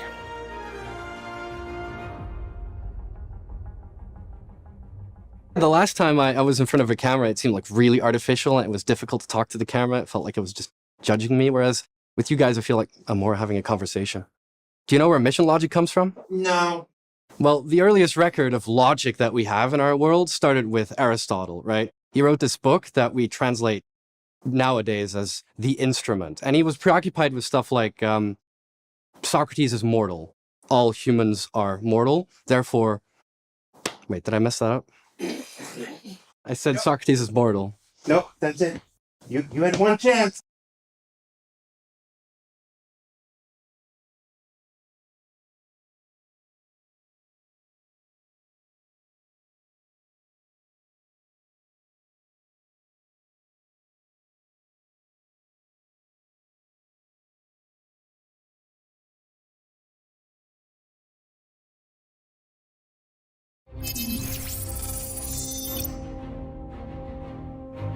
IAE is here, and with it the biggest showcase of ships and vehicles this side of the Stanton system. And over the next 2 weeks, we've got videos galore dedicated to the new ships being introduced, the in-universe companies that create them, the way that we make them out here IRL, and updates and reworks to some fan favorites currently in the pipeline. But to get things started this week, it's time to talk starter ships, why they matter to the overall scheme of things, who needs one and why, and introduce you to the newest making their debut in tomorrow's showcase. The purpose of a starter ship is a player's first entry into the game that gives them that little taste of what the game can do. It should be relatively simple, straightforward, easy to fly, and should provide access to as many different game loops as possible. They matter in the overall scheme of things because everyone has to start somewhere, so why not start with a little ship that can do a little bit of most things acceptably well to get you ready for the bigger universe. Even if you had every ship in the game, starships still have a purpose in that sometimes you don't want to risk your big value ships or vehicles. Multiplayer or like finding people to play with isn't always like that evident, and you might just feel like playing for an hour or so, and then a starter ship is perfect because you don't have to have a whole team to man it. They're also fun when you're doing something like a Zero to Hero run to get you started and on your way. Zero to Hero is when people start out with one of the basic ships and try and work their way up using only in-game loops and in-game currency to buy one of the larger ships for a certain goal they set themselves. I personally enjoy doing that sometimes because it gives you a new perspective on the game. When you first came into the game, maybe it was 5, 6, 7 years ago, the experience then is different to the experience now, so it gives you that reset and sort of relearn of the game. I think you just made one hell of a good decision. A lot of our current lineup of starter ships were developed back before our game loops really became a proper thing, and that means that we're in a really good position at the moment to introduce a modern starter ship that is set up to work with our modern game loops, and that's where the Drake Cutter comes in.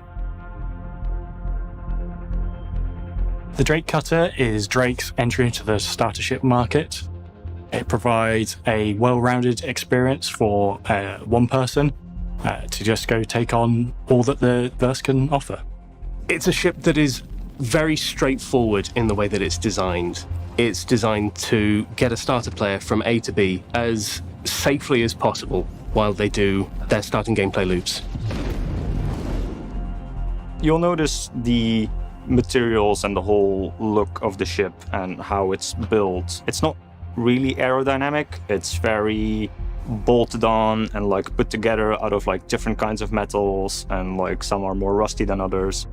It's using the Vulture VTOLs. It's also using that Drake signature cladding and paneling that's like bolted on top. It's very functional but robust and slightly janky looking. I think my favorite part of it is actually the way that it flies. It's got big engines, but quite small maneuvering thrusters, which means that it's relatively fast in a straight line. But as soon as you start trying to turn, you really begin to feel the weight of the ship, because it's quite a heavy ship for a starter. And that gives it a lot of character. And I think as most of the time that you spend in your ship, you'll be flying it, I think it's very important that we get that sort of thing right. It has a relatively large interior, the largest of any starter ship. Everything is quite tactile on the inside. There's lots of levers and clunky buttons rather than holographic displays. You don't have the finer cladding on the inside that other manufacturers would do. It's all exposed insulation and pipe work just to give it that no frills spared experience.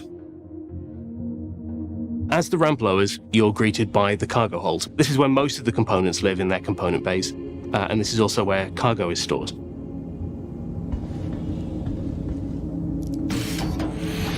You have a door at the back of the cargo area that leads you through into the hab, which is where the basic amenities that the cutter comes with are. You have your little bathroom,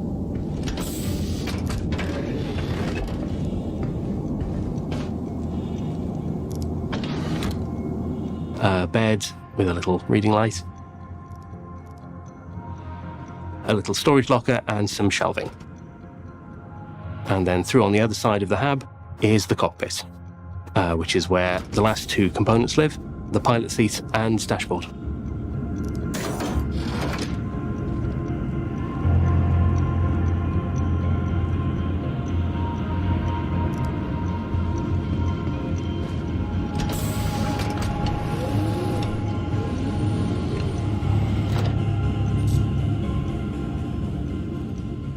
The thing I like about the cutter the most is just how evolved it is compared to some of the other starter ships. It has a cockpit with a really tactile experience in it.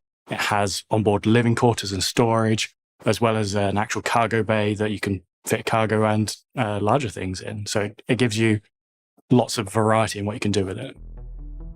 The Drake cutter is for everyone.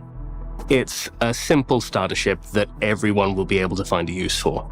In every fleet, there is a use for a small, tough, relatively fast ship. Compared to the other starters, I think a lot of it comes down to personal preference on looks. It's quite a cool-looking ship. It's got a bunch of little cool features, like I love the little slidey armor windows that you can pop into place. And yeah, it's just quite well-rounded. It has access to more gameplay loops than you'll get in any other starter. You'll be able to carry other people. You'll be able to carry a vehicle if you're careful. You'll be able to very easily get mission boxes in and out. You can do a little bit of bounty hunting if you're very careful. It makes a very good explorer because it has very large fuel tanks compared to the other starter ships. It's like we took a Cutlass and made it tiny.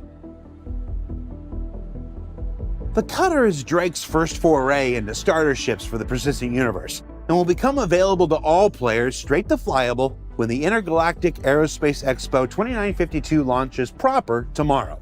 But who is Drake Interplanetary, creator of the new cutter, shunned antagonist of Invictus Launch Week, and this year's sponsor of IAE?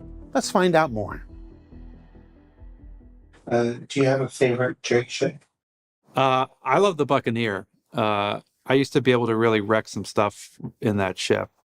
Although the Cutlass is really good because it is, again, it can be good in a dogfight and it can also, transport some stuff. But I have a real soft spot for the Buccaneer. I'm very excited for the Corsair. I don't know if I can talk about that one, but that one looks super cool. It's literally behind you on the screen. Yeah, that one. That one looks cool. I like the wings. And the asymmetry is cool.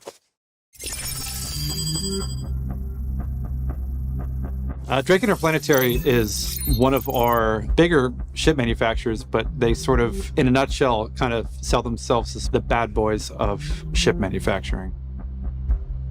They have a reputation of being a popular ship among criminals, which sort of implies that they're kind of courting that demographic, which is somewhat true, but not entirely true. They're very much a legitimate organization. They're a proper business, but they kind of very much take the stance of we're not responsible for what people do with our product. You know, we're going to make highly modular, easily repairable, kind of cheap products. And if people happen to use those for crime, well, you know, that's their choice. We have nothing to do with it. Another aspect to it, too, is the fact that they're so affordable and versatile as far as their ships. That's made them very common. So it's also one of those things, it's like, why it's popular for criminals is that it becomes a very low profile type ship. So the idea being that if I want to commit a crime, I don't want to be driving a supercar. I want to be driving a car that a lot of other people are driving, so I can kind of blend in a little bit easier. So it's been fun kind of riding that line of them sort of teasing their criminal connections while not overtly being a criminal corporation. And so over the past couple of years, their marketing has shifted to much more of a, you know, take back the power. You know, we're trying to provide weapons and tools for the people because you can't trust the government or the military to save you. You know, you need to have the tools to be able to do that yourself. So that's been kind of the thing that's been driving them for the past couple of years, and is certainly keying into the current IAE that they're co-sponsoring. Part of the reason why Drake is one of the sponsors of this year's IAE, aside from the fact that they were releasing a handful of ships, we were trying to figure out what would make most sense for them to be to contribute towards a theme, because that's always kind of a big discussion point when we start tackling each year's IAE. If you're familiar with our Fleet Week event, Drake always runs a counter program to it. So once Fleet Week is over,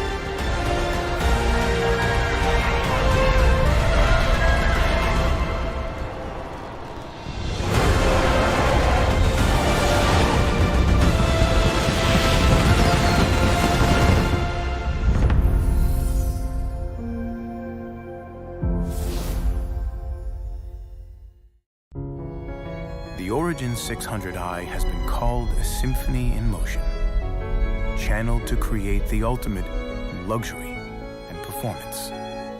And at the heart of any orchestration lies the tonal center of the experience, cultivating harmony, resolution, comfort. When traveling the stars, the journey is just as important as the destination. The 600i Touring Edition from Origin.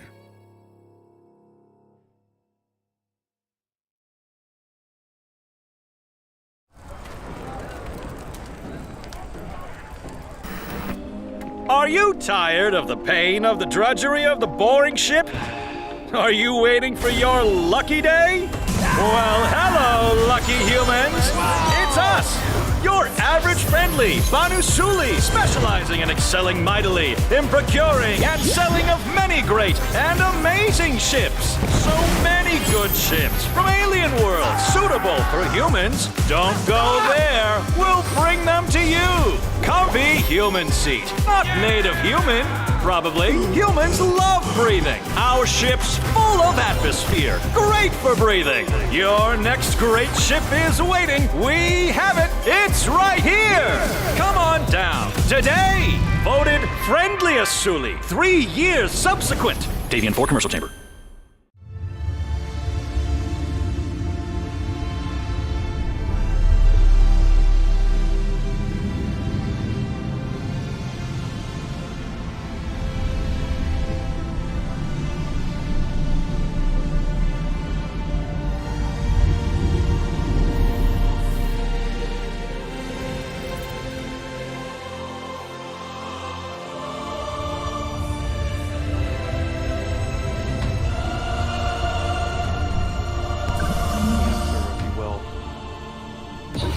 to Fleet Week because Drake and the military have a bit of a contentious relationship. See, in their past, the first ship that Drake manufactured was the Cutlass, and they made it as a contender for a military contract. And so the military shot them down. They ended up just saying, hell with it, and we'll release it to the public. And that's how they basically got their start. So there's a little bit of contentiousness between Drake and the military. And so with IAE, their kind of bold message is the military is useless. Basically, you can't trust them. They're not going to be there for you. You need to be in charge of your own destiny, and you need to protect your family, and we're going to provide you the tools to be able to do that. And so one of the fun things, because that's very much on display with a lot of the Defense Con, like branding and advertisements and stuff like that. But one of the fun things is IAE is a much more kind of chill event. It's more downplayed, more low key. IAE as an organization, we like to sort of, talk about them in kind of brand words. So like they're much more intellectual. They're focused on engineering and innovation and stuff like that. And then you have Drake coming in, basically saying like, screw the government, and IAE having to be like, whoa, pump the brakes there, guys. So it becomes a fun balance between finding those moments where Drake kind of pushes through their edginess and overrides the IAE, and also where IAE is able to kind of rise up to kind of tamp down their more provocative messaging. For those living in the past, it's a new generation, and Drake don't give a damn about their bad reputation. Yeah. Drake is often the manufacturer of choice for those who value pragmatism and clarity of purpose over luxury and over-engineered styling, and look to celebrate this ethos as sponsor of this year's Intergalactic Aerospace Expo. But at the other end of the manufacturer spectrum is Origin, famous for their extravagance and leisure, but slightly infamous in their mishandling of the original 600i rollout. Let's find out what went wrong the first time around and take a look at how the team aims to address the issues in the current internal concept rework.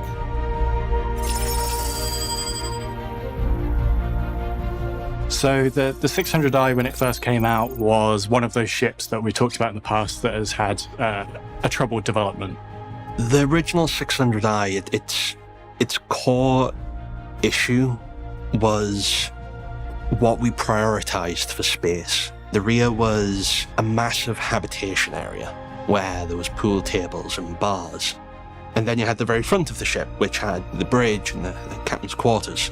And then it forced the entirety of the core gameplay loops of the ship to live in the middle of it. So you had this small module where everything needed to happen. If you're designing spaceships, you kind of need to make sure that everything's there for a reason. And when we get to the point where we've got kind of big unused areas of the ship that don't really support functionality, it just feels like a wasted opportunity. The 600i was done relatively early for Origin as a brand. We'd had the 300, and it was the first really big Origin ship that we decided to do. Since then, we've obviously tackled much larger Origin ships with the 890, and throughout the course of the 890, the Origin style completely evolved from what it was, which you had some very technical and wooden surfaces, to instead have this lovely transition that goes between them, which can be seen across the 890, the clear but smooth divide between the different sections of the ship. In terms of reworking the 600i, we had a sort of very clear brief. We want to bring it up to modern day standards. So there's a lot of features that didn't exist in the game there or weren't accounted for at the time, to integrate those into the ship now, and then to also make better use of the space, because anyone that's been on board a 600i knows there's a lot of walking and going up and down to get to where you want to, and it doesn't really need to be like that. Currently, the 600i is concept complete. There's a couple of rooms which haven't had full concept work done on them, such as the crew quarters, but for the most part, every room has had a complete and utter rework. The big change for the module section is its placement. So rather than being the sort of central core of the ship that you had to go through to get to the back half of the ship, it is now in the rear section of the ship, which allowed us to move the common shared areas to the central section. We did that change because it just makes the flow of the interior better. When you have a 600i, regardless of which module you have, you know the front half of the ship is a consistent experience, and then the gameplay alterations with that module is constrained to a very specific area at the back. So the best way to think of the 600i layout is between 3 parts. You have the very front of the ship, which is the bridge and the captain's quarters. For the most part, they've remained mostly the same. There's been a few tweaks to the layout of the chairs on the bridge, but generally that hasn't changed very much. The captain's quarters is almost the same as it was before, except it's flipped round. The bathroom moved from one side to the other. The reason for that is directly behind that, the lobby area. On the top deck, we now have a small docking collar with space for a few suits. And the opposite side of that is now a lift to take you between 2 floors into the rear, the exterior of the ship. Directly behind that, which used to be the modular section, we now have on the top deck the crew habitation area. So it starts off with a large open shared communal space where there's places to eat, make food, and then to the side of that there's 4 private crew bedrooms. The floor beneath that now is where engineering and all the components that allow the ship to function have been moved to. Think very similar to what we've done on the 400i, where you have the separate engineering section beneath. Directly behind that, we then have the ship modular section. We'll start with the expedition version. So on the top deck, at the very, very top, we have the armory. There's a huge armory with plenty of extra suit lockers for you and your friends to take extra equipment depending on what you might encounter. Behind that, we then have the hologlow that'll allow you to do the exploration. On the middle deck, we then have the medical bay, which will have a medical suite similar to that as the Carrack. It'll have a tier 2 med bed. Beside that, we then have the secondary cargo hold. So this cargo hold, it's more readily accessible for the crew. So it's more for your day-to-day supply. So if you want to have a box full of your food or your snacks, that's where you put it instead of down in your main cargo hold, because you don't want to go rooting through your garage just to find that random pen that you've left. On the bottom deck of the expedition version, we then have the main cargo hold and garage. So obviously, as you've seen from the pictures from the recent Inside Star Citizen, it is much, much larger than it was before, with a much, much larger lift to fit much larger vehicles in it. In there, there's also 2 small lifts, one to allow you to bring cargo up to the main cargo area, and then there's the smaller one that goes through the 3 decks. Moving on to the touring variant, we get a completely different experience. The touring's primarily split between 2 main decks, though one of the decks is across 2 floors. So the upper deck brings you out into the large lobby area. From the lobby area, you can choose to go up the side staircases to the main meeting area / eating room, as well as a bar.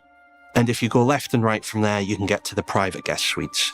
Private guest suites are very large and luxurious. They also come with their own skate pods. The lower deck is a spa. So the spa has a pool, a sauna, bar, as well as a kitchen for the crew to actually be able to make food for the guests. So whilst we're kind of doing a complete or almost a complete rework of the interior, on the exterior of the ship, we're trying to keep it as true to how it is now as we possibly can. There will be some slight changes. We'll need to move the hangar bay doors a little bit. There'll be some additional kind of cutouts for escape pods, and we need to fit the airlock in properly. So there will be some minor changes, but overall, we're trying to keep it as close to what you see now as a 600 as we can. So next step is essentially just finding a slot in the production schedule for it. It's about finding the space where we can start doing the production art and designers can get on board with actually making it come alive again. We're all super excited with the work that we've actually done on it. It's just trying to actually get the schedule to align so that we can begin the work on it. It's not going to start today or tomorrow, but it is something we're looking to try and include as soon as we can. I think people should be excited for this rework just because of the significant improvements that the ship gets from this. Not only is a much better interior layout for it, even without the modules, the rest of the ship has just got a good improvement. Components are also updated, and it has extra features such as the med bay, which will just improve the gameplay role of the ship. So yeah, that's an update on the 600i. It's been a bit of a curvy road to get to where we are now, and there's still some work ahead of us before we can really deliver it to the players in the format that we want. But I hope everyone's as excited as we are about kind of finally delivering the original vision of what we want the 600 to be. And I hope everyone has a great IAE. So what did we learn this week? Well, we learned that Drake is making their way into the starter ship game with the addition of a cutter. That it's available to everyone starting tomorrow at this year's IAE event. That Drake itself knows what some folks think about them, but is going to keep on keeping on because they're actually sort of the best. And that it will take a while yet before the 600i rework comes to fruition, but the path forward will be one that's well worth the wait and finally allows this fan favorite to realize its fullest potential in the persistent universe. Now don't forget that in addition to the Intergalactic Aerospace Expo, there's the annual free fly that goes along with it, and your chance to try out nearly every ship and vehicle that Star Citizen has to offer. Be sure you check out the robertspaceindustries.com website for the full details, and then come back tomorrow for a fun twist on our annual IAE Ship Roundtable for Star Citizen Live. We actually have a roundtable now, or at least a 6-sided triangle, or a triangle-shaped hexagon. You can be the judge. For Inside Star Citizen, I'm Jared Huckabee. We'll see you all here next week.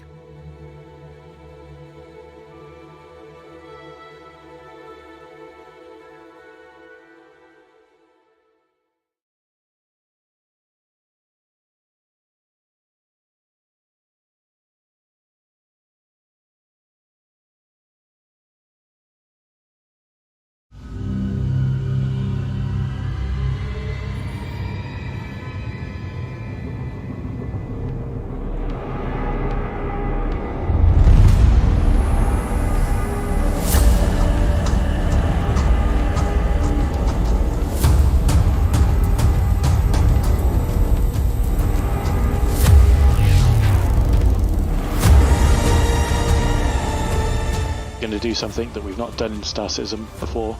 You're going to be forcibly boarding another ship. You know, with the ships, it's always an advancement, right? So the Anvil Legionnaire is our new ship. It's a boarding ship. It's for a 2-man crew and then 8 people in the back, and basically it's essentially for a hostile takeover.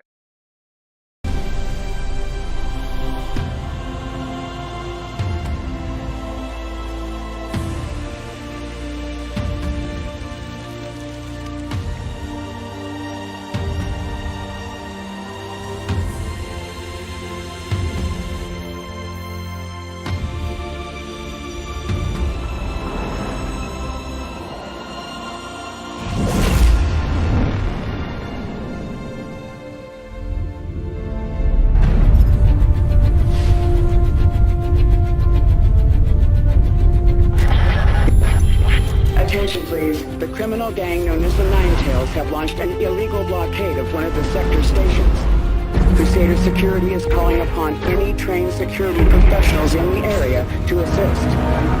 Stand by for further announcements.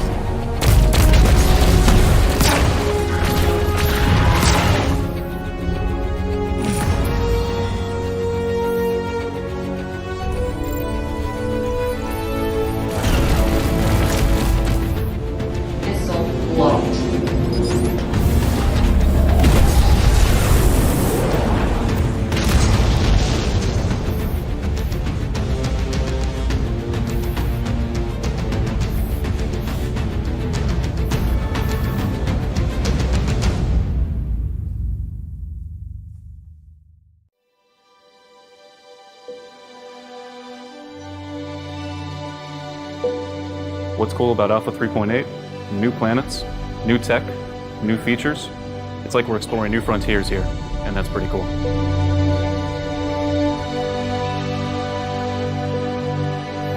You can see how beautiful Planet V4 looks. You don't see repetition of biomes. I don't think there's any other game that has this range of skill.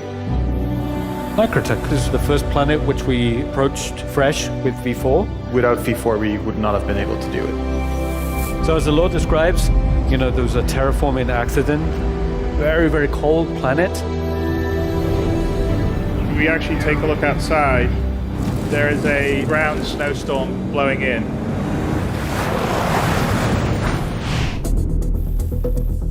Server object container streaming is an important milestone because it allows us to achieve a certain scale in the game that we weren't able to previously. To put more content for the players to explore without being limited by server resources. That means more planets, more moons, more content. Melee combat does ship to 3.8.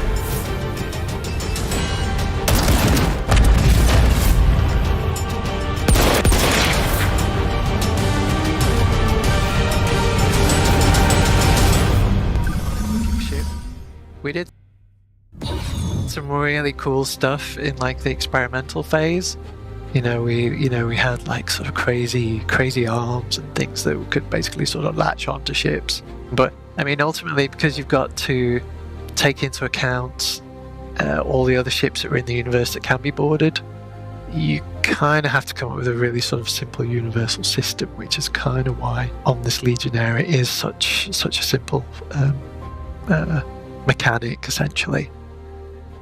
The Legionnaire fills a gap in our lineup for both more lawful and less lawful careers where you need to take charge of another person's ship. Traditional flow for ship-to-ship docking is the person who wants to dock to the other ship requests it from the parent ship, and it's on the parent ship's pilot to accept or deny that, whereas the Legionnaire has onboard hacking abilities using the hacking minigame to perhaps forcibly override that acceptance and allowing it to happen instead. For players that are on the lawful side, its prime use is bounty hunting. For those perhaps with more military focus, it is like Anvil's dedicated military boarding ship. And for those on the other side of the spectrum, piracy is its main role. So you are there able to attach and board other ships and take their crew, goods, or ship itself. That's the Anvil Legionnaire. Looking forward to this one because it's a ship that appeals to both sides of the law. It brings with it a new side to an existing gameplay loop or existing gameplay loops. It expands upon them, and it's something that I know a lot of players have been waiting for a long time, is that the ability to board other ships forcibly, because it takes away that safety a lot of players have at the moment where I'm safe on my ship, no one's coming on here without destroying me. So people are really going to have to start thinking twice when these things hit the persistent universe. Invictus Launch Week is back, starting tomorrow as we welcome the UEE Naval Fleet to the Planet Crusader for this year's event. Now, throughout the festivities, you can test fly military vehicles for free, experience new releases like the Anvil Legionnaire, rediscover old favorites, and tour an in-service Javelin destroyer. But how did it come to be in the fiction of our persistent universe? Let's go now to members of the narrative team to learn more. I think a lot of people still find Invictus inspiring, and I think people need to know that the Navy's there protecting them. And I think getting to go to these events, getting to tour these large ships, and seeing how strong the UAE is very reassuring to a lot of the citizens and civilians in the UAE. When Invictus originated, it was way back in 2542, and this was about a year into the First Tavaran War. Tavaran War was the first time that the humans actually needed to organize a straight-up military. So you imagine then you have this war kicking off, they need to recruit a bunch of starmen, you have these, farmers, these people from the city who need to get to boot camp and had no way of getting there. Because ships weren't as widespread or as common among the public at that time. The ship named the Invictus was tasked with going around to all the systems and gathering up the recruits. As a way to not only kind of like drum up some support for the war effort, but to also bring them into basic training. And that's kind of how this event started. It would be this kind of big week of all the families saying goodbye to the young recruits reporting to war. And it kind of evolved from there. So over the years, under the Messer regime, some criticized their Invictus events as being a little too political, a little bit too focused on the propaganda. But once the Messer regime fell in 2792, the event returned back to its roots about focusing on the Navy and the support and the really cool ships and equipment that they use in the defense of the Empire. Invictus in the toy era started to be reshaped into the Invictus we know today, where there was a push to remake the Navy, to make it a noble institution once again. And so I think this more kind of celebratory aspect of recruitment and showing people what the Navy was all about, putting these ships on display, showing that we are united in purpose, as my hat says. Now, there still are detractors to Invictus. There was a great showdown post that we had that showed like people think it's spending too much of the public's money, that it's really just free advertising for the ship manufacturers, putting forth kind of a false front rather than showing the Navy how it really is. The modern view of Invictus, I think, is still that sort of aspirational. It's meant to be that sort of thing of, it's a celebration of duty in a way. It has a lot of kind of really fun family-friendly elements to it, including very cool like stunt flying done by the 999 famous Reckless Squadron. I mean, it's always cool to see gigantic, powerful military ships up close and in person. I think the way that the UEE is approaching it, as this is, again, a way for people to come together to celebrate those who are putting something on the line. So in general, it's kind of a staple event of the UEE every year, and something that a lot of people around the Empire look forward to. So what did we learn about this week? Well, we learned that the Anvil Legionnaire is the first ship dedicated to breaching and boarding other ships, which isn't always the nice thing to do, but sometimes necessary.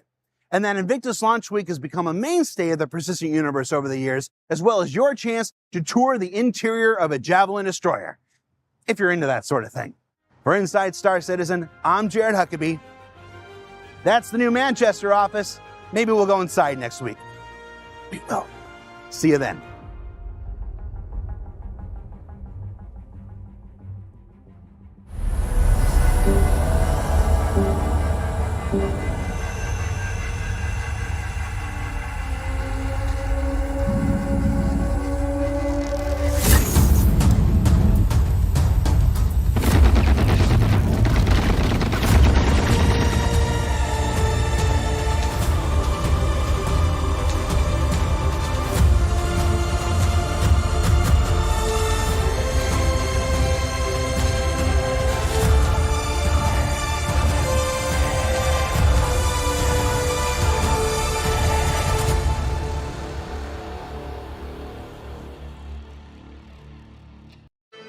Please welcome Technical Director Sean Tracy and Senior Tools Programmer Andreas Rohr.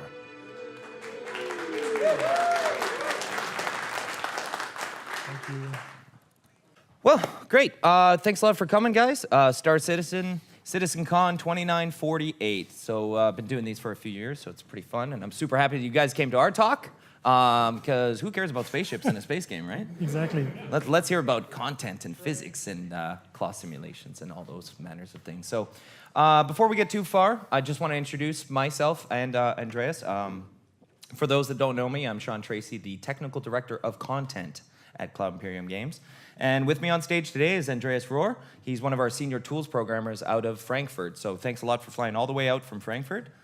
He works very close with our engine guys on a lot of the stuff that we're going to show you today, so really happy to have him here with us today.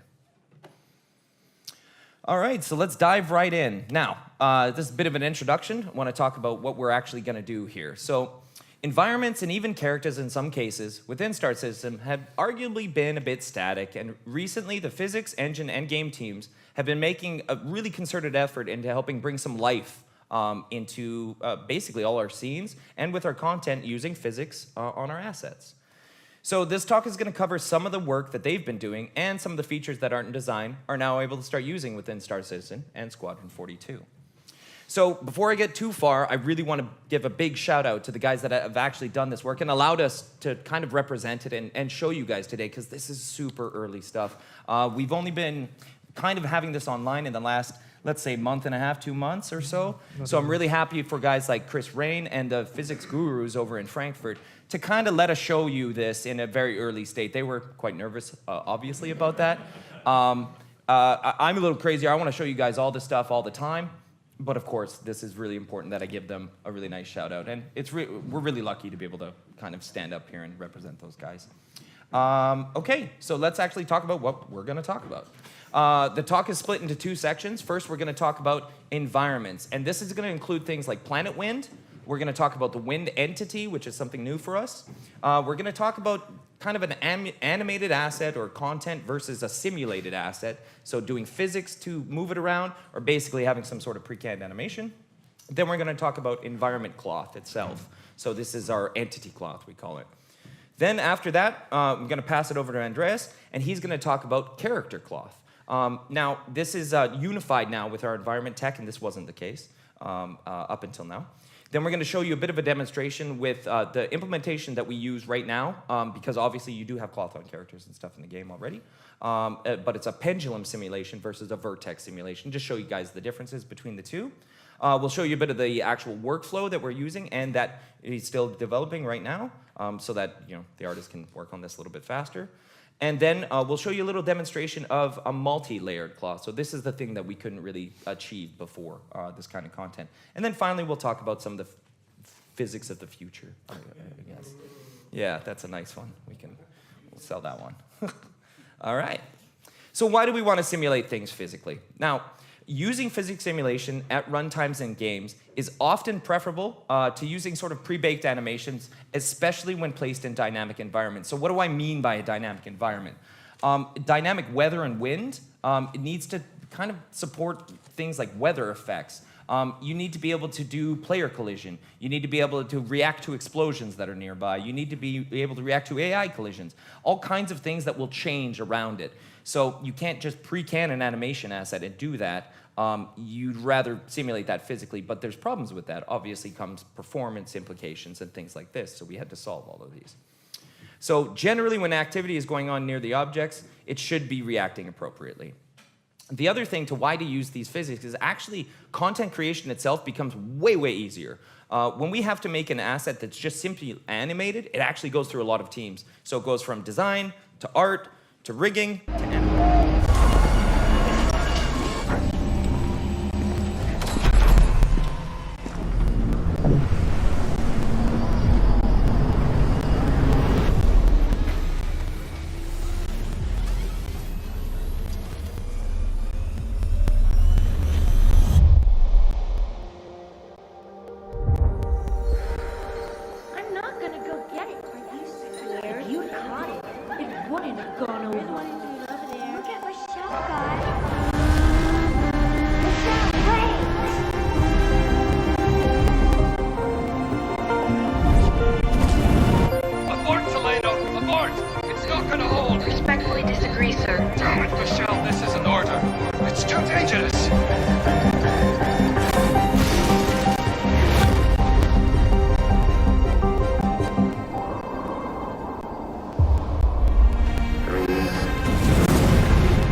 What's your status, Captain Solano? Solano. I did it, sir. We did it.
No, it's all wrong.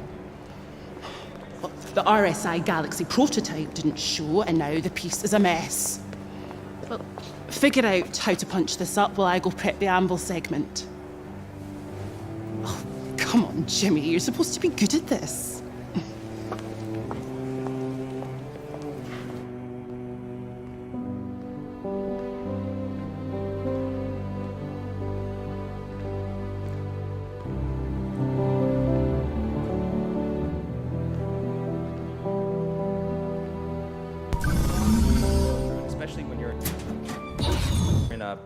an international corporation, and that's got to go through time zones. That takes a while. Instead of just having a designer take an asset and it's ready to go. So what has been the state of simulating such assets for us up until now? Well, it's been really expensive, as I mentioned, in terms of performance, and generally relied on Lua. Now, if you've been keeping track of our object container streaming work, you'll know that we had to remove Lua completely from the engine. This was a huge deal to do. And what that meant was things that were previously working before didn't work at all anymore. So, you know, it's not that this isn't revolutionary by any stretch, but we did have access to similar things, but there were big assumptions that those older entities were making. And the biggest assumptions of the pre-existing entities were things like assuming Z up, like Z is always going to be up, or Z, I'm sorry, I'm Canadian. And ultimately, they hadn't changed much since earlier versions of the engine, so they just weren't suitable at our scale, nor for the performance implications that we have. So we'd already tried a few techniques previously, but they've either proved too expensive, and I'm sure you've seen them within demos, you know, tarps floating in the wind, flags, and things like this. They were either too expensive to run on a planet, or the tools and entities just didn't work anymore. So generally, we didn't really have a planet-side location that needed a lot of this, so it wasn't as big of a deal, but now with Hurston, as you've seen, there's wind, there's atmosphere, there's lots of stuff going on near these objects, so it's very important that we brought this online.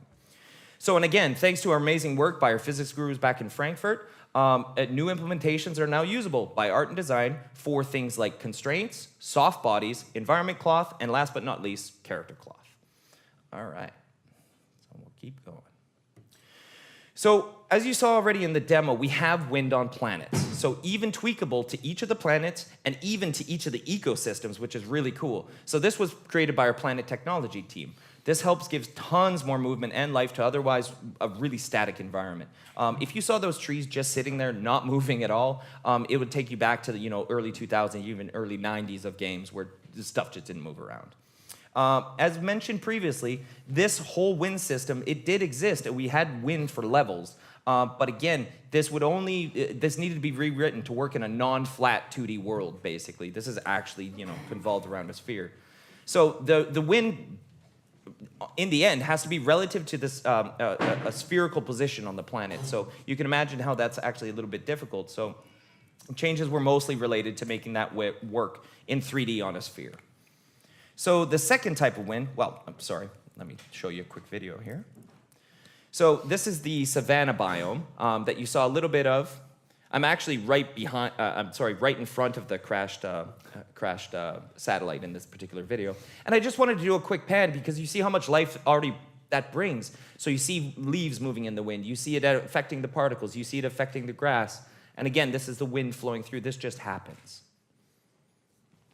So now, again, this is set on a per biome level. But even at a per biome level, that scale is pretty gigantic. So now, on a much more isolated level, we have a new type of wind that all mixes in within the planet wind. It's supported. It's called the wind area entity. So this is what you see an image of here and here.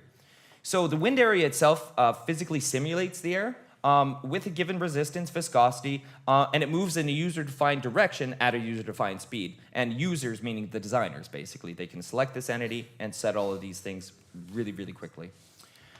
So generally, if no direction is set, the wind source moves omnidirectionally, and that's what you see on this image here. It's actually a sphere of wind. So this is all emanating from a single point outwards. And then if you give it a direction, you can see that we have these nice little debug arrows, and that's going to actually give it a very specific direction that it is. So this gives the designers the ability to actually localize their wind a lot more realistically. The other thing we do with these is we like to attach them to things. Those things like the back of a ship, for example, if you got thrusters and things like that. So both of these eventually need to work into the weather system that Chris Roberts is obviously very keen for us to start working on, but these are the stepping stones into something like this. Okay, so let's talk a little bit about an animated cloth versus this new extended cloth entity.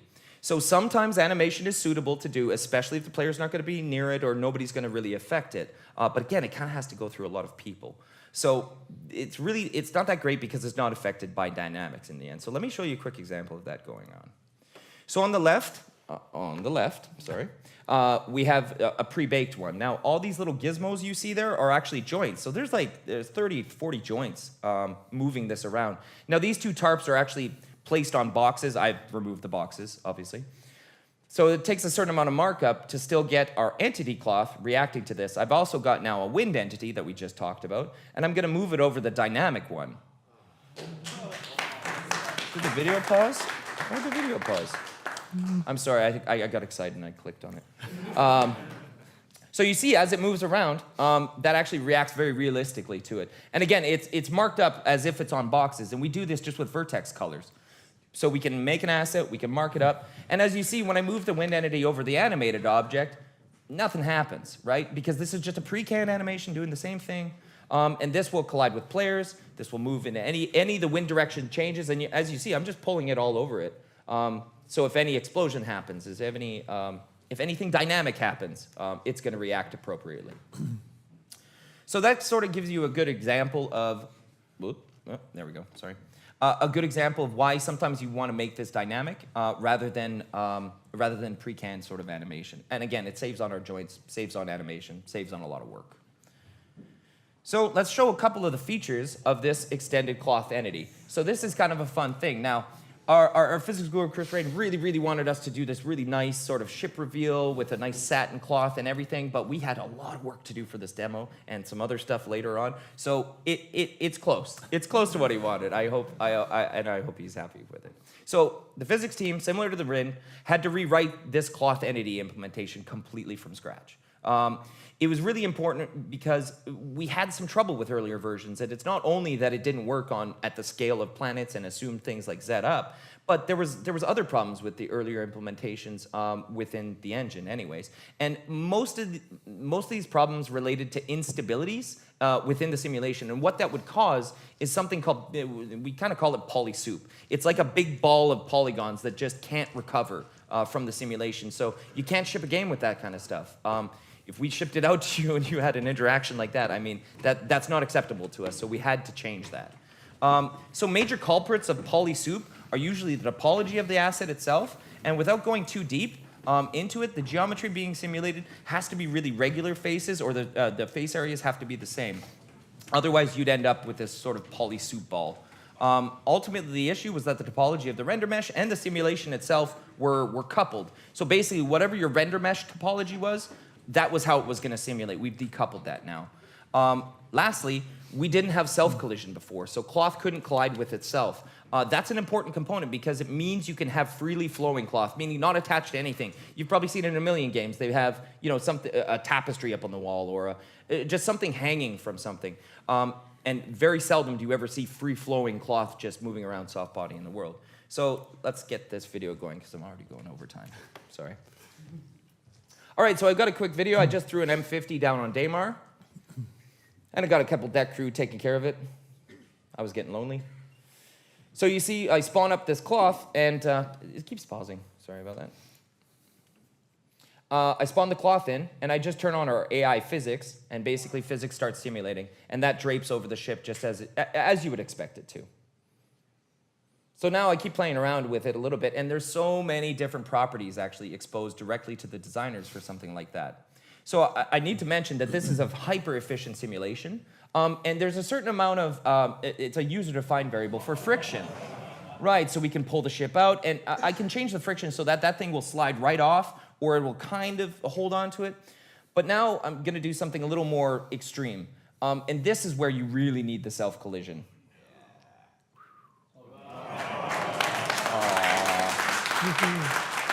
Keep pausing.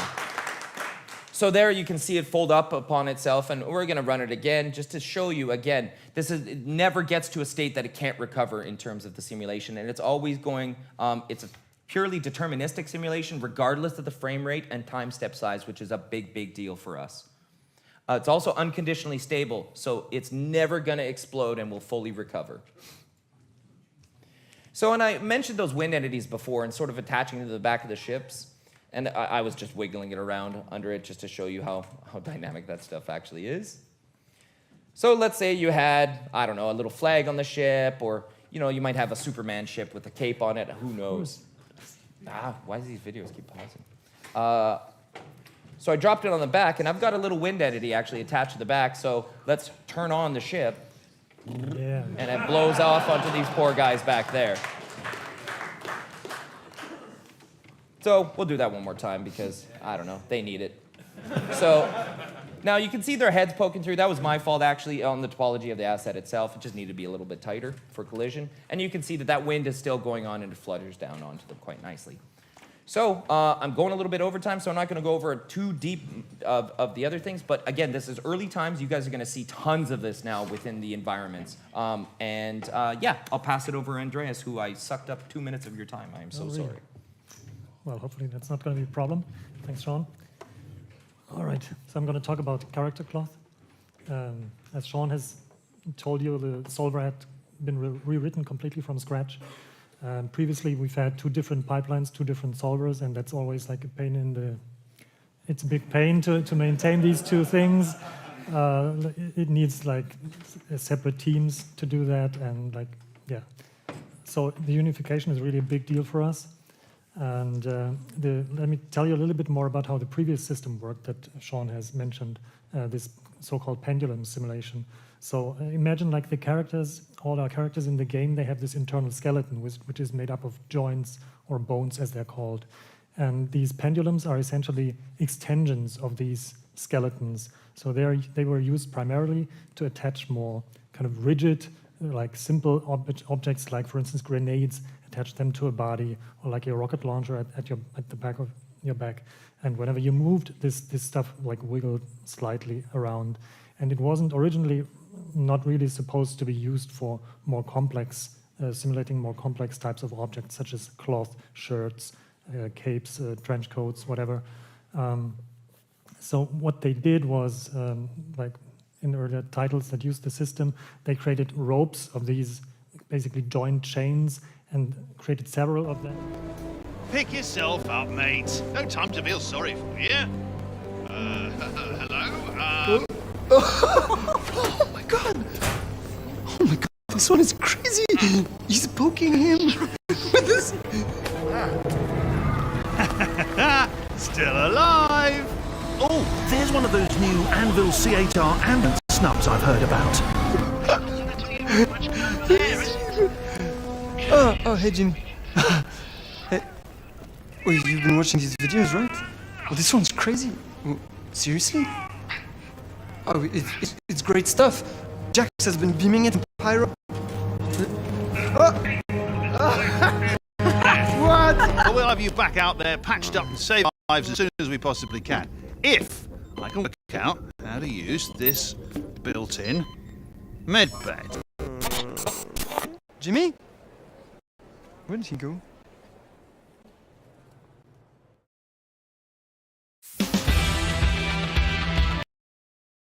Roberts Space Industries. 3 little words that say volumes. The manufacturer that set the original standard for spaceflight continues to defy its age and stay relevant in the modern era. From the Origin-style bells and whistles gussying up the Constellation Phoenix to the more traditionally utilitarian Connie models and the exhaustive Aurora series, RSI offers plenty of reliable options for green pilots and crusty old pros alike.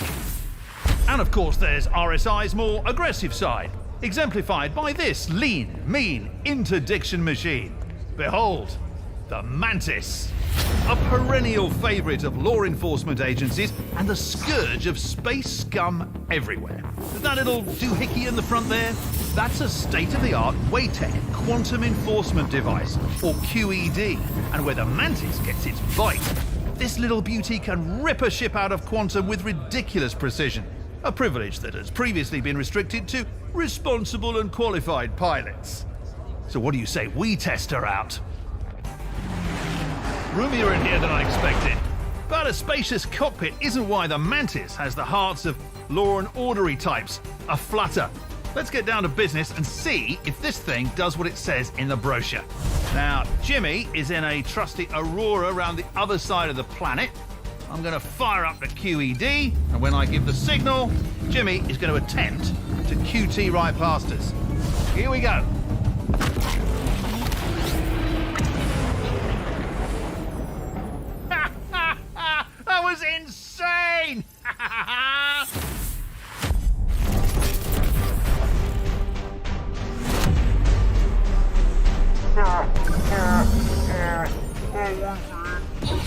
the resolution of these things was always very, very coarse, so it always lacked in terms of like fidelity. And now with this vertex cloth approach, you have the ability to put a lot more detail into these meshes, and that results in much better looking simulations. So as you can see here, which side is which? So vertex cloth, Bishop. the new stuff is on the left, and you can see all these wrinkles going on, creases, folds forming dynamically, reacting to the animation of the player. The thing is, like in general, like in terms of character cloth, the problem with character cloth is that characters are much more dynamic than environments. So even though with a new cloth, our environment cloth can be more dynamic and can move about in the environment theoretically, primarily it will be curtains or tarps, flags, this kind of stuff. The cloth on a character needs to undergo much more stress because who knows what the player ends up doing with the character. They jump out of their ship and expect to land somewhere and their cloth still looking nice and neat. So for the physics solver, that's very demanding. So we're quite happy that this new solver is very stable. It doesn't explode. Sometimes, like for more extreme cases, you need to help the solver a little bit. And that's why we have these markup tools for. So I worked in the film industry on cloth simulation and soft body simulation for a number of years. And in the film industry, there is this, the industry standard there is digital content creation package called Maya, and that inside has a solver that's called NCloth. And wait a second, yeah, so let me just, yeah. So this particular solver is kind of the industry standard. It's quite robust. It's easy to author. So my idea was, instead of creating new authoring tools within our sandbox editor, which is a significant amount of work to do that, let's just use Maya because, for instance, all our character rigs are already authored in Maya. The character animations are authored there. All the character assets are put together in Maya and then exported. It paused again. So that's why it made all kinds of sense to also do the cloth setup authoring there. And what you can see here is, let me scrub through real quick. By painting these, what we call vertex attributes, you can define, for instance, how far the cloth is attached to the rigidly deforming mesh. And by doing that, you can kind of guide the simulation in places where, it's going to be there could be problems when it gets pushed between collision objects, for instance, and then, even the most stable simulation could run into problems. It paused. It has its own will for some reason. Yeah. So in this case, I authored it in a way so that the attributes that you can use are exactly like a mirror of this NCloth tool that you can have in Maya. And the reason for that is that artists can already use a tool that they are familiar with. They can author it in exactly the same way. Even the words, the descriptions of the attributes are the same, and that way I think they can be much more productive. So the main problem with the previous system, is that the mouse? No, was that the authoring part was very cumbersome and very limiting. And through this system, we're going to be able to create the most complex of setups that I think you'll have seen in games. Sean has already shown, or we've already seen the example of the trench coat on Bishop, but the real deal is like this, what we call layered cloth, where you have separate different layers of cloth interacting with each other. And so that's what I'm going to show you next. So this is probably the worst case example of what you can have. So here, that's some.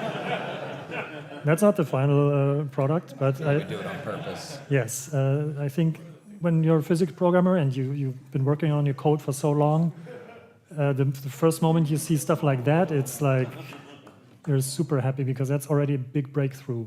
We've color-coded these individual sheets so we can see where they interpenetrate if they do, but it's already pretty clean, and that was one of the first tests we did. So Chris Rain has clearly done a tremendous job there. So Hurston Security. Yeah, so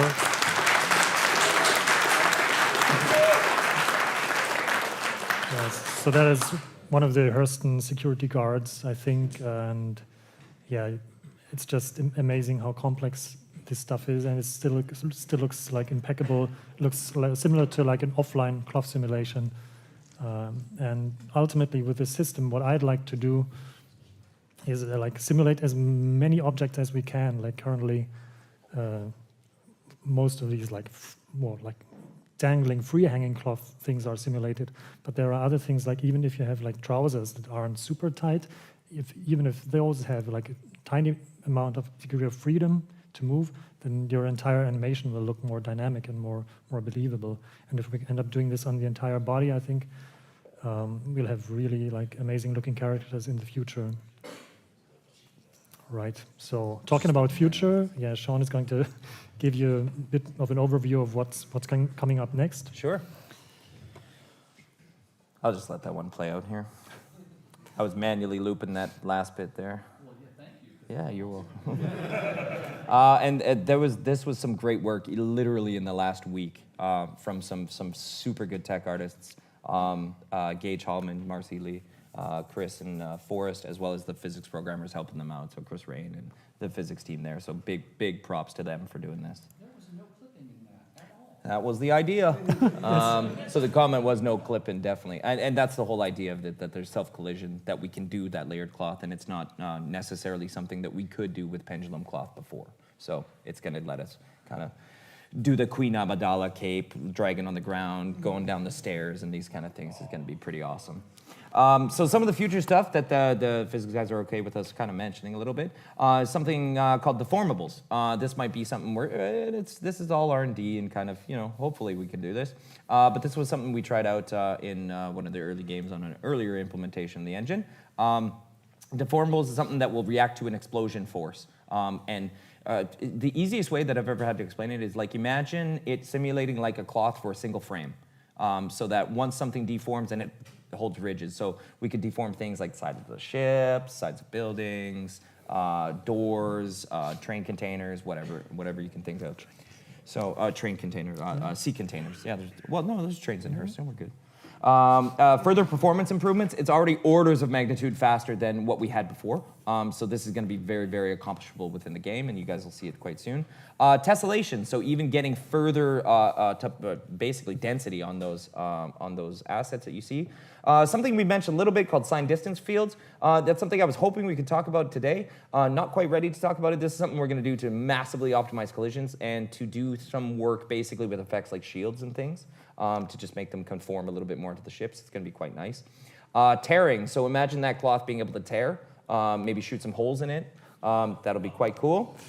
And then even better, and this is something that's online, not quite ready to show it, but our soft bodies, and soft body's not just a cloth, soft body's something that has volume but is squishy.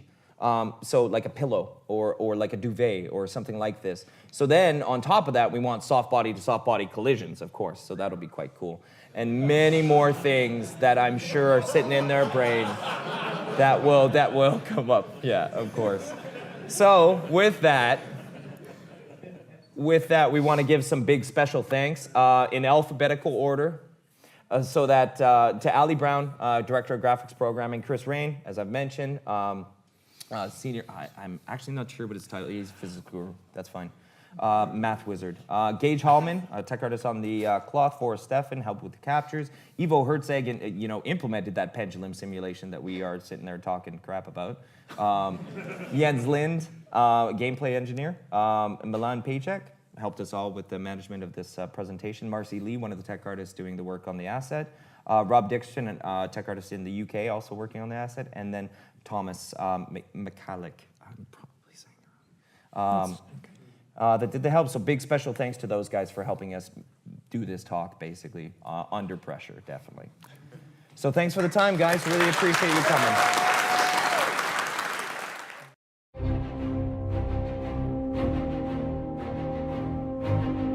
A famous person once said, walk softly and carry a big stick. And in the universe of Star Citizen, that might be best paraphrased as carry the right stick and you can walk wherever you'd like.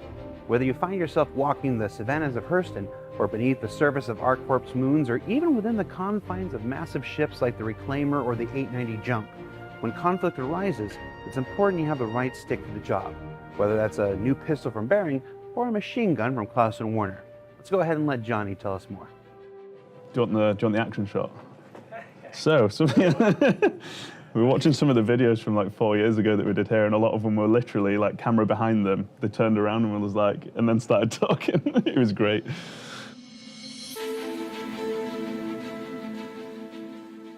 So what we wanted to do today was give you a bit of a sneak peek at the two weapons that we've got coming out for 3.6. This is the Bearing S38 pistol and the Klaus & Werner Lumen 5 SMG. Just keep in mind that these are very work in progress at the moment and they're not quite release ready, so just take everything with a bit of a pinch of salt, and anything that you see on here that doesn't quite look right will probably be fixed by the time you get your hands on them.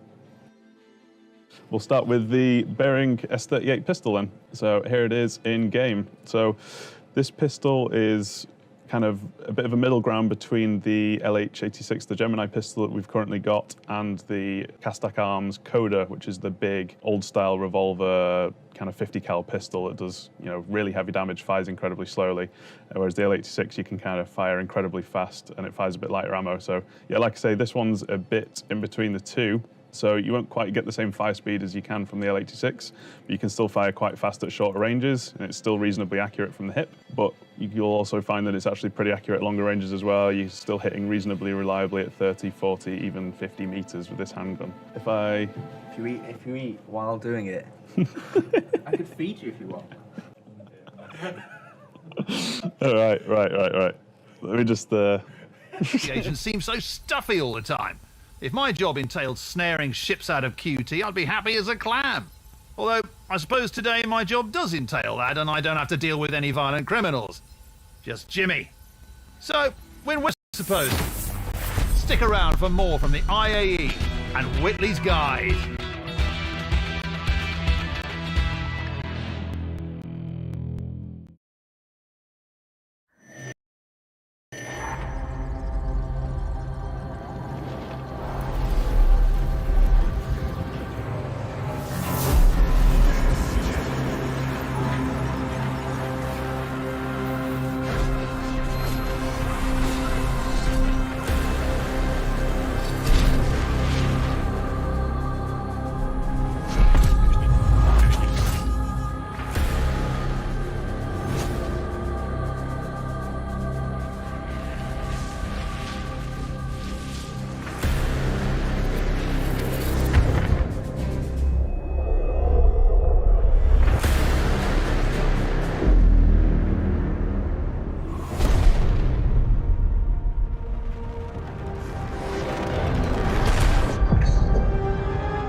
Your targets will never know what hit them. The ballista from Anvil. Rise above.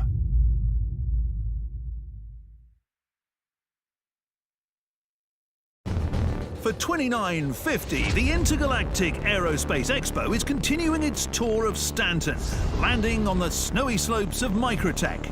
And while the weather outside may be frightful, the offerings at the Tobin Centre are nothing short of delightful. Welcome to Whitley's Guide.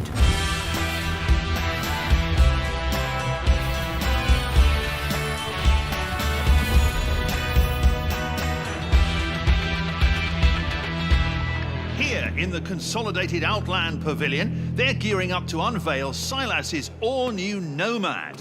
A ship that couples a welcome dash of unconventional design with bare-bones, no-frills performance under the hood. I had the powers that be at Whitley's arrange some hands-on time with the ship ahead of its release so I could go on a good old-fashioned excursion. From my very first glimpses of its hull, I've been bit hard by the travel bug. As we prepared for our trip, Jimmy got intimately acquainted with the Nomad's 24 SCU capacity external cargo hold. Well done, Jimmy. Over there with the other one. Their SMG. Here it is in game. So as you can see, it kind of looks like the other class of weapons with a bit of a twist. It's much shorter, the front's a lot more different, and there's kind of a few extra different bits and pieces on there that differentiate it from the others. So this one's actually very interesting when it comes to fire behavior, because it's a fire mode that we've never really played around with before. We've been calling it a full auto burst, so it does fire in bursts, kind of like the Class Inverter assault rifle and a couple of the other weapons that we've got. But you can hold the trigger down to keep looping the burst fire. So it behaves a little bit more like an SMG, but you get the burst behavior that you would from a Class Inverter weapon. So as you can see, at shorter ranges like 5 meters, you can just put the hammer down, keep firing these rounds out and do a devastating amount of damage. Or at longer ranges, you can, even 40, 50 meters again, like you're still reasonably accurate with these bursts if you control them manually. So that's what we've been working on for 3.6. We're really excited to get these weapons in your hands. So we've got the S38 pistol, we've got the Lumen 5 SMG, and we're working very hard on attachments, so hopefully those will be in your hands very soon. Building the best damn space sim ever is a collaborative process, not just between the teams in our 5 studios around the world, but with the thousands of star citizens that participate every quarter in our public test universe, the place where each patch goes through an extensive shakedown process, and the duly deputized members of our community, that's you, help us identify and prioritize the most egregious of blockers that must be cleared before moving to our live environment. This week we talk with members of our player relations team to find out more about how you can help this development process with every major patch. So what is Public Test Universe and why is it important? Well, in our development pipeline, right, software gets built, it gets tested by our internal QA, and then before it gets to live, it needs a little bit of massaging and extra testing. It goes up to an external server, the PTU, Public Test Universe, and that's where volunteer players can go check out the new content, and we can do several updates, sometimes a lot of updates before it gets out to the live audience.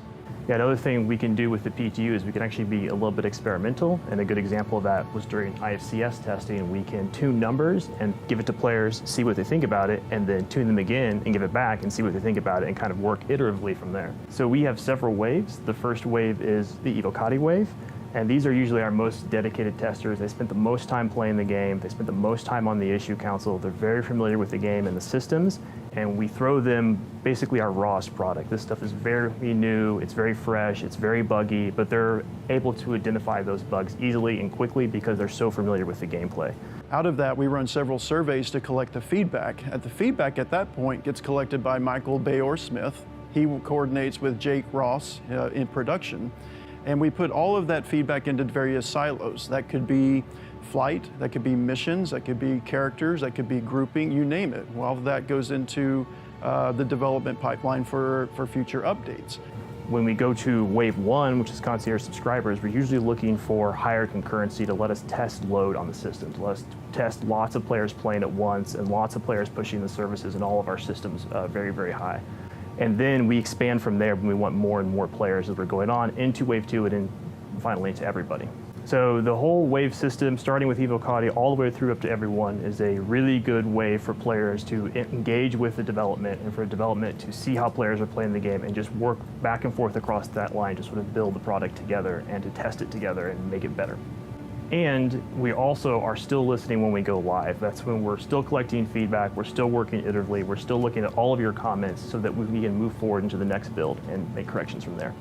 So recently we added about 1,500 backers to the Evocati. So the Evocati are selected by 2 ways. It's most frequently played on live, and it's from our issue council participation.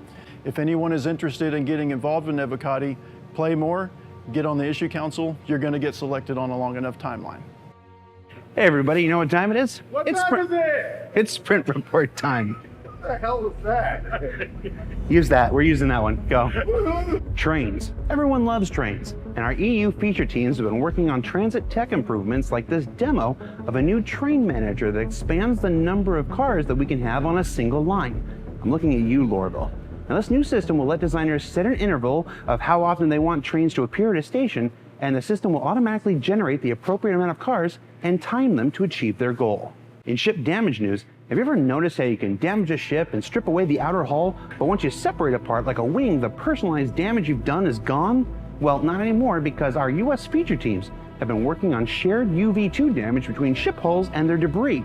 So when you write your name in the side of someone's ships with your weapons, you can rest comfortably knowing it'll stay there once you finish the job. And finally, we've got updates from the VFX team's current sprint, starting with the first pass VFX for the Neutron Repeater, an upcoming ship weapon scheduled to make its way to you in Alpha 3.6. Now besides the sweet colors on display, what's really neat here is the glow in the back is directly tied to the heat exchange of the weapon, so it changes color depending on how much exertion you put on it, kind of like me. This next clip is an exaggerated example of progress being made on a bucket list item for the VFX team, tinted impact effects. Now it's a small thing, but many times when you fire a weapon into the ground, you'll see a nondescript puff of gray smoke or debris that looks like it could have come from anywhere. But early work has begun on this new feature that will allow particles to inherit their color from the particular surface you're shooting at. An incredibly small but powerful tool that will support the massive variety of star citizens, planets, and moons in the future. And then there's decoupled lighting, which we told you all about at the beginning of this quarter. Now honestly, for what this does to add realism to the way our lights interact with everything around them, I'm just gonna be quiet and let the footage speak for itself.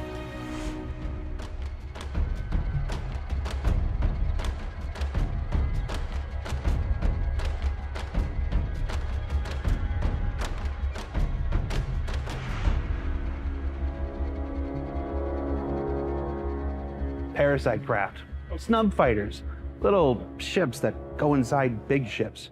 Whatever you call them, these spacecraft are intended to bring additional functionality to the ships that carry them, from the 85X to the 890 Jump to the Pisces and the Carrack.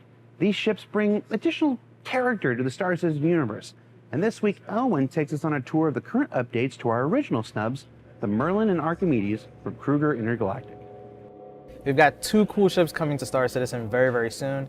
One of them is an update to the Merlin, which has been out for a while, but we've had some changes we had to make because we made updates to our animation templates, had to fix the cockpit, so on and so forth. The next one is the Archimedes, which is a variant of the Merlin, which looks super cool because it's luxury. Let's take a look.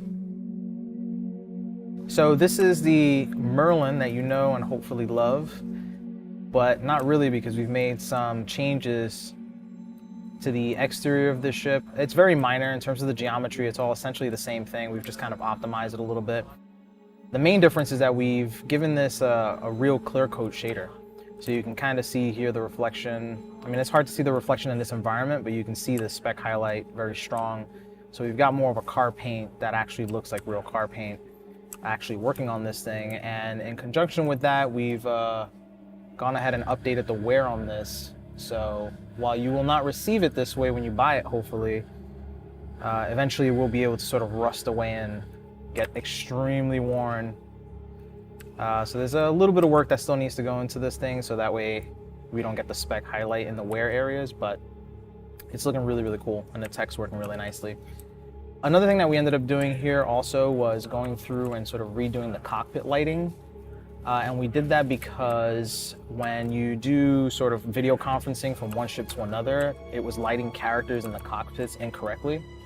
So we went through and changed the lighting inside the cockpit so that it still looks super cool from a third-person view, but from if you were sort of video conferencing, the character would be lit in such a way that he or she wouldn't be blown out in the other person's camera.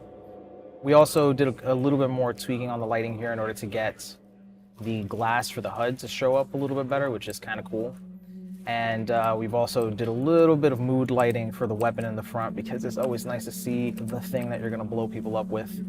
Anyway, that's the Merlin. And I'll swap over now to the Archimedes so you can take a look at what that looks like. So as you can see here, this is the brand new Archimedes. It's got the nice white car paint.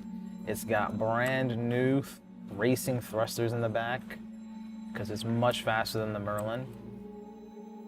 We no longer have the gun in the front for this one. Instead, it's just an additional intake to cool off those brand new engines that we've got.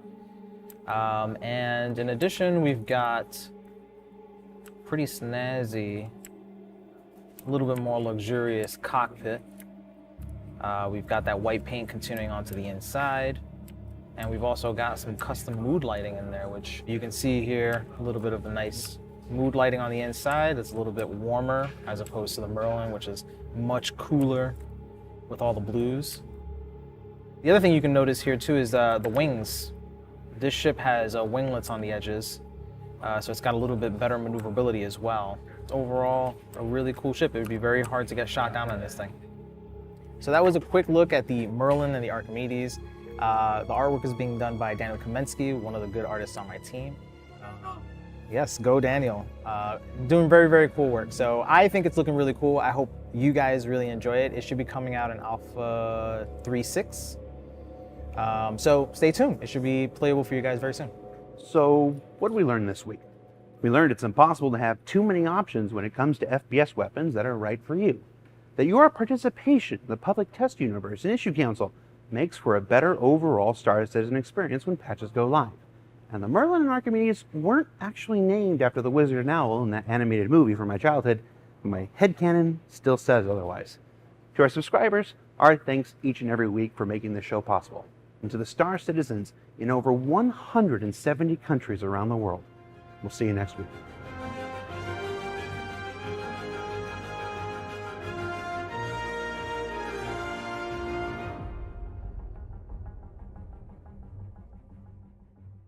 Thanks for watching. For the latest and greatest in Star Citizen and Squadron 42, you can subscribe to our channel, or you can check out some of the other shows, and you can also head to our website at www.robertspaceindustries.com.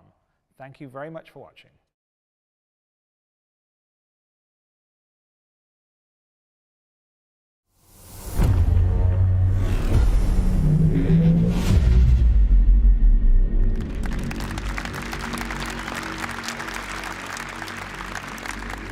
Hello! Can you hear me? 1, 2. All right, cool. Okay, so in the Star Engine presentation, that was Benoit.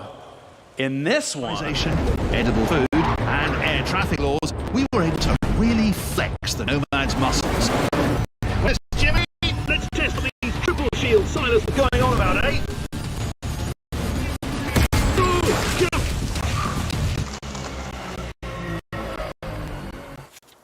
Even triple shields are no match for reckless flaying. Remember that, kids. How's it looking there, Jim?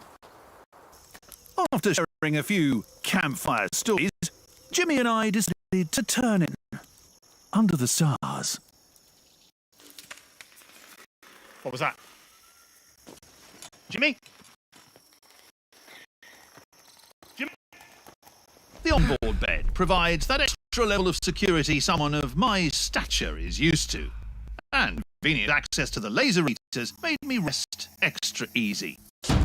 As our expedition came to a close, I couldn't help but feel that I'd tested true freedom, which, coming from a person who gets pretty much everything he wants, is saying something.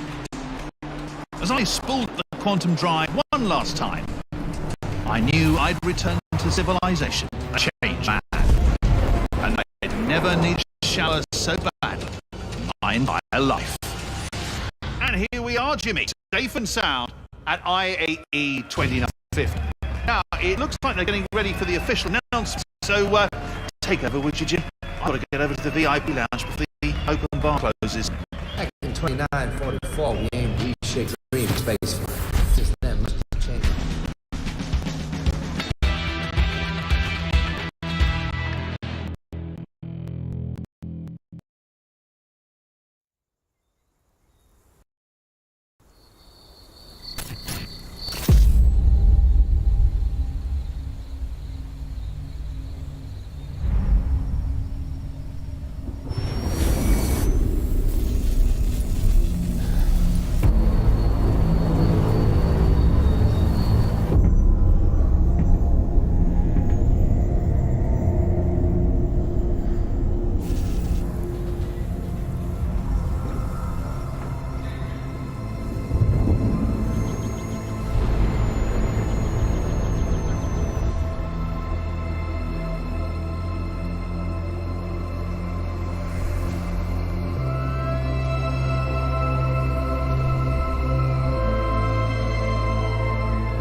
channel my inner Jared in this one, and I will be your host for this panel. Woo! It's time to discuss a social universe, but before we start, I have a couple warnings. First one, let's take a look at this one.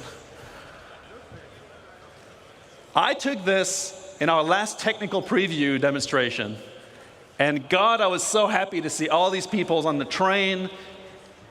It just made me like very, very emotional. And so I want to take a moment to thank every one of you that have participated with Tech Preview Server Meshing Test A, B, C, D, and E so far. You guys have been thousands to come and help us test this technology, and the team and I are really humbled, and we feel energized by your energy. So on our behalf, thank you very much. Now, the above picture is really nice, other than this guy, but it does present a problem. A fundamental part of playing a massively multiplayer online game is how you connect with other players, to join in on adventures, or to receive support when you want to get out of a tricky situation, or you want to participate in endeavors that are bigger than yourself, or simply you want to run a business and make a profit. Well, as our game server shards grow, you will encounter more players, and for that, we need to scale Star Citizen's social tools to MMO size. Our ambition has always been to build a grand social system, including not only the game, but the world outside, like on Spectrum. Unfortunately, the focus has been elsewhere for a long time. We have neglected this side of the game in favor of others. For example, the Comlink app is by far the oldest application in mobiGlas. It's now time to correct this and make progress on this plan. Our goal, as a reminder, in Star Citizen is to cater to all types of players. Star Citizen in that respect is not a black or white. It's not an either-or kind of game. We are not an achievers versus casuals game. We are not a socializers versus solo players game. We are not a role players versus mechanics focused game, or dare I say, we are not a PvE versus PvP game. We are all of those things. We strive to build a social environment in the game that is easy to engage with, consistent and dependable, and trustworthy, where you can judge danger, safety, or shadiness. And we want this to be deeply rooted in gameplay mechanics, like reputation and progression. So today we're going to take a look at the updated Star Citizen social tools and how they tie into the game. But first, look at this guy, a warning. What we're going to show you is very early work, and we will not be making a revolution or breaking boundaries. We just want to bring our game up to MMO standards. Or like Jared likes to say, bringing our 30th century game into the 21st century. And so in order to do this, we've enlisted some help. First of all, throughout this presentation, all the screenshots are made from you, the community, directly pulled from our community hub. You're going to see some player names on screen. Most of them are all of our most die-hard Evocati members. And for this, we should really take a moment and thank our Evocati members for their renewed support. They're always there for us. They get the worst and worst of the builds, and they do power through. This is an actual shot from the last Evocati. Forget the prisoner mentioned here from the work mines. And so, I'm not going to lie, this presentation is going to be a lot of mobiGlas. It's not super flashy, but focus on what the tools will allow you to do and their impact. But for this, I need some help myself, so I'm going to make a party, and I'm going to get some developers to help. So let me first invite our senior systems designer, Gabriel Hector.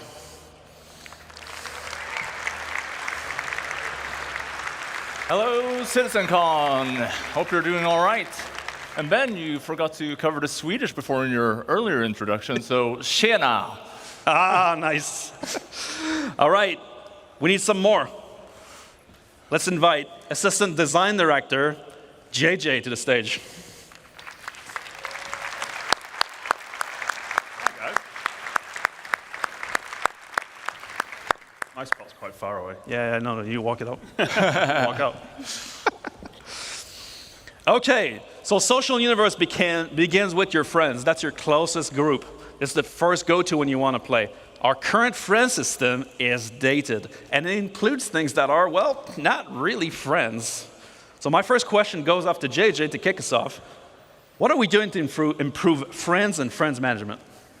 So we're taking our oldest app in the Mobiglass, the Comlink app, and we're upgrading it to a brand new social app.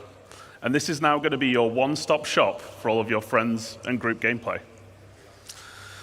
Now, this is the new and improved friends list. So you'll notice, sadly, one of our oldest friends that we all have is missing, though, and that's ATC. Sadly, our friendship has ended with ATC. What? I'll have no friends at all, then. So this is now just a dedicated space for your real friends.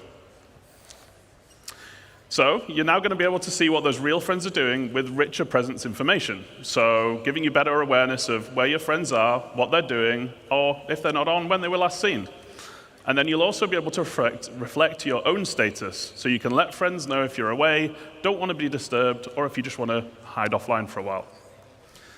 Another key upgrade is synchronizing with Spectrum as well. So you'll be able to see friends that are in Spectrum itself, Arena Commander, or just chilling on the launcher. And that also means that you can accept and receive invites to and from Spectrum even while you're offline.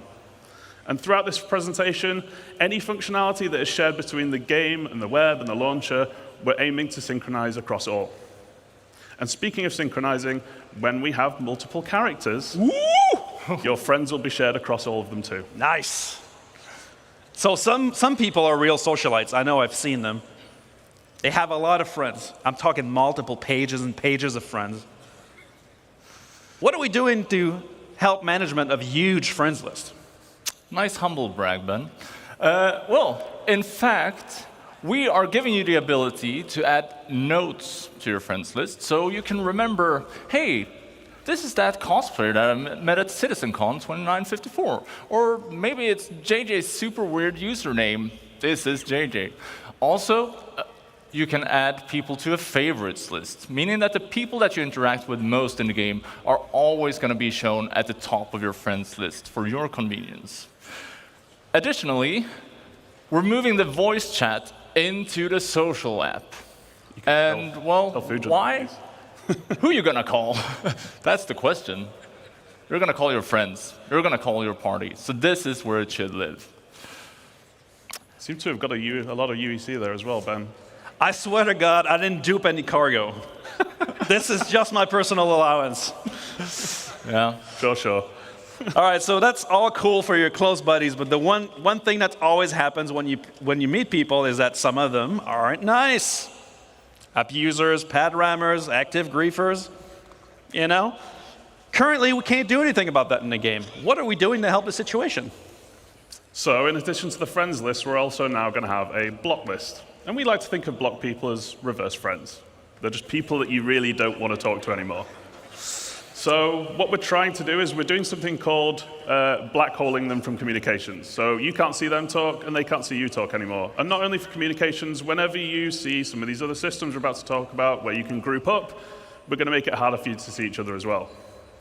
Now, we also have a much requested hostiles list for people who have made a real enemy of you as well. The KOS list is finally making its way in. Oh, yeah. You'll also be able to add notes here as well, just so you can remember that person I blocked 2 years ago, you remember why, because you're going to forget. And then for those situations where someone really wants to go the extra mile to be a super mega ass, you can report them to us, and we'll deal with them for you. All right, so now I have my friends list up to date. I can find my friends easily based on rich presence in real time, and I'm ready to go on an adventure. But for that, I need a party.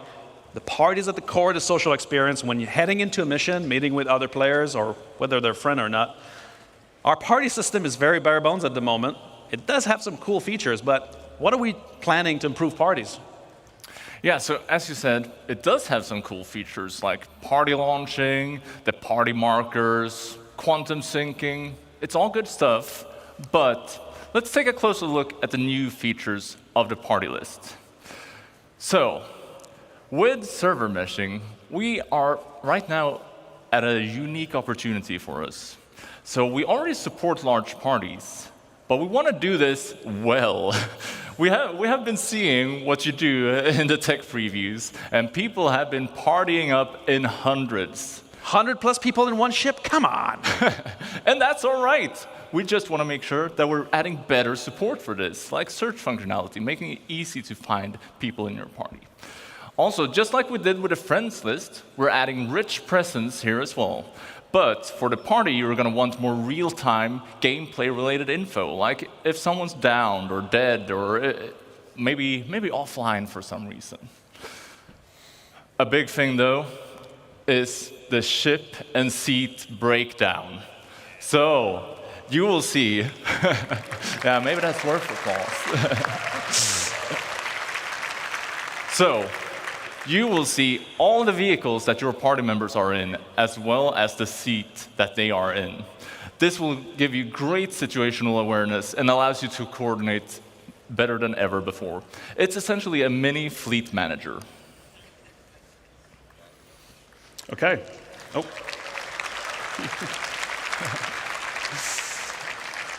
So there's going to be more improvements as well. So you're going to be able to control permission for invites. So only your leaders and assistant leaders can actually invite people. So it's no longer an absolute free-for-all.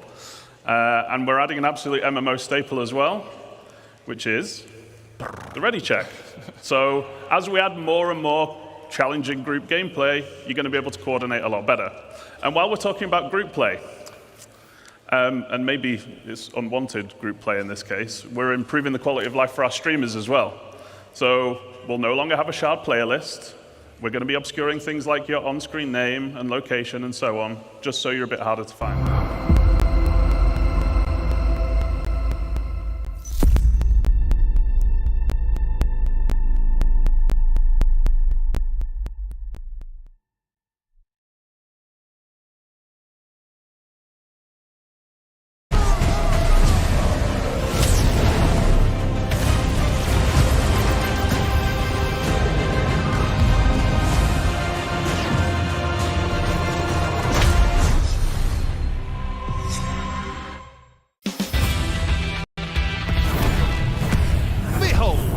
Devil's Roundabout. These 15 kilometers of nasty comprise a rancorous racecourse known to push pilots to the limits of technical capability. We're out here at MISC's official IAE event, gearing up for a demo that's, shall we say, prohibited by microtext speed limits. Can their speedy razor tame this beast of a course? Jimmy is about to find out. I'd do it, Jim, but it's an insurance thing.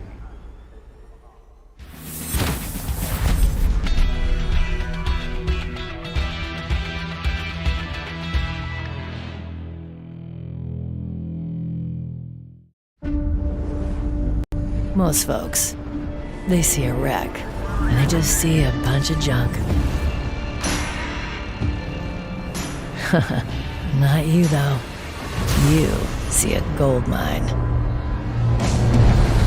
You don't bother with a big, clunky rig. You don't need to. That's you, a wrecking crew of one. Doing it your way.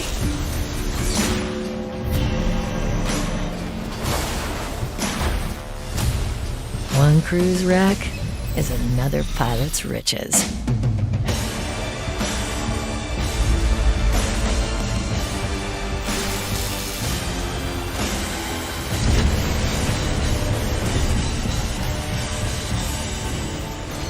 Stake your claim with the Vulture. Only from Drake.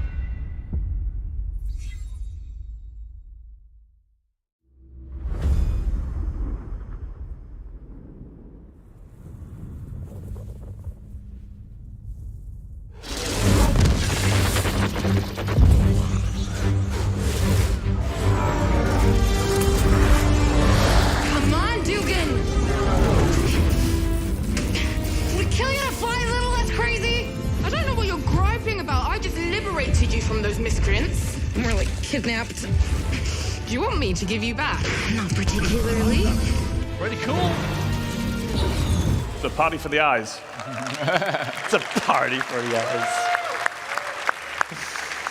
All right, so the new Friends and Party place is really the one-stop shop to manage all your real-time interactions with other players or access your comms channel. That's cool, but as we navigate the verse, it's always very difficult to find people. We have a single channel, people are blasting looking for groups. It's a bit awkward, you never know what you're gonna find. With bigger shards, I know I'm the bigger shards guy now, but we're gonna have a lot more players in there. There must be a better way.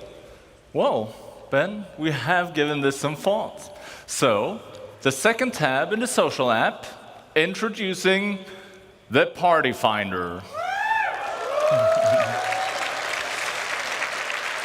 So, the Party Finder, it's a dynamic system that's going to make it easy for you to find interesting and engaging gameplay. It's basically player-powered matchmaking. So, if you are looking for more players, just go in here, advertise your party, give it an informative name like Ben has done here. Space Combat Fun Times. And you could even set things like a specific contract that you want to play, or roles that you're looking to fill. Maybe you need gunners, engineers, pilots. Meat shields. Maybe that. You could also limit the number of members. You might want to do some, again, specific content, so you want to do with a set number of members in the party, or you might want a tight-knit group. That's something that I would like very much. Maybe you just don't want to split the contract rewards, right? So once you have that information, then it's time to list your party. And then people are going to be applying to join your group, which is kind of like a reverse invite. You're applying to the party, you're joining yourself, you're getting involved. You're the reverse guy today. I'm stuck in one gear. So you can then request, the people that are requesting, you can then look at their information and you decide on whether or not you want to accept or reject them, just so you can tailor your group to the kind of gameplay that you're trying to do.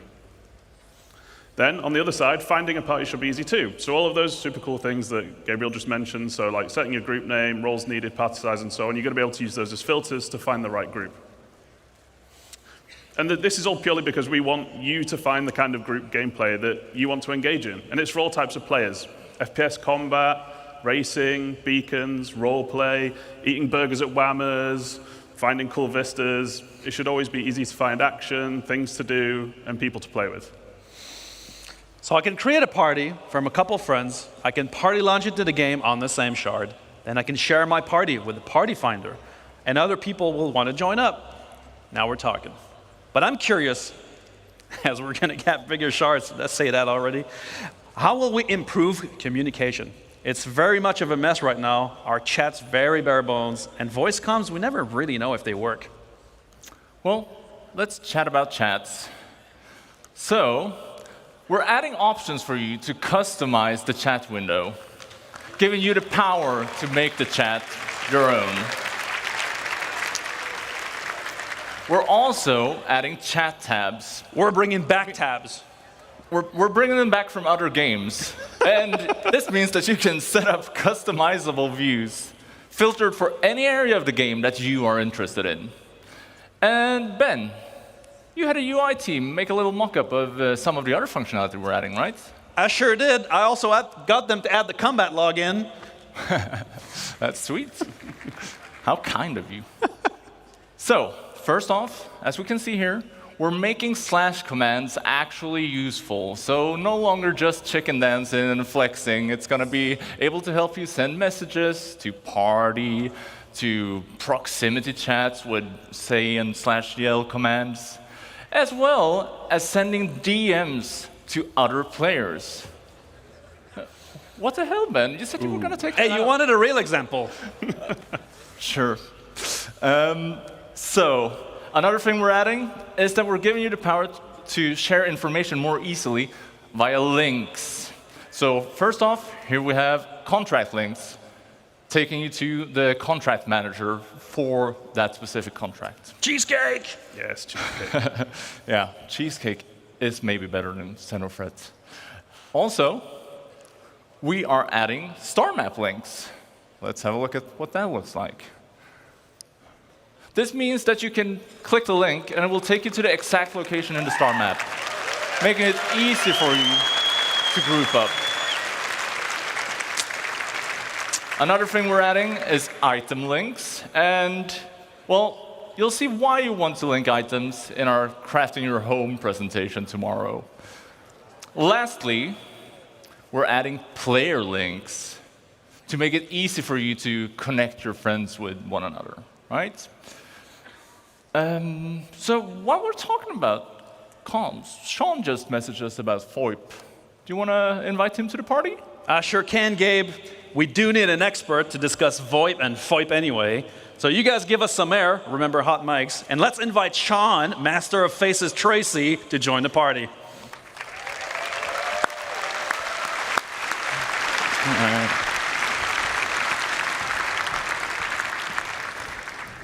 Hey, Ben. Hey. How you doing? I'm good. Hello, everyone. Good to see you all here. So, I've come up to talk a little bit about VoIP and VoIP. So it's a bit of the communication channels beyond just text chat, right? All right, so VoIP and VoIP are our systems in-game. VoIP, Voice over Internet Protocol, and VoIP, which I termed way back in 2019, Face over Internet Protocol.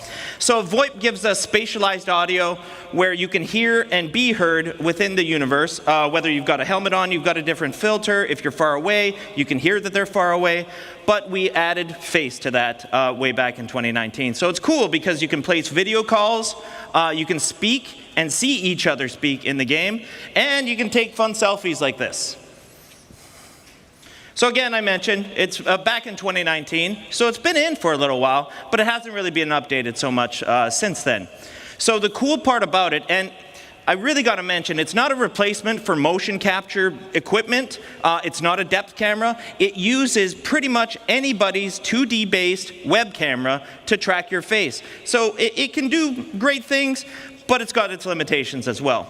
What's kind of cool about it is that FOIP and VoIP are actually coupled. They're encoded and decoded together on the network super efficiently so that it's always in sync, and anybody that's worked on facial animation with audio data knows that sync is super important. So it's been used in expected ways and unexpected ways by the community. Let's have a look. This is Wallace Klim. Klim? What is it? Seems someone's on our case. One of our Ninetales facilities was sacked last night. Total loss. The bunker was destroyed. Fuck. And 3, 2, 1, go.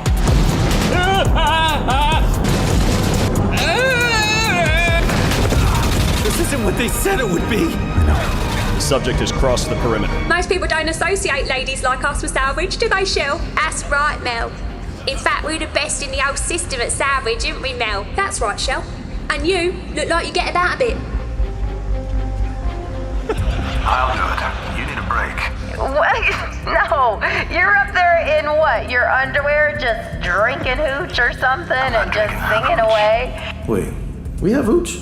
Hi, I'm Natronics, and you're watching Redline, your source for adventurous stories throughout the verse. The name's Brad. Agent Davina Brad. Excuse me, Captain? I'm Aaron Baxter. We topped off yet, Aaron Baxter? Just about, sir. Good. I don't want to spend another second on it. Something we have in common, sir. Hey, yeah. It was that day when I met Mr. President that my life changed for the better. Eat that apple.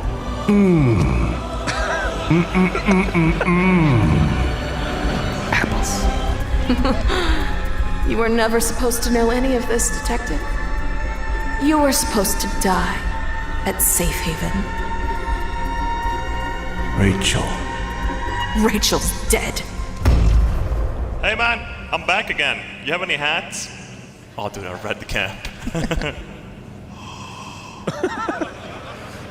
What are you looking at, sir? Go away.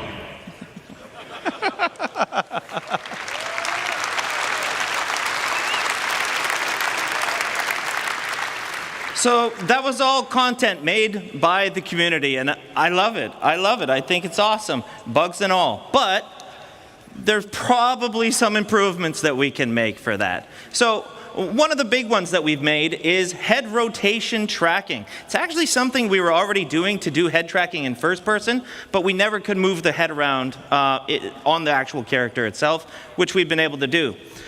Some cool stuff like range of Jared? Yeah, Sean? Can we just, let's just do a fake video call. Can we do a fake video call?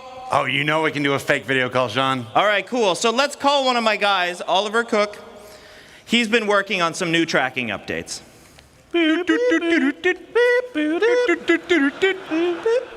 Hey, Sean, and a big hello to everybody at Sitcom. How's it going? Hey, Ollie. It's great to see you. Everyone's having a great time. I see you're using VoIP. Where are you? Drive. That's correct. I'm sat here in the comfort of my own home, talking to you via the power of VoIP and my webcam.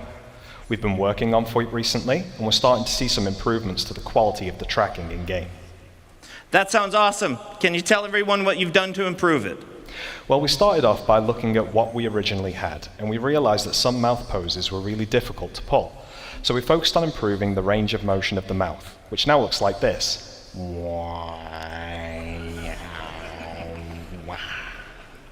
Hopefully, you can see there's more of a one-to-one relationship with what's going on in my webcam.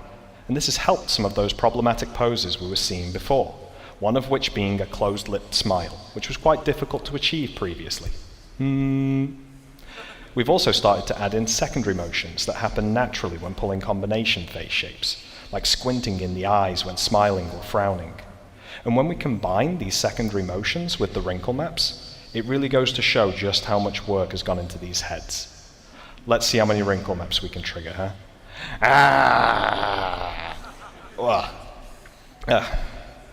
And finally, one other thing we noticed was the tracking quality could be quite noisy in environments where the lighting is less than ideal. So to combat this, we've introduced tracking stabilization, which helps to reduce the amount of noise we get from the webcam. Whoa, not a good idea!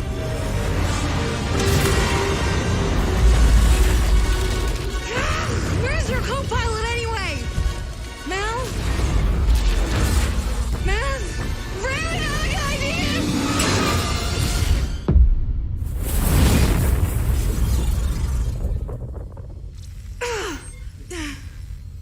I think we lost him. I think something's on fire back there.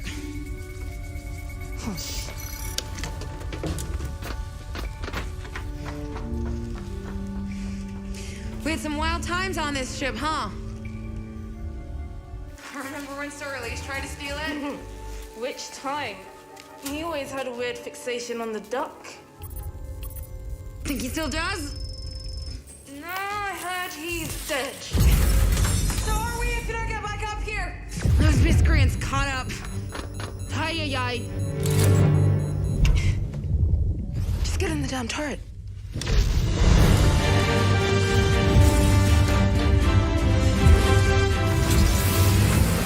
Come on, you bushwhacking Ranus, let's go! Gonna shoot him or talk to him? You gonna get me in a position?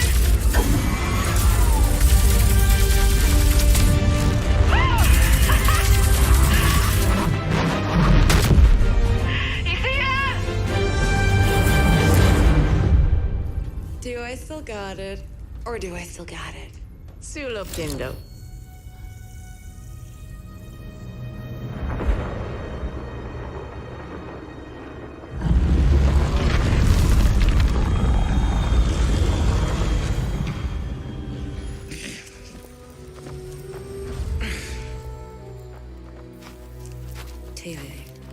T-A-E-A. Your banner is terrible. And I told you, they're programmed to recognize my voice. Hi-yi-yi. How much are the deacons paying for me anyway? You aren't gonna talk your way out of this one, laddie.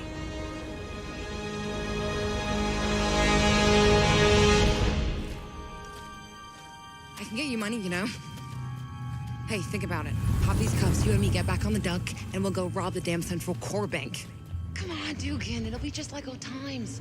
Be like we never left Lago.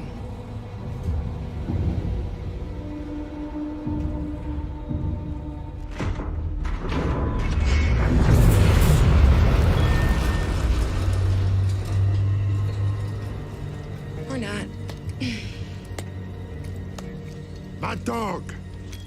So happy to see you back safe and sound. I'm also seeing a small quality boost in optimal lighting conditions. The result is a more expressive and stable face, which is great for using in-game or making videos in the verse. And we still have a little ways to go with VoIP, but the future is bright for this feature, and we can't wait to see what wonderful things you use it for in the verse. So I see you're in the character creator. Let's change how you look. Yeah, let's do it. Let's change up my appearance here a little bit and see what we can make. The super cool thing about the character customizer is that it continues to track my face even when editing. And this is great if you want to see what VoIP will look like on your character before you commit to your appearance. Let's start off by changing my hairstyle, shall we? We have a bunch of cool hairstyles to pick from, and I used to have pretty long hair back in the day. So let's try and find something longer than I currently have. Okay, that's wild. Not quite what I'm looking for, but what else do we have? Dreadlocks. Super cool. Not what I'm after, though. Let's see here. There we go. Much better. The fun thing here is with the head tracking, it's much easier to rotate around and quickly see what I'm going to look like. Let's stick with that for now. That looks good to me. We can do the same for anything else in the customizer, but I'm going to go ahead and remove my beard here, because I want to show you that VoIP still works when changing the structure and characteristics of my actual face. We have a lot of heads in our customizer, and I'm just going to cycle through a few of them here to show you that whatever we choose, we're still tracking and we're good to go. We can even start to manipulate individual aspects of the face, with no detriment to the mapping onto the head. VoIP won't break when you combine these heads together. So if you just want to tweak a small aspect of your character, or take on the likeness of one of the heads included, you can do so, and test out exactly how the tracking is going to look based on your face movements in the webcam. You can now see I'm someone totally different, and we're having no troubles tracking. And if I don't like what I've picked, I can always just randomize here, which I think is a great way of not only showing the countless combinations of heads that we can make, but also that VoIP will continue to work with anything that we throw at it. I think I'm looking pretty good here, Sean. What do you think? Yeah, good. I think it's pretty unique to Star Citizen. Thanks a lot for showing it. Anytime. And I hope everybody has an awesome sitcom. See you later.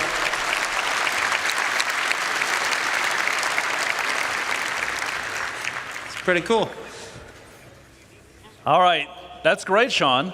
But the reliability of our voice transmission has been a bit spotty, with many players reporting quality loss or even full audio loss. What are we doing to improve the overall infrastructure behind VoIP and VoIP? Well, first of all, we've heard you. We know. We've tried it. And it sometimes works and sometimes doesn't work.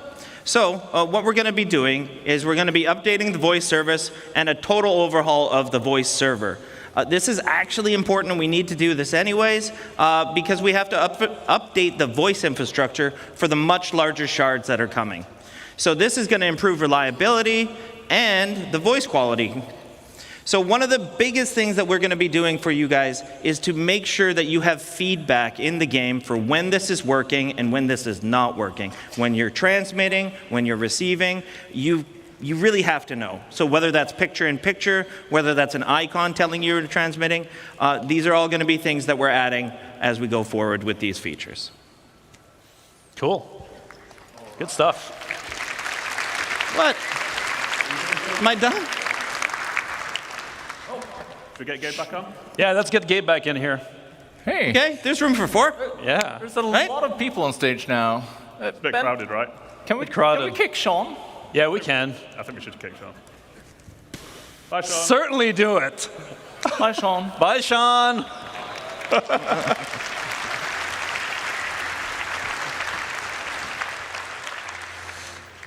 All right, now we've made some friends, we've joined parties, and we even kicked some people.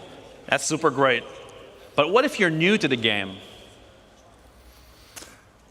Ben, behind you. Oh!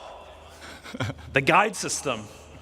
So we've introduced the guide system on the web a while ago, and this allowed new players and experienced players to match up, basically for a new player to get training and learning the ropes. Wait, are we bringing it in the game? Yeah, of course we are.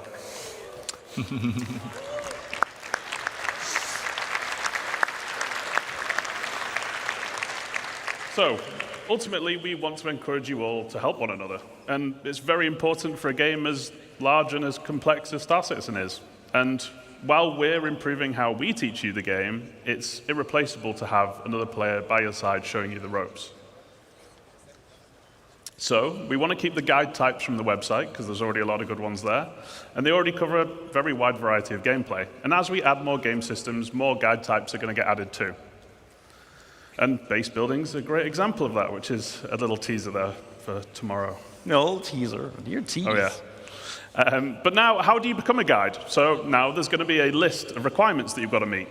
And this list will require you doing content like contracts, beacons, or many other things as well. And ultimately, once you've checked that list, you can then opt in to become a guide. And really, we've done this because we wanted becoming a guide to really mean something, both to yourself, to other players, so they can rely on your experience. But why become a guide? Out of the goodness of your own hearts? No. You want to get paid. Some of you love to help, and a lot of you already are. But while I don't have time to get into specifics today, there are going to be rewards available for those of you that do put the effort in. Because we like to get paid. You do like to get paid. But ultimately, we want you to want to help. All right. So I've been doing a lot of guide stuff, and I've reached a guide level in a field that I like doing tons of content on. Or I'm a new player, and I need training in a key area. How does this all tie together? Let me answer my own question. It ties into beacons, trust, and rating systems. Or as we say internally, beacons, but actually good. Yeah. So beacons have been in the game for a while, but we are juicing them up. Yeah, so let's look at how we're juicing them up. So first off, tying into the guide stuff, we're adding a new type of beacon. So guide beacons. It means that if you are a guide, you'll be able to respond to them. If you need a guide, you broadcast them. And if you need a guide, you can be certain that whoever responds to them knows their stuff. So this is obviously good for new players needing to learn the game. But even seasoned players like yourselves, you're going to have a great use for this because there's always something new to learn in the verse. So you just post your question, you broadcast it out, the guides get alerted, they can accept it, contact you, and once you have the information you need, you take the beacon down, get out there, and use your newfound knowledge. So obviously there's many different types of guide beacons here, but we're also adding more categories to service beacons. Now, all this beacon stuff sounds fine, but let's be honest. I have a friend, not me, but every time they use a beacon, they get ganked. How are we going to do? What are we going to do to make sure that whoever is answering my call for help is trustworthy? Are you sure that's your friend and not you? Yeah, okay. So we've got a few ways of tackling this, and one of them is actually subsidizing the beacons. So guilds contribute rewards to the payouts on service beacons, and we'll get to guilds shortly. But that could be money, reputation, or potentially other rewards as well. Because we like getting paid. And ultimately, that keeps the cost down for the people that need help, but rewards the people that are helping. And this actually finally makes it viable to do beacons for whatever profession you like to do. Medics, refuelers, and repairers, just to name a few. But if you misbehave and you fail the beacon, there's no payout for you. So that's one incentive. The other is that we're adding a proficiency rating. Responders can earn that rating by successfully completing service beacons. You go from bronze up to gold, which indicates your level of experience and success, and only the top few will be able to earn platinum status, which essentially puts you on a leaderboard and marks you as one of the best playing in your region. So when broadcasting, responders offer to help, and you'll see their rating. Then you'll get to pick who you want to help you out. Then let's say you're not very good, or you like to misbehave a lot. Failing a beacon will result in losing rating, and then repeat offenders will enter the red zone. The bald zone. And then only really desperate people are going to take you on. We're making the system much more robust to the point of automatically determining success or failure. So we're putting a lot of focus on making the system difficult to exploit as well, in the many different ways that it can be right now. So criminal types, like you, Benoit, will have to get much more creative. So yeah, that's all great from the Beacon broadcaster's perspective, right? Pretty cool stuff. But they're not the only ones getting ganked. The Beacon responders, they're also in a bad position. So what are we doing for the Beacon responders? Well, we want to give you some idea of the risk you're putting yourself into by responding to the Beacon. So we're adding trust rating. So if we look at this person who's looking for some help to repair here, well, you can see their last 5 recent beacons that they've broadcasted. They have 2 neutral ones. Something's gone wrong, but it wasn't necessarily bad or illegal. Then they have a red one. That's bad. They have been up to something. But they have also been successful with 2 beacons. So, well, at least you can assess the situation before going into it. It ensures your safety when doing a good deed. And yeah, I think that's it for beacons. So, well, we've got AJ? one more big thing I guess we need to talk about, right? Which we're really excited for. Oh, yeah. Look at that. That is exciting. I like this one. Did someone mess with the slides? In Sweden, we call this a double barrel. Well, it's not time for lunch just yet. So, who would like to talk about player organization?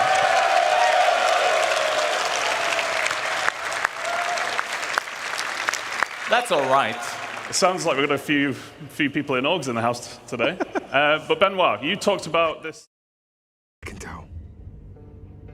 See, normally, when you abandon your crew to be taken by the police, you're not expecting to see them again. Maybe I could facilitate this reunion. Now, about those advocates. Ah, yes.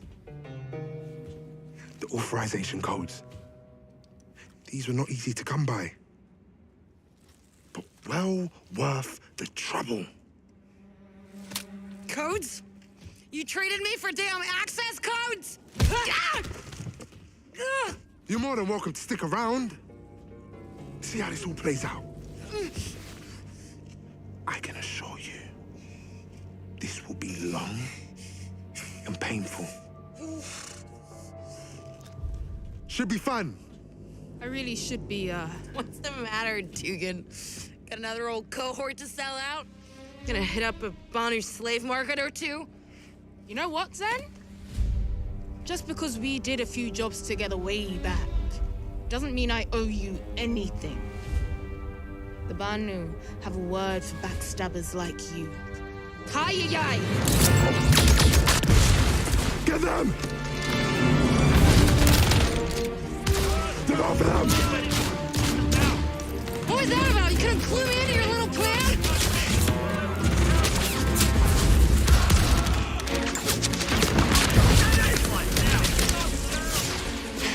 This way! Not this way! Over there! Cyclone!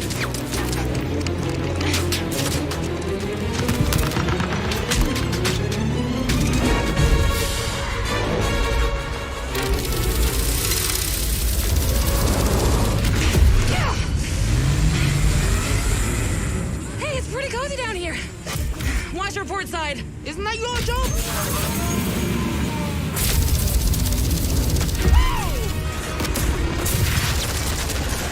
Uh-oh, they brought out the big boy. Yeah, I see it. Almost done.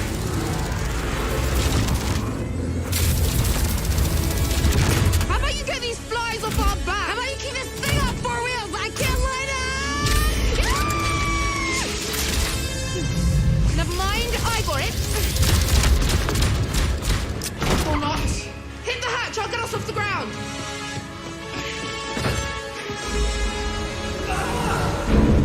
Let's go! Better get us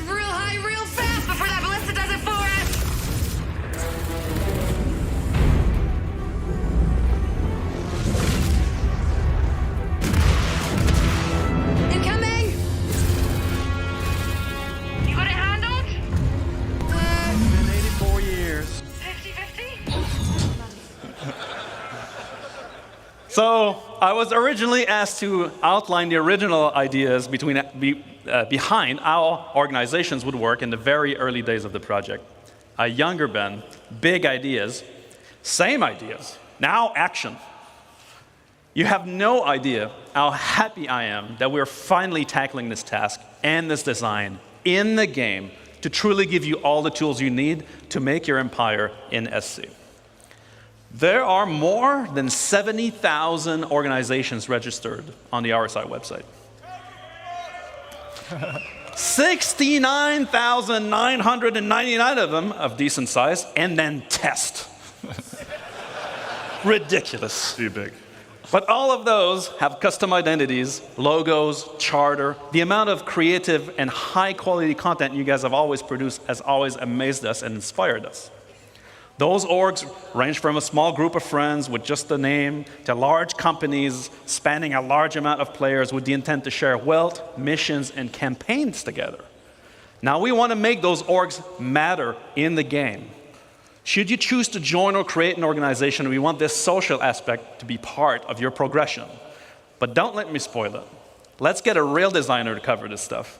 JJ, you are a self-proclaimed big MMO player yourself, so why don't you give us the details? I didn't realize I went around self-proclaiming so much, but thank you. But as an MMO player, I understand that different terminology is used in a lot of different games, so I just wanted to very quickly go over how we're using it in Star Citizen. So orgs, as many of you know, the players coming together to achieve a goal, whatever you want your goals to be. We give you the framework, and you set it up and drive it forward. And we were going to shout a few of them out, but I was actually told we couldn't play favorites, so we actually made our own. So we've got the Fellowship of JJ and the Balt's Fault Buccaneers. Those What? guys. You guys made your own orgs? Yeah, we kind of left you out. Sorry about that, James. We also have NPC factions, and they're already in the game. And you can earn or lose reputation with them. Now, contracts and doing nice things will earn you rep, and killing and stealing and all of that horrible stuff you love, Ben, that will lose you rep. Ling and Redwind and the ones that you can see on there are just a few examples, and there's going to be a lot more to come going forward. Now, there are also guilds, like the Interstellar Transport Guild. And these are essentially collections of several factions, and we're putting them in a position to be more prevalent. What? You're saying there's something bigger than factions? Oh, yeah. So they're going to be something you interact with a lot, and they essentially handle contracts for the factions. But you will earn rep with both still, but as the bigger entity, the guild will be much more important. And you'll find out a lot more about guilds tomorrow at the Stars My Destination presentation at the end of tomorrow. Again, a tease. But now we can dive into some of our new org systems. Yes. Let's start with the basics. I want to find or I want to recruit for an org. Yeah, so welcome to the new app for everything orgs. Tease with the mask. So orgs can be big and complex, and as we said, some of them have thousands of members. So when we designed the app, well, we made sure that we took this into account, but it's also something that we can expand on moving forward. So let's have a look at it. Now, I'd like to point out that the Fellowship of JJ, like every designer-based org, is really focused on things like progression gameplay and mission and crafting and leveling up. But my Balt's Fault Buccaneers, no, they're the real deal. Now, we don't do any of that stuff. Now, we're in it for profit, interdiction lines, shipboarding action. We get all that sweet cargo for free. For free? That sounds pretty illegal, Ben. I don't know what you're talking about. What's in those crates? Slam! Anyway, it sounds like you guys might be interested in joining some big orgs, while I prefer something smaller. So I think it's fair to say that we like playing in different ways and will want to join different orgs. The recruitment tab is the place to find them. So we're giving you the tools to promote your org to potential members in order to give a best first impression to them. I've just noticed that, Ben. You might want to have a word with Rich. It looks like... What? Like he doesn't want you. No way. I'll have to speak with him. Anyway, yes. So we're adding filters for when you're basically trying to find a home. And we want to cater to all types of players, because we're a massive game, right? And orgs are combining tons of different gameplay in tons of different ways. So you can search by name if there's an infamous org you've encountered out there in the verse or online. You can search by size. So if you're after a big and active org like me, or a small and more close-knit org like Gabriel. Then you can also search by the gameplay focuses you enjoy. So maybe you love trading in PvP, or maybe you like events like the Daymar Rally. Safe, yeah. So I guess you'd end up searching for, say, social and racing, maybe? What if I love committing crime and roleplay, asking for a friend? What's that got to do with the presentation? Anyway, you can search for whatever you like, and if it's not there, why not just create it yourself? So, we allowed you to join multiple orgs back in 2014. I can still do that, right? Oh, yeah. So we're keeping it supported, and we're actually doing the Star Citizen thing, and we're going one bigger. One bigger. So we're giving you an additional one to join when we actually bring it into the game, too. And we wanted to keep it because we've all played games where it's far too limited. Like, one org per character just isn't enough for a game this size. Yeah, and here you get an idea of what the full screen will look like. It's going to be your one-stop shop for joining or finding players for your org. So let's have a look at the core functions and features to look forward to in the rest of the app. This is the Summary tab. On here, you can select one of your orgs that you're in on the left-hand side, and you'll see, well, a summary, a lot of at-a-glance information. So we'll introduce some of these one at a time. So first off, announcements and org information. Simple stuff. You use them how you want to. Also, we're adding an events log. So in here, you'll get a summary of important events within the org and changes to org statuses or settings. In short, these things, well, it's a big verse, and it's easy to miss cool things that happen in your org. And these features will help you stay on top of the day-to-day life of being an org member. Okay, we're also adding an events calendar. So by default,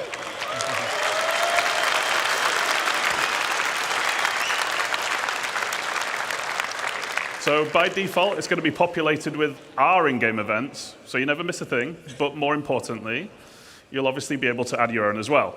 So you'll never miss another meetup to get together for group content. It's tough to get everyone on at the same time, right? So use this for your Convoy Tuesdays, Casual Fridays, holding hands in Horizon Saturdays, whatever you want. Getting crushed by the Buccaneers on Monday. That's Gabriel's favorite. It is my favorite. Remember that it is our intent that all the features we're looking at here are available on Spectrum as well, allowing you to access this info even if you're not in the game. This applies to parties, comms, friends, and all other functions. So I can join multiple orgs, like the Buccaneers, the Corvette Club, or the Slam Truckers. But how will others see me in the verse if I have multiple choices? Surely I need to pick a banner. So that's covered by something new called representing. And it's actually quite similar to the existing affiliation main status system on the website. So if you're in multiple orgs, you choose which one you want to represent, but you can only represent one at a time. Now, there are ongoing benefits for being in orgs, which we'll get to in a minute, but choosing who you represent asks which one you want to benefit from at any given time. But why? Well, we wanted to support players who like to play with different groups of friends. But we didn't want players who are just in one to be at a major disadvantage to those that are in the full six. Because really, joining multiple orgs should be your choice and not feel like it's a necessity. And there's no need for you to switch which org you're representing to see things like this Moby screen or org chat.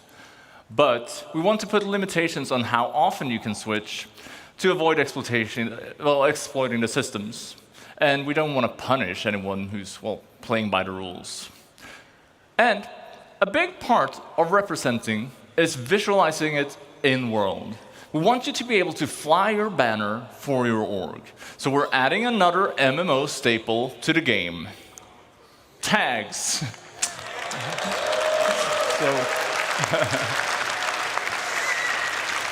So the org leader will be able to set a tag for the org, and this gets appended to the name while you're representing. So you can easily see who is in which org at a glance. So we'll have it in chats, in world. And if you're not interested in this stuff, well, you have the option to turn it off as well. How novel! We'll be able to identify people around us. Wow. JJ, I'm curious. You mentioned guilds before, and I'm guessing they fit into this somehow. Yes, so you may have spotted a few references on the UI to alignment earlier, but what is it? So, it's your opportunity to form a relationship between org and in-game guild. Now, just as you in personal rep with the guilds, you can with your org now as well. So your org leaders pick which one you want to align with, and while representing, org members doing specific action, like contracts with them, will increase the org's alignment with the guild. But which guild should you pick? So all of our guilds are going to have a specific theme and associated gameplay. And you can basically pick the one that matches your theme or benefits your org the most. So a combat-focused org, like the Fellowship, might want to align with themselves with the Mercenary Guild. Or one that enjoys making cash through trading and hauling, they'd probably want to align with the Interstellar Transport Guild. Yeah, so how do these benefits work? Well, as your alignment with a guild, as it raises, you both unlock new benefits from that guild, as well as improve your previously unlocked benefits. So, for example, if I align my org with the Academy of Science Guild, we might get research speed improvements. As my org performs contracts for this guild, alignment raises, and that speed benefit gets better. And needless to say, other guilds will have other types of benefits. Finally, on guild alignment, you are not locked in forever. You can switch at any time. However, that will put your alignment back at 0, so it's a big choice. So every member gets full benefits. Well, not necessarily. We're also introducing loyalty. So it's similar. Hold on.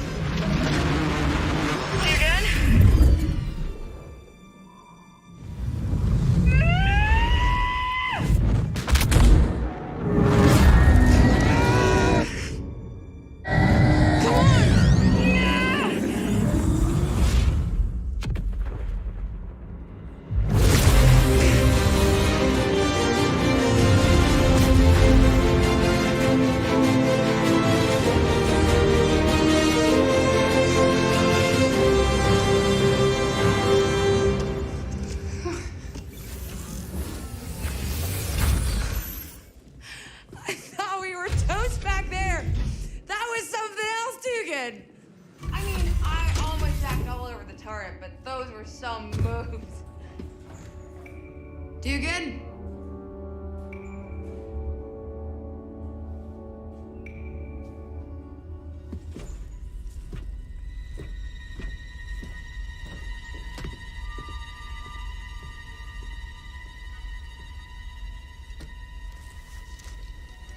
Got it, Mass.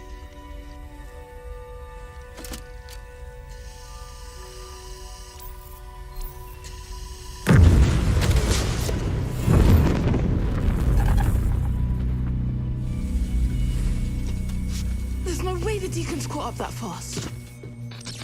Alex. Been a long time.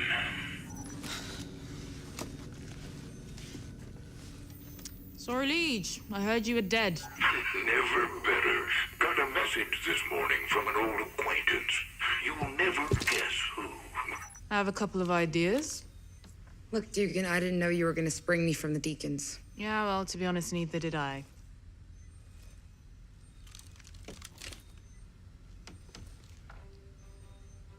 Get in the turret. Give it a 10 count and then unleash hell.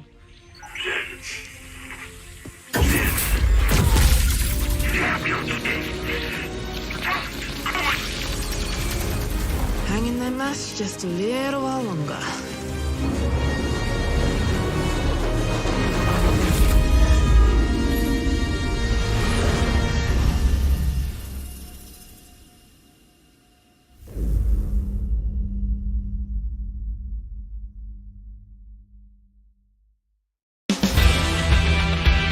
This year's IAE sponsor is none other than aerospace giant Crusader Industries. Is that Jimmy? And Whitley's entire operation is being run out of the massive hold of their literal aerospace giant, the Hercules Starlifter. But Crusader's not only about daunting to the org you're in. Anything you do that benefits the org while you are representing it will gain you loyalty with them. So for example, you could be doing missions for the org-aligned guild, or you could be depositing money and materials into org storage. Org storage? Another tease. Ooh.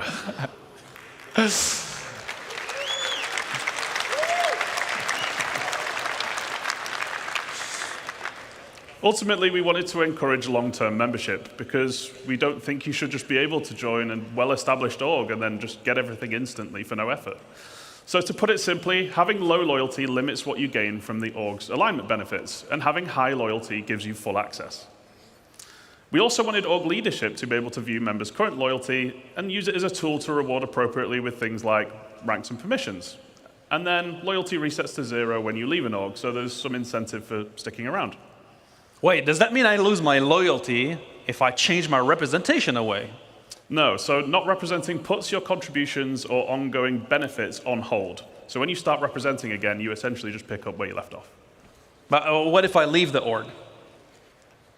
It's not very loyal, so it resets. Right. Well, so, you know, in my org, my Buccaneers, they're mostly scoundrels, and so they tend to join and leave, and, you know, it's not very loyal in general. Larger orgs, they tend to be a pain to manage, though. With the flow of joiners and leavers, do we have any tools to help managers like me? Well, let's have a look at the Members tab. So this is less complex than the previous tabs, but it's equally important. This is where you see the community of your org and your place in it. So in here, you'll be able to manage members, you can leave notes, and see the ranks of members. And as we did with the friends list and the party list, we're adding rich presence in here as well. This is the rank panel. It gives you a clear indication where you sit within the community. And you'll see permissions on here, but that's something that we'll delve more into at a later date. For now, I'll just say that the leader might be able to determine permissions for each rank, and well, it could be things like inviting new members or accessing org storage. Stop teasing us with org storage, God! Come on. So, all right, so orgs form and friendship and animosities build up. Maybe my Buccaneers and the Fellowship of JJ don't really see eye to eye most of the time. Would be great for this to translate in game, wouldn't it? It would, wouldn't it?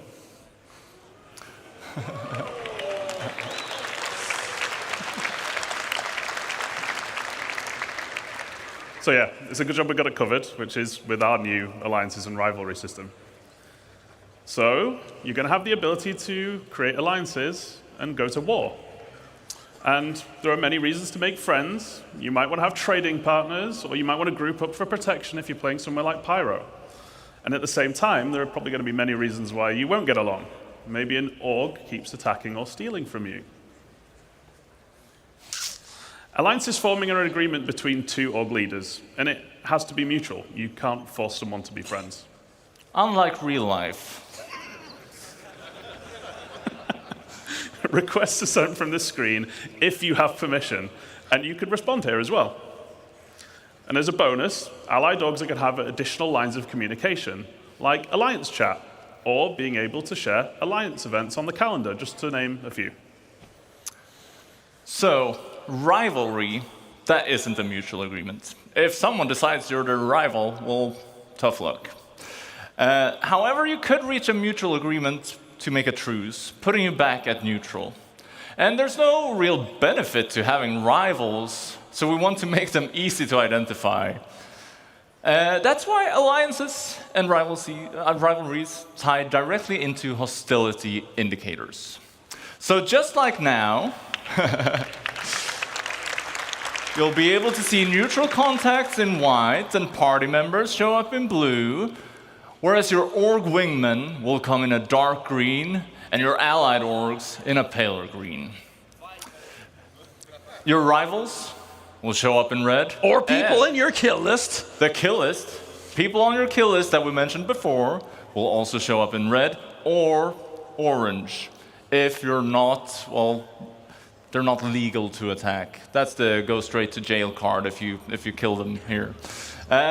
So we'll be adding accessibility options for this stuff as well to make sure that everybody can benefit from these updates.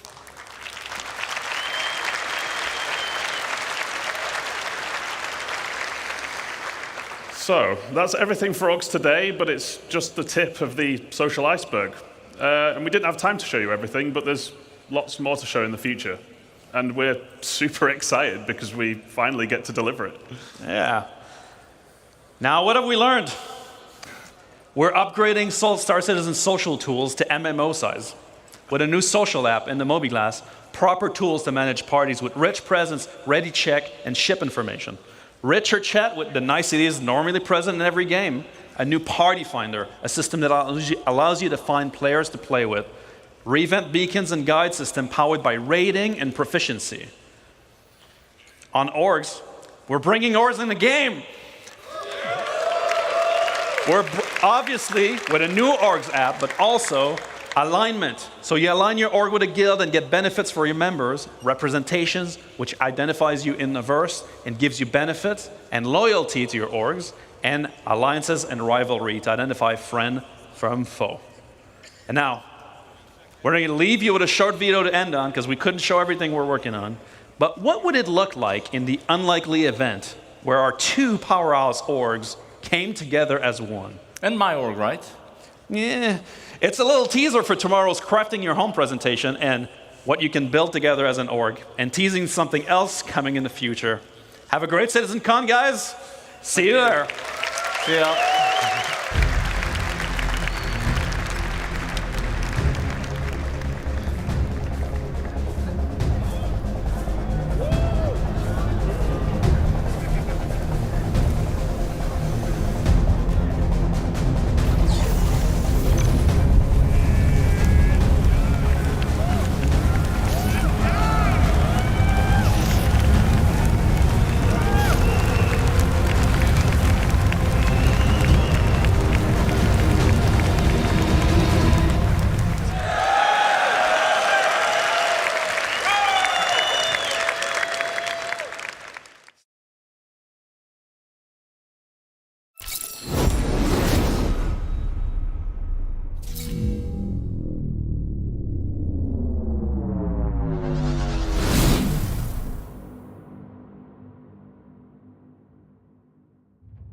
Hi everyone, my name is Tyler Whitkin and I'm the Director of Community at Cloud Imperium Games. Each and every day we're taken aback by the tremendous amount of creative community content coming from all of you. From a small 3D printed MSR that fits in the palm of your hand, to a full-size replica sandcastle of a 300i. No joke, someone actually did that. In fact, maybe they can pop it up right here. Wow. On the community side, we've always felt that if our developers were going to push the boundaries of what's possible with technology, that we needed to match that level of ambition with the engagement and tools that we provide to help the community thrive. With the incredible amount of creative content flowing from our community, it was a no-brainer that we needed to find a better way to support that. So, we've teamed up with our good friends at Turbulent to completely rebuild the Community Hub, and we're very excited to show it to you today. The team has been hard at work and focused on building out a completely new platform that will make both sharing and browsing content easier than ever before. To build this community hub, we really try to keep the Star Citizen identity, see what was good for the community and what they would like. This is where most people will go when they want to search for new content or discover new people who play Star Citizen and make posts in the community hub. So it's a very good place to engage with others. We want the community of Star Citizen to have this space that they deserve outside of the game, to keep talking and creating about the game, share and comment with each others. Now, I know I'm a little biased, but for these reasons and for many others, I believe that the Star Citizen community is the best and the most creative community in all of gaming. In fact, if you agree, go ahead and drop an 07 in chat. Go ahead. By the way, this bit is pre-recorded, so I'm going to assume that you are spamming chat like crazy right now. Thank you. Don't let me down. When creating a new post, you'll be able to choose between 3 post options. So that would be an audio, a video, and an image type of post. Inside of them, you'll be able to obviously put a title and description in there, but also to pick and choose from a variety of different categories your post relates to. And that comes and play into the Discover page.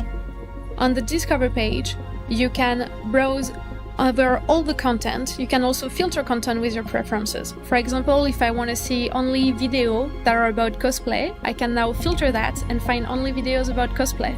And I can also sort them by popularity or by date. When you first arrive on the Community Hub, you arrive on the homepage, which features top trending content as well as posts from people you follow. Because yes, you can now follow people on the new Community Hub. You have a live stream section, which you can see the top players who play Star Citizen right now.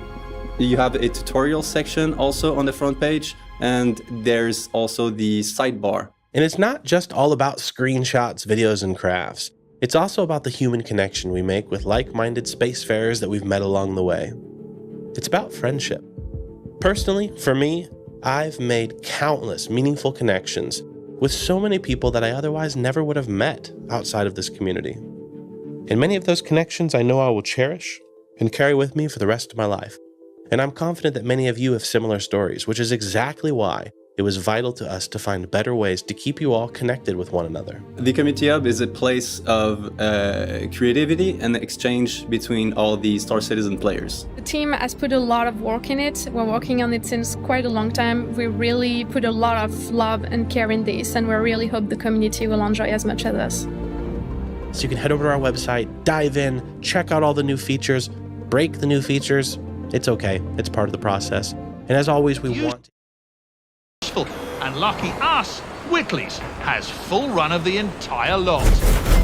Take the hidden mysteries of the Mercury Star Runner.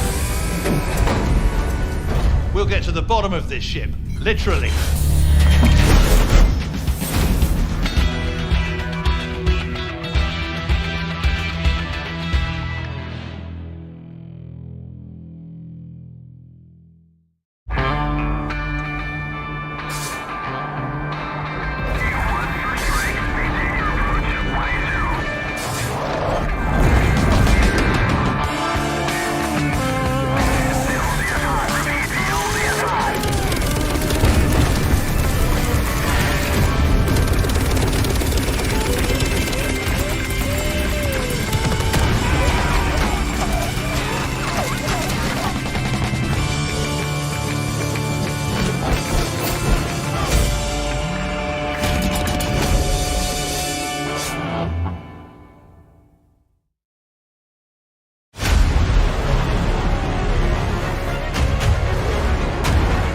Experience a universe of possibilities. Intergalactic Aerospace Expo 2953.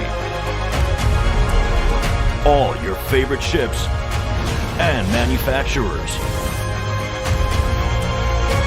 Plus, a few new surprises.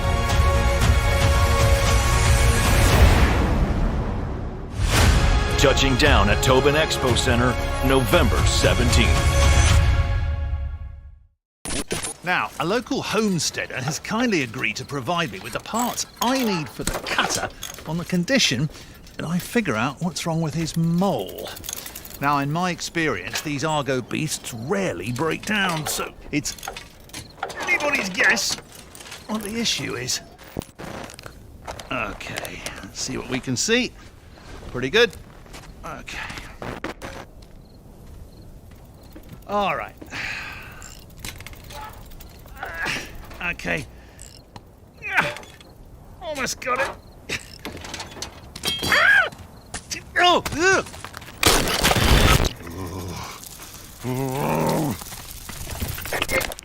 Well, I fixed it. The mole should run fine now. I do have some bad news, though. You got crabs. Whoa! No need to resort to fisticuffs to decide whose Aegis ship is the better. No! For crying out loud! Go get in your damn ships! Come on! Let's take it to the tarmac, shall we? All right then, friends. Gladius versus Saber. Let's settle this thing once and for all. Think. And this is just the beginning. We've got so many cool things planned for the months ahead, such as site-wide notifications, a massive shared content calendar where you can sort between official CIG events and community-created and organized events, and so much more.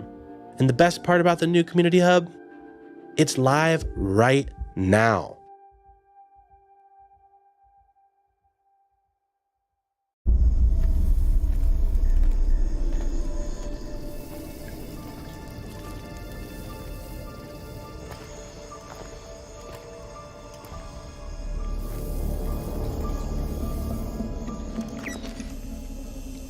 You sure this is the right place? Moss has never steered us wrong before. All right, good enough for me.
Planetary effects. Whether that's drifting sand and dust in the deserts, blizzards in the frozen tundra, or rainfall in the wetlands, using the various surface types covering Star Citizen's planets and moons to create particle effects that can enhance the look and feel of a location has been a goal of the project for some time. That's why in this week's show, we met with members of the VFX team to discuss this important milestone on the journey towards dynamic planet-wide weather and what backers can expect to experience to some degree on all planets and moons in the upcoming Alpha 3.8. These planet effects is something I'm really passionate about, not least because even though it's like a big effort for the VFX team and it kind of brings us all together and we have to coordinate really well, it also brings us together with the other teams as well. So obviously without the environment art team, we wouldn't be able to generate ground effects. So we have to work really closely with those teams. Audio as well, like you can't really have like intense weather effects or storm effects without the good audio that kind of really makes it feel like you're in a storm. That's always been the appealing thing of working in games anyway. It's working with multiple teams and all kind of coming together and just being able to release this product that is really kind of incredible. So we were programmers, artists, QA, all in the same team. So we have a lot of back and forth, especially with these things. It's a process to get to these results. The important thing to bear in mind is that a lot of people see this as weather, but whilst weather is a big part of that, the actual work that we were doing was planet effects. So one of the drivers of the effects, when we talk about rule sets, one of the main things that we did there was wind. The surface type kind of designates what is that effect going to be. So is it sand, is it snow? And then it's the wind that's actually going to push those things around. So when you've got the combination of wind and surface types together, that gives us the ground storms and the things that really kind of make it look very dynamic and spectacular. Surface type we use to mark up our planet terrain, basically. We have a list of surface types that the planet can be, whether that's snow, sand, soil, rock, metal, and then that effectively takes up the top of our hierarchy for the planet effects, where we can tie a whole library of effects to one surface type. And then with programming wizardry, we can basically say, okay, well, this whole area here is made of snow. Let's try and spawn all these snow effects in the library. One of the most important things that we had to do for this was some system for level of detail. When you're up in space, it's going to look different to when you're inside it. Plus, we don't want to be spawning the same effects because it's going to be expensive and we don't want to melt people's graphics cards. So from far away, we can define a different effect that's maybe a bit cheaper, looks a bit different, and behaves differently. So we can have up to 8 levels of detail.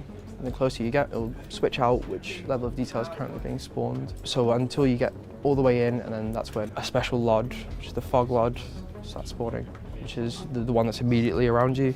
But we can fill it up with the fog lodge, which is volumetric fog that we can change the color of, noise, density, whatever else. And it gives it a bit more of a full feeling to it, where you had loads of big sort of blowing snow particles going past the camera. So we already had a whole suite of particle effects visible on a planet's surface, but on its own it doesn't really sell the idea that you are inside of that storm or inside of that rain cloud. That's why it was very crucial to add another layer of that realism, where when you are flying through a snowstorm, you would see actual tiny molten pieces of snow on the visor, or if you are outside of your vehicle, it would be it would be canopy on a spaceship, but the visor on your helmet if you are outside. And that actually binds these two elements together, where you see all these storm effects outside, and then you actually see that affecting you as a player, because it sits literally on your visor. It affects your vision, essentially, which is non-directly affecting the gameplay as well, because it's not a statistic where the visibility is reduced, it's actually you having problems seeing objects. So I think that's a really nice way of using visuals to drive the gameplay, but also making you feel as if the temperature was low and it was actually you there in the winter. So what's the difference between planetary effects and weather? Well, really there is no difference in terms of the effects themselves. It's basically building a system for planetary effects that will feed into weather when we do get dynamic weather further down the line. The V4 tech really enabled us to do a lot of that stuff that we couldn't previously do with Planet Tech V3. The things that drive the effects are really the important part of this process, and one of those drivers will be weather. So what we've actually got in 3.8 is we have surface types and we have the wind. So we have this global wind map. This is right now the best way for us to control where there will be wind and where there won't be wind, and to change wind dynamically. This is a texture wrapped around the planet, and it defines the wind direction and the wind speed.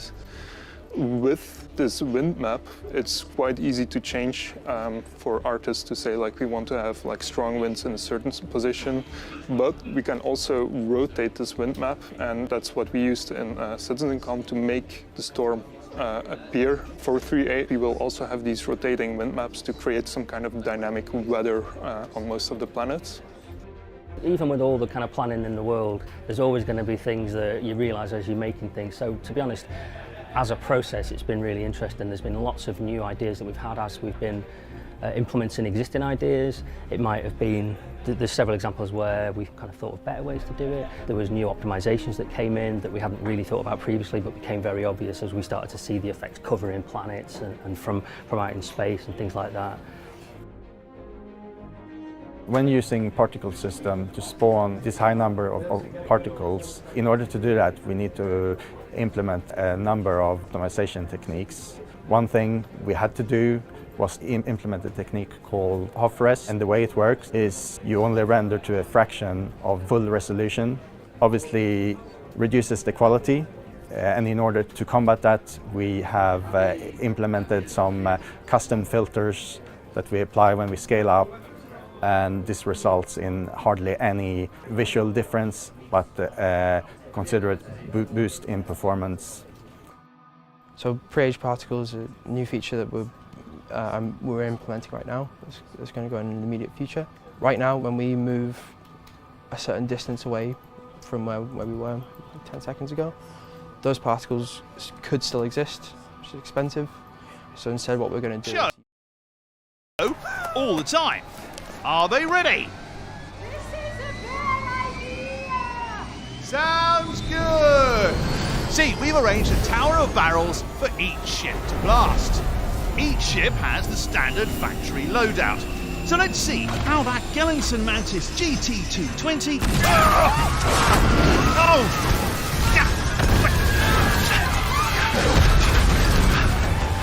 Maybe we should get out of here. Where I put the cutter? Oh, there it is!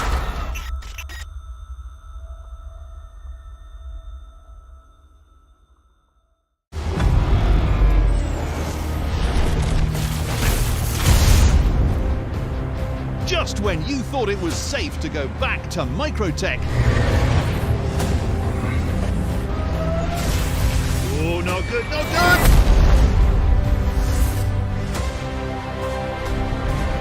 Here we go!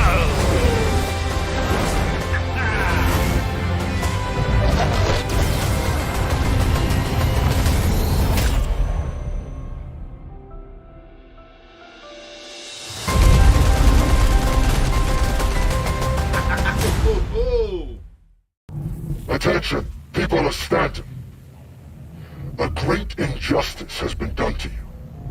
For decades, the spineless bureaucrats of your government have been selling you and your fellow citizens piece by piece to the alien scum outside our borders and to their corporate masters within. Their greed, only matched by the absolute disregard for the values that made humanity great in the first place. My brothers and sisters have watched them feed on the dying carcass of the Empire for long enough. With the passage of the Human Xi'an Trade Initiative, it's clear that the government is happy to sell the final parts of humanity into servitude. The time has come to send a message that we will not consume their lives anymore, that we are the ones in charge. Stanton will be the first step in a revolution to take back the soul of the Empire. You will be witnesses. We are are Xenothreat. Out.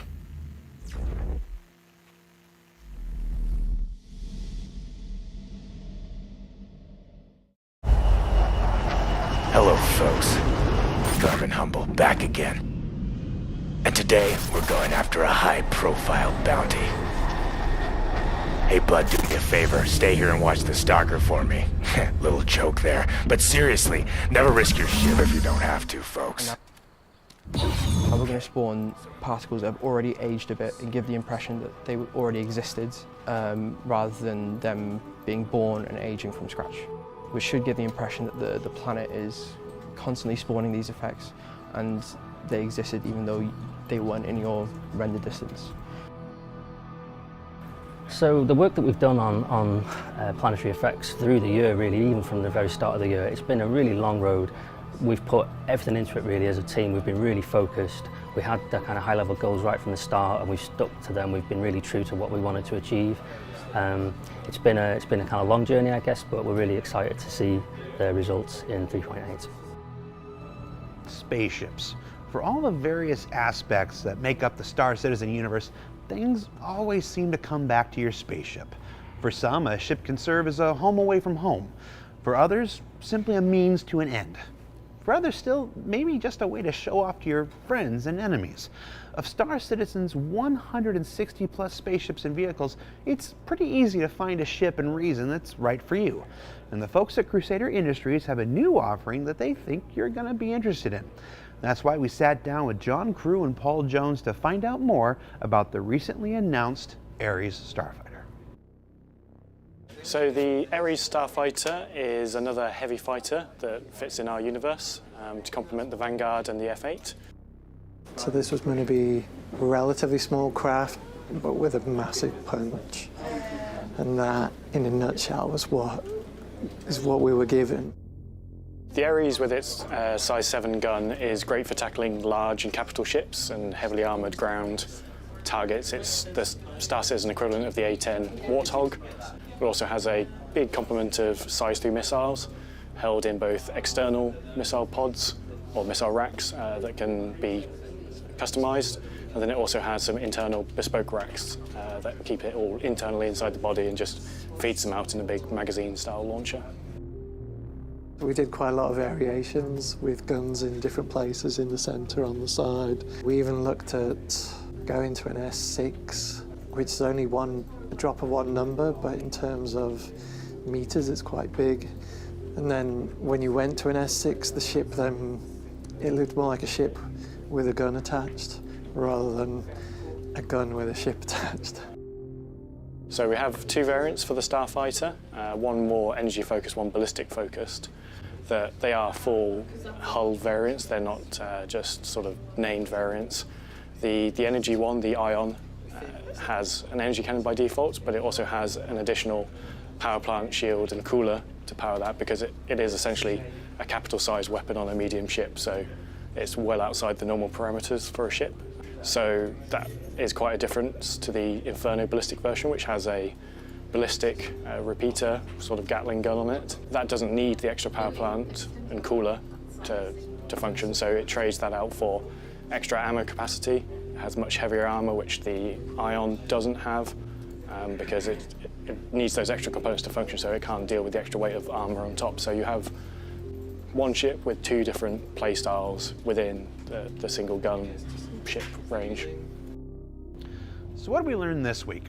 We learned that the biggest and baddest of features can often take the collective efforts of teams and disciplines across the world.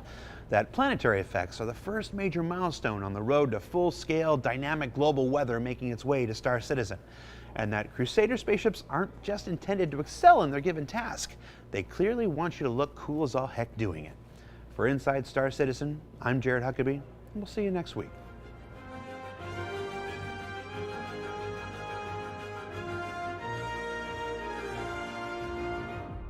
Thanks for watching. For the latest and greatest in Star Citizen and Squadron 42, you can subscribe to our channel, or you can check out some of the other shows, and you can also head to our website at www.robertsspaceindustries.com.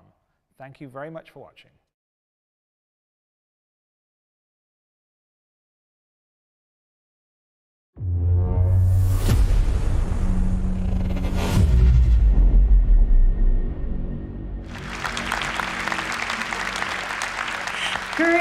citizens! I hope you all had a wonderful lunch break. How many of you guys had some torpedo burritos?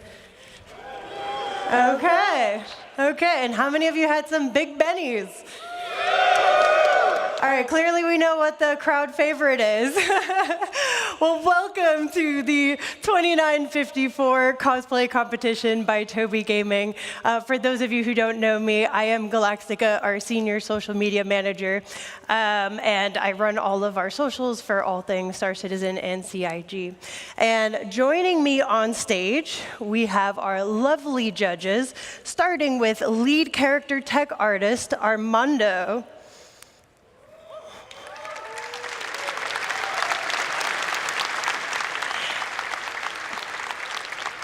And up next, we have principal tech artist, Forrest.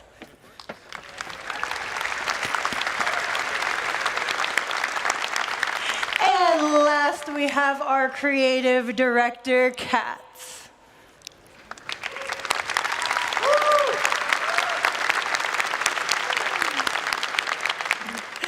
Our judges today will be judging contestants based on creativity, stage presence, quality of craftsmanship, and authenticity. This year, we're doing things a little bit different. Previously, we did a first, second, and third place. However, instead of doing that, this year, we're going to be rewarding people based on the following categories, starting with Best in Show, Most Creative, Best Performance, and for our fourth one, you guys get to decide because we're doing Audience Favorite. This year, for our prizes, let's talk about that for a minute. Who here has ever heard of a Tobii eye tracker? Quite a bit of you, okay. And how many of you guys have actually used one before? Okay, awesome. So if you're not familiar with the Tobii eye tracker, it is the only device that is capable of tracking both head and eye movements, allowing you to take your Star Citizen immersion to the next level through effortlessly following your targets, locking on with just a glance, bringing your character's facial animations to life, and more.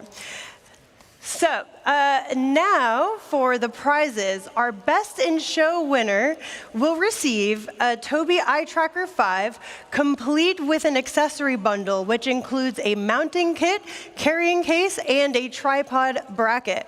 All of our other winners will also receive a Tobii Eye Tracker 5, and they don't know this yet, and I'm announcing this on stage, but all of our contestants will also receive an RSI Zeus MK2 ES with LTI and a game package. Ooh. All right, are you guys ready to see our contestants today? Woo!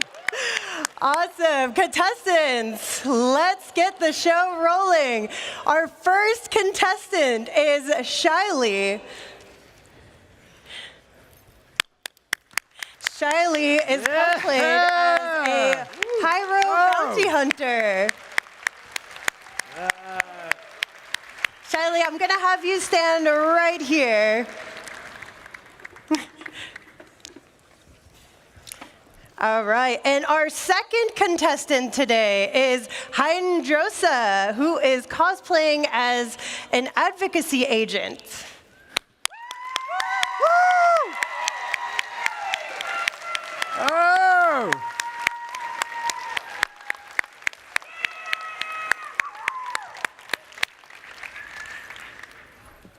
Hydrosa, I'm gonna have you come right over here. You were here last year, you know the drill. And our third contestant is Faber Finn, cosplaying as a mining worker. Woo! Yeah! I think I've seen this outfit on ISC at one point. All right, and for our fourth contestant, we have Cat Goddess dressed as Molly. If you saw our commercials from last year's IAE. You might recognize her.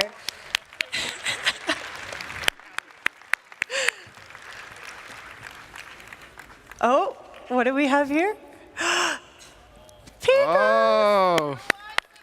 Who wants a Pico? Oh! The judges are over here.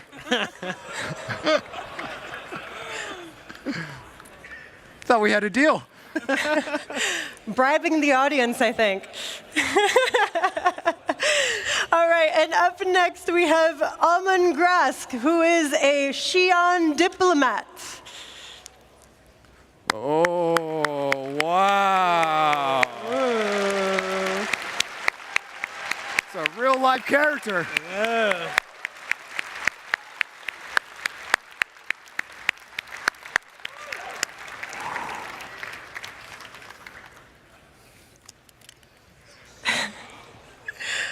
I love it. Wow, really cool.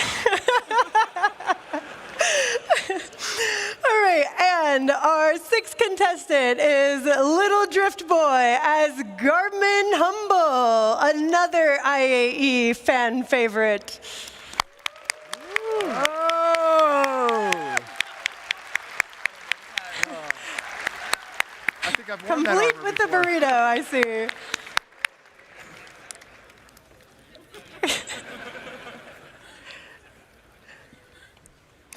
All right, and up next we have Dana as Pico the plushie.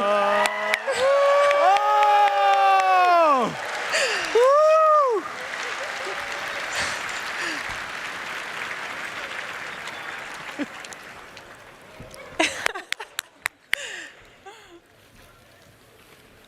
All right. Just making sure you can see with that thing, okay? And This is. The mark should be holed up somewhere down in that little backwater. Probably dug in deep. This manhunt could take days, weeks, even months. This guy's well connected and... Oh. Wow. That's his ship there. Guess I better get down there. The mark is likely to be jumpy, with a bounty this size on his head. Not that the credits matter to me, of course. It's all about the justice. Oh shit, they're taking off already? Jesus. Okay, folks, here we go. Oh, jeez, I didn't have time to stretch. There. All right. Now let's find this. Nope. You aren't the mark. Oh, hello. You, throw down your weapons and... Okay, so much for bringing him in alive. Who the fuck are you? Easy there, big guy. Don't make me use this. Oh, shit.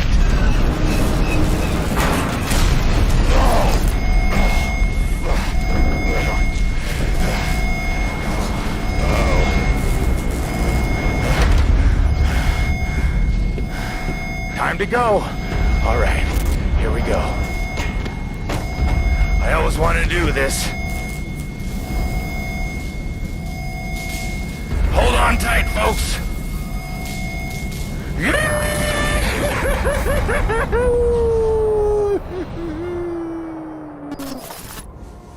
Mission complete. Burrito I eat. There you go.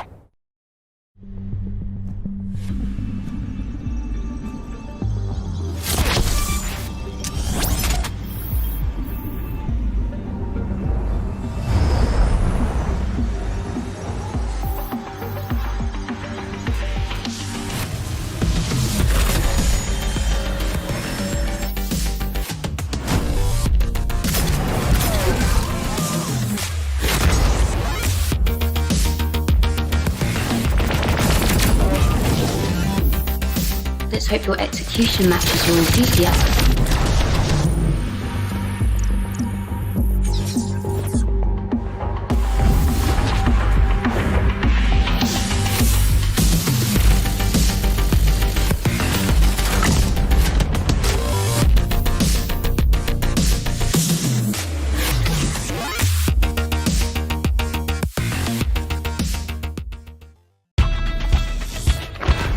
Just when you thought it was safe to go back to Microtech, the intergalactic aerospace expert.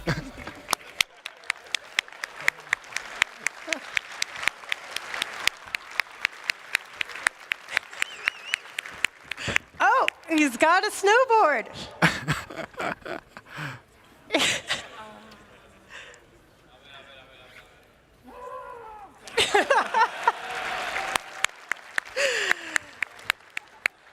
And last but not least, we have Kin Shadow as a duster. Whoa. Wow.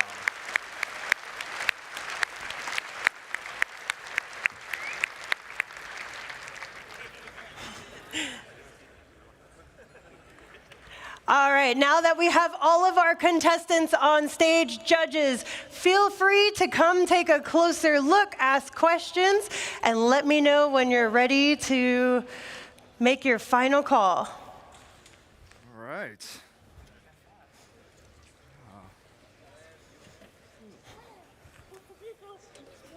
Yeah, these.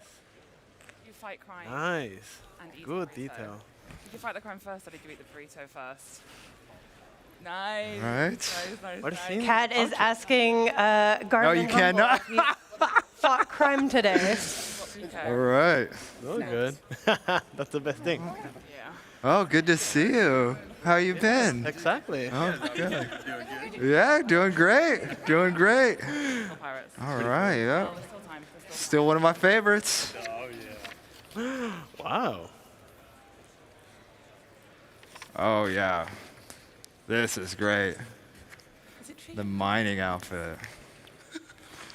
Is it true you guys eat pellets? That's right. So how'd you do that? Couple LEDs? Oh, that is so cool. Little patch. Let's see, can you turn around for us?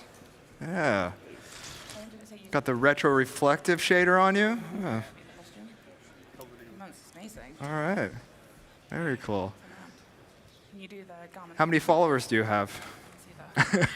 How's Orson? Awesome. Good than you? Love it. Nice. Mm-hmm. Mm-hmm. Very nice. Look at this. Uh-huh. What is it made of? I do not speak Xi'an. But together, and then the majority of all the armor is all. very good. But I feel like we can. Yeah. Oh, this is impressive. Oh. All right. Does the helmet Wow. have any Yes. That's what I'm talking about. That's what I wear when I'm playing. That's I. Nice. Oof. Will you stop squeaking for a second? I'm trying to concentrate. Always ready. Always ready. Nice. First bear, one strap, because obviously you don't want to lose one. All right. Of course. Very good. Very good. Nice. Very nice. Okay. Look. Wow. Where to even begin?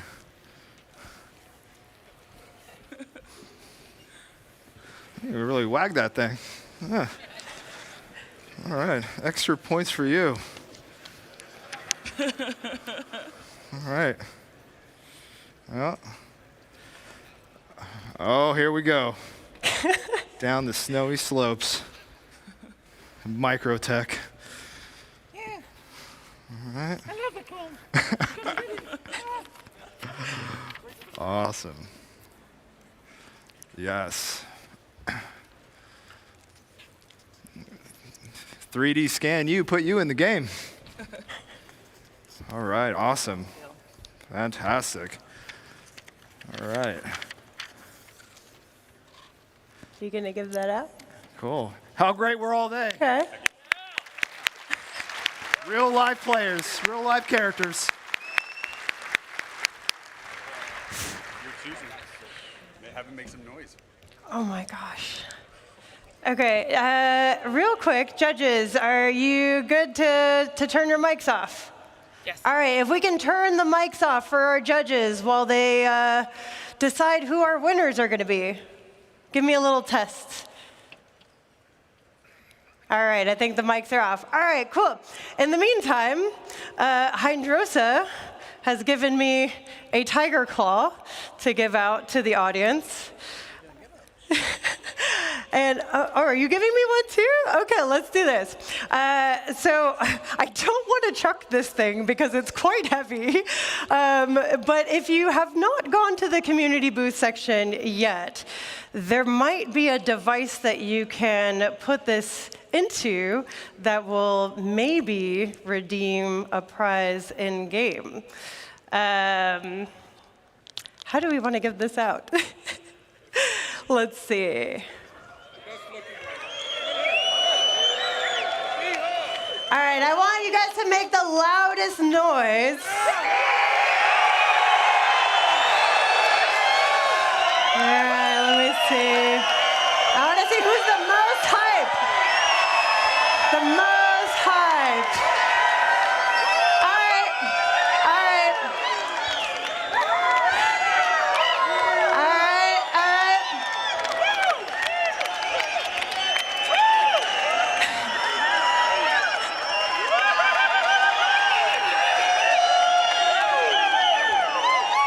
White shirt over there. Come to the front of the stage.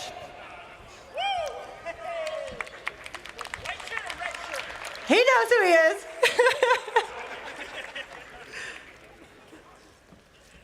There you go. Thank you. And then we have a med pen. I think we have to give this to the ones with the med gowns, clearly. Oh, we got two. Let's go. Med gowns, come up here.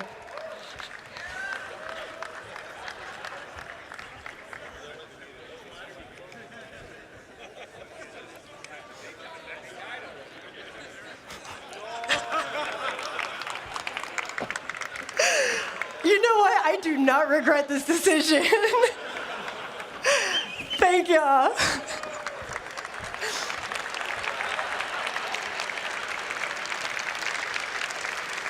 All right, judges, how are we looking? You need more time?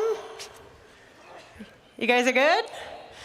All right, so starting with our Best in Show, Forrest, let us know, who is our Best in Show winner today? Well, everyone's a Best in Show winner, but there can only be one. Shoot us. The Xi'an Diplomat. Woo! Congratulations. All right, Armando, can you tell us who is our Best Performance winner? Yeah, it was pretty hard, but we're gonna go with Pico.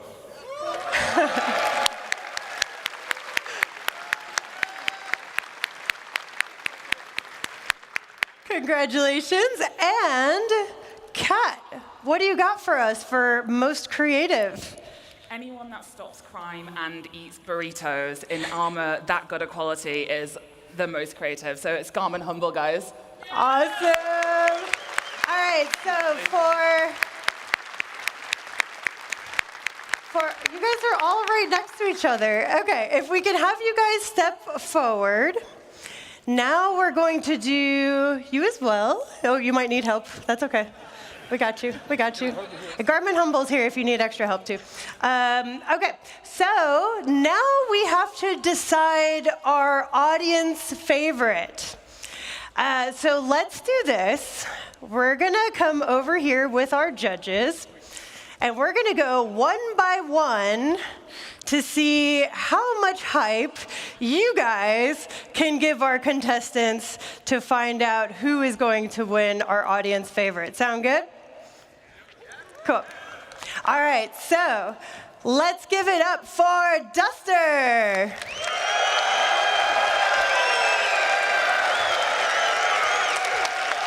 That's a lot of hype.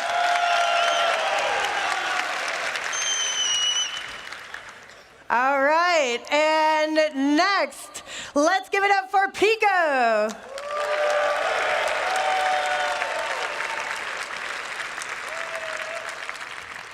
All right, and then we have Molly.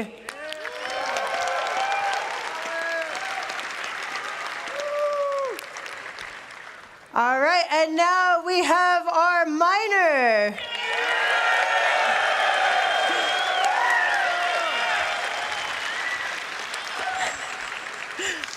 And our advocacy agent.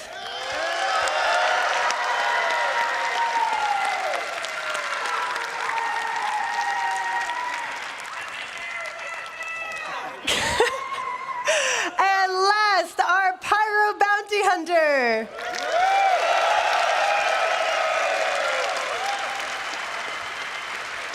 All right, judges.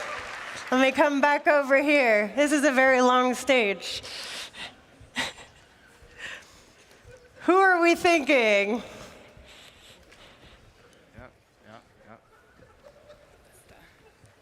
All right, the judges have decided, and our audience favorite is Duster.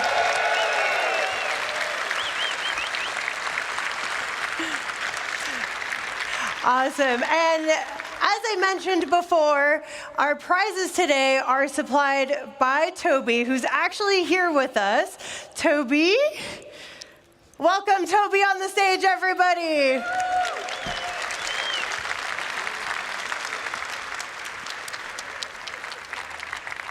Can I borrow two of you guys to carry some of the prizes, and we'll take a picture? Come up here, too.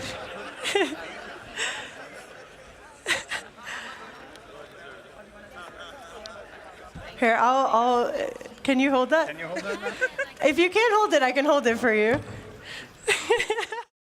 Welcome to Whitley's Guide.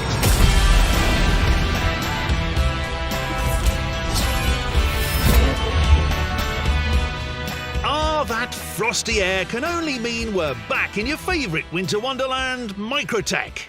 We're currently gearing up to head to the Tobin Expo Centre in cooler than cool New Babbage and seizing the opportunity to put this Anvil Spartan through its proverbial paces.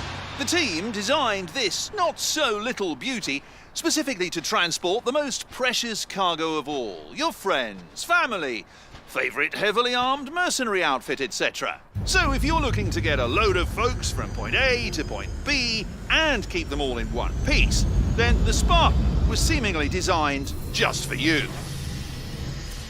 But this is Whitley's Guide, so we aren't just going to take Anvil's word for it. Plus, hey Marty, how are you? I needed some personnel to, looking good Merrill, to transport for this segment, and there's nothing my good to see you Terry executives here like more than not paying extras. Everybody in? Off we go.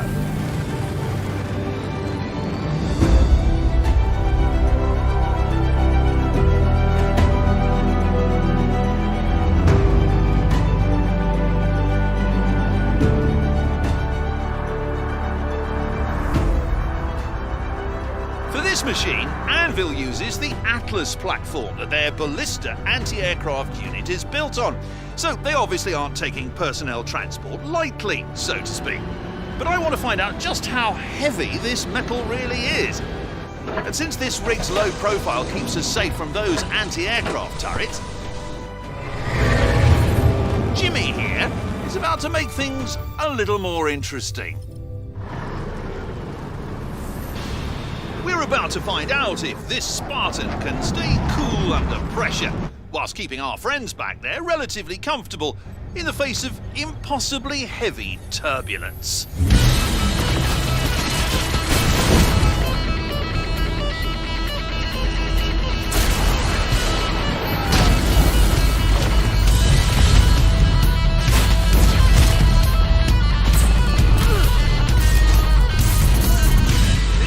Champagne back there!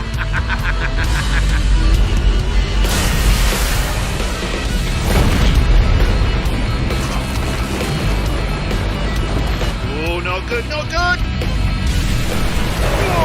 Oh, I don't come any closer than that!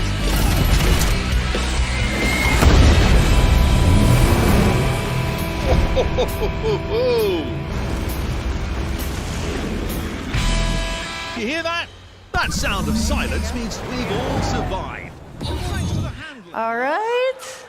All right, and then we got one more. Here we go. All right, let's give it up to our winners.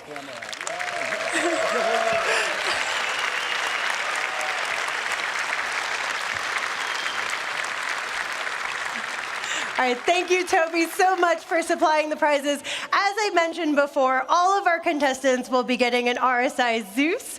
And all of our contestants, if you don't mind coming together so we can all get a picture together.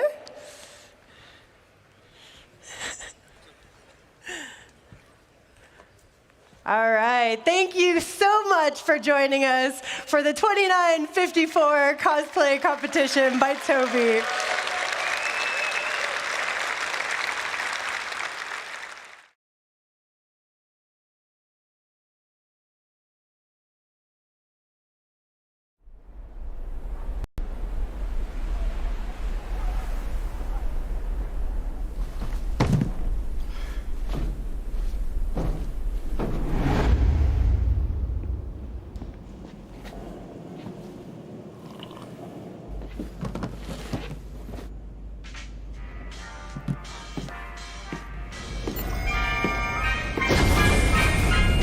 And every day, boxes always pay, 'cause I'll take you to where the sun shines, loading you along with my crew.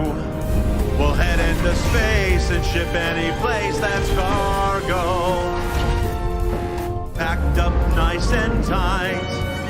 Commerce feels so right, transporting you to where the stars shine, moving you the way that I do. We'll always see it through. Our credits will accrue. My cargo and I will fly through.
Whenever someone is in need of hope,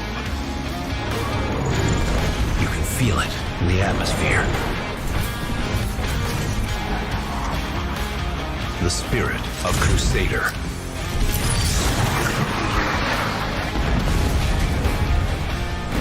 Keeping the universe safe and secure. Forge the future you want to see. The A1 spirit from Crusader Industries.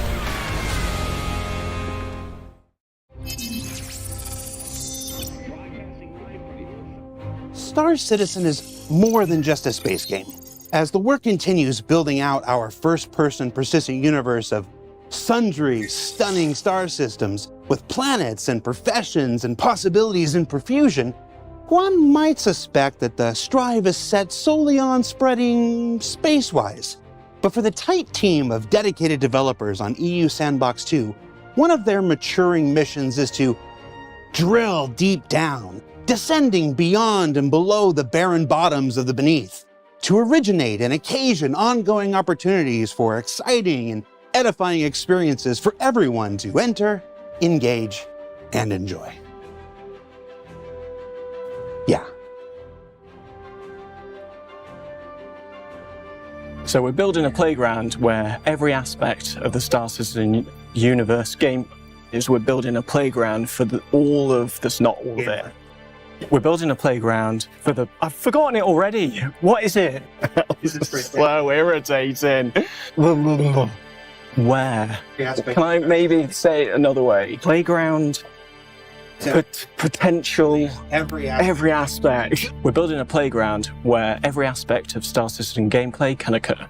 Thank you. Nailed it. Hello, me again. Second time, but third time for this.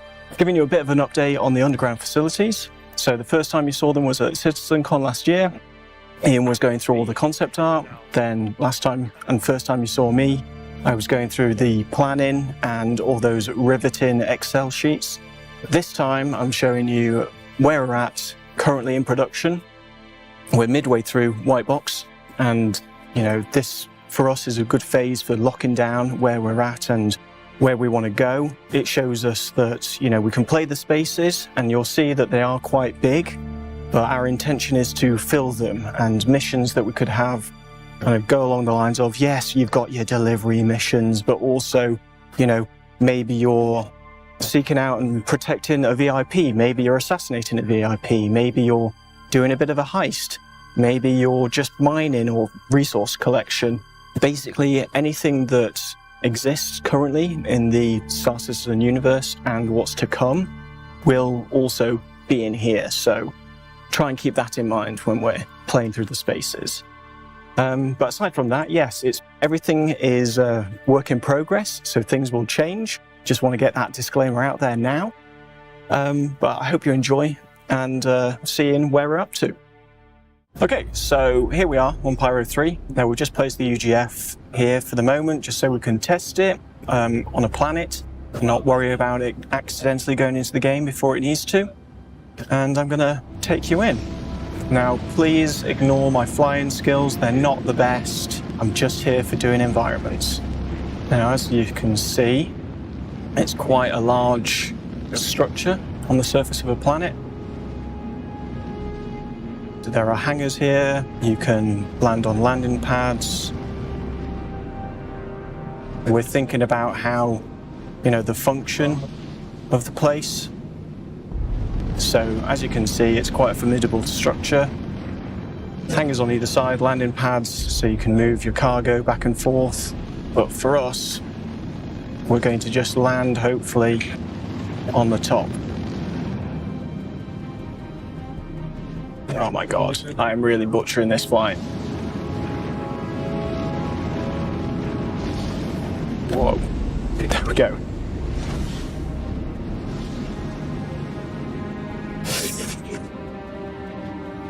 Okay, so let's get out of this high seas.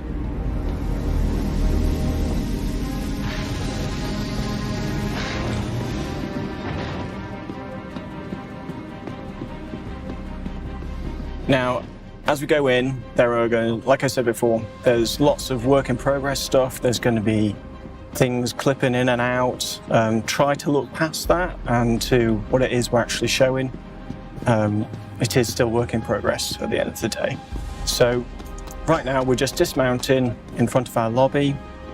If we're on a planet with no atmosphere, we've got these airlocks that you can use to go into the main lobby area.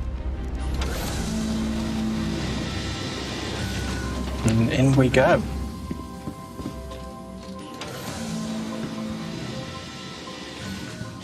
Okay, so we're in now, kind of our lobby we'll get into. Here it is.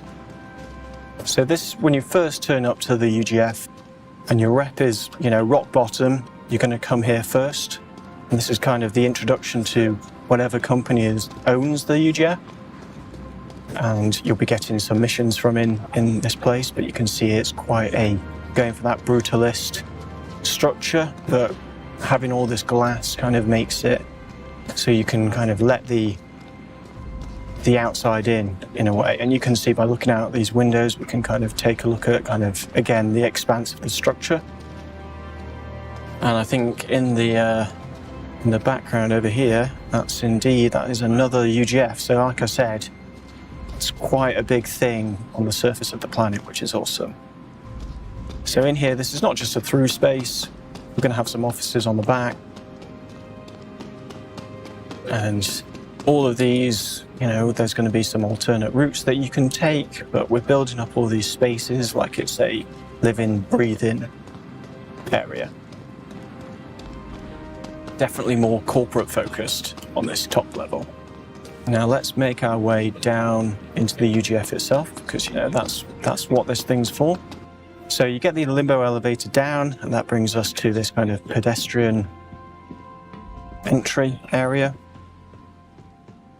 And this is where we're going to have some weirdness, and then it clips into our main top of the elevator room, which you can see over there, which is lovely.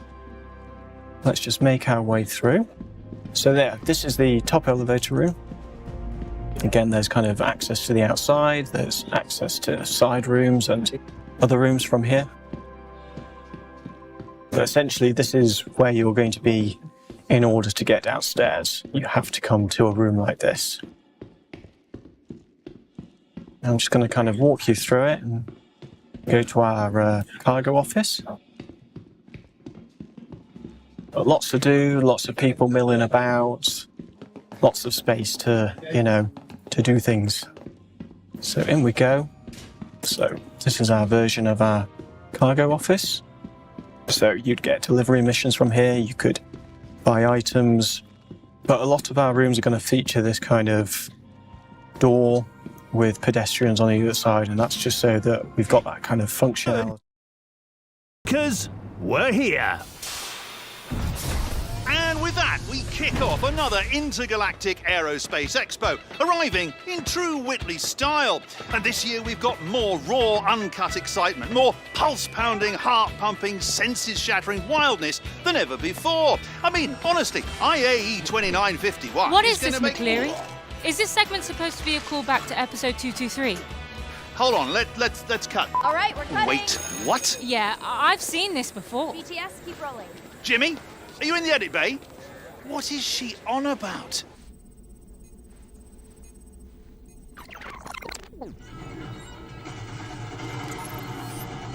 That's a little too close for comfort. How are you, I don't believe it. I'm not sure what you're going for here, McCleary, but between you and me, the ratings haven't been wrong. Great. Listen, I'm rooting for you, though. Huge fan. Where are you all off to?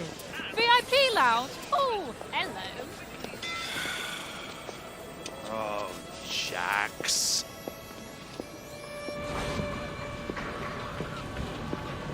I don't know, Jimmy. Maybe this gig is passing me by. I mean, clearly I'm out of ideas. I'm rehashing old material without even realizing it. Oh, sure, but who wants to see the same old bits? I mean, even in reverse.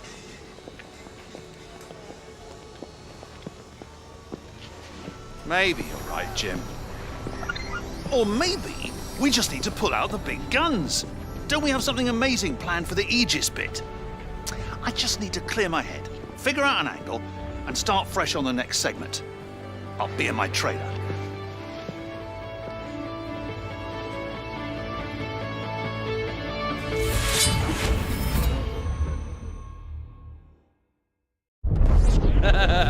And needless to say, they never let me dock at that station again. Kid, that story gets worse every time you tell it. Look what the cat dragged in. I ever tell you about that job I did on Demian back in '48?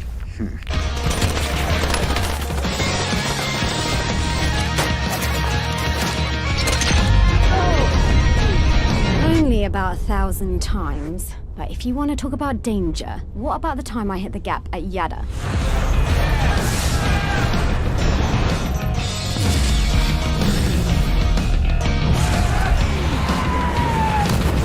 That's nothing. You kids wouldn't know real danger if it shot you between the eyes. You guys already forgot about the pyro incident?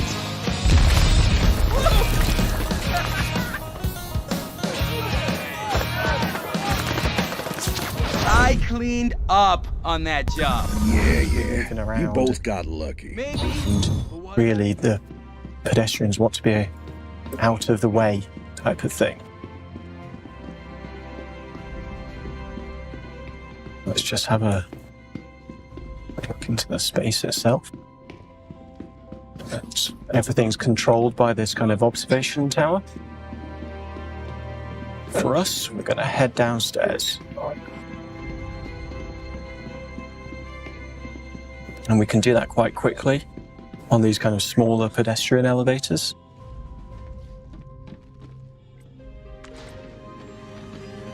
So away we go.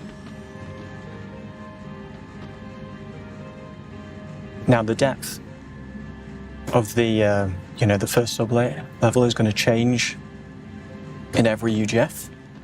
No, that's going to be procedurally generated, a lot like the rooms as well.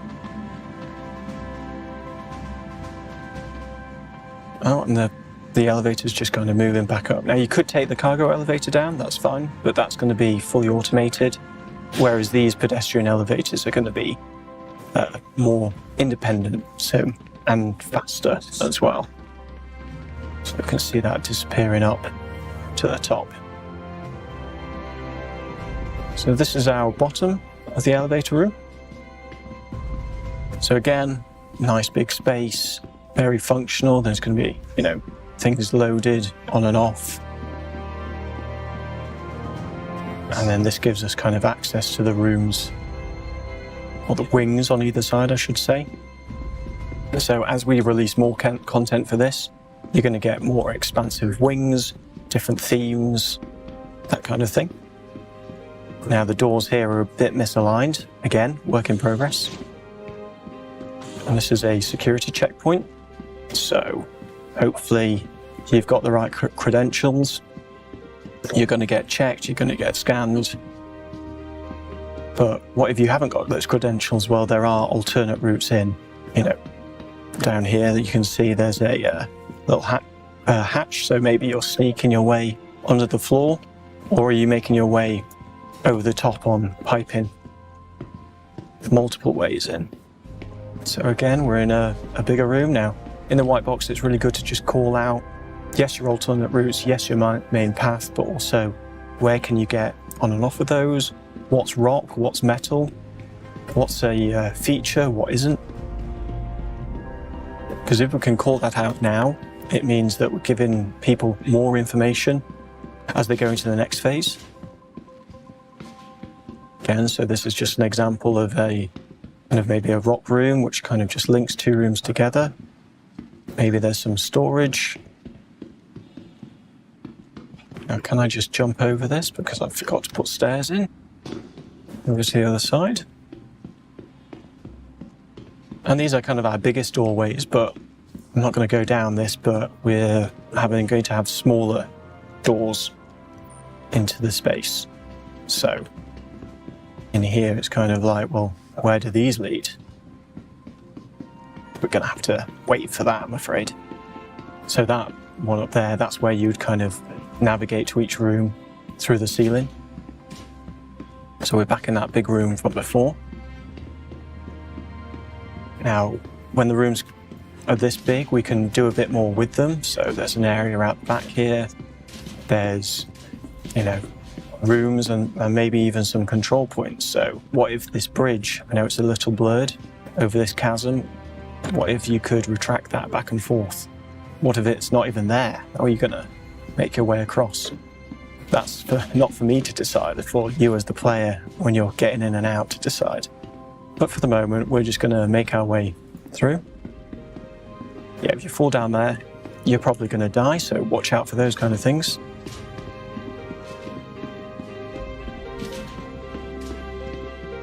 But there's still, hopefully you can find your way on these main routes. Some side rooms you could play, but then also, this bit's under construction now, but I wonder what it's going to be in the future. And, having all these spaces kind of to this level of detail, it's really rough, as you can see, but I'm walking around unhindered. I can step up and down this thing. I can see where kind of a building might be, or where we could have mission spawners, or maybe that's where you need to get to. you've got this main route, but we've also considered the alternate route. So if you're sneaking in, where can you go? And this is kind of predominantly, well, actually, having said that, there's pipes up there, so you could go from the ceiling or you could go underneath. And then how do you sneak around? What if people are down there and they spot you? You've got to contend with that. And then this is more of a hero room at the moment. This is like a warehouse. So this is same level of detail as the rest that we've just walked through, but the lighting's had a bit of a better pass on it. We're midway through this white box process at the moment. Things can change still.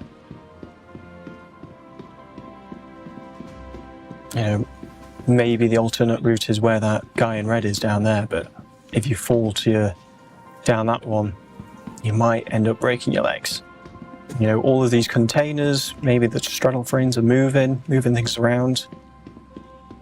Potentially, if you're on a mission where you want to steal something, maybe it's in one of those containers. Hopefully a big, working space, sandbox within a sandbox, you could say. What I do like about this room is that you've got these straddle frames, why not get onto the top of them and get to the cabin? Also, when you're in the depths of the room, it's kind of like you've got these big piles of crates. Maybe you're sneaking between them. Maybe you're rifling through the contents of one and then trying to get out.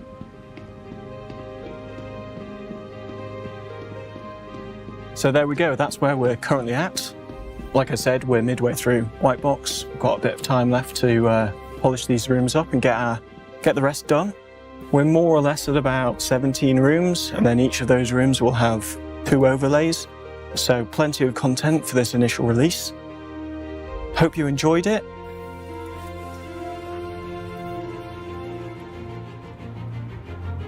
So what did we learn this week? Well, we learned that the new underground facilities are making their way through the pipeline from concept to planning to white box with the intention to make their debut on the planets of Stanton and Pyro and beyond. That the procedural assembly of a multitude of room types will enable nearly every aspect of Star Citizen's current gameplay to occur inside them. And that even though they told me not spaceships, I'm never gonna not bet on the Star Citizen community. I believe in you. Now remember that Alpha 3.18 is available now to all players on OpenPTU, so check that out for more on Star Citizen's next major release. For Inside Star Citizen, I'm Jared Huckabee. We'll see you all here next week.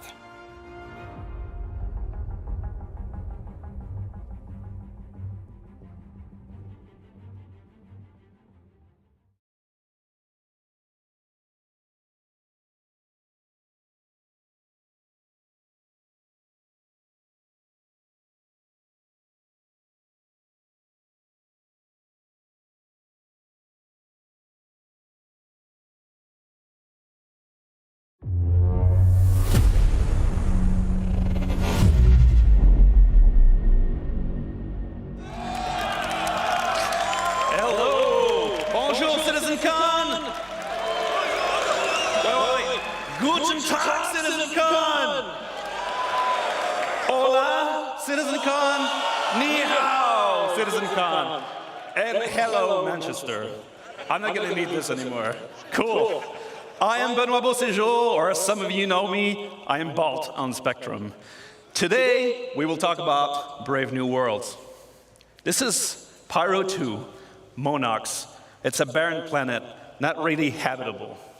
Now, since the advance of our planet tech, we've always allowed players to circumnavigate planets and move from orbit to ground seamlessly, explore complex areas in intricate detail.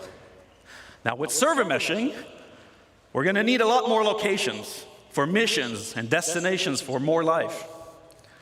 But there's a major question that has always followed this project since the beginning of Alpha 3.0. How are we going to make a large number of planets and systems? How are we going to meet the fidelity benchmark we've established?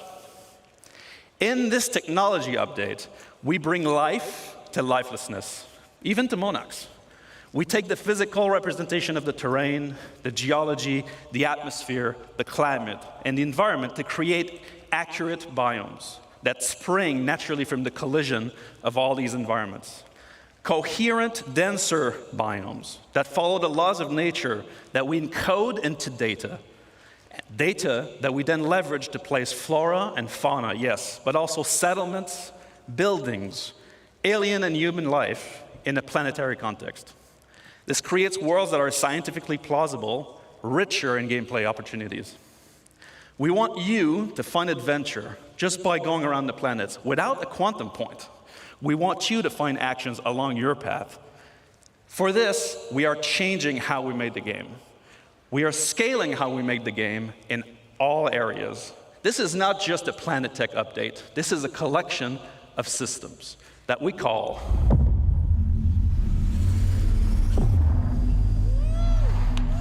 Genesis.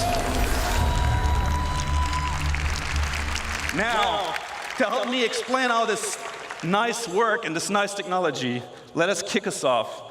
And I welcome our very own Ali Brown and Will Hine for phase 1 of Genesis.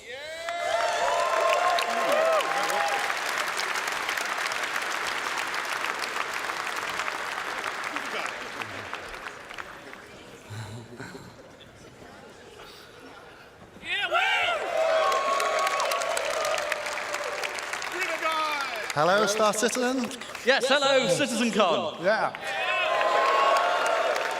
So let's start with some introductions. This guy over here is Will Hine, aka Water Guy or River Guy. And this lovely gentleman is Ali Brown, pusher of pixels extraordinaire. And we're here to tell you about phase 1 of Genesis, which we're entitling The Laws of Nature. And this revolves around the fundamental approach we use to build our planet and is the literal foundation for everything else we're going to talk about in this talk today. Now, it centers on data-driven, physically based rules that we aim to realistically emulate nature and its incredible diversity. Before we dive in a bit deeper... Luck's got nothing to do with it. I guess we'll see. Yeehaw.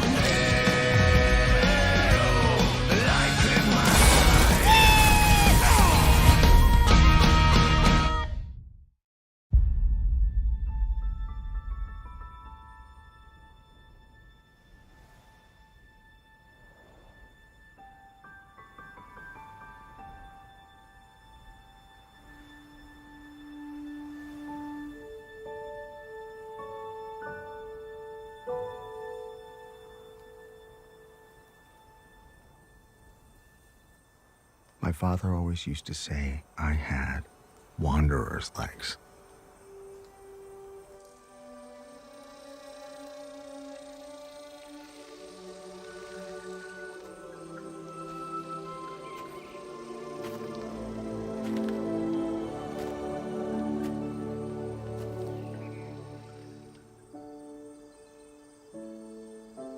We all wonder, what's out there?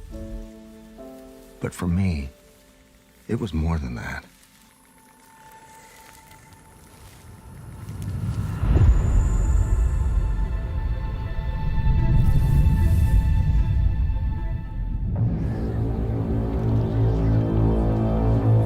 A stranger in my own world, I set out to find my path.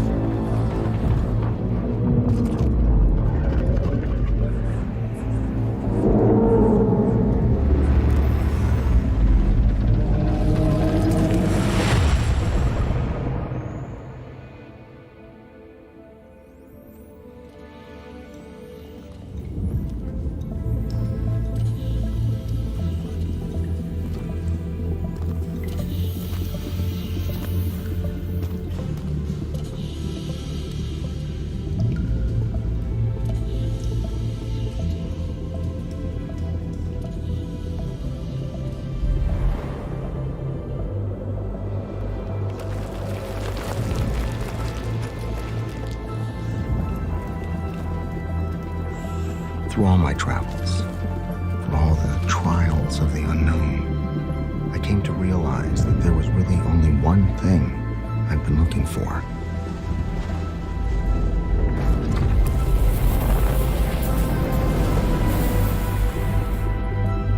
A place to call home.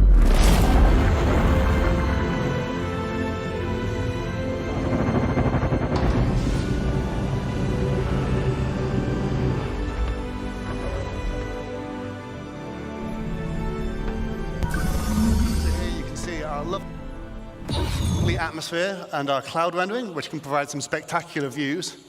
We have our on-the-fly terrain generation, which is no loading screens in our game, which we're very proud of.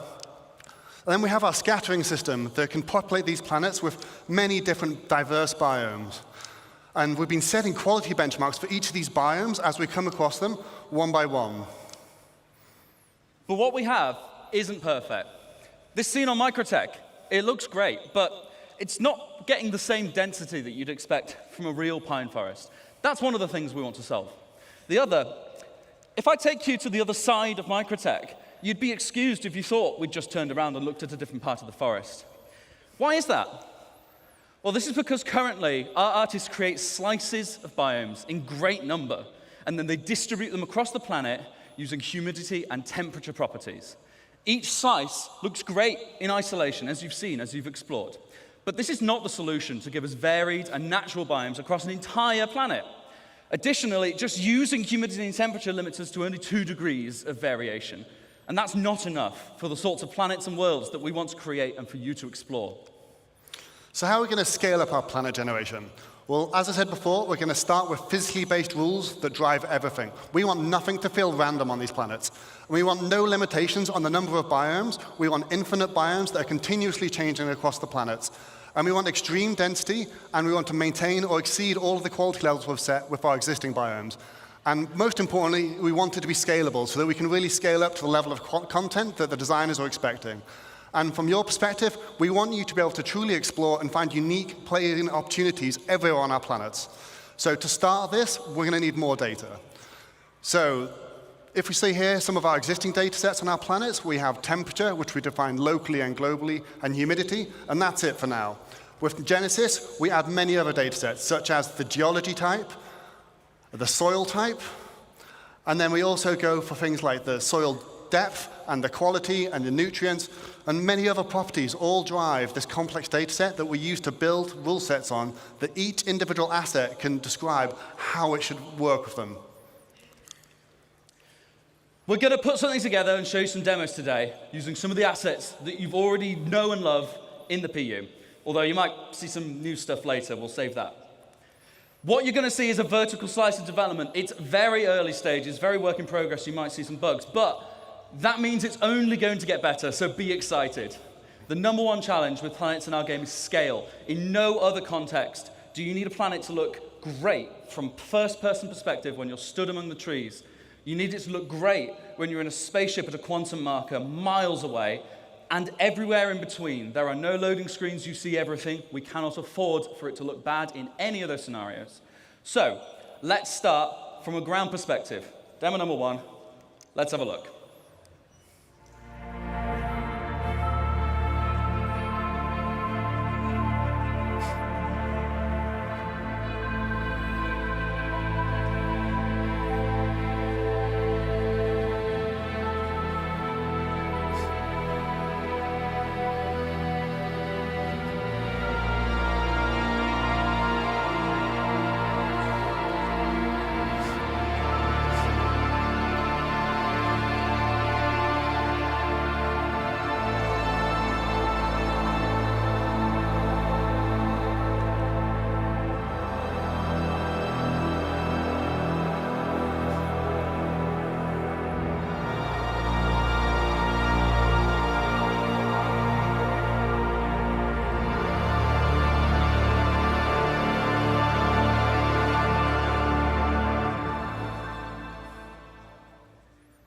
So, how do we make that? Thank you, thank you. So, let's talk about first what's underneath it all. The ground! So, in our previous terrain shader, we just switched between different ground textures depending on climate and didn't really consider the unique properties of each type. Now, the terrain shader is based around 4 layers. We always first consider bedrock at the bottom of it all. Then, where appropriate, we add layers of soil of different types. We then add debris where appropriate, whether it be pine needles, dead leaves, etc. And then when it gets cold, we add snow. Each of these layers has unique shading properties and unique transitions between them. Because we do this all in one shader, we're able to achieve that as well as being performant. We can also use things like water saturation to darken and tint the soil and other properties to make it look more realistic. But that's not what filled most of the screen in that demo. That's the vegetation. Like what Ali said, we want to emulate the laws of nature. So in Genesis, we have rule sets for every asset that tells it how to respond to our rich data, whether it be soil type, water availability, temperature, geology, or whatever. We assess the viability and the vitality of each asset and compare them to decide what is likely to spawn in a natural environment. This automatically creates the cohesive environments that you saw in that clip. Not handcrafted anymore. No one has told those ferns and those pines to be like that. They each want to be like that. And that's what we're doing, multiple assets coming together to create a unique microbiome. What about trees then? Same thing. They have a larger requirement for space. They have a larger requirement for nutrients. That's how you see the distribution, and it's how it all works. Let's meet the flora that came together to make that forest, and have a look at some of their properties. Now, just to note, they are all going to look quite similar because we've already seen them in the same place, so they must be similar. So, building blocks, like grass and common grass, medium amounts of sunlight. We had ferns, see as a much lower requirement for sunlight. We had salix bushes forming our undergrowth. And we had pines, of course, and multiple variations of pines. Diversity is driven by competition. Everything has ideal conditions, which affects its competitiveness. We also have additional control over this in the form of dominance, which allows us to make one asset more competitive and more dominant than another, which is just what we see in nature. Everything is constantly fighting for resources and, of course, light. Because we spawn these assets in a hierarchy, it's easy to propagate shade data down over the distribution of the assets so that we can control ones that prefer or reject shade. Often, like these ferns, they can spawn in light, but they are outcompeted in those scenarios most of the time. So you will see a rogue fern, or a place where there's no seeds for a specific asset, you might start to get this coming in. Let's take a look from a larger perspective again.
So to take you through some of the things we saw in that clip, let's talk about rocks first. So anyone that's done a lot of ground driving and ground vehicles might have seen that our rocks sometimes feel a little bit randomly scattered, and it can be quite an obstacle sometimes. So in this clip, you saw that the rocks are no longer randomly scattered, and they're now placed based on physically based rule sets. And this logical grouping is achieved via erosion simulations, which we run offline to build localized data maps. And they describe the size of the aggregate and rocks and the density and where they should naturally form. And that means we get things like these natural clusters of boulders at the forest edge underneath the cliffside. And on that note, you might have noticed that the cliffs have been dramatically improved in how they shade. We also see things like the natural clumping of vegetation caused by seed dispersal. This is controlled per species, so we can get better emulation of their unique growth patterns and create a much more realistic environment. And we also calculate the slope aspect, which is the exposure to vegetation to solar radiation and other environmental factors. And this allows us different species to flourish in different conditions, as we can see on different sides of this valley. Then over larger scale, we calculate the age and vitality of each tree individually to drive exactly how high they should be, but also the color of their leaves. Now, this isn't the only thing that will drive the color of the leaves. We're going to introduce the concept of seasons to the game. And this will mean our planets will evolve through the year, and we'll be able to shed leaves from trees and have the grass wither in winter.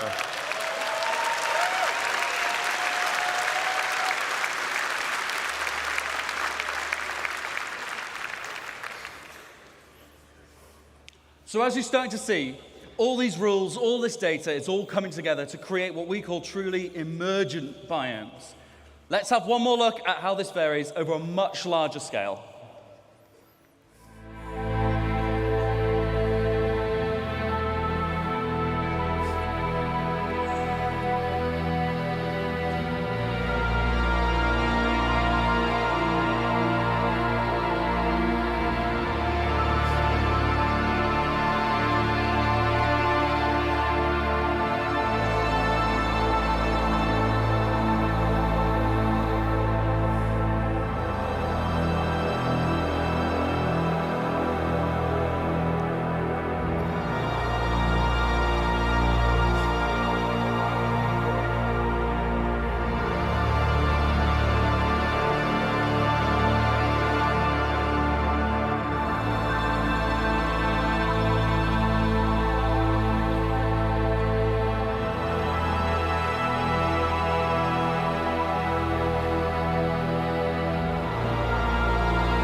Just like in real life, thank you.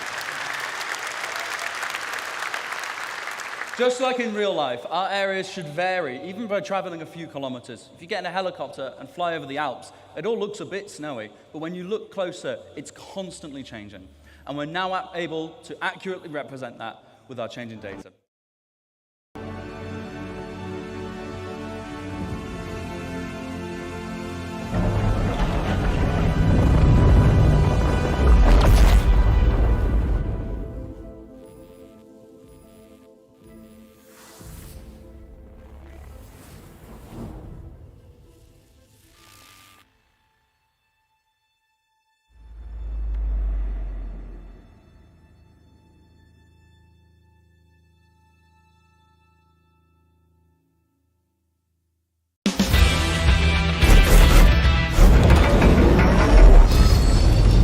Nobody lives large, quite like Aegis Dynamics. Their massive cap ships are undeniable classics. Every year, folks flock to the IAE to get glorious stiff necks, looking up in wonder at these and the whole of Aegis's vaunted fleet. But a true gearhead, like yours truly, doesn't need to see these mighty vessels to tell them apart. One only needs to listen to the distinct song of their massive thrusters. Jimmy, the blindfold? I thank you. Here it comes. It's a javelin. No, Idris. Idris! Sir!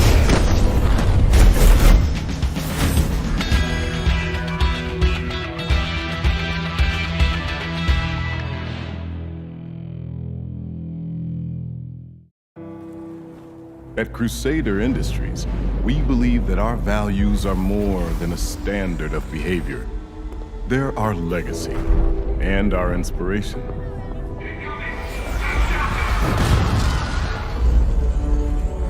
We don't defend them through sheer size or firepower alone.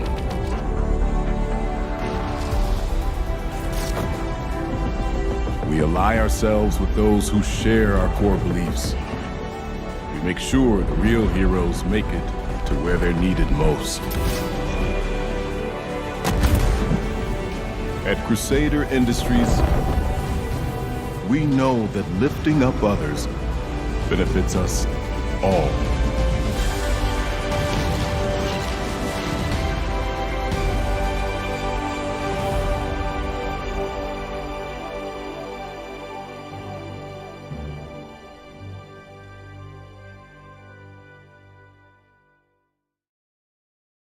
Attention, people of Stanton.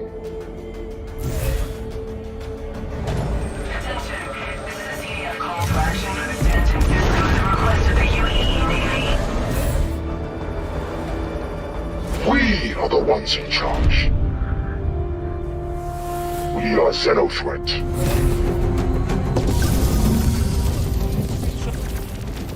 But you don't see a single tree, and yet the terrain is still green. We previously did that with artist-made lookup tables that told the planet what color to be at what position. But that wasn't going to work with all our new data and our far more complex spawning. Now we have a systemic solution. The planet shader is able to intelligently evaluate what's going to spawn there using the same rule sets that cause the assets to spawn there when you get there. That means we can sample the sort of color that is going to project onto the orbital view and use it. We get a far better accuracy from the result. Together, by creating rules and authoring data that works, we create a continuously varying planet that sets the scene for the incredible exploration gameplay I know you guys are going to have. But how have we done this without compromising on performance? So yeah, with all this new data sets and these physically based spawning rules, you're probably wondering, how is this going to handle in your CPU? We don't want to melt anyone's CPU, so we've redesigned all of this tech to work much more efficiently than before, and now it can run on many cores. This allows it to be run perfectly well on both the CPU and the GPU. So we've redesigned our framework so that we can run it at both and swap between them freely. Now, the benefit of this is we can do things like, first off, move the terrain system to the GPU, and we've now done that to get some incredible performance improvements, but we then also cache the results in some what we call a virtual terrain texture. I'll give you a quick demo of this now. This is now vastly faster than the previous system, but it also allows us to generate the terrain in much higher resolution, which means all the popping you can see on the mountains as we're approaching, all of that should be completely eliminated on the right-hand side of the screen.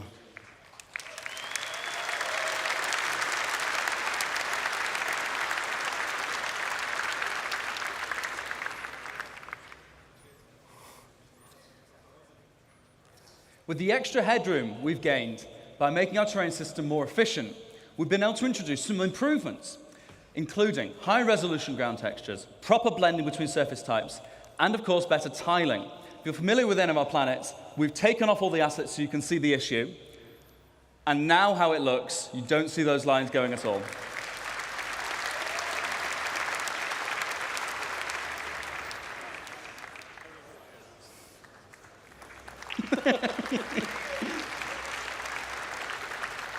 And one more.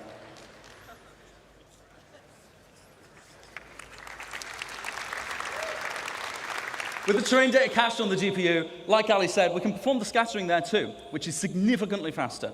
All those algorithms that we've used to generate those first bits can run there without being more expensive on your CPU. And it also means the results are directly there on the GPU. We can render straight from them.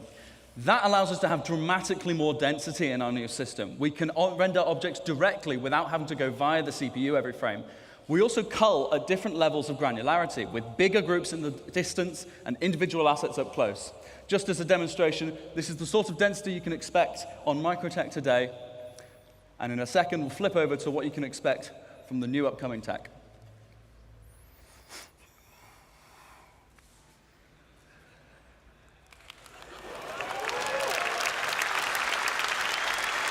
In a second, we're going to turn on the culling groups debug so you can see. These are the groups that we create of those trees and of the terrain. And as we get closer, we shrink them so we're more intelligently rendering what we need without having to assess each tree individually, all the way down to the ground.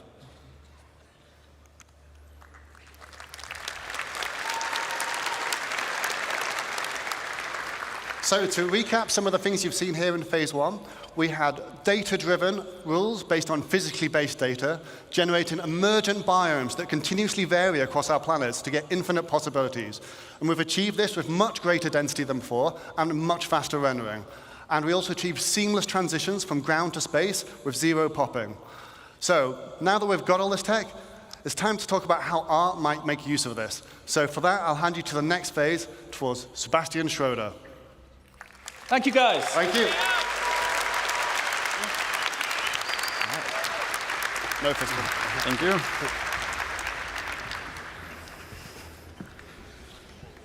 Wow. Thank God there's only 20 of you, otherwise I'd be nervous. Right. Thanks for having me. I'm here on behalf of the Planet Content team, and we're very excited to finally show you some of the things we've been working on. As you've just seen from Will and Ali, the system keeps growing in both complexity and capability, so our libraries have to grow alongside it. Wait, should I click? No. No, I should click. Yeah. Oh, there we go. So, our goal of the content is to provide the content that the system needs to populate every corner of every planet with realistic environments. And this content is what this phase of Genesis is all about, emergent biomes. For our first example of today, it's almost a shame Will left because it's about moisture, but let's look at very high moisture and medium to high temperature.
Thanks, that did look really good.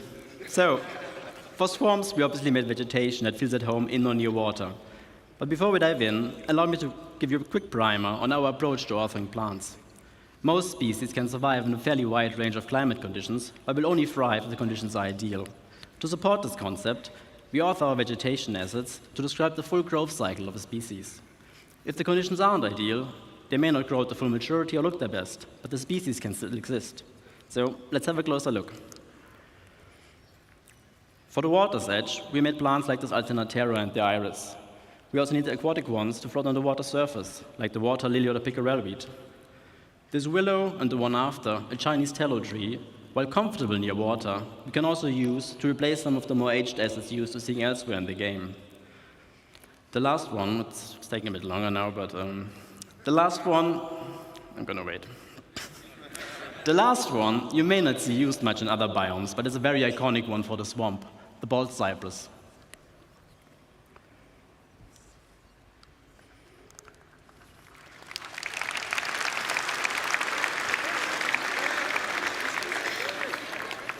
So another feature we need to make a swamp experience a proper one is water injection.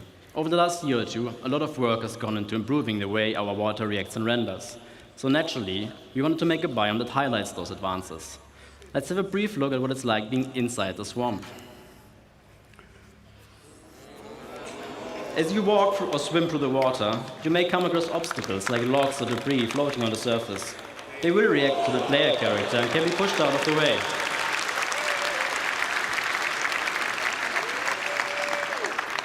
We were also pleasantly surprised when we first saw how the water simulation systemically affects assets floating on the water surface, making for some really immersive moments.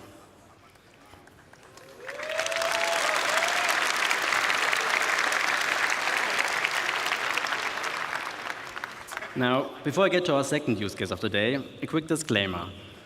Obviously, all the things you're seeing here today we're still actively working on, but this one in particular, it's a bit early in the process. So let's have a look at extreme object density next. With the data saying we should have high rainfall and sunlight year-round, it's the perfect condition for our next biome to appear.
considering everything you've just seen is still very much work in progress, the gameplay capture team really did a great job showing our work in the best possible light.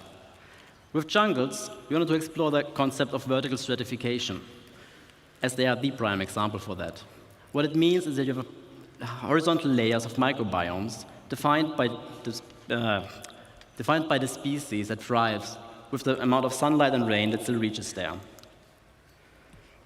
The floor, herb, and brush layer we could almost do before, obviously missing the density. But now we also have the option to add variation to the tree layer by dynamically spawning epiphytes like lianas, orchids, or bromeliads attached to trunks and canopies of other assets.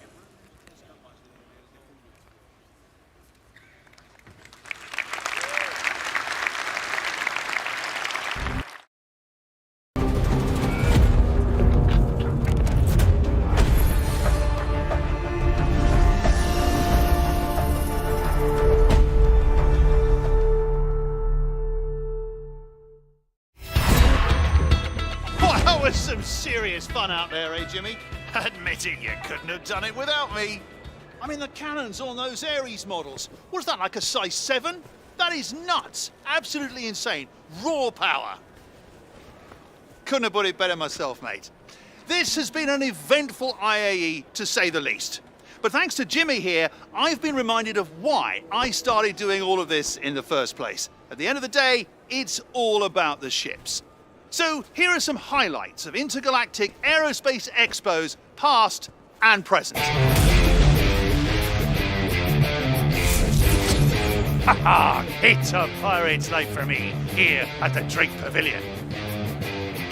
Just don't tell Jan Dredge. Play, here we go. Oh, what's this do? Oh, holy now, what's with this front wheel axle? And the fixed maneuvering thrusters really come through the clutch. See what I mean? And once you figure out the floaty stairs, the car to all absolutely sings in more ways than just Shan Opera. We've loaded up this Argo raft with several cases of Bondurant Vaisseau Blanc de Blanc Reserve. That's right, 2 crates of sparkling wine worth more than my penthouse in Castor Point. Ridiculous? Certainly.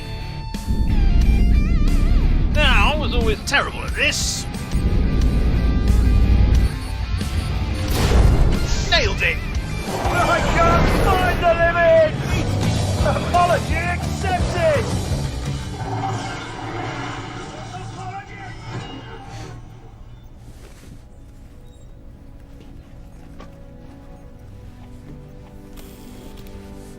Jimmy?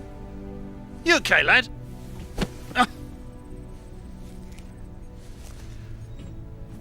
What's this? Looking good, Jim. How old are you in this? Now go pose for a picture with your hero, Jack. Wow. Face me. Smile. Say freelancer. Brilliant, look at that. Damn it, Jimmy. That warms my heart. Makes me feel old as hell, but it warms my heart nonetheless. You're a good kid, Jimmy. You make me proud. Let's get out of here before they kick us out. Let's go and see what the hubbub's about over at the Mist Pavilion. This and improved density is what will finally allow us to make convincing jungles. And the best part is, we don't even need a lot of different species to create what we refer to as a canvas of a biome. The idea being that we can vary what kind of forest you're in by adding or replacing the plants that visually stand out the most. Now, to get us started on our stratification, we made epiphytes like the Epiprenum and the bromeliad, including a potted version for your hab.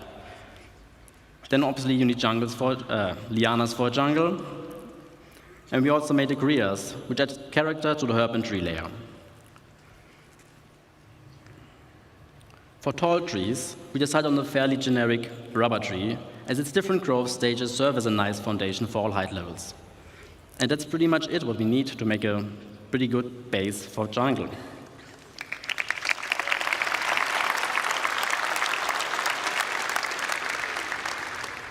Now, for our third and last use case, let's pretend the data indicates regular rainfall and moderate temperatures. This climate would support a lot of different forests, but we also wanted to use this opportunity to explore extreme scale. And they're just really cool.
Now, for this one, we first looked at the different redwood biomes on Earth and tried to analyze what the most defining species of them are.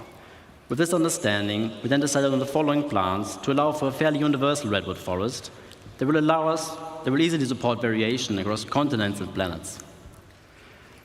A fairly common family of species for the ground levels of all redwoods are ferns, in our case the sword fern. We also made a huckleberry variant to provide some visual density for the shrub layer. To add some Jurassic vibes, we made tree ferns, as they can be found in New Zealand's redwood forests. The most important one, though, obviously the sequoias. And they ended up being one of our most complex sets yet. As it turns out, they can grow to be fairly ridiculous in size. It keeps going.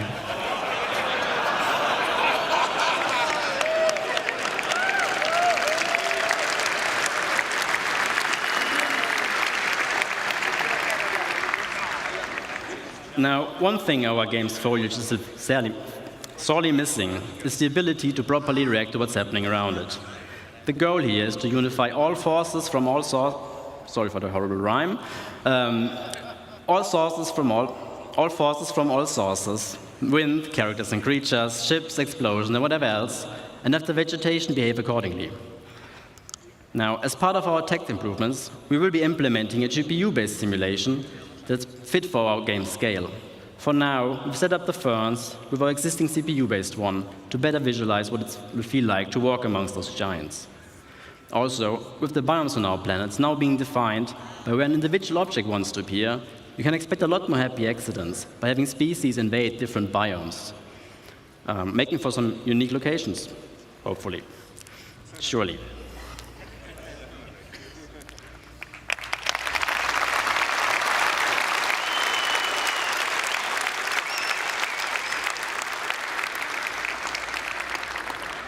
Now, before I get to disappear off stage, I just want to say a big thank you to everybody involved, especially my team in Frankfurt for doing such amazing work and being all around great people. And also to all of you guys. I really hope you have a fantastic CitizenCon. This concludes this phase of Genesis, so please welcome Ian to the stage so I can tell you all about the next one.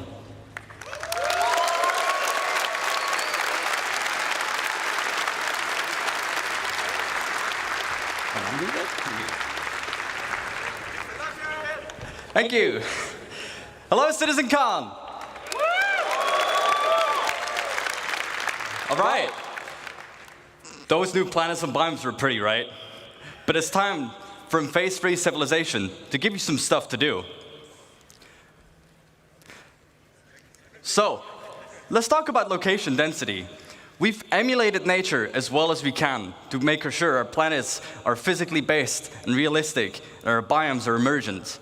But it's time to start populating the verse, because where there's people, there are their lives and the structures they build. So it makes sense that whenever you go and explore these planets, that you find their lives.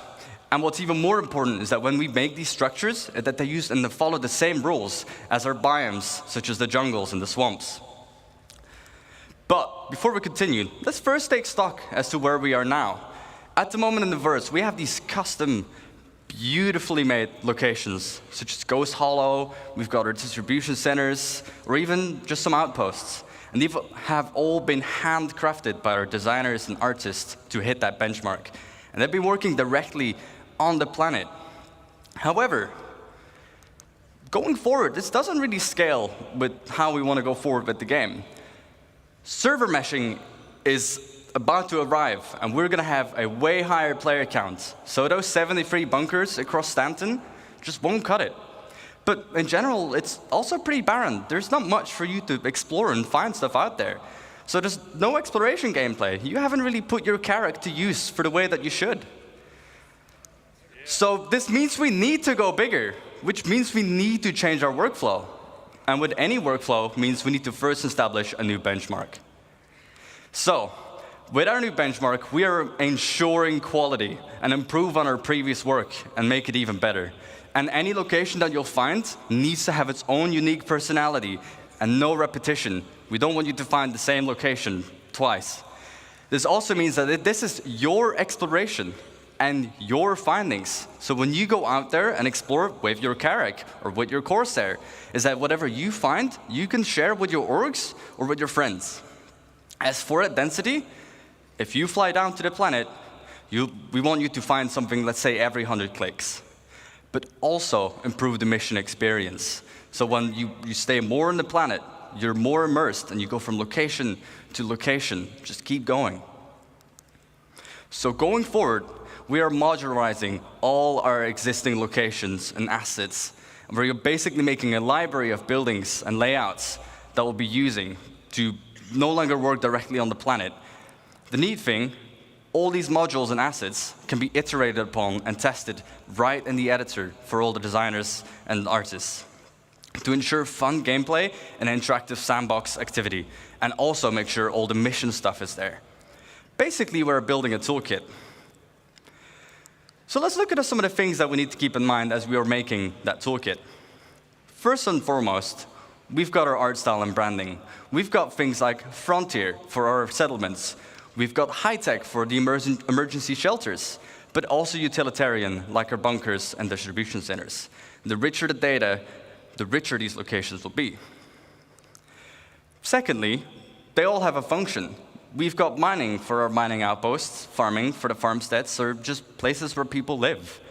The function of the place will define the way the place looks as well, and its form. And last but not least, the people as well, the faction and their loadouts. We've got lawful people, like the new Citizens for Prosperity in Pyro, unlawful, such as Xenofred, and sometimes not even no one. And the place needs to look a bit, derelict. In different places, you'll find different people. So, now that we've made our toolkit, and we've defined all this new stuff, let's start building thousands of locations. Yes, I said thousands. So, to avoid the same issue of working on directly in the planet, I'd like to introduce to you Starchitect.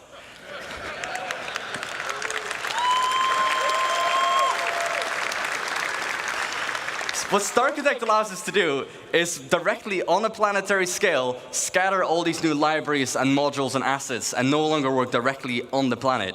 And it uses the same logical rule set as our emergent biomes. And it also gives us full control over the data that we set on these locations. So expect locations in places where they make sense. Let's kind of look at all this new Genesis data and all these new libraries and chuck it into Starchitect and see what it gives us. As you can see, we're now able to make full-size locations, and they will look completely different based on where you'd find them. The layouts are controlled by the rules, and it will reflect its place in the verse. We've got farms, mining outposts, but even our older locations, such as the bunkers that you found on Stanton.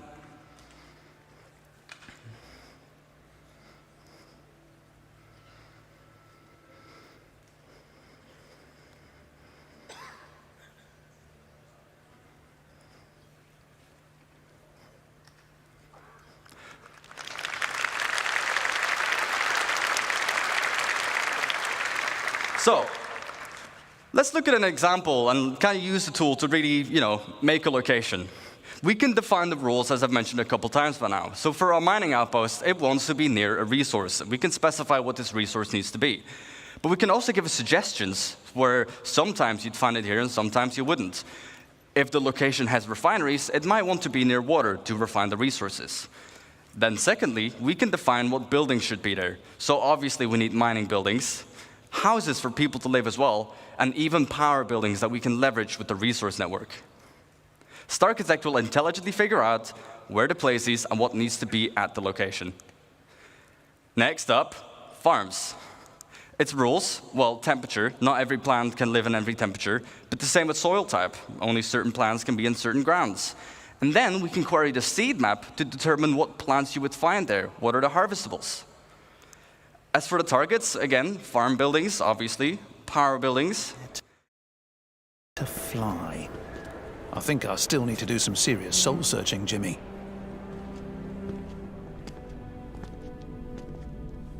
There it is. The Odyssey. This ship is something else, huh? I mean, supposedly, it basically becomes your own personal space station. Imagine just taking this thing out as far as you can, dropping anchor and just living. I mean, that's it, Jimmy. The Whitleys just got their hands on an Odyssey prototype. I'm sure they wouldn't mind if I borrowed it, for a little sabbatical someplace. I don't know, like the Pyro system. Yeah, or someplace like that. I mean, someplace where no one will bother me. I need to get my head straight before next season. If I even make it back, that is. Okay, everything is looking good. This is it. I'll miss you too, Jimmy. But don't wait up for me, mate.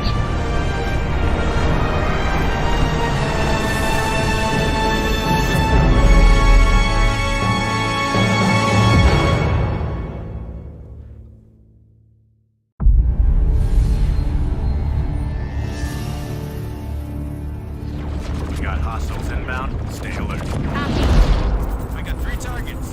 Got eyes on.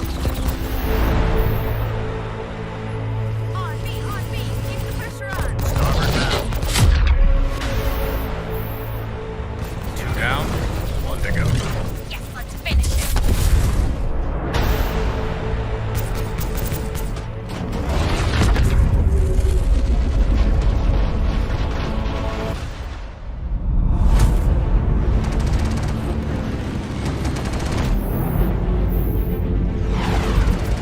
Catch me if you can.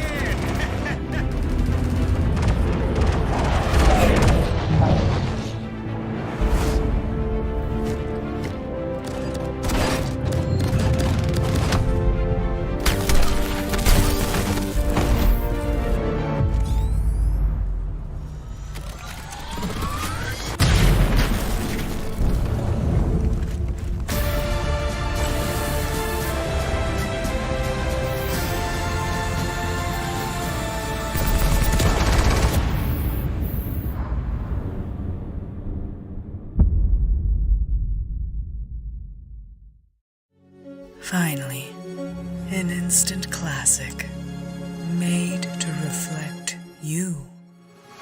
The heroes this galaxy needs. Persistent, eternal, sanitary.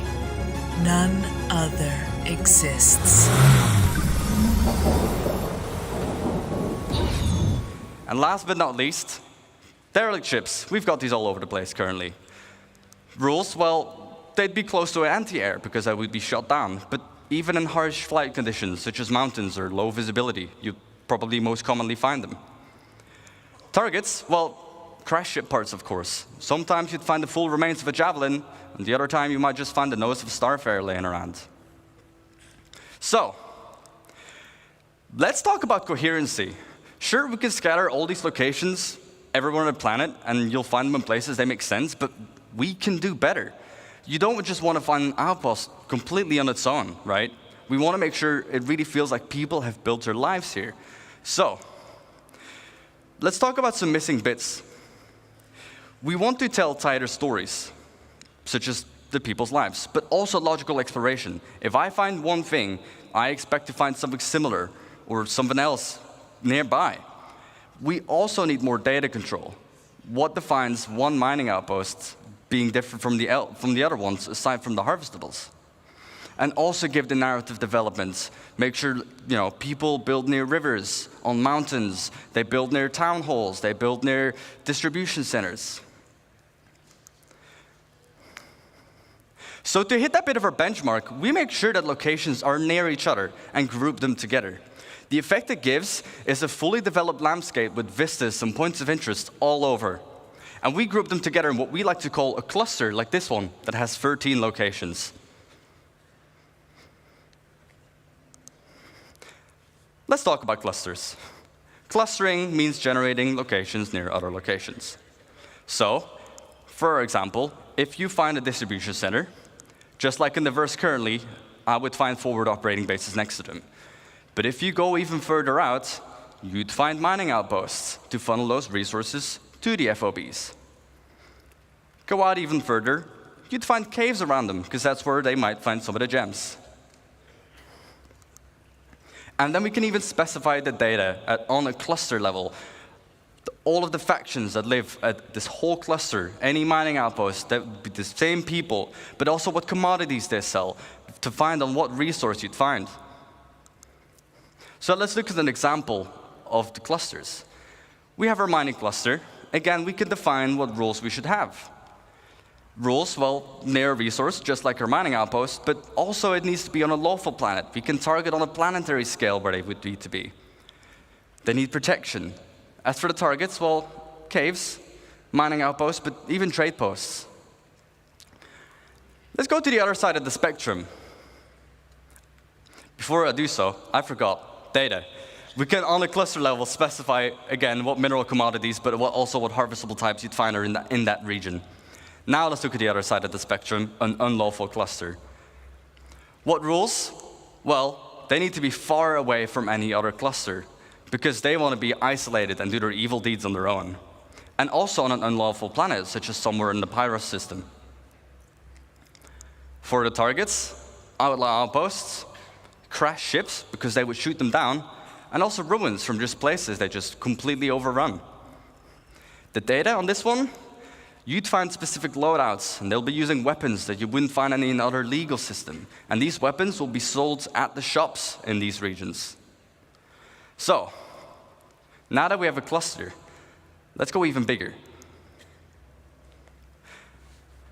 Just like our locations, we can put clusters near other clusters, and we group them together, ranging between 10 to 15 locations each. And we group this into what we call a sector. Like this one, that has about 120 locations. However, on a planetary scale, we can define how many sectors we should have, with each their own data and persona. And every single one of these locations is now ready for the mission system to hook up and give you gameplay, and for you to find a bunch of places on your own. And just on this side of the planet, can you guess the number? We've got about 3,042 locations.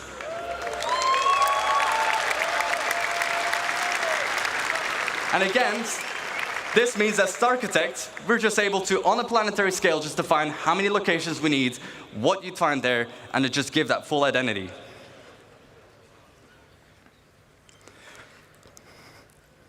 Thank you for listening.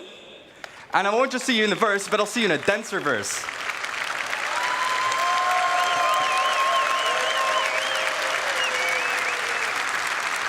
However, this was only the first phase of civilization.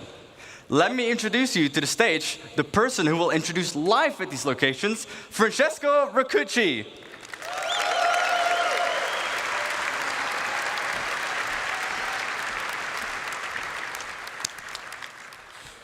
So, hi everybody. Benvenuti a CitizenCon. So, where are we today? So, my name is Francesco Raccucci, and I'm the director in CIG. Welcome to the next step of Phase 3. We will look into how life adapts to the laws of nature, and how all the NPCs can interact pretty much with these incredibly vast and dense worlds that we just saw. So up to this point, we have seen how we are building the worlds. We start from the physical data set, and this is to make sure that what you see is not just beautiful and realistic, but also physically accurate. So the distribution of the elements that we have seen and the location and the POIs are influenced by geology, mission, narrative, and the lore. Those locations cannot be lifeless. We want the planets to basically leverage the space that emerge with life. So from an AI perspective, I will categorize the elements of those worlds into 4 macro groups. Emergent environment, that is everything we have just seen being built out of the physical data set. Users-made locations. So this includes everything that our designers or you players will create in the world. So something that is mankind-made and not predefined in the environment. Interior of those locations. Now, this is very connected to the previous point. The difference is that they represent usually a confined space where there is much more tight interaction. And for NPCs, it's a lot about interaction with objects that we are usually used to in our everyday lives. And then the day and night cycle. So in essence, the passage of time. That so far didn't have really a lot of impact on the gameplay. So to allow life to respect this world and conform to the rules that this environment defines, well, we want to improve our tools and workflow, and we want to distance ourselves as much as possible from a designer-driven approach. This is because, first, it's labor-intensive. It can be prone to bugs, but also because the scale of the worlds that we've just seen are very hard to be designer-driven in the markup. So we want to improve this workflow, and we will see how manual markup is also not usually the best option, because with these worlds that are heavily impacted by users and changes and customization, it's very hard to know in advance where interesting things are. So today I want to show you a couple of examples of what the IT team has been focusing on to make these systems supported and scale correctly to support these vastly dense dynamic worlds. So we'll look at perception in light and dark environments and dynamic cover generation. So attacking an outpost now must have a level of depth that goes beyond what we had. So layouts of the environment can change, vehicles may or may not be present, and PC can be anywhere. And if it's a bright day, well, we will be more visible, but our enemies will also be more visible. And if you choose to attack at nighttime, well, we'll attack in shadows. During darkness, it's going to be a bit harder to see our enemies, but we will also be harder to be spotted. And it will give us more opportunities to be stealthy and sneaky. How do we do that? So as you see, there is also a lot of different light conditions in this outpost.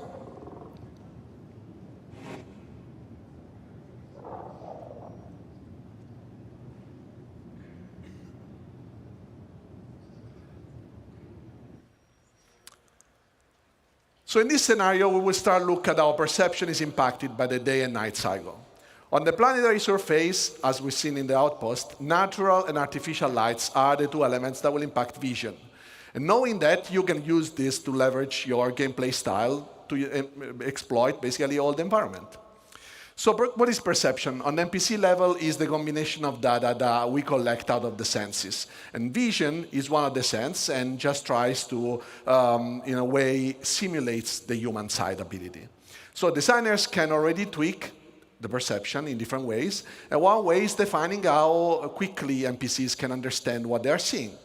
And the light condition have a direct impact on how quickly an NPC will fully understand, for example, if there is an hostile in front of them. And obviously, there is condition of light that designers can control, and some others, like the day-night cycle, that they can't. So in this video, we'll see 2 main elements. The graph on the top left and the 2 colorful cones. The graph on the left basically represents the current light level the NPC is in, and the current multiplier this light level generates to speed up or slow down the NPC perception and understanding. The 2 cones instead represents the primary and secondary FOV. The red color means that if you stand in that location, it will result in NPC reacting the slowest to you, and the green color instead represents the quickest response. So during the night, the NPC will have a hard time to understand and foresee and see things. But if they have flashlights on their helmets, they can turn it on, and this will impact their primary FOV, making still the peripheral vision a bit more uncertain. And as you see here, first of all, the NPC is patrolling with his domesticated friendly Copion. This is because he wants to exploit the night vision capabilities of the animal, and it's kind of our tier 0 pets. So we will now look at the cover system. That is the next dynamic things that I want to show you. So when we introduced planetary navigation mesh the first time, our goal was really to create a systems that would support and process the environment in a very dynamic way. Our planets are just way too big to statically export them and process them, first of all. And then their regions only exist when somebody's there and the NPCs are there. So essentially, environment has its purpose only when life exists. Also, let's keep in mind that even if we could export dynamically and statically those planets, so processing dynamically all a static version of the planet, this would be, first of all, wasteful and on the memory side.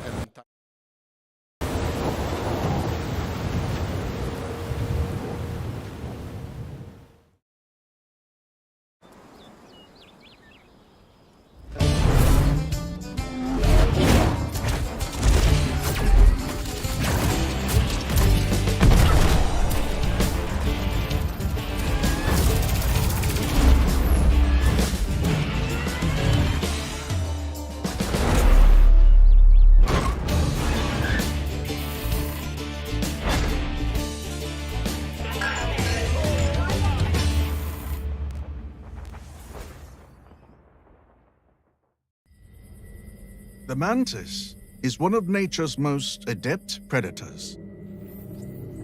Its patience immeasurable. Its focus indomitable. It waits silently for its prey. The adroit hunter positions itself for attack, identifying its unsuspecting target when it's most vulnerable. And then, steeled to the task at hand, the mantis strikes.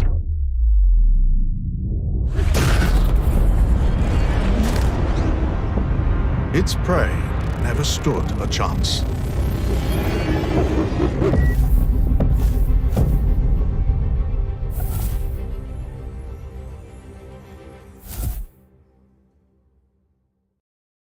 Behold the majesty of the Anvil Pisces. A paragon of exploration, the Pisces features a dedicated scanner, convertible cabin space, and best of all, it's designed to fit snugly within the hangar of Anvil's perennial Carrack. This one, however, fits in the palm of my hand. I'm Jax McCleary, and this is Whitley's Guide.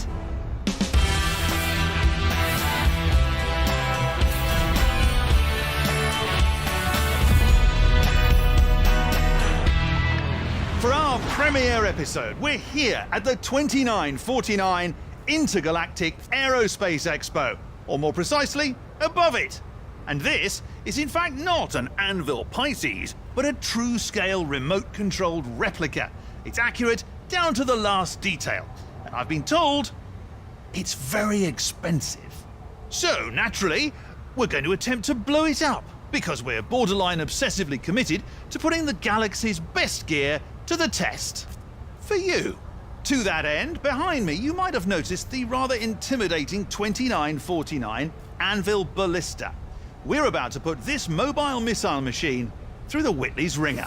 The aim, so to speak, is to see if it really can take out our tiny target, even as I pilot it, Jimmy, the stick please, through daring evasive maneuvers. Modification of the terrain, this would require us to still reparse it at runtime, and pretty much that will be almost all the time. So to generate the cover data, we want to leverage the navigation mesh system. And what we do is, as you see here, the blue polygons are basically where NPCs can walk, and the green ones are what we call cover surfaces, that are our simple representation of the environment, what NPC uses to understand if they can hide behind something and if they can shoot from some positions. So up to now, we have had an approach where designer would be a designer-driven approach. Designer can define in the locations where cover was interesting. They could mark it up, either the location itself or prefabs. And then with a special entity that would just sample dynamically the environment, but would still be designer-driven. This is obviously a good approach it's also a standard approach in gaming industry. But what about all those organic and inorganic elements that get scattered with a new system? Like if designers want to iterate on these ones, for example, and they want to change the physical data sets, those scattering tools will just change completely the layout. And what we want is that designers can do this change without being afraid of doing it because the gameplay was predefined and controlled, and now they can just make something beautiful but also fun. Besides that, yes, we did have a prefab approach where you can build stuff out of small building blocks. This is obviously a good approach because it's, in a way, you can build stuff out of smaller version, but this creates a lot of unnecessary data. Imagine a crate, and we can say that the crate can generate cover. Now we stack 100 crates, and what happens? That we have a lot of data to generate cover that we have to process, throw away. This would just waste CPU cycles for nothing. This is why, until now, you also couldn't find an NPC in a forest like this one and see them hiding behind a tree or a rock. So enabling the dynamic generation of covers on the planet allows us to exploit all the elements of the environment. Whenever navigation mesh generates, NPC can now have a chance to fight with you hiding behind the available elements. Boulders, rock, walls, and are all useful elements right now. However, we don't have to limit ourselves to static geometries, but also vehicles can be used for cover. And as you can see, this is dynamically generating while the vehicle moves. So be careful where you park your Ursa, because now it can become a source of danger for you as well. Last but not least, these systems can be just used on all the different type of navigation mesh we have, so not on the planet, but also, for example, the interiors and everything you guys construct. Because obviously, you guys will build your own locations, but you don't really mark up stuff, or you don't want to decide that, because that's going to come automatically out of the system. So I want to show you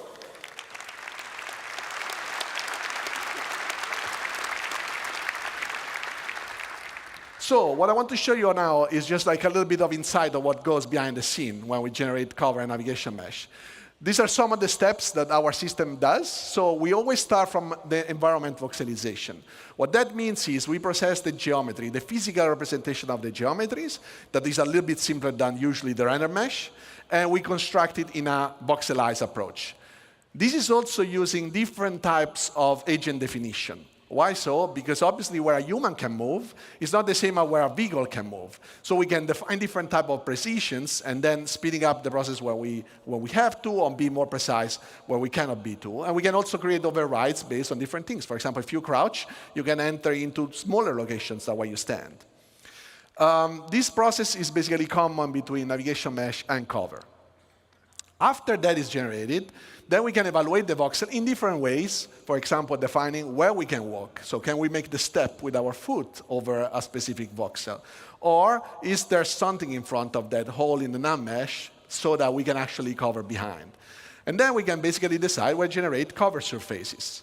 And after the cover surfaces are generated, we can process where the cover locations are. Cover locations are a good spot for NPC to be behind the cover.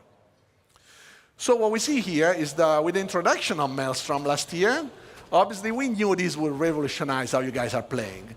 And we did have to find a solution to handle all the destruction you get here.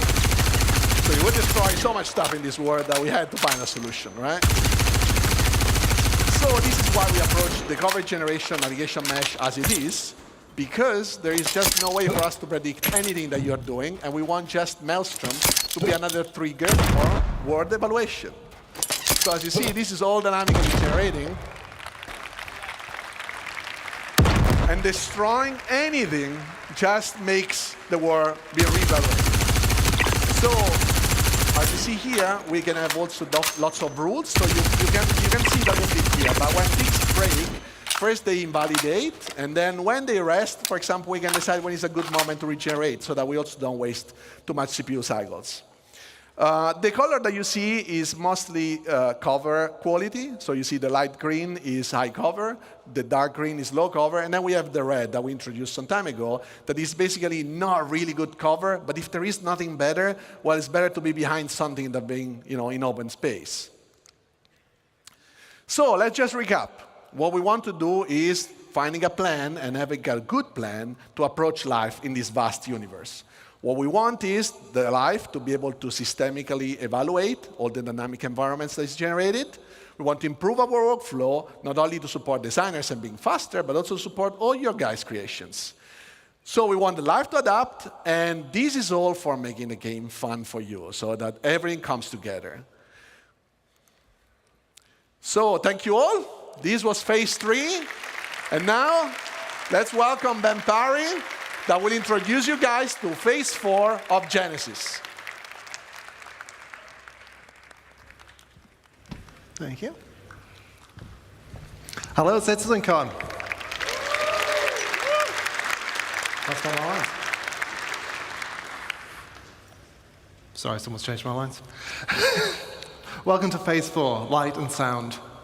Now, we've seen already automated systems for automatically placing different biomes, different vegetation, settlements, and people. So now we're going to take the same approach to automatically handling light itself. First of all, why is this important? Well, it's not always obvious, especially when they do their jobs as well as they do. But there's an incredible amount of attention from the lighting artists that goes into all of the locations that we have in the game.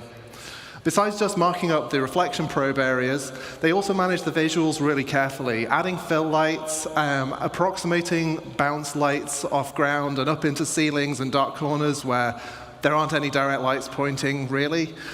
And the problem is, not only does this take a lot of time and really constrain the style that they're using, it's simply not possible. If you've got a planet full of forests and, 3,000 and something placed locations, you're going to be exploring places that no artist has ever visited. No, they've not looked at, and they're certainly not going to be able to have tweaked it for you. So we need something that works completely hands-off. And natural outdoor scenes are especially problematic for us. Indoors, you can put a lot of little lights around pointing from different directions, and you can probably justify it. Outdoors, you've got the sun and you've got the sky. And if you're behind a tree, you've got the sky. And so you need that skylight to vary. Now,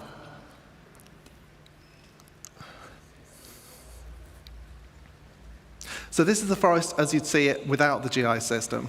As you can see, all the shadows are receiving lighting from the same environment probe, so it's basically just a flat color across. We replace that with around 40,000 mini ray trace probes. Each of them has their own view of the sky, and so that gives you way more contrast and variation as you move in and out of the canopy.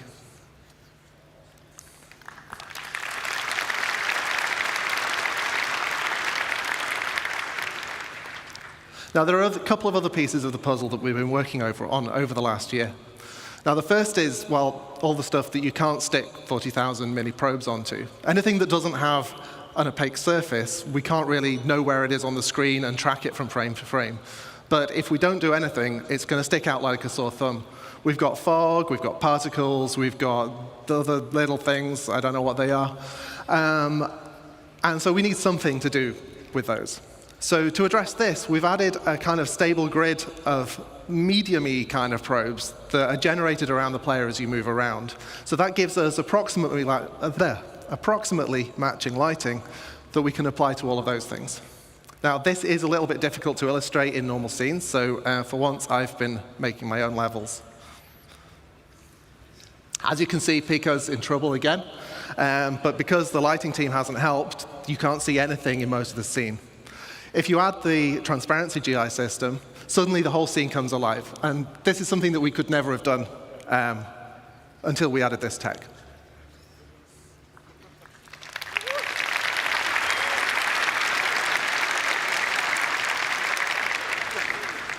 Now, the other piece of the puzzle is glossy reflections. Now, we've got a fair few shiny objects in the game, you may have noticed. And we've got the same problem that if we fix the lighting on one thing and then the reflections don't match, it's going to look terrible. Also, ray tracing reflections is really cool, and we wanted to do it.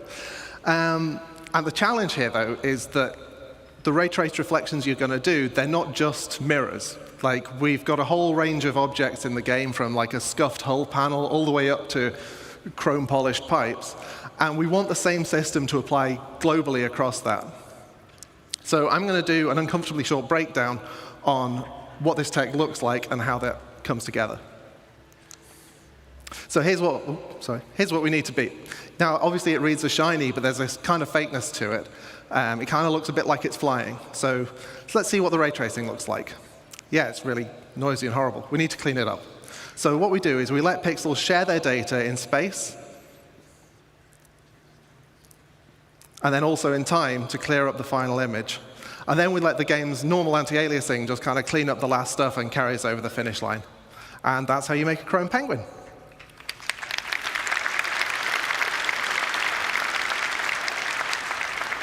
Now, I'm going to derail for a moment away from the topic of Genesis, because this isn't actually just about automating the lighting for new environments. This is also about pushing quality in areas that have already had all of that work done by the lighting team. We're freeing the artists up to light more naturally, allowing the time of day shifts to be embraced rather than fighting against them. And as I'm about to show, players and NPCs are going to reap the same benefits as well. So here we start adding Diminutive explosive charge capable of taking out our tiny Pisces, but not much else. At least, that's what I've been told, and I hope it's accurate, lest the next landing zone over gets a very unfortunate surprise. Apologies in advance, Area 17. All right then, away we go.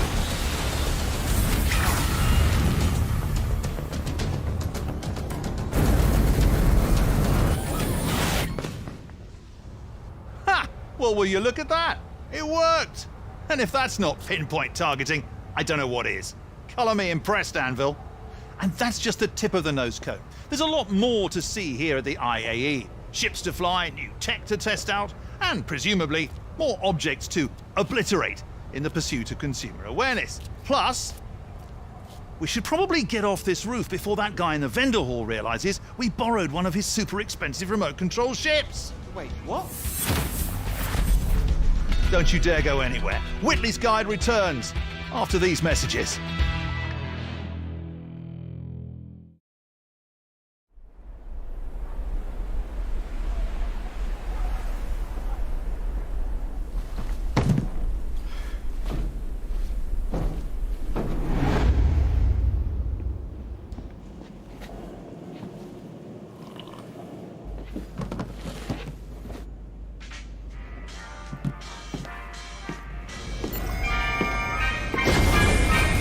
Each and every day, boxes always pay, 'cause I'll take you to where the sun shines, loading you along with my crew.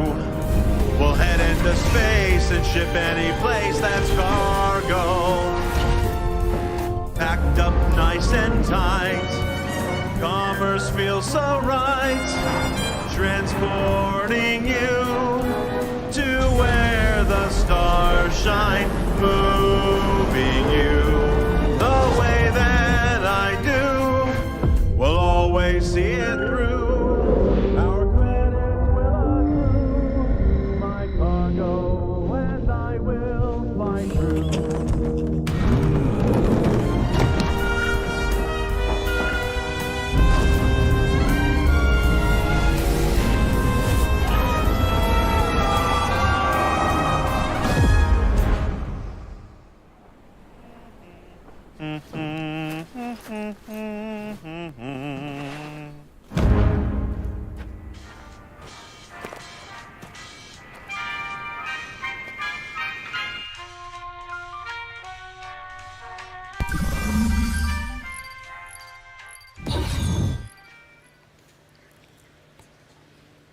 These open areas benefit in the same way as the forest scene did, adding areas of shade and areas of open lighting.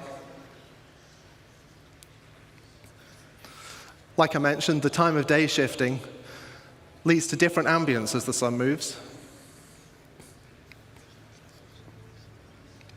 And this is the shot that I just liked.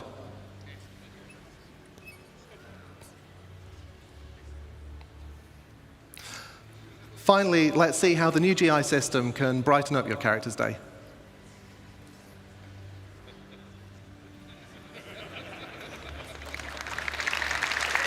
And also their day as well, whoever they are.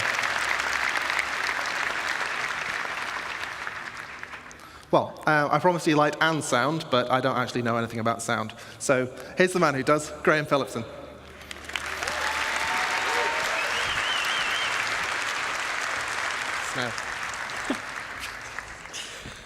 Good afternoon, CitizenCon.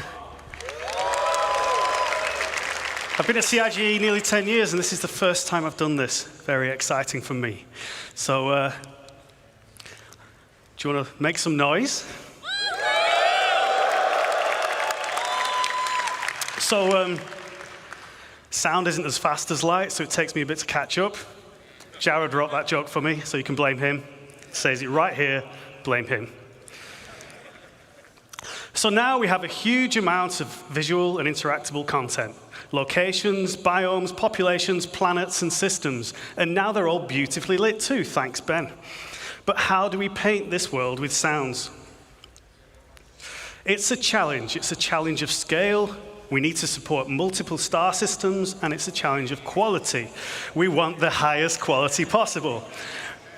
We also don't want implementation to hinder creativity, and we want a seamless experience. So we're asking a lot.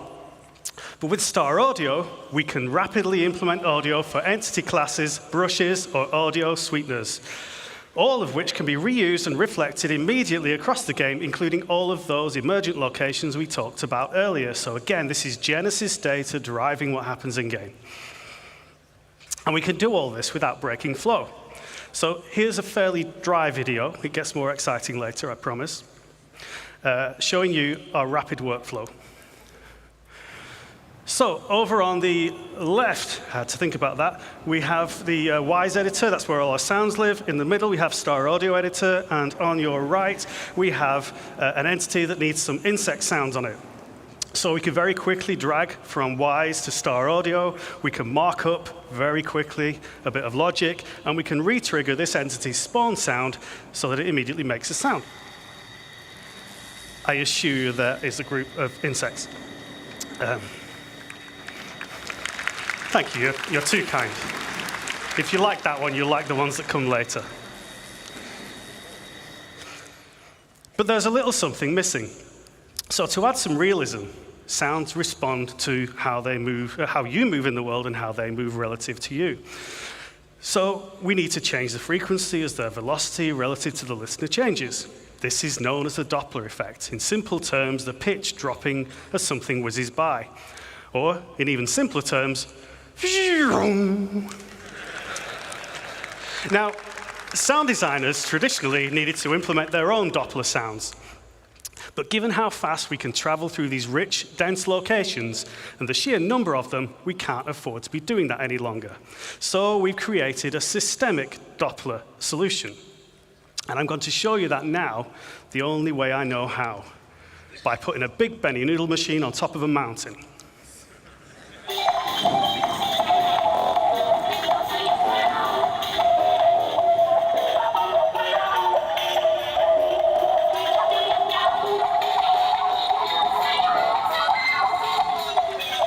So you can hear the pitch and tempo changing as we move relative to the Benny noodle machine, and this is all fully systemic, no special treatment for this sound.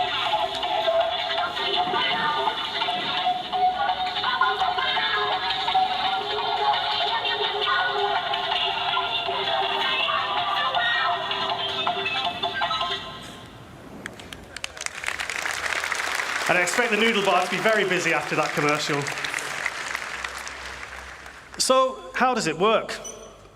Well, the listener is surrounded by variable time delay buffering, not the horrible kind of buffering you get on the internet. This is a really nice kind that helps the game sound good. Each buffer represents a section of the sphere around the audio listener, and the audio is mixed into these buffers at a position that is appropriate to the object's position in the world. Changes in the position are applied to the delay buffer by interpolating the audio data. But that's not all we're doing here. Now, I know there was a bar citizen yesterday, so some of you may not be thinking as fast as you might normally, but you may have realized that by buffering the data in this way, we're not just creating a speed of sound, we are not just creating a Doppler effect, we are indeed, and I just spoiled my own line, creating a speed of sound effect. So, introducing systemic speed of sound to the game, I now have a couple of minutes of video, and we go through rapid fire, looking at some fantastic examples of what this brings to the game, starting with a spaceship pass by that is supported tonally by the systemic speed of sound.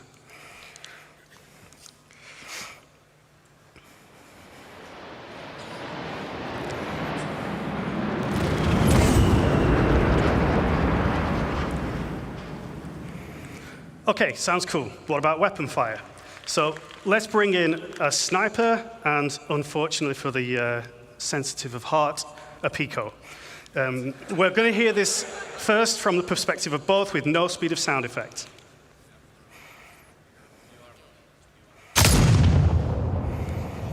Okay, so that's, if you were at the Pico perspective there, that's how you'd hear it in game right now. Let's hear it with speed of sound enabled, and this time we're just going to listen from Pico's perspective. So Pico's down before he even hears the shot. But don't worry, he's not dead. Okay, let's finish him off.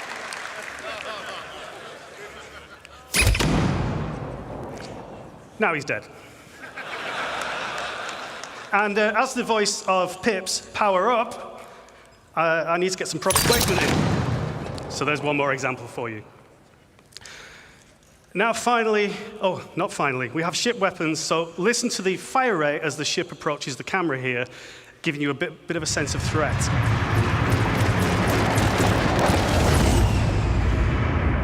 It's not too easy to tell what's going on there, but you get an increase in fire rate. Finally, the really cool stuff, explosions. So we can put a cinematic element, a shockwave element, and a delayed speed of sound effect.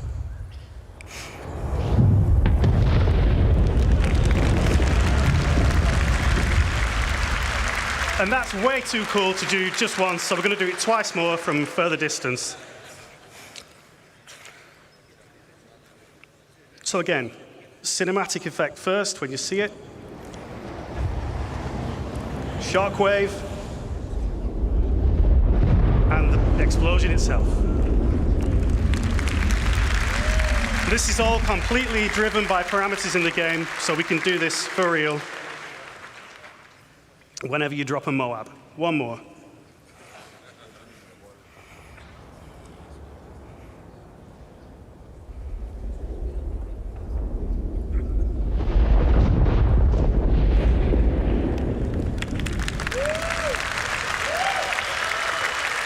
That's pretty cool.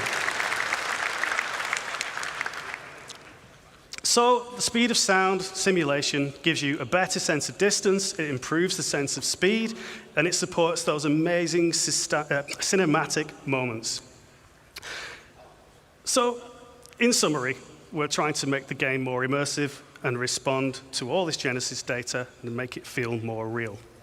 And that's not all we can do. We can make sounds respond differently to changes in atmospheric pressure and resultant changes in temperature. So, for example, the sound will travel faster in extremely hot, high-pressure environments. We really look forward to getting this in game for you and getting you enjoying it at home. Now, that's all from phase 4 of the Genesis cycle, light and sound. So I'm going to hand you back to the amazing Ben and Ali to bring us home with the final phase.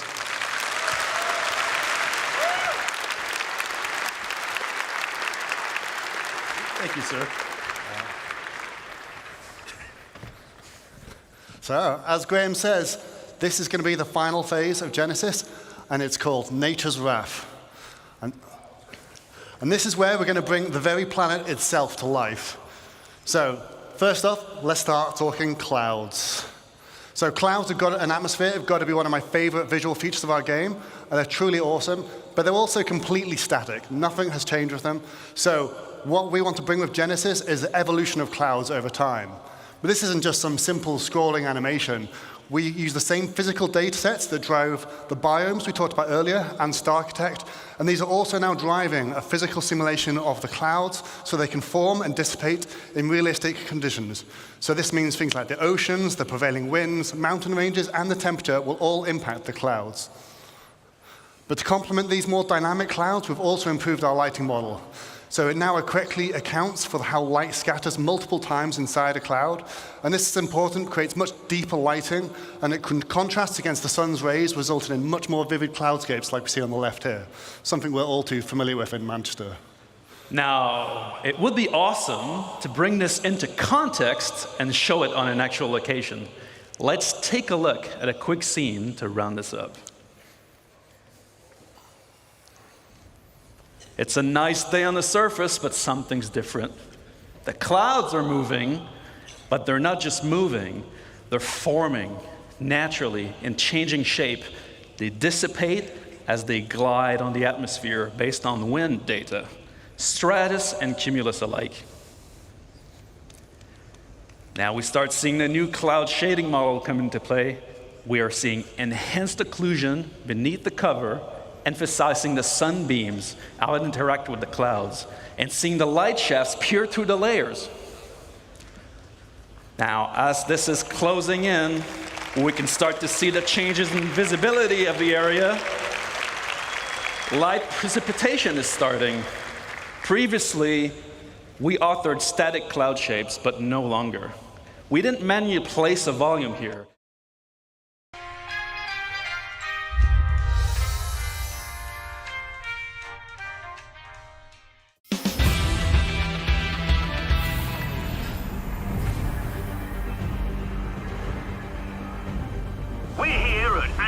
IAE base camp, where the Reckless 999 are preparing for their imminent demonstration.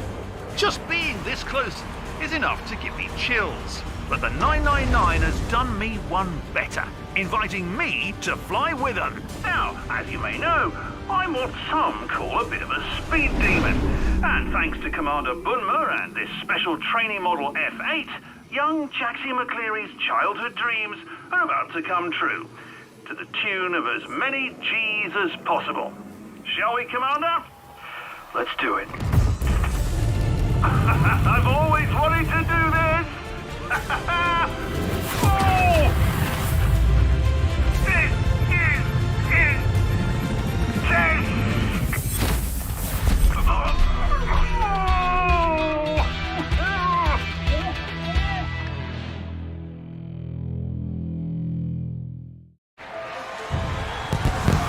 Liberty, ingenuity, equality. These ideals connect each and every one of us across this vast empire of stars. As such, I want you all to meet the 2952 Cutter from Drake Interplanetary. Oh yeah. This ship embodies those ideals that we are truly democratizing spaceflight. Who needs to hire talent when the aerospace CEOs are dying to get on camera? Hey, Jimmy?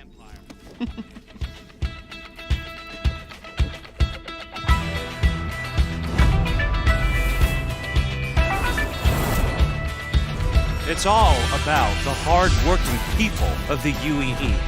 That's why we're excited to sponsor the Intergalactic Aerospace Expo 2952. See you in STEM.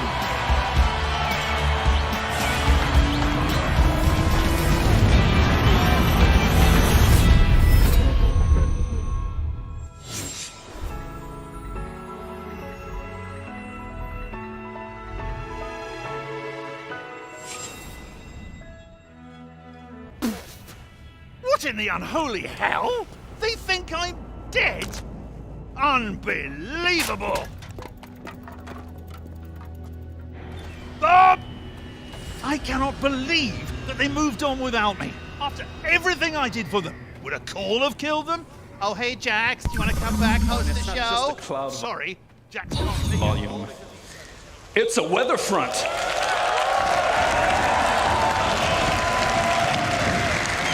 Now we're trying to see the wind picking up. Terrain and rocks are getting wet. Vegetation, grass, and the overall environment are responding to the weather. The system is changing the world around us.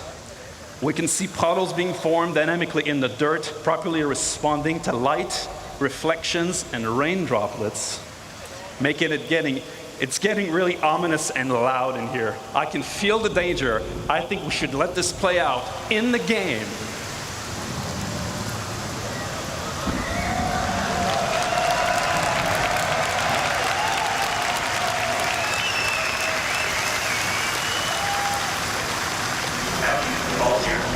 Weather is closing in fast on this location. Conditions are deteriorating. Severe items. We need to leave now. Get back here.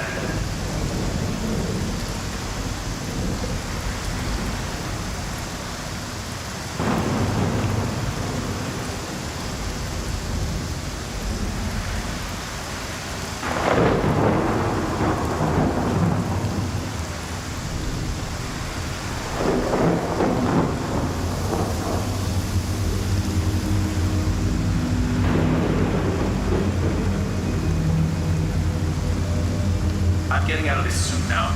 Powering up, flying out. We'll need to switch to IFR. See you on the other side.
Wow!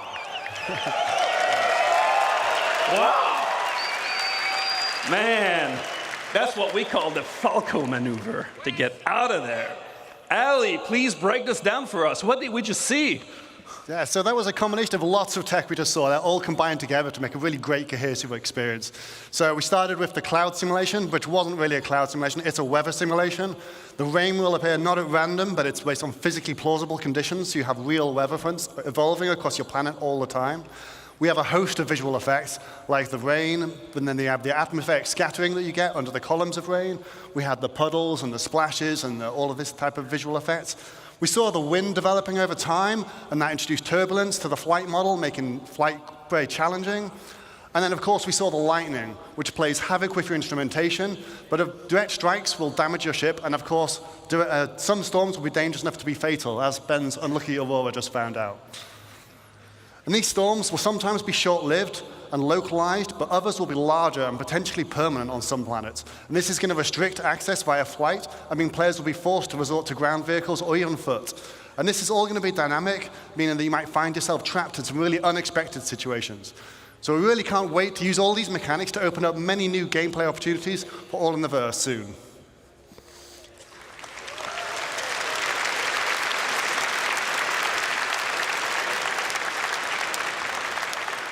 A wise yogi once said, "It's your job as a pilot to compensate and stay on course."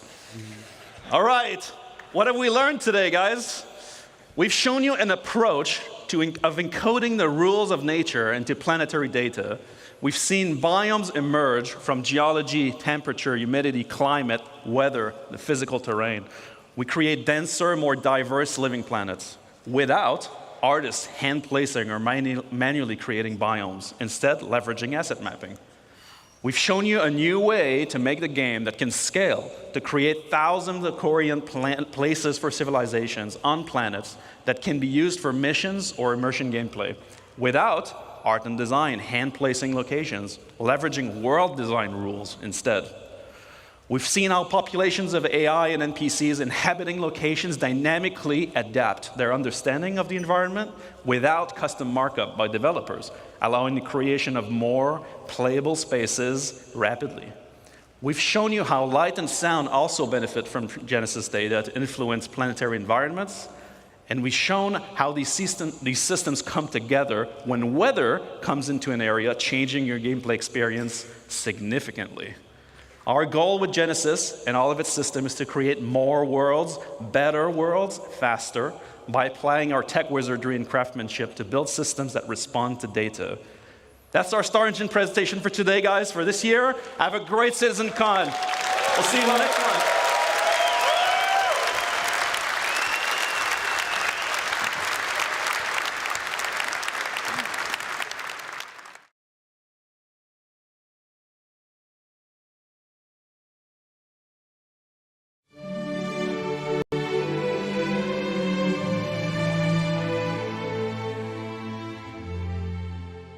Hi, I'm Tony Zervik, and I'm the Director of Persistent Universe for Star Citizen. Today I'm going to give you an update on how some of the back-end architecture and systemic functionality is coming along, what sort of progress we've made over the past year, what's on the horizon, and how all of this is going to impact your gameplay experience. In order to give you a more comprehensive understanding of the long-term direction and what all of this will ultimately mean, I'm going to cover areas that are in various stages of development and will sometimes resort to illustrative examples so that the underlying concept can be made more clear. First, a quick review. Quantum is a simulation of the game universe, and its purpose is to allow things, the price of goods at a given shop, the amount of piracy near a landing zone, or what missions are being offered, to evolve and change over time in logical and realistic ways. It does this by simulating hundreds of thousands of lightweight NPCs called quanta, whose AI logic is focused on just those aspects needed to produce the required information. Based upon a small list of attributes, each quanta makes its own decisions using the same resources, shops, and jobs as players. The simulation will need to calculate many millions of decisions per minute, and thus the AI behavior of quanta is focused on the most economically impactful details, which lets quantum focus all of its processing power on just those things that truly matter. Every quanta possesses its own unique set of attributes that influence how well it performs and how it perceives opportunities. The initial implementation of attributes will have two main categories, proficiencies and traits. Proficiencies act like a multiplier on how well quanta perform a given task. Different jobs will require different proficiencies, and higher proficiencies will equate to superior execution. Traits describe what kind of jobs a quanta prefers to do by modifying their perceived value of the job. Each job will have a specific alignment, and when a quanta's traits match up with the job's alignment, they will perceive the payout of that job to be higher. To illustrate the concept, let's take two jobs on either end of the aggression scale and suppose, for now, that they pay out the same. Now, let's create a quanta with an average aggression rating. This quanta is no closer to the aggression alignment of factory worker than they are to security, so it's no surprise that for this quanta, the payout for both jobs looks the same. However, as we decrease the aggression rating of this quanta, we can see that the perceived amount of money for both jobs changes. Again, the actual pay hasn't changed at all, only the perceived value from that quanta's point of view. It's still possible for the quanta to choose security, but in this case, security would need to pay 4 times as much. If we change this quanta's aggression trait to be very high, the opposite happens. Now, the aggressive security job looks like it pays much more, and the peaceful factory worker jobs appear to pay much less. Of course, jobs have more than a single trait to distinguish themselves. Suppose we take another aggressive job, pirate. With just one dimension, the pirate job would look just as lucrative to this quanta as the security job. We can differentiate between these two jobs by adding the morality trait and putting both of these aggressive jobs on the proper place on that scale. Now that all jobs have a unique combination of trait alignments, we can watch the perceived payout for all 3 of these jobs change, even though, in this case, all jobs actually pay the exact same amount. We're currently experimenting with 4 different traits, but expect to add at least a few